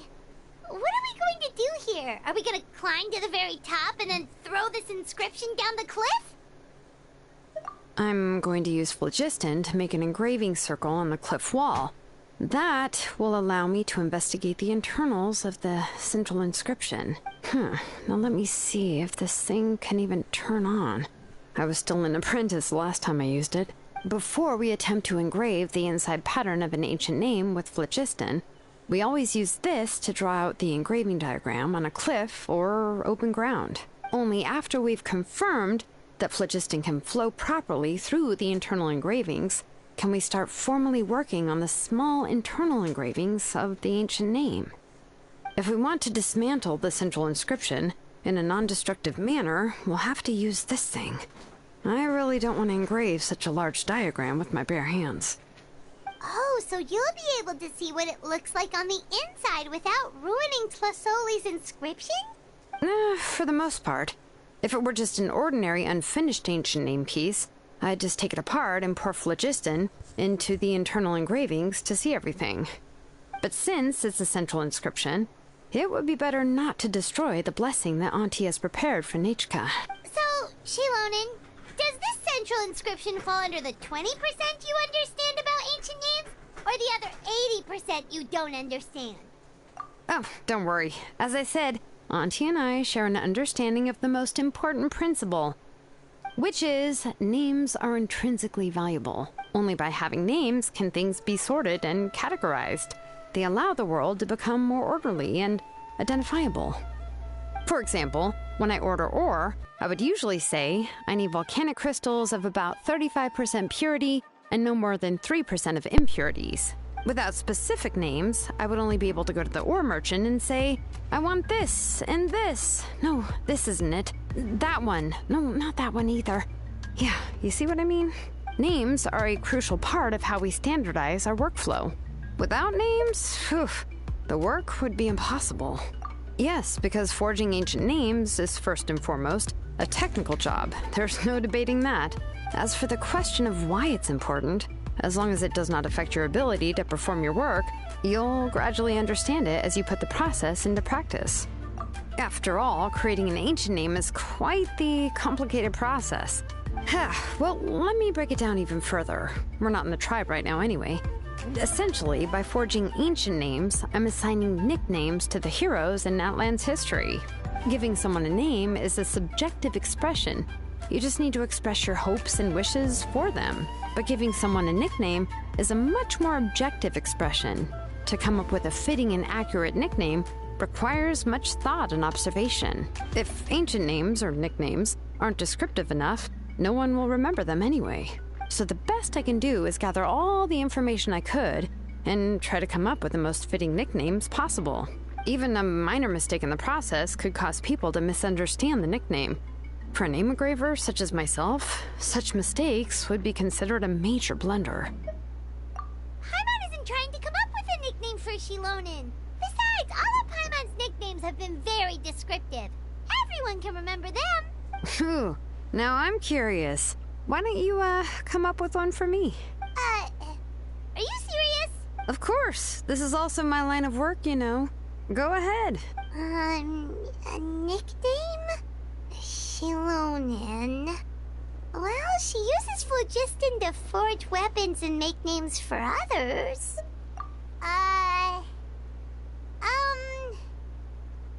Smith.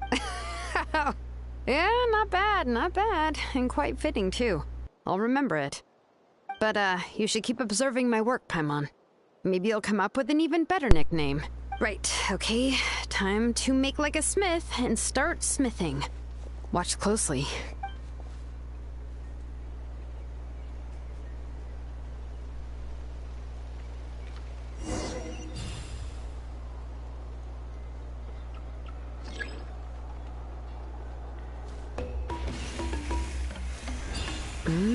Adjust the inclination by 2 degrees.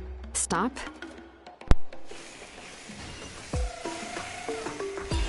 The error margin is within an acceptable amount, but I'll extend the inscription link a little more just to be safe.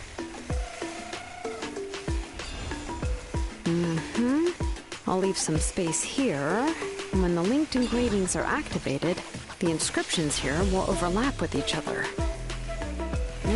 There! That should complete the flow.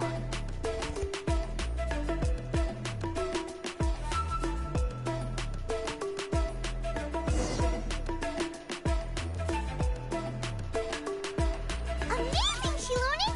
You were running all over that cliff as if it was flat ground! Oh no, it doesn't have anything to do with my tribe. It's just the, phlogiston adhesive I have on my shoes. But after all that running around, I'll have to infuse them with more phlogiston again. Huh. I should prepare a spare supply of phlogiston to bring with me next time. More or less, yeah. I usually have at least the key equipment on hand. I can show them to you when we next find the time, but let's get to work first. Let me see. Start with Anchor 1 and activate it with Density 3 phlogiston.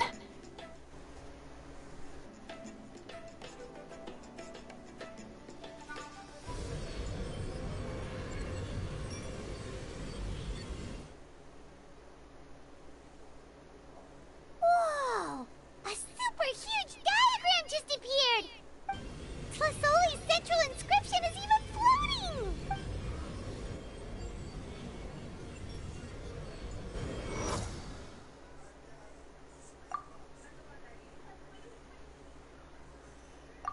So are you done checking the inscription, Shilonen?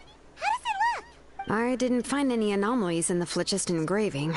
All the adjustments are indeed based on ancient name engraving techniques. That means we can help Tlasoli and Machka now, right? Well, probably, but I have good news and bad news. Oh, but I'm also just going to go ahead and share both, so it's not like you'll have a choice in the matter. Paimon will cover her ears after the good news. Well, even if you cover your ears, the issue will still continue to exist. But, you know, before we get to that, I want to ask the Traveler a question. What are your thoughts on absorbing memories? I knew you felt the same way, and that'll save me some initial explanation. I've never been very good at that anyway. It's, hard to control the absorption of memories. Technically speaking, this type of inscription has the power to do far more than absorb memories related to a single person. By herself, Auntie can't handle that level and scope of work, but if she has accomplices, it is completely possible for her to use this inscription to accomplish far bigger things. Accomplices? You make it sound like she's committing a crime! Well, here's the good news. Yes, this Blaze Gem inscription would be the perfect tool to commit crimes, but we haven't found any accomplices or signs that she intends to put it to such uses. From a purely objective standpoint, we can consider that possibility as yet to be confirmed for now. The bad news is, there's still an underlying problem with this Blaze Gem inscription that cannot be ignored. I believe I've mentioned this before. Ancient names operate with the help of the Wyab, granting them the power to read information kept in the ley lines. In this process, the Wyab actually function like relays, helping the ancient name bearer sense the information from within the ley lines. If you remove the Wyab from the process and don't use any tools, then finding a specific story is akin to trying to scoop up a specific grain of sand from a rushing river. Yeah, exactly. Anyone who attempts to do so will likely lose most of their cognitive function or become a babbling madman who talks to themselves all day long. Now, let's consider the memories that Auntie has gathered as the ley line, and Nechka as the only ancient name bearer of this ley line. There's no way Auntie would let Nechka plunge into the river of memories without any tools. She'd only be overwhelmed by the surge of memories. And considering that Nechka has forgotten all of her past, she'll be unable to work on her own to accurately find the correct past. Only Aunt Felisoli can help her filter the correct memories of her past. So, if my hypothesis is correct, Auntie is actually planning on turning herself into Nechka's Wyab to help her extract the corresponding memories in the different situations she may face. In an ideal world, this would be perfectly fine, as long as every extracted memory is correct. Nechka would essentially be getting her past back. And I also believe that there won't be any mistakes in everything that Auntie remembers about Nechka. But Auntie is not a Wyab. Her body won't be able to handle the load for long.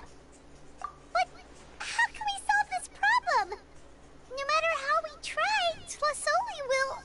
Names are blessings for the future from people standing in the past. I've also made up my mind. Come on, let's go see Auntie.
Shilonen, it looks like you've made your decision. Am I right? Yes, here's some research that I've done. You can reference it to modify the way the central inscription operates. I'll also help you continue working on the Blaze Gem inscriptions, but I must have complete control over all the inscriptions, and the ability to oversee their uses. The memories that can be absorbed by the inscription will be limited solely to Nechka's past. We'll plan a set time frame together from which the memories can be drawn from shortly. If you attempt to extract any memories beyond this scope, then I'll consider that as committing a criminal act and halt all work related to the central inscription. After the memory bank is constructed, the Blaze Gem inscription's absorption functions must be stopped immediately. Only functionalities for outputting memories will be kept. I accept. Thank you, Shilonen. I really... Auntie, you know I can't stand it when you do this. If you needed my help, you should have just said so. There's no need to beat around the bush like you did. Using technology for ancient names to forge other things without permission is no trivial matter. Yes, it's a major departure from the technology's intended use, but it's nothing compared to a child who needs help, compared to a name that's about to be lost. But once this is all over, you must come with me to see Pakal and discuss everything that happened. That's fine. I'm willing to accept any punishment for my little Nechka. All right, let's clear off the table and come up with a plan. I need some time to consider how to let Nechka control the Blaze Gem inscription on her own and extract the memories from her past. Oh, by the way, did you give the book to Nechka? How could I just hand her a birthday present that you specially brought for her? I've picked out a box and packaged it up. Wait till her birthday and then bring it to her. It'll be a nice surprise. No, it's just an old book. There's no need to...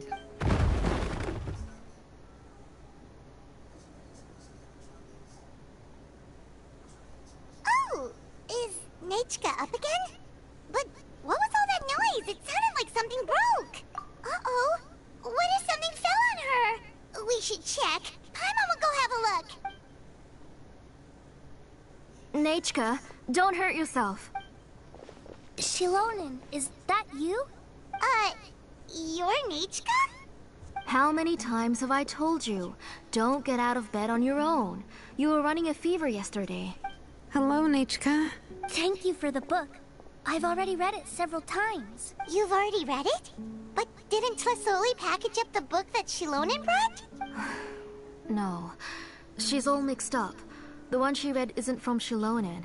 It's one I bought for her before. A few days ago, she told me she wanted a book. I know nothing about these kinds of books, so I had no choice but to go to the tribe and look for a copy. I eventually found one and bought it for her. I put it in her room once I got back. Soon after, she suddenly developed a fever. I was so busy taking care of her that I forgot about the book, and even forgot that she had asked you for a gift. Auntie, do you know which version of the book you bought? Which version? The shopkeeper said it was the one with the perfect ending to the story. Apparently that's the only one you can find on the market now. Oh, it's all my fault. You wasted your money, and now it won't even be a surprise. Oh, it's all right. It's just a book. As long as Nechka enjoys it, that's what matters. Oh, right. Nechka probably doesn't know us. You're Paimon and Mr. Traveler. Mom told me about you. Oh, seems like everyone knows who we are now. Yeah, Nechka seems to be doing pretty well today. Since she's been stuck indoors for the last few days, why don't we take her out for a walk?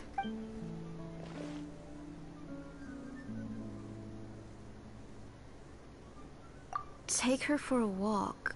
But considering her condition, I don't think she...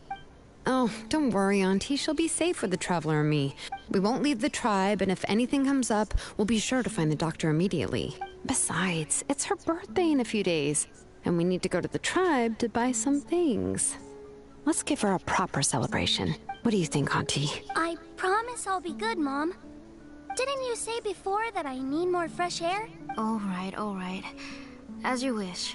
I also happen to have a few repaired Blaze Gem inscriptions that I need to get back to the tribe. We can go together. Wait for a moment. I'll go get Nechka's water bottle and some towels. Some medicine. Oh, and a parasol.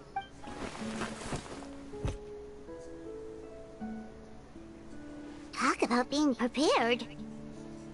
It doesn't hurt to be prepared. Okay, let's go. Please be good now, Nechka. Don't cause any trouble for Shilonen and the others. Oh, you can let me carry these. And don't be a stranger, Nechka. Feel free to tell us anything. And even I was quite a handful for Auntie when I was little. Yeah! It's not often you get to go out to play, so just have fun. Everything will be fine. Okay, thanks everyone. And please don't worry, Mom. I'll be good. Let's go look for Igno. I've had her Blaze Gem inscription for a while now, and I'll finally return it to her today.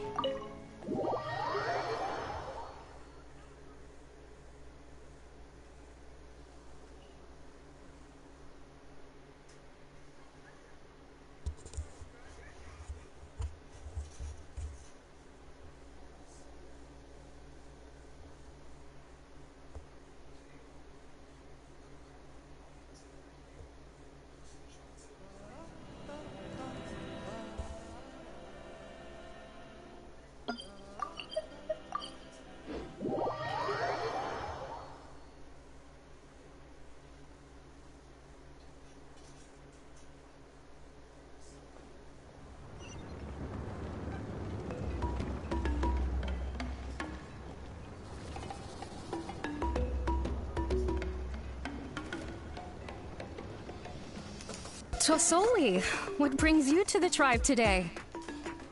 Oh, and Nichka too! Oh, she seems to be doing much better now. She's even out and about. I'm sure it won't be long before she'll be playing with Chenille and the others. I hope so. Here, Igno. This is your inscription. I've finished repairing it. Oh, thank you for bringing it back for me. Oh, by the way, I came across a piece of good quality ore a while ago. I was thinking of using it to make some pretty jewelry for little Nichka. I remember that Nichka would become so happy every time she saw a shiny ring. Right, Nichka? I'm sure she'd love that. Thank you. My pleasure. Give me a moment. I'll bring the ore. Oh, I can make the jewelry for her. What kind would you like, Nichka? I would like... something shaped like an embercore flower would be nice. She was always asking me before to make her an ancient name with an embercore flower design. Mm-hmm, noted. I'll make that as a gift for her next birthday. Sorry, Nichka. It won't be a surprise for you. That's okay. Thank you, Shalonen. Found it! Sorry to keep you waiting. Here, by the way, Nichka, feel free to write to me if you ever want to know more about ores. Well, I was shocked last time when you wrote me out of the blue asking for a volcanic crystal. Sorry about that. She can hardly contain her curiosity now that she started to recover. She's still too weak to go out whenever she wants, so she begs me every day to help her write letters to people in the tribe about all sorts of things. That's how you know she's one of the children of Echoes. It's normal for us to be interested in ore. Everything's looking up! Oh, we're just like the main character in the new version of To Kill the Brave, when he was about to save his brother Remak. According to the story, we should be right around... let Paimon see. To kill prayed to the goddess of mountains and fire. Let my brother's name ever live on. I am willing to sacrifice my heart and blood in return. The goddess replied, I've heard your prayer, but your brother is no longer your kin. His name has sunken into the deepest of depths. Then Tequil said, turn my blood to fire so my heart may illuminate the depths. I will bring my brother back before my blood runs dry. Oh, you remembered that whole line, Nichka? Paimon remembers that's exactly what the book... Huh? Wait, what did the book say? Paimon finished both books in one sitting. A lot of their content is nearly the same, so it's easy to get mixed up. But the ending in the older version is more interesting. Even if it's hard for kids to, well, completely understand. Oh, wait. Nichka hasn't read the other ending. It's okay. Just wait a bit and Paimon will read it out for you. That's not true. Actually, I already know the other ending. You already know the other ending? But didn't you only read the edition your mom got for you? Hey, what are you all chatting about so happily? Huh? Mom. Mr. Traveler and I were just talking about the ending of that book. We were just talking about how the bad guy was defeated and everyone returned home safely. It's a really happy ending. Aren't happy endings always nice? But if you already read the whole thing, then what will Mom have to read to you at bedtime? Guess you'll have to go to bed early tonight. But I'll buy you some more fairy tales next time, okay? Okay, Mom. It's a pretty good quality. I'll be able to give Nichka a beautiful and durable piece of jewelry for her next birthday. But, you know, for now, let's focus on celebrating her upcoming birthday. Where are we headed to next, Auntie? Next, let's visit Apaish. He should be close by. Stay close, Nichka. Don't go too far. Yes, Mom.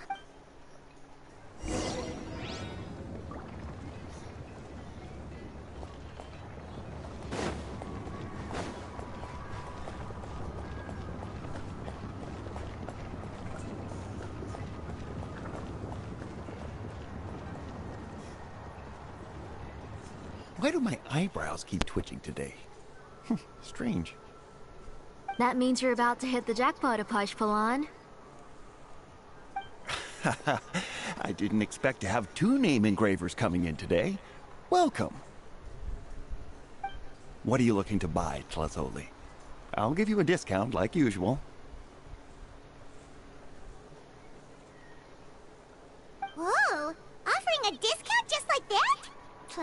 sure has connections. She was once our name engraver, and did a lot for the tribe. It's only fair that I offer her a discount. Thank you for your generosity. I've finished repairing your blaze gem inscription. Here, have a look. Come on, Nechka, say thank you. Thank you, sir. Oh, so this is Nechka. Tlazoli has shown me some pictures before. It looks like you're doing much better now. How about this? Go ahead and pick anything you'd like from the store. Think of it as a gift from me. No, that's all right. Mom told me that you've already given a lot to our family. Oh, well, that was for your family. I've never given anything just for you. If you don't feel like it, you can also let your mom choose for you. Oh, no need to stand on ceremony, Auntie. Go ahead and pick something for Nechka. His drills and small clamps are good quality. The measurements of each part are exact, and they're always very durable. I always come here to buy things if I find myself in a pinch. Oh, do you have any child-friendly safety scissors? I remember seeing a few different styles. I have a few in stock, but I put them in the back. Let me bring some out for you to pick. Oh, no need to bring them all the way here. Why don't we just go in the back and choose there? It should only take a moment. I don't know much about that kind of scissors. Why don't you just go yourself and... Well, there are too many different designs and varieties of kid scissors. If you don't come and help me choose, I won't be able to pick one that Nechka would like. Come on, Auntie. It'll only take a moment.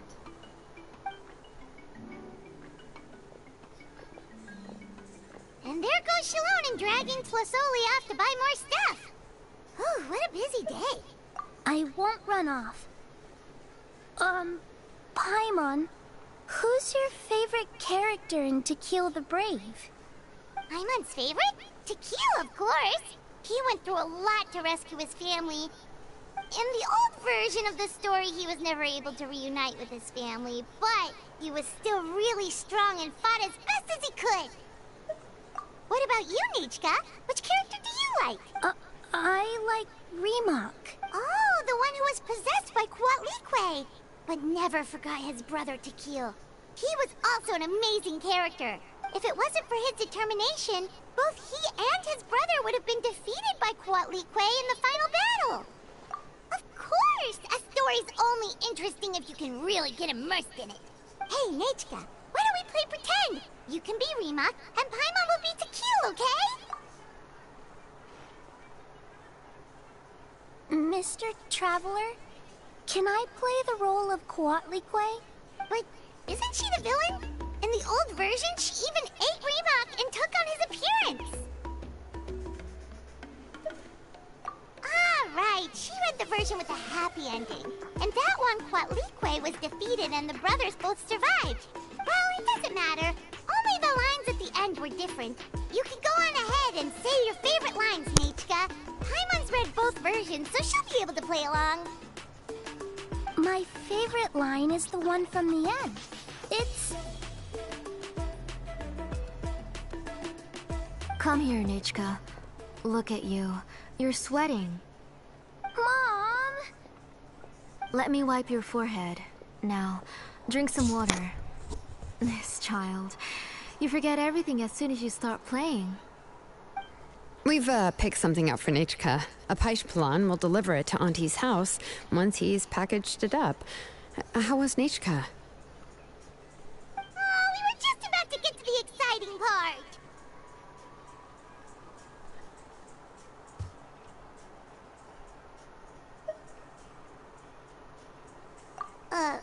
Really?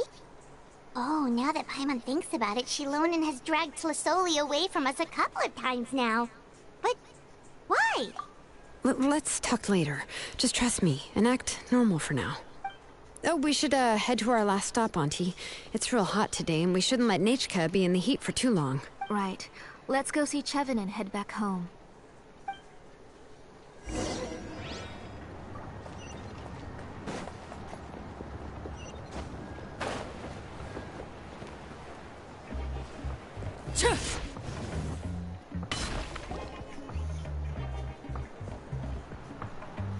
I finished repairing your blaze gem inscription, Chevin.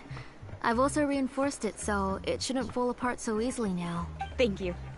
How about the volcanic crystal? Was it usable? Yes, thanks for that. You're welcome. I just want to see Nachka get better. Thank you, Miss Chevin. It's fine. Honestly, you're both too polite for your own good.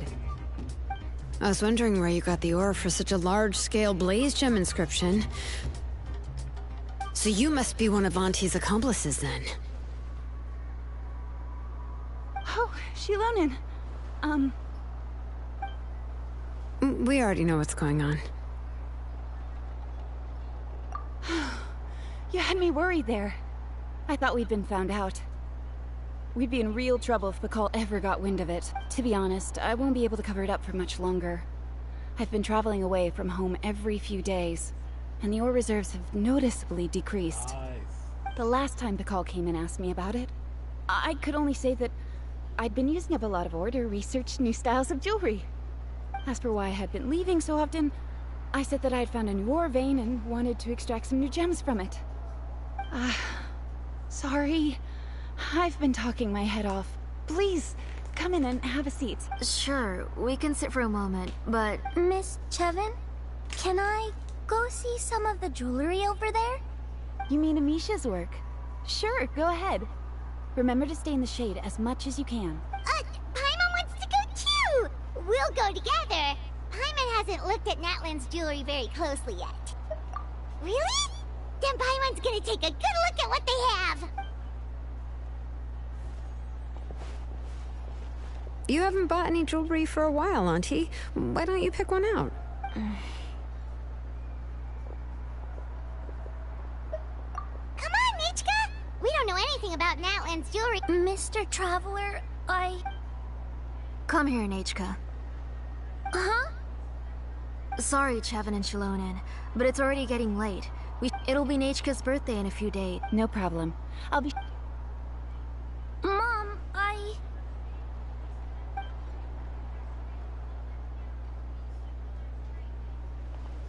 You're getting hot again. Here, you forget to take care of yourself once you start playing. Let's go back and we'll have a talk. I didn't. Nachka, I never taught you to lie. Sorry, Mom. Nachka's looking at us. Paimon feels like something's not right. What should we do? No, Nachka was having so much fun today that she forgot the time. It's not a big deal. Let me help carry her home. I'm worried you would also have to recover if you carried her the whole way. No, it's fine. I'll carry her. Let's go, Nachka. It's time to go.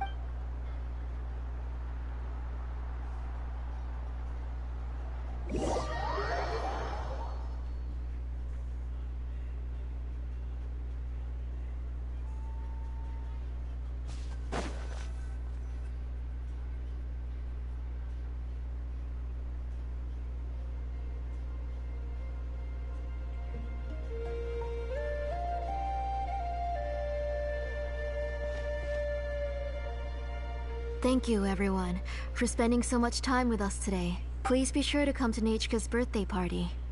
Alright, it's nearly bedtime for Nachka, so let's part our ways here. Oh, Auntie, remember to give her the book, that copy of To Kill the Brave I brought. I went to a lot of trouble to find it. I understand. Really, do you think I'd let your efforts go to waste? It's very special to receive a book from you. I'm sure she'll put it somewhere safe. Right, Nachka? Yeah.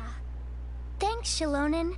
Oh, put it somewhere? Isn't she going to read it? Well, I've read the story to her many times already. She's even memorized nearly every line. Oh, that won't be a problem, Auntie. Nachka's probably never heard this version of To Kill. Oh. What's different about this version? The majority is about the same, but the ending is different from the one that you bought her. The one I gave her is the unedited version that was originally published. It was released long before Nachka fell ill. Oh, but I remember you were never very interested in fairy tales, Shilonen. Huh. Well, I was just thinking that if what you said about Nachka's illness is true, she shouldn't be able to remember anything about her past before her illness. So, the ending to the original version of To Kill the Brave is also part of the past that she should have forgotten. In other words, if she hasn't recently read the old version of the story, then she shouldn't possibly know the ending, right? I don't understand. Why are you so concerned about the ending of this book? Even if she does remember the ending, what does that prove? Maybe she snuck out somewhere when I wasn't watching and read the first edition of the story. Oh, okay, that is a possibility. After all, she does remember things that have happened recently. In which case, yeah, let's go ask around the tribe and see if anyone remembers Nechka reading the book. There are only a few shops in the tribe that sell books, or we can just ask Nechka where she'd read it. The booksellers all have inscriptions, so there's a chance that their memories... So, you admit that the inscriptions can affect the tribe's current memories? I was very clear that I would consider that a crime and would stop all work on it. There must be a few more books at home. I do not wish to see your blood be reduced to ash, but I have seen the light of your heart and spirit. I beg your pardon? Nechka, where did you read that book? Answer me. Go home, Nechka. I... Are you disobeying me? You're the one who wrote me the letter, Nechka. You're the one who wanted the book. Only you can speak for yourself. We're listening, Nechka. Right here, right now. Remember my name, brother. As long as you remember me, I will never have left. Silence. That's the line from the old ending. Nechka remembers it! I know everything. Shalonen, help me, please! Something's blocking the door! Get back! Shalonen, wait for us! The tunnel is blocked. We can't go in. There might also be traps. Whoa. What are all those things on Nechka's walls? It seems Auntie put all the extra inscriptions she made here. If she's trying to finish that ancient name, there's only one place she could go. Come on.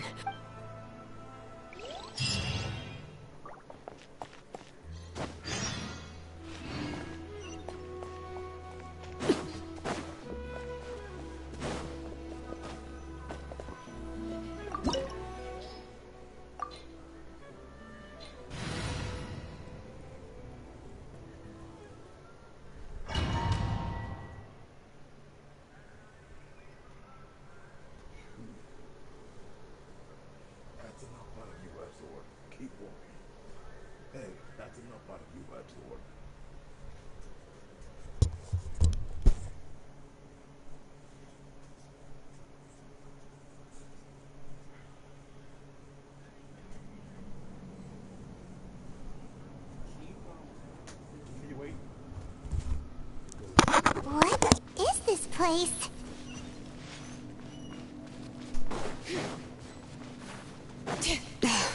Auntie's workshop. It was supposedly closed after she stepped down from her position in the tribe. But it appears that we've all been deceived. Why are there people up ahead? All right, if you're up to shady business, you have to hire shady people to help you. Let's go, don't hesitate! Out of the way! Or get blown away! All right.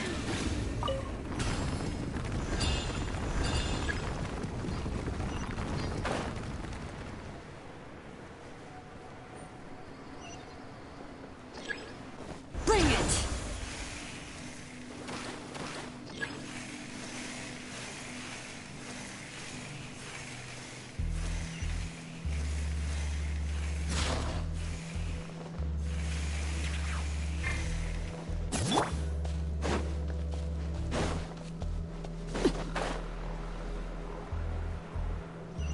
All right.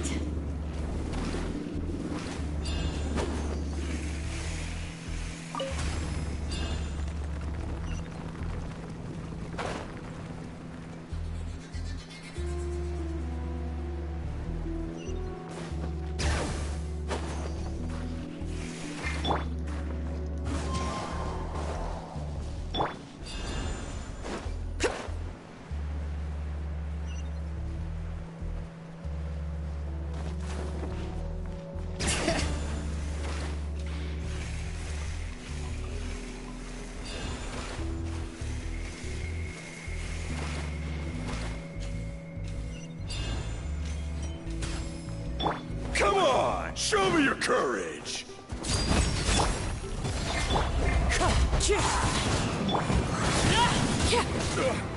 Forget it! You win.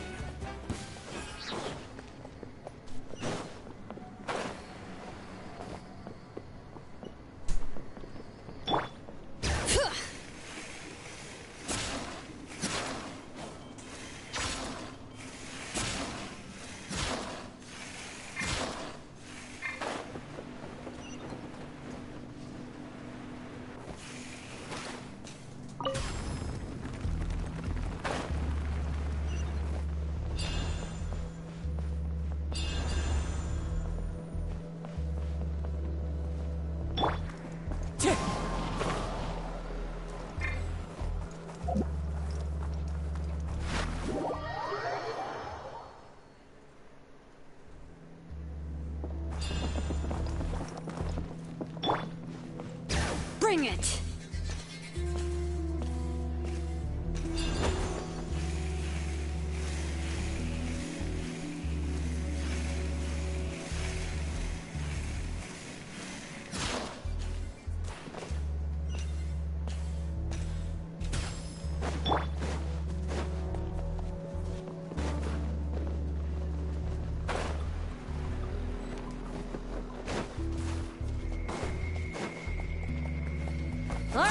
Let's finish this fast. Into the wind.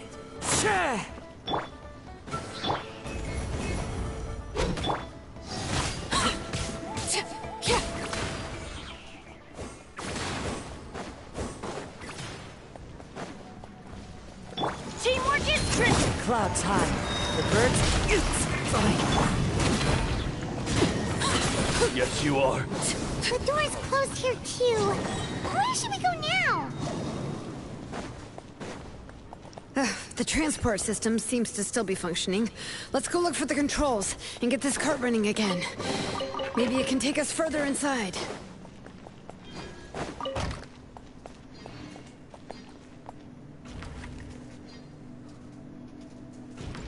All right, let's keep going.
You got here quick. Impressive. Nechka's up there! What are you planning to do to her? I never lied to you. All this time, I've only been trying to save my daughter. Even though she's not my daughter yet. But once everything is over, she will really become my Nechka. What is she saying? Is she not Nechka? So you figured it out. I want to use memories to awaken my Nechka. She has stayed in the Night Kingdom for far too long. She's afraid of the dark and cold. I'm the one who made her stay there alone, so I must bring her back. Don't worry, Nechka. Mom hasn't forgotten anything. She has always remembered your name. I'm afraid so. Then, who's that girl lying up there? She's a child from my tribe. Her parents were killed in the same abyss attack. But wouldn't you know it, her birthday is the same as that of my Nechka. I raised her and took care of her for many years. I thought that taking her in would help me feel better. I was so happy the first time she was willing to call me Mom. But then, I suddenly felt very scared. Is she really my child? My child's name is Nechka. It could only be Nechka. How could I be happy? My little Nechka is still waiting for me to get her home. As I said, I only want to bring Nechka back, even if it costs me everything. And now, the time has come for me to pay.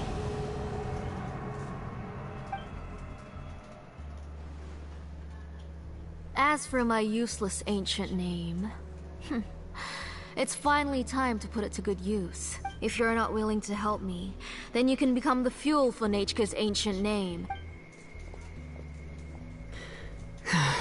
Shilonen, you have yet to make a move. I take it you're examining the inscriptions around you. It's no use. I've already set up the blaze gem inscriptions, and the engraving diagram has already begun to run. It's all thanks to your ideas. Now, the central inscription will finally become Nechka's ancient name. After Nechka returns, I'll make sure to invite you to her birthday party. You're not gonna go up there, are you?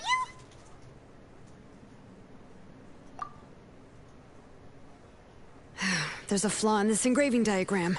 The weak point is almost about to activate. So on my mark. Don't worry, Nechka. Don't worry. Mom is here. 3. Mom will always be with you. I'll never forget you. 2. Wake up, Nechka. Now. Please, wake up. 1!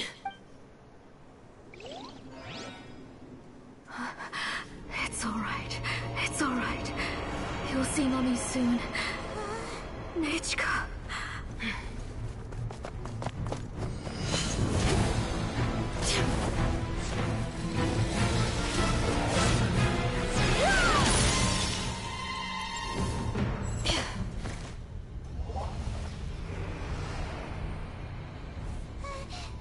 Keep back! Those are distorted thoughts. In the mists are the thoughts' twisted cries. If you become tainted by them, they will control you, and you'll never be free again. Where are you? I don't want medicine. It hurts. It hurts. Why am I alone? Nechka, why? No more medicine. Will you stay with me forever? Please never leave me again.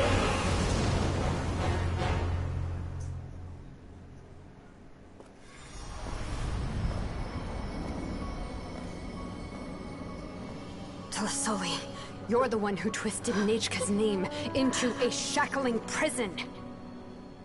It's time for you to hear her true voice. Stone engraved and echoing peaks.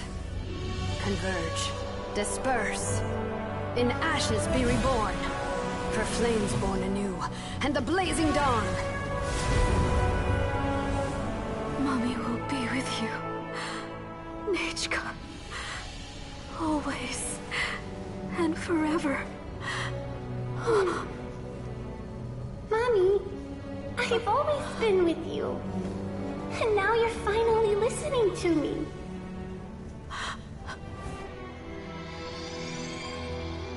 The old births the new, as flowers shield the roots, so life ever cycles until we return to the loam. We've known each other a while, but we've never met. You're Nechka? Yes, but I still don't know your name. My name's Nepeka. It really suits you.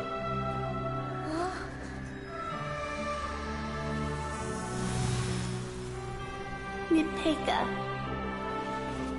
I bless you from the past and wish that every day of your future will be filled with peace and happiness.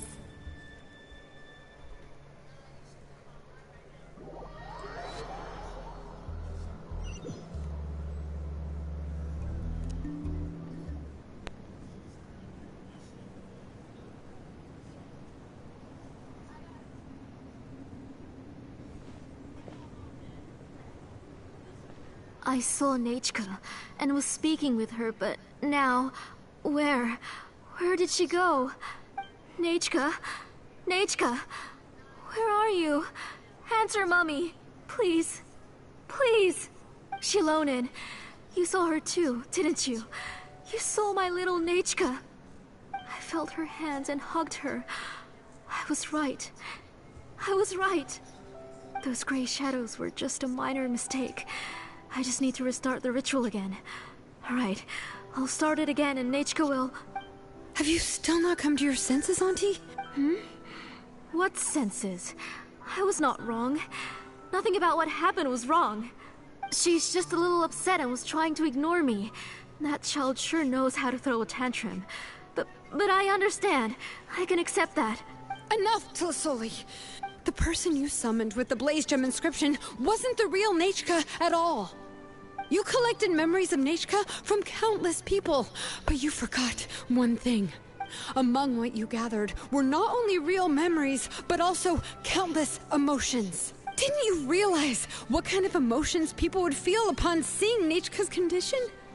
When people held a dying child's hand, when they felt her faint breath and saw the helplessness in her eyes, when they sensed her body growing colder and colder, what could they feel but abject pain and sorrow? I took those emotions. You absorbed those emotions into the Blaze Gem inscriptions and solidified them as a piece of her past. Those gray figures were projections of that past. They could only reproduce the appearance of Nechka in her sickly state. What the real Nechka wished to say was drowned out by those twisted and painful thoughts. I didn't want things to turn out like this. All I wanted was to remember Nechka, to see her again. Nechka has always been with you, Auntie. Everything has long been recorded on your ancient name. The one you said was useless. You exhausted every option and sacrificed everything in the hopes of saving your daughter. That is undeniable. But have you forgotten the true meaning of your own ancient name? My ancient name is Undugu. The immovable love between you and Nechka has already been recorded in your ancient name, but you chose to ignore that. Names are blessings from the past to the future. You told me that, Auntie. You gave Nechka her name, her first blessing. But now, you've turned her name into a prison by taking an innocent child captive, and you've imprisoned yourself. Nechka is everything to me. Without her, I can't see any future for me. And as for blessings... What blessings have I had since the day she passed? I see her in my dreams every day, grasping my hand, telling me she's in pain, asking me to hold her. But I can't say anything. I can't grasp her hand. All I can do is shout her name over and over again until I wake up. Every day, every single day, I've hated myself, and ancient names too. Who knows? Maybe hate would have been the only thing left to her, too. You think Nechka would have come to hate you? Auntie, do you still remember the last words Nechka ever said to you? Do you remember what her final words really were? The reason you haven't felt blessed is because you've forgotten the true past. Auntie, you've been wallowing in memories of your imagination and refused to let go of them. A name without a past is nothing but a withered tree with no roots, rotting without a future. It's over, Auntie. It's all over now. Slowly now. Why don't you stay lying down? Oh, on second thought, this might not be the best place to rest. Shilonen, Nechka, Napecha can already stand now. So we made our way over. Thank you, Paimon and Mr. Traveler. I'm fine, really. The real Nechka helped me just now, so it doesn't hurt much anymore. That's good. If you became Nechka, then this story would really become the To Kill the Brave. This isn't the place to chat. Come on, let's get out of here. But what about Tlasoli. Oh, don't worry. She won't be able to cause any more trouble now.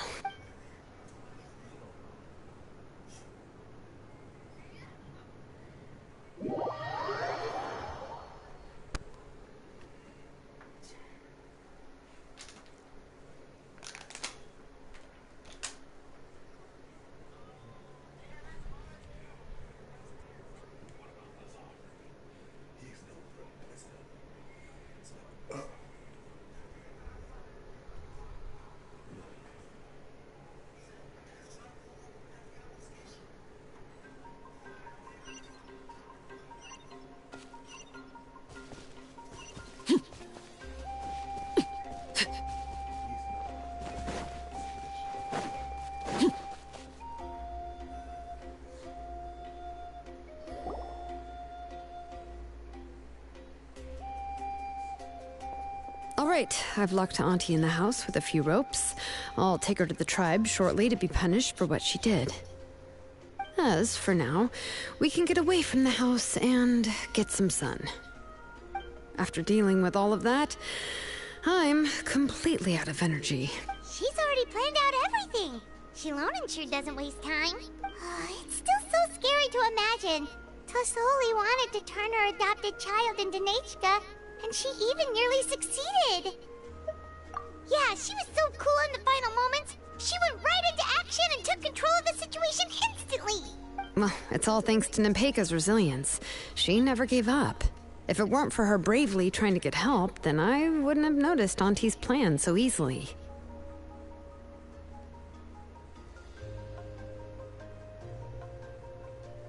It was thanks to all of you encouraging me. After all, this was already the last idea I could think of. I tried to get the attention of many others who visited before, but they were all either quickly whisked away by Tlasoli or simply refused to believe me. Even if I told them everything, Tlasoli would just blame my illness to cover it up. All she had to do was start to cry, and then the guest would try to comfort her, but completely forget about me. She would inspect all the letters I sent and any gifts I received. And then, if I didn't comply, she would force me to drink some strange medicine. It would put me to sleep for a few days, and it would be hard for me to remember anything. I would see a lot of weird things while I slept, and the walls around me would start talking. I would be so scared every day. If I wasn't able to get your help this time, I might have just given up. You have us now, Nepeka. If anyone dares to hurt you again, the Traveler and Shilonen will send them flying! Yeah. Sorry. I just can't help it. You are already super brave, and you even managed to call Shilonen for help. Oh, you definitely found the right person. Shilonen isn't the kind of person who gets distracted easily by crying. She pays attention when someone's talking and doesn't miss a beat. And it was because of your help that I was able to pick up on the details. Without you, it would have been extremely difficult for her to communicate that she needed help.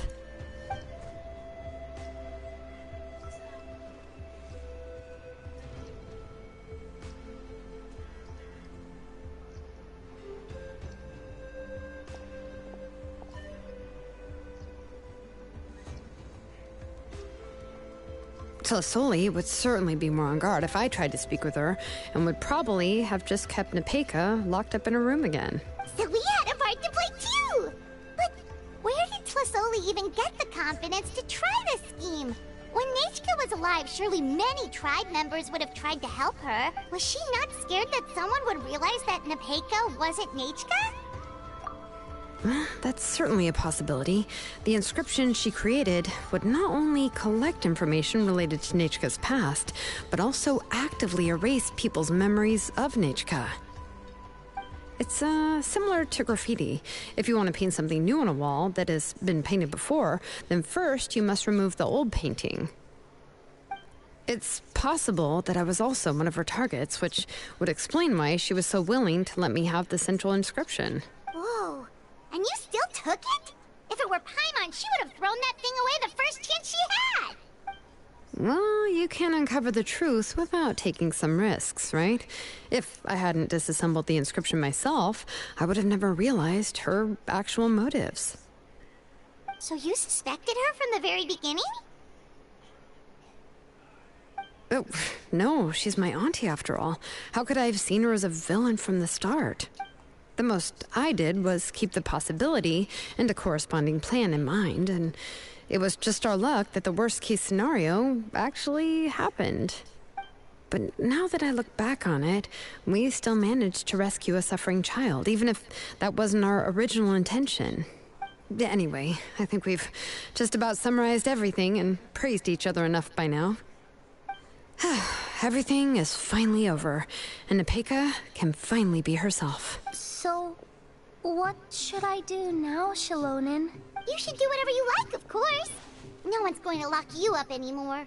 But I don't know what I can do. Everything I know is about Nachka. What she'd like to eat, which flowers she enjoyed, how she acted and spoke. I'm not her, but I can only be like her. I don't know, Shalonen. I just don't know. Oh, don't worry, Nepeka. The Blaze Gem inscription isn't working anymore. No one will force you to be somebody else again. But I no longer remember anything about myself now besides my name. What if I never remember my life? I'm scared, Shalonen. What should I do? Oh, don't cry, Nepeka. Here, take this. I took some ore from Tlasoli's collection and made this as a mold. A Blaze Gem inscription! You can make them too? Oh, of course not. It's just a pretty piece of stone. Take it. I've engraved your name, Nepeka, on the top. This is your first blessing, the one you received from a pair of people who loved you with all their hearts. It has always protected you and stood over you. For all of past, present, and future, it's never strayed far. But I don't even remember the names of my parents. I don't remember anything.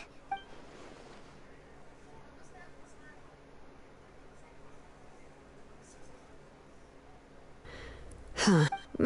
I won't make any big promises and say everything will return to normal. I'm not sure what kind of future you will face. I can only promise that no matter what the future holds, your name will never fade. This is a blessing given to you by a name engraver. You'll continue to grow and mature as a sapling sprouts upward and becomes a healthy tree, or as birds spread their wings to fly high into the sky. Your name is your starting point, as well as your guide. Remember your name and everything you've experienced, and you'll know how to step into your future. I'll do my best. You can do it, Nepeka! Thank you all. Shalonen, Paimon, and Mr. Traveler. If you really can't come up with what to do, don't worry. Just relax and take it easy. We're from the same tribe after all. If nothing else works, I can always go to the elders and look up your history. And until then, you can stay at my workshop. I can handle another mouth to feed. Oh, I don't know if the plan will work. I'm not even sure who I should look for. Well, rather than placing our hopes on a plan that relies so heavily on luck, we should just focus on ourselves. Well, anyway, enough about all that for now. Let me take Tlasoli back to the tribe first. Oh, come with me, Nepeka. Oh, gosh. I nearly forgot that we haven't even had dinner yet. What would you like to eat? Huh? Oh. Good. Let's go. We have a lot of work to do. We have a very busy future ahead of us. Oh, and, one more thing. Happy birthday, Nepeka.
You're here. Everything's been taken care of now. I was just about to go have a rest. Well, the tribe is still discussing that. I mean, not many have ever used ancient names to commit a crime. Pakal will have a lot on his plate. What I do know is that Tlisoli's workshop will be closed permanently, and any remaining incomplete Blaze Gem inscriptions will be completely destroyed. And as for the completed Blaze Gem inscriptions, I'll be handling them, which, whew, yeah, yet another hassle to deal with. Anyway, at least her ancient name is fine. Otherwise, we'd have a real mess on our hands. Oh, and speaking of ancient names, I actually have some good news. The memories that were absorbed by the Blaze Gem inscriptions can be restored to their owners. Now, once all the Blaze Gem inscriptions stop working, the memories will return to their respective owners. Yeah, that's right. Huh. Wait, now that I think about it, in her attempt to get Nechka to come back, Auntie made the entire tribe forget about her. Now, Nechka really is gone, but everyone is about to remember her. Whew, what a bizarre turn of events. She's resting in my workshop. I contacted others from the tribe and told them about my plan to conduct an official investigation into her history. The tribe hasn't responded yet, so I'm planning to take her in for now and teach her some crafting skills. But that's for another time. For now, she should just rest and sleep. After all, she's got a busy future ahead of her.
Yes?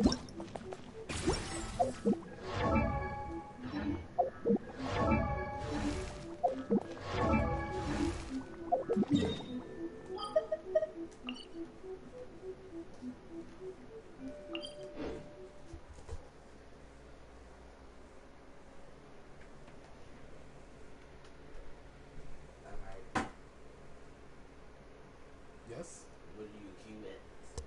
Can you wait? How you just said wait 30 minutes ago? It's nobody on the live. What live? Say zero. First of all, stop screwing. Second of all, I'm not on the live. There's nobody on the live. So I think everybody's sleeping. I'm not live.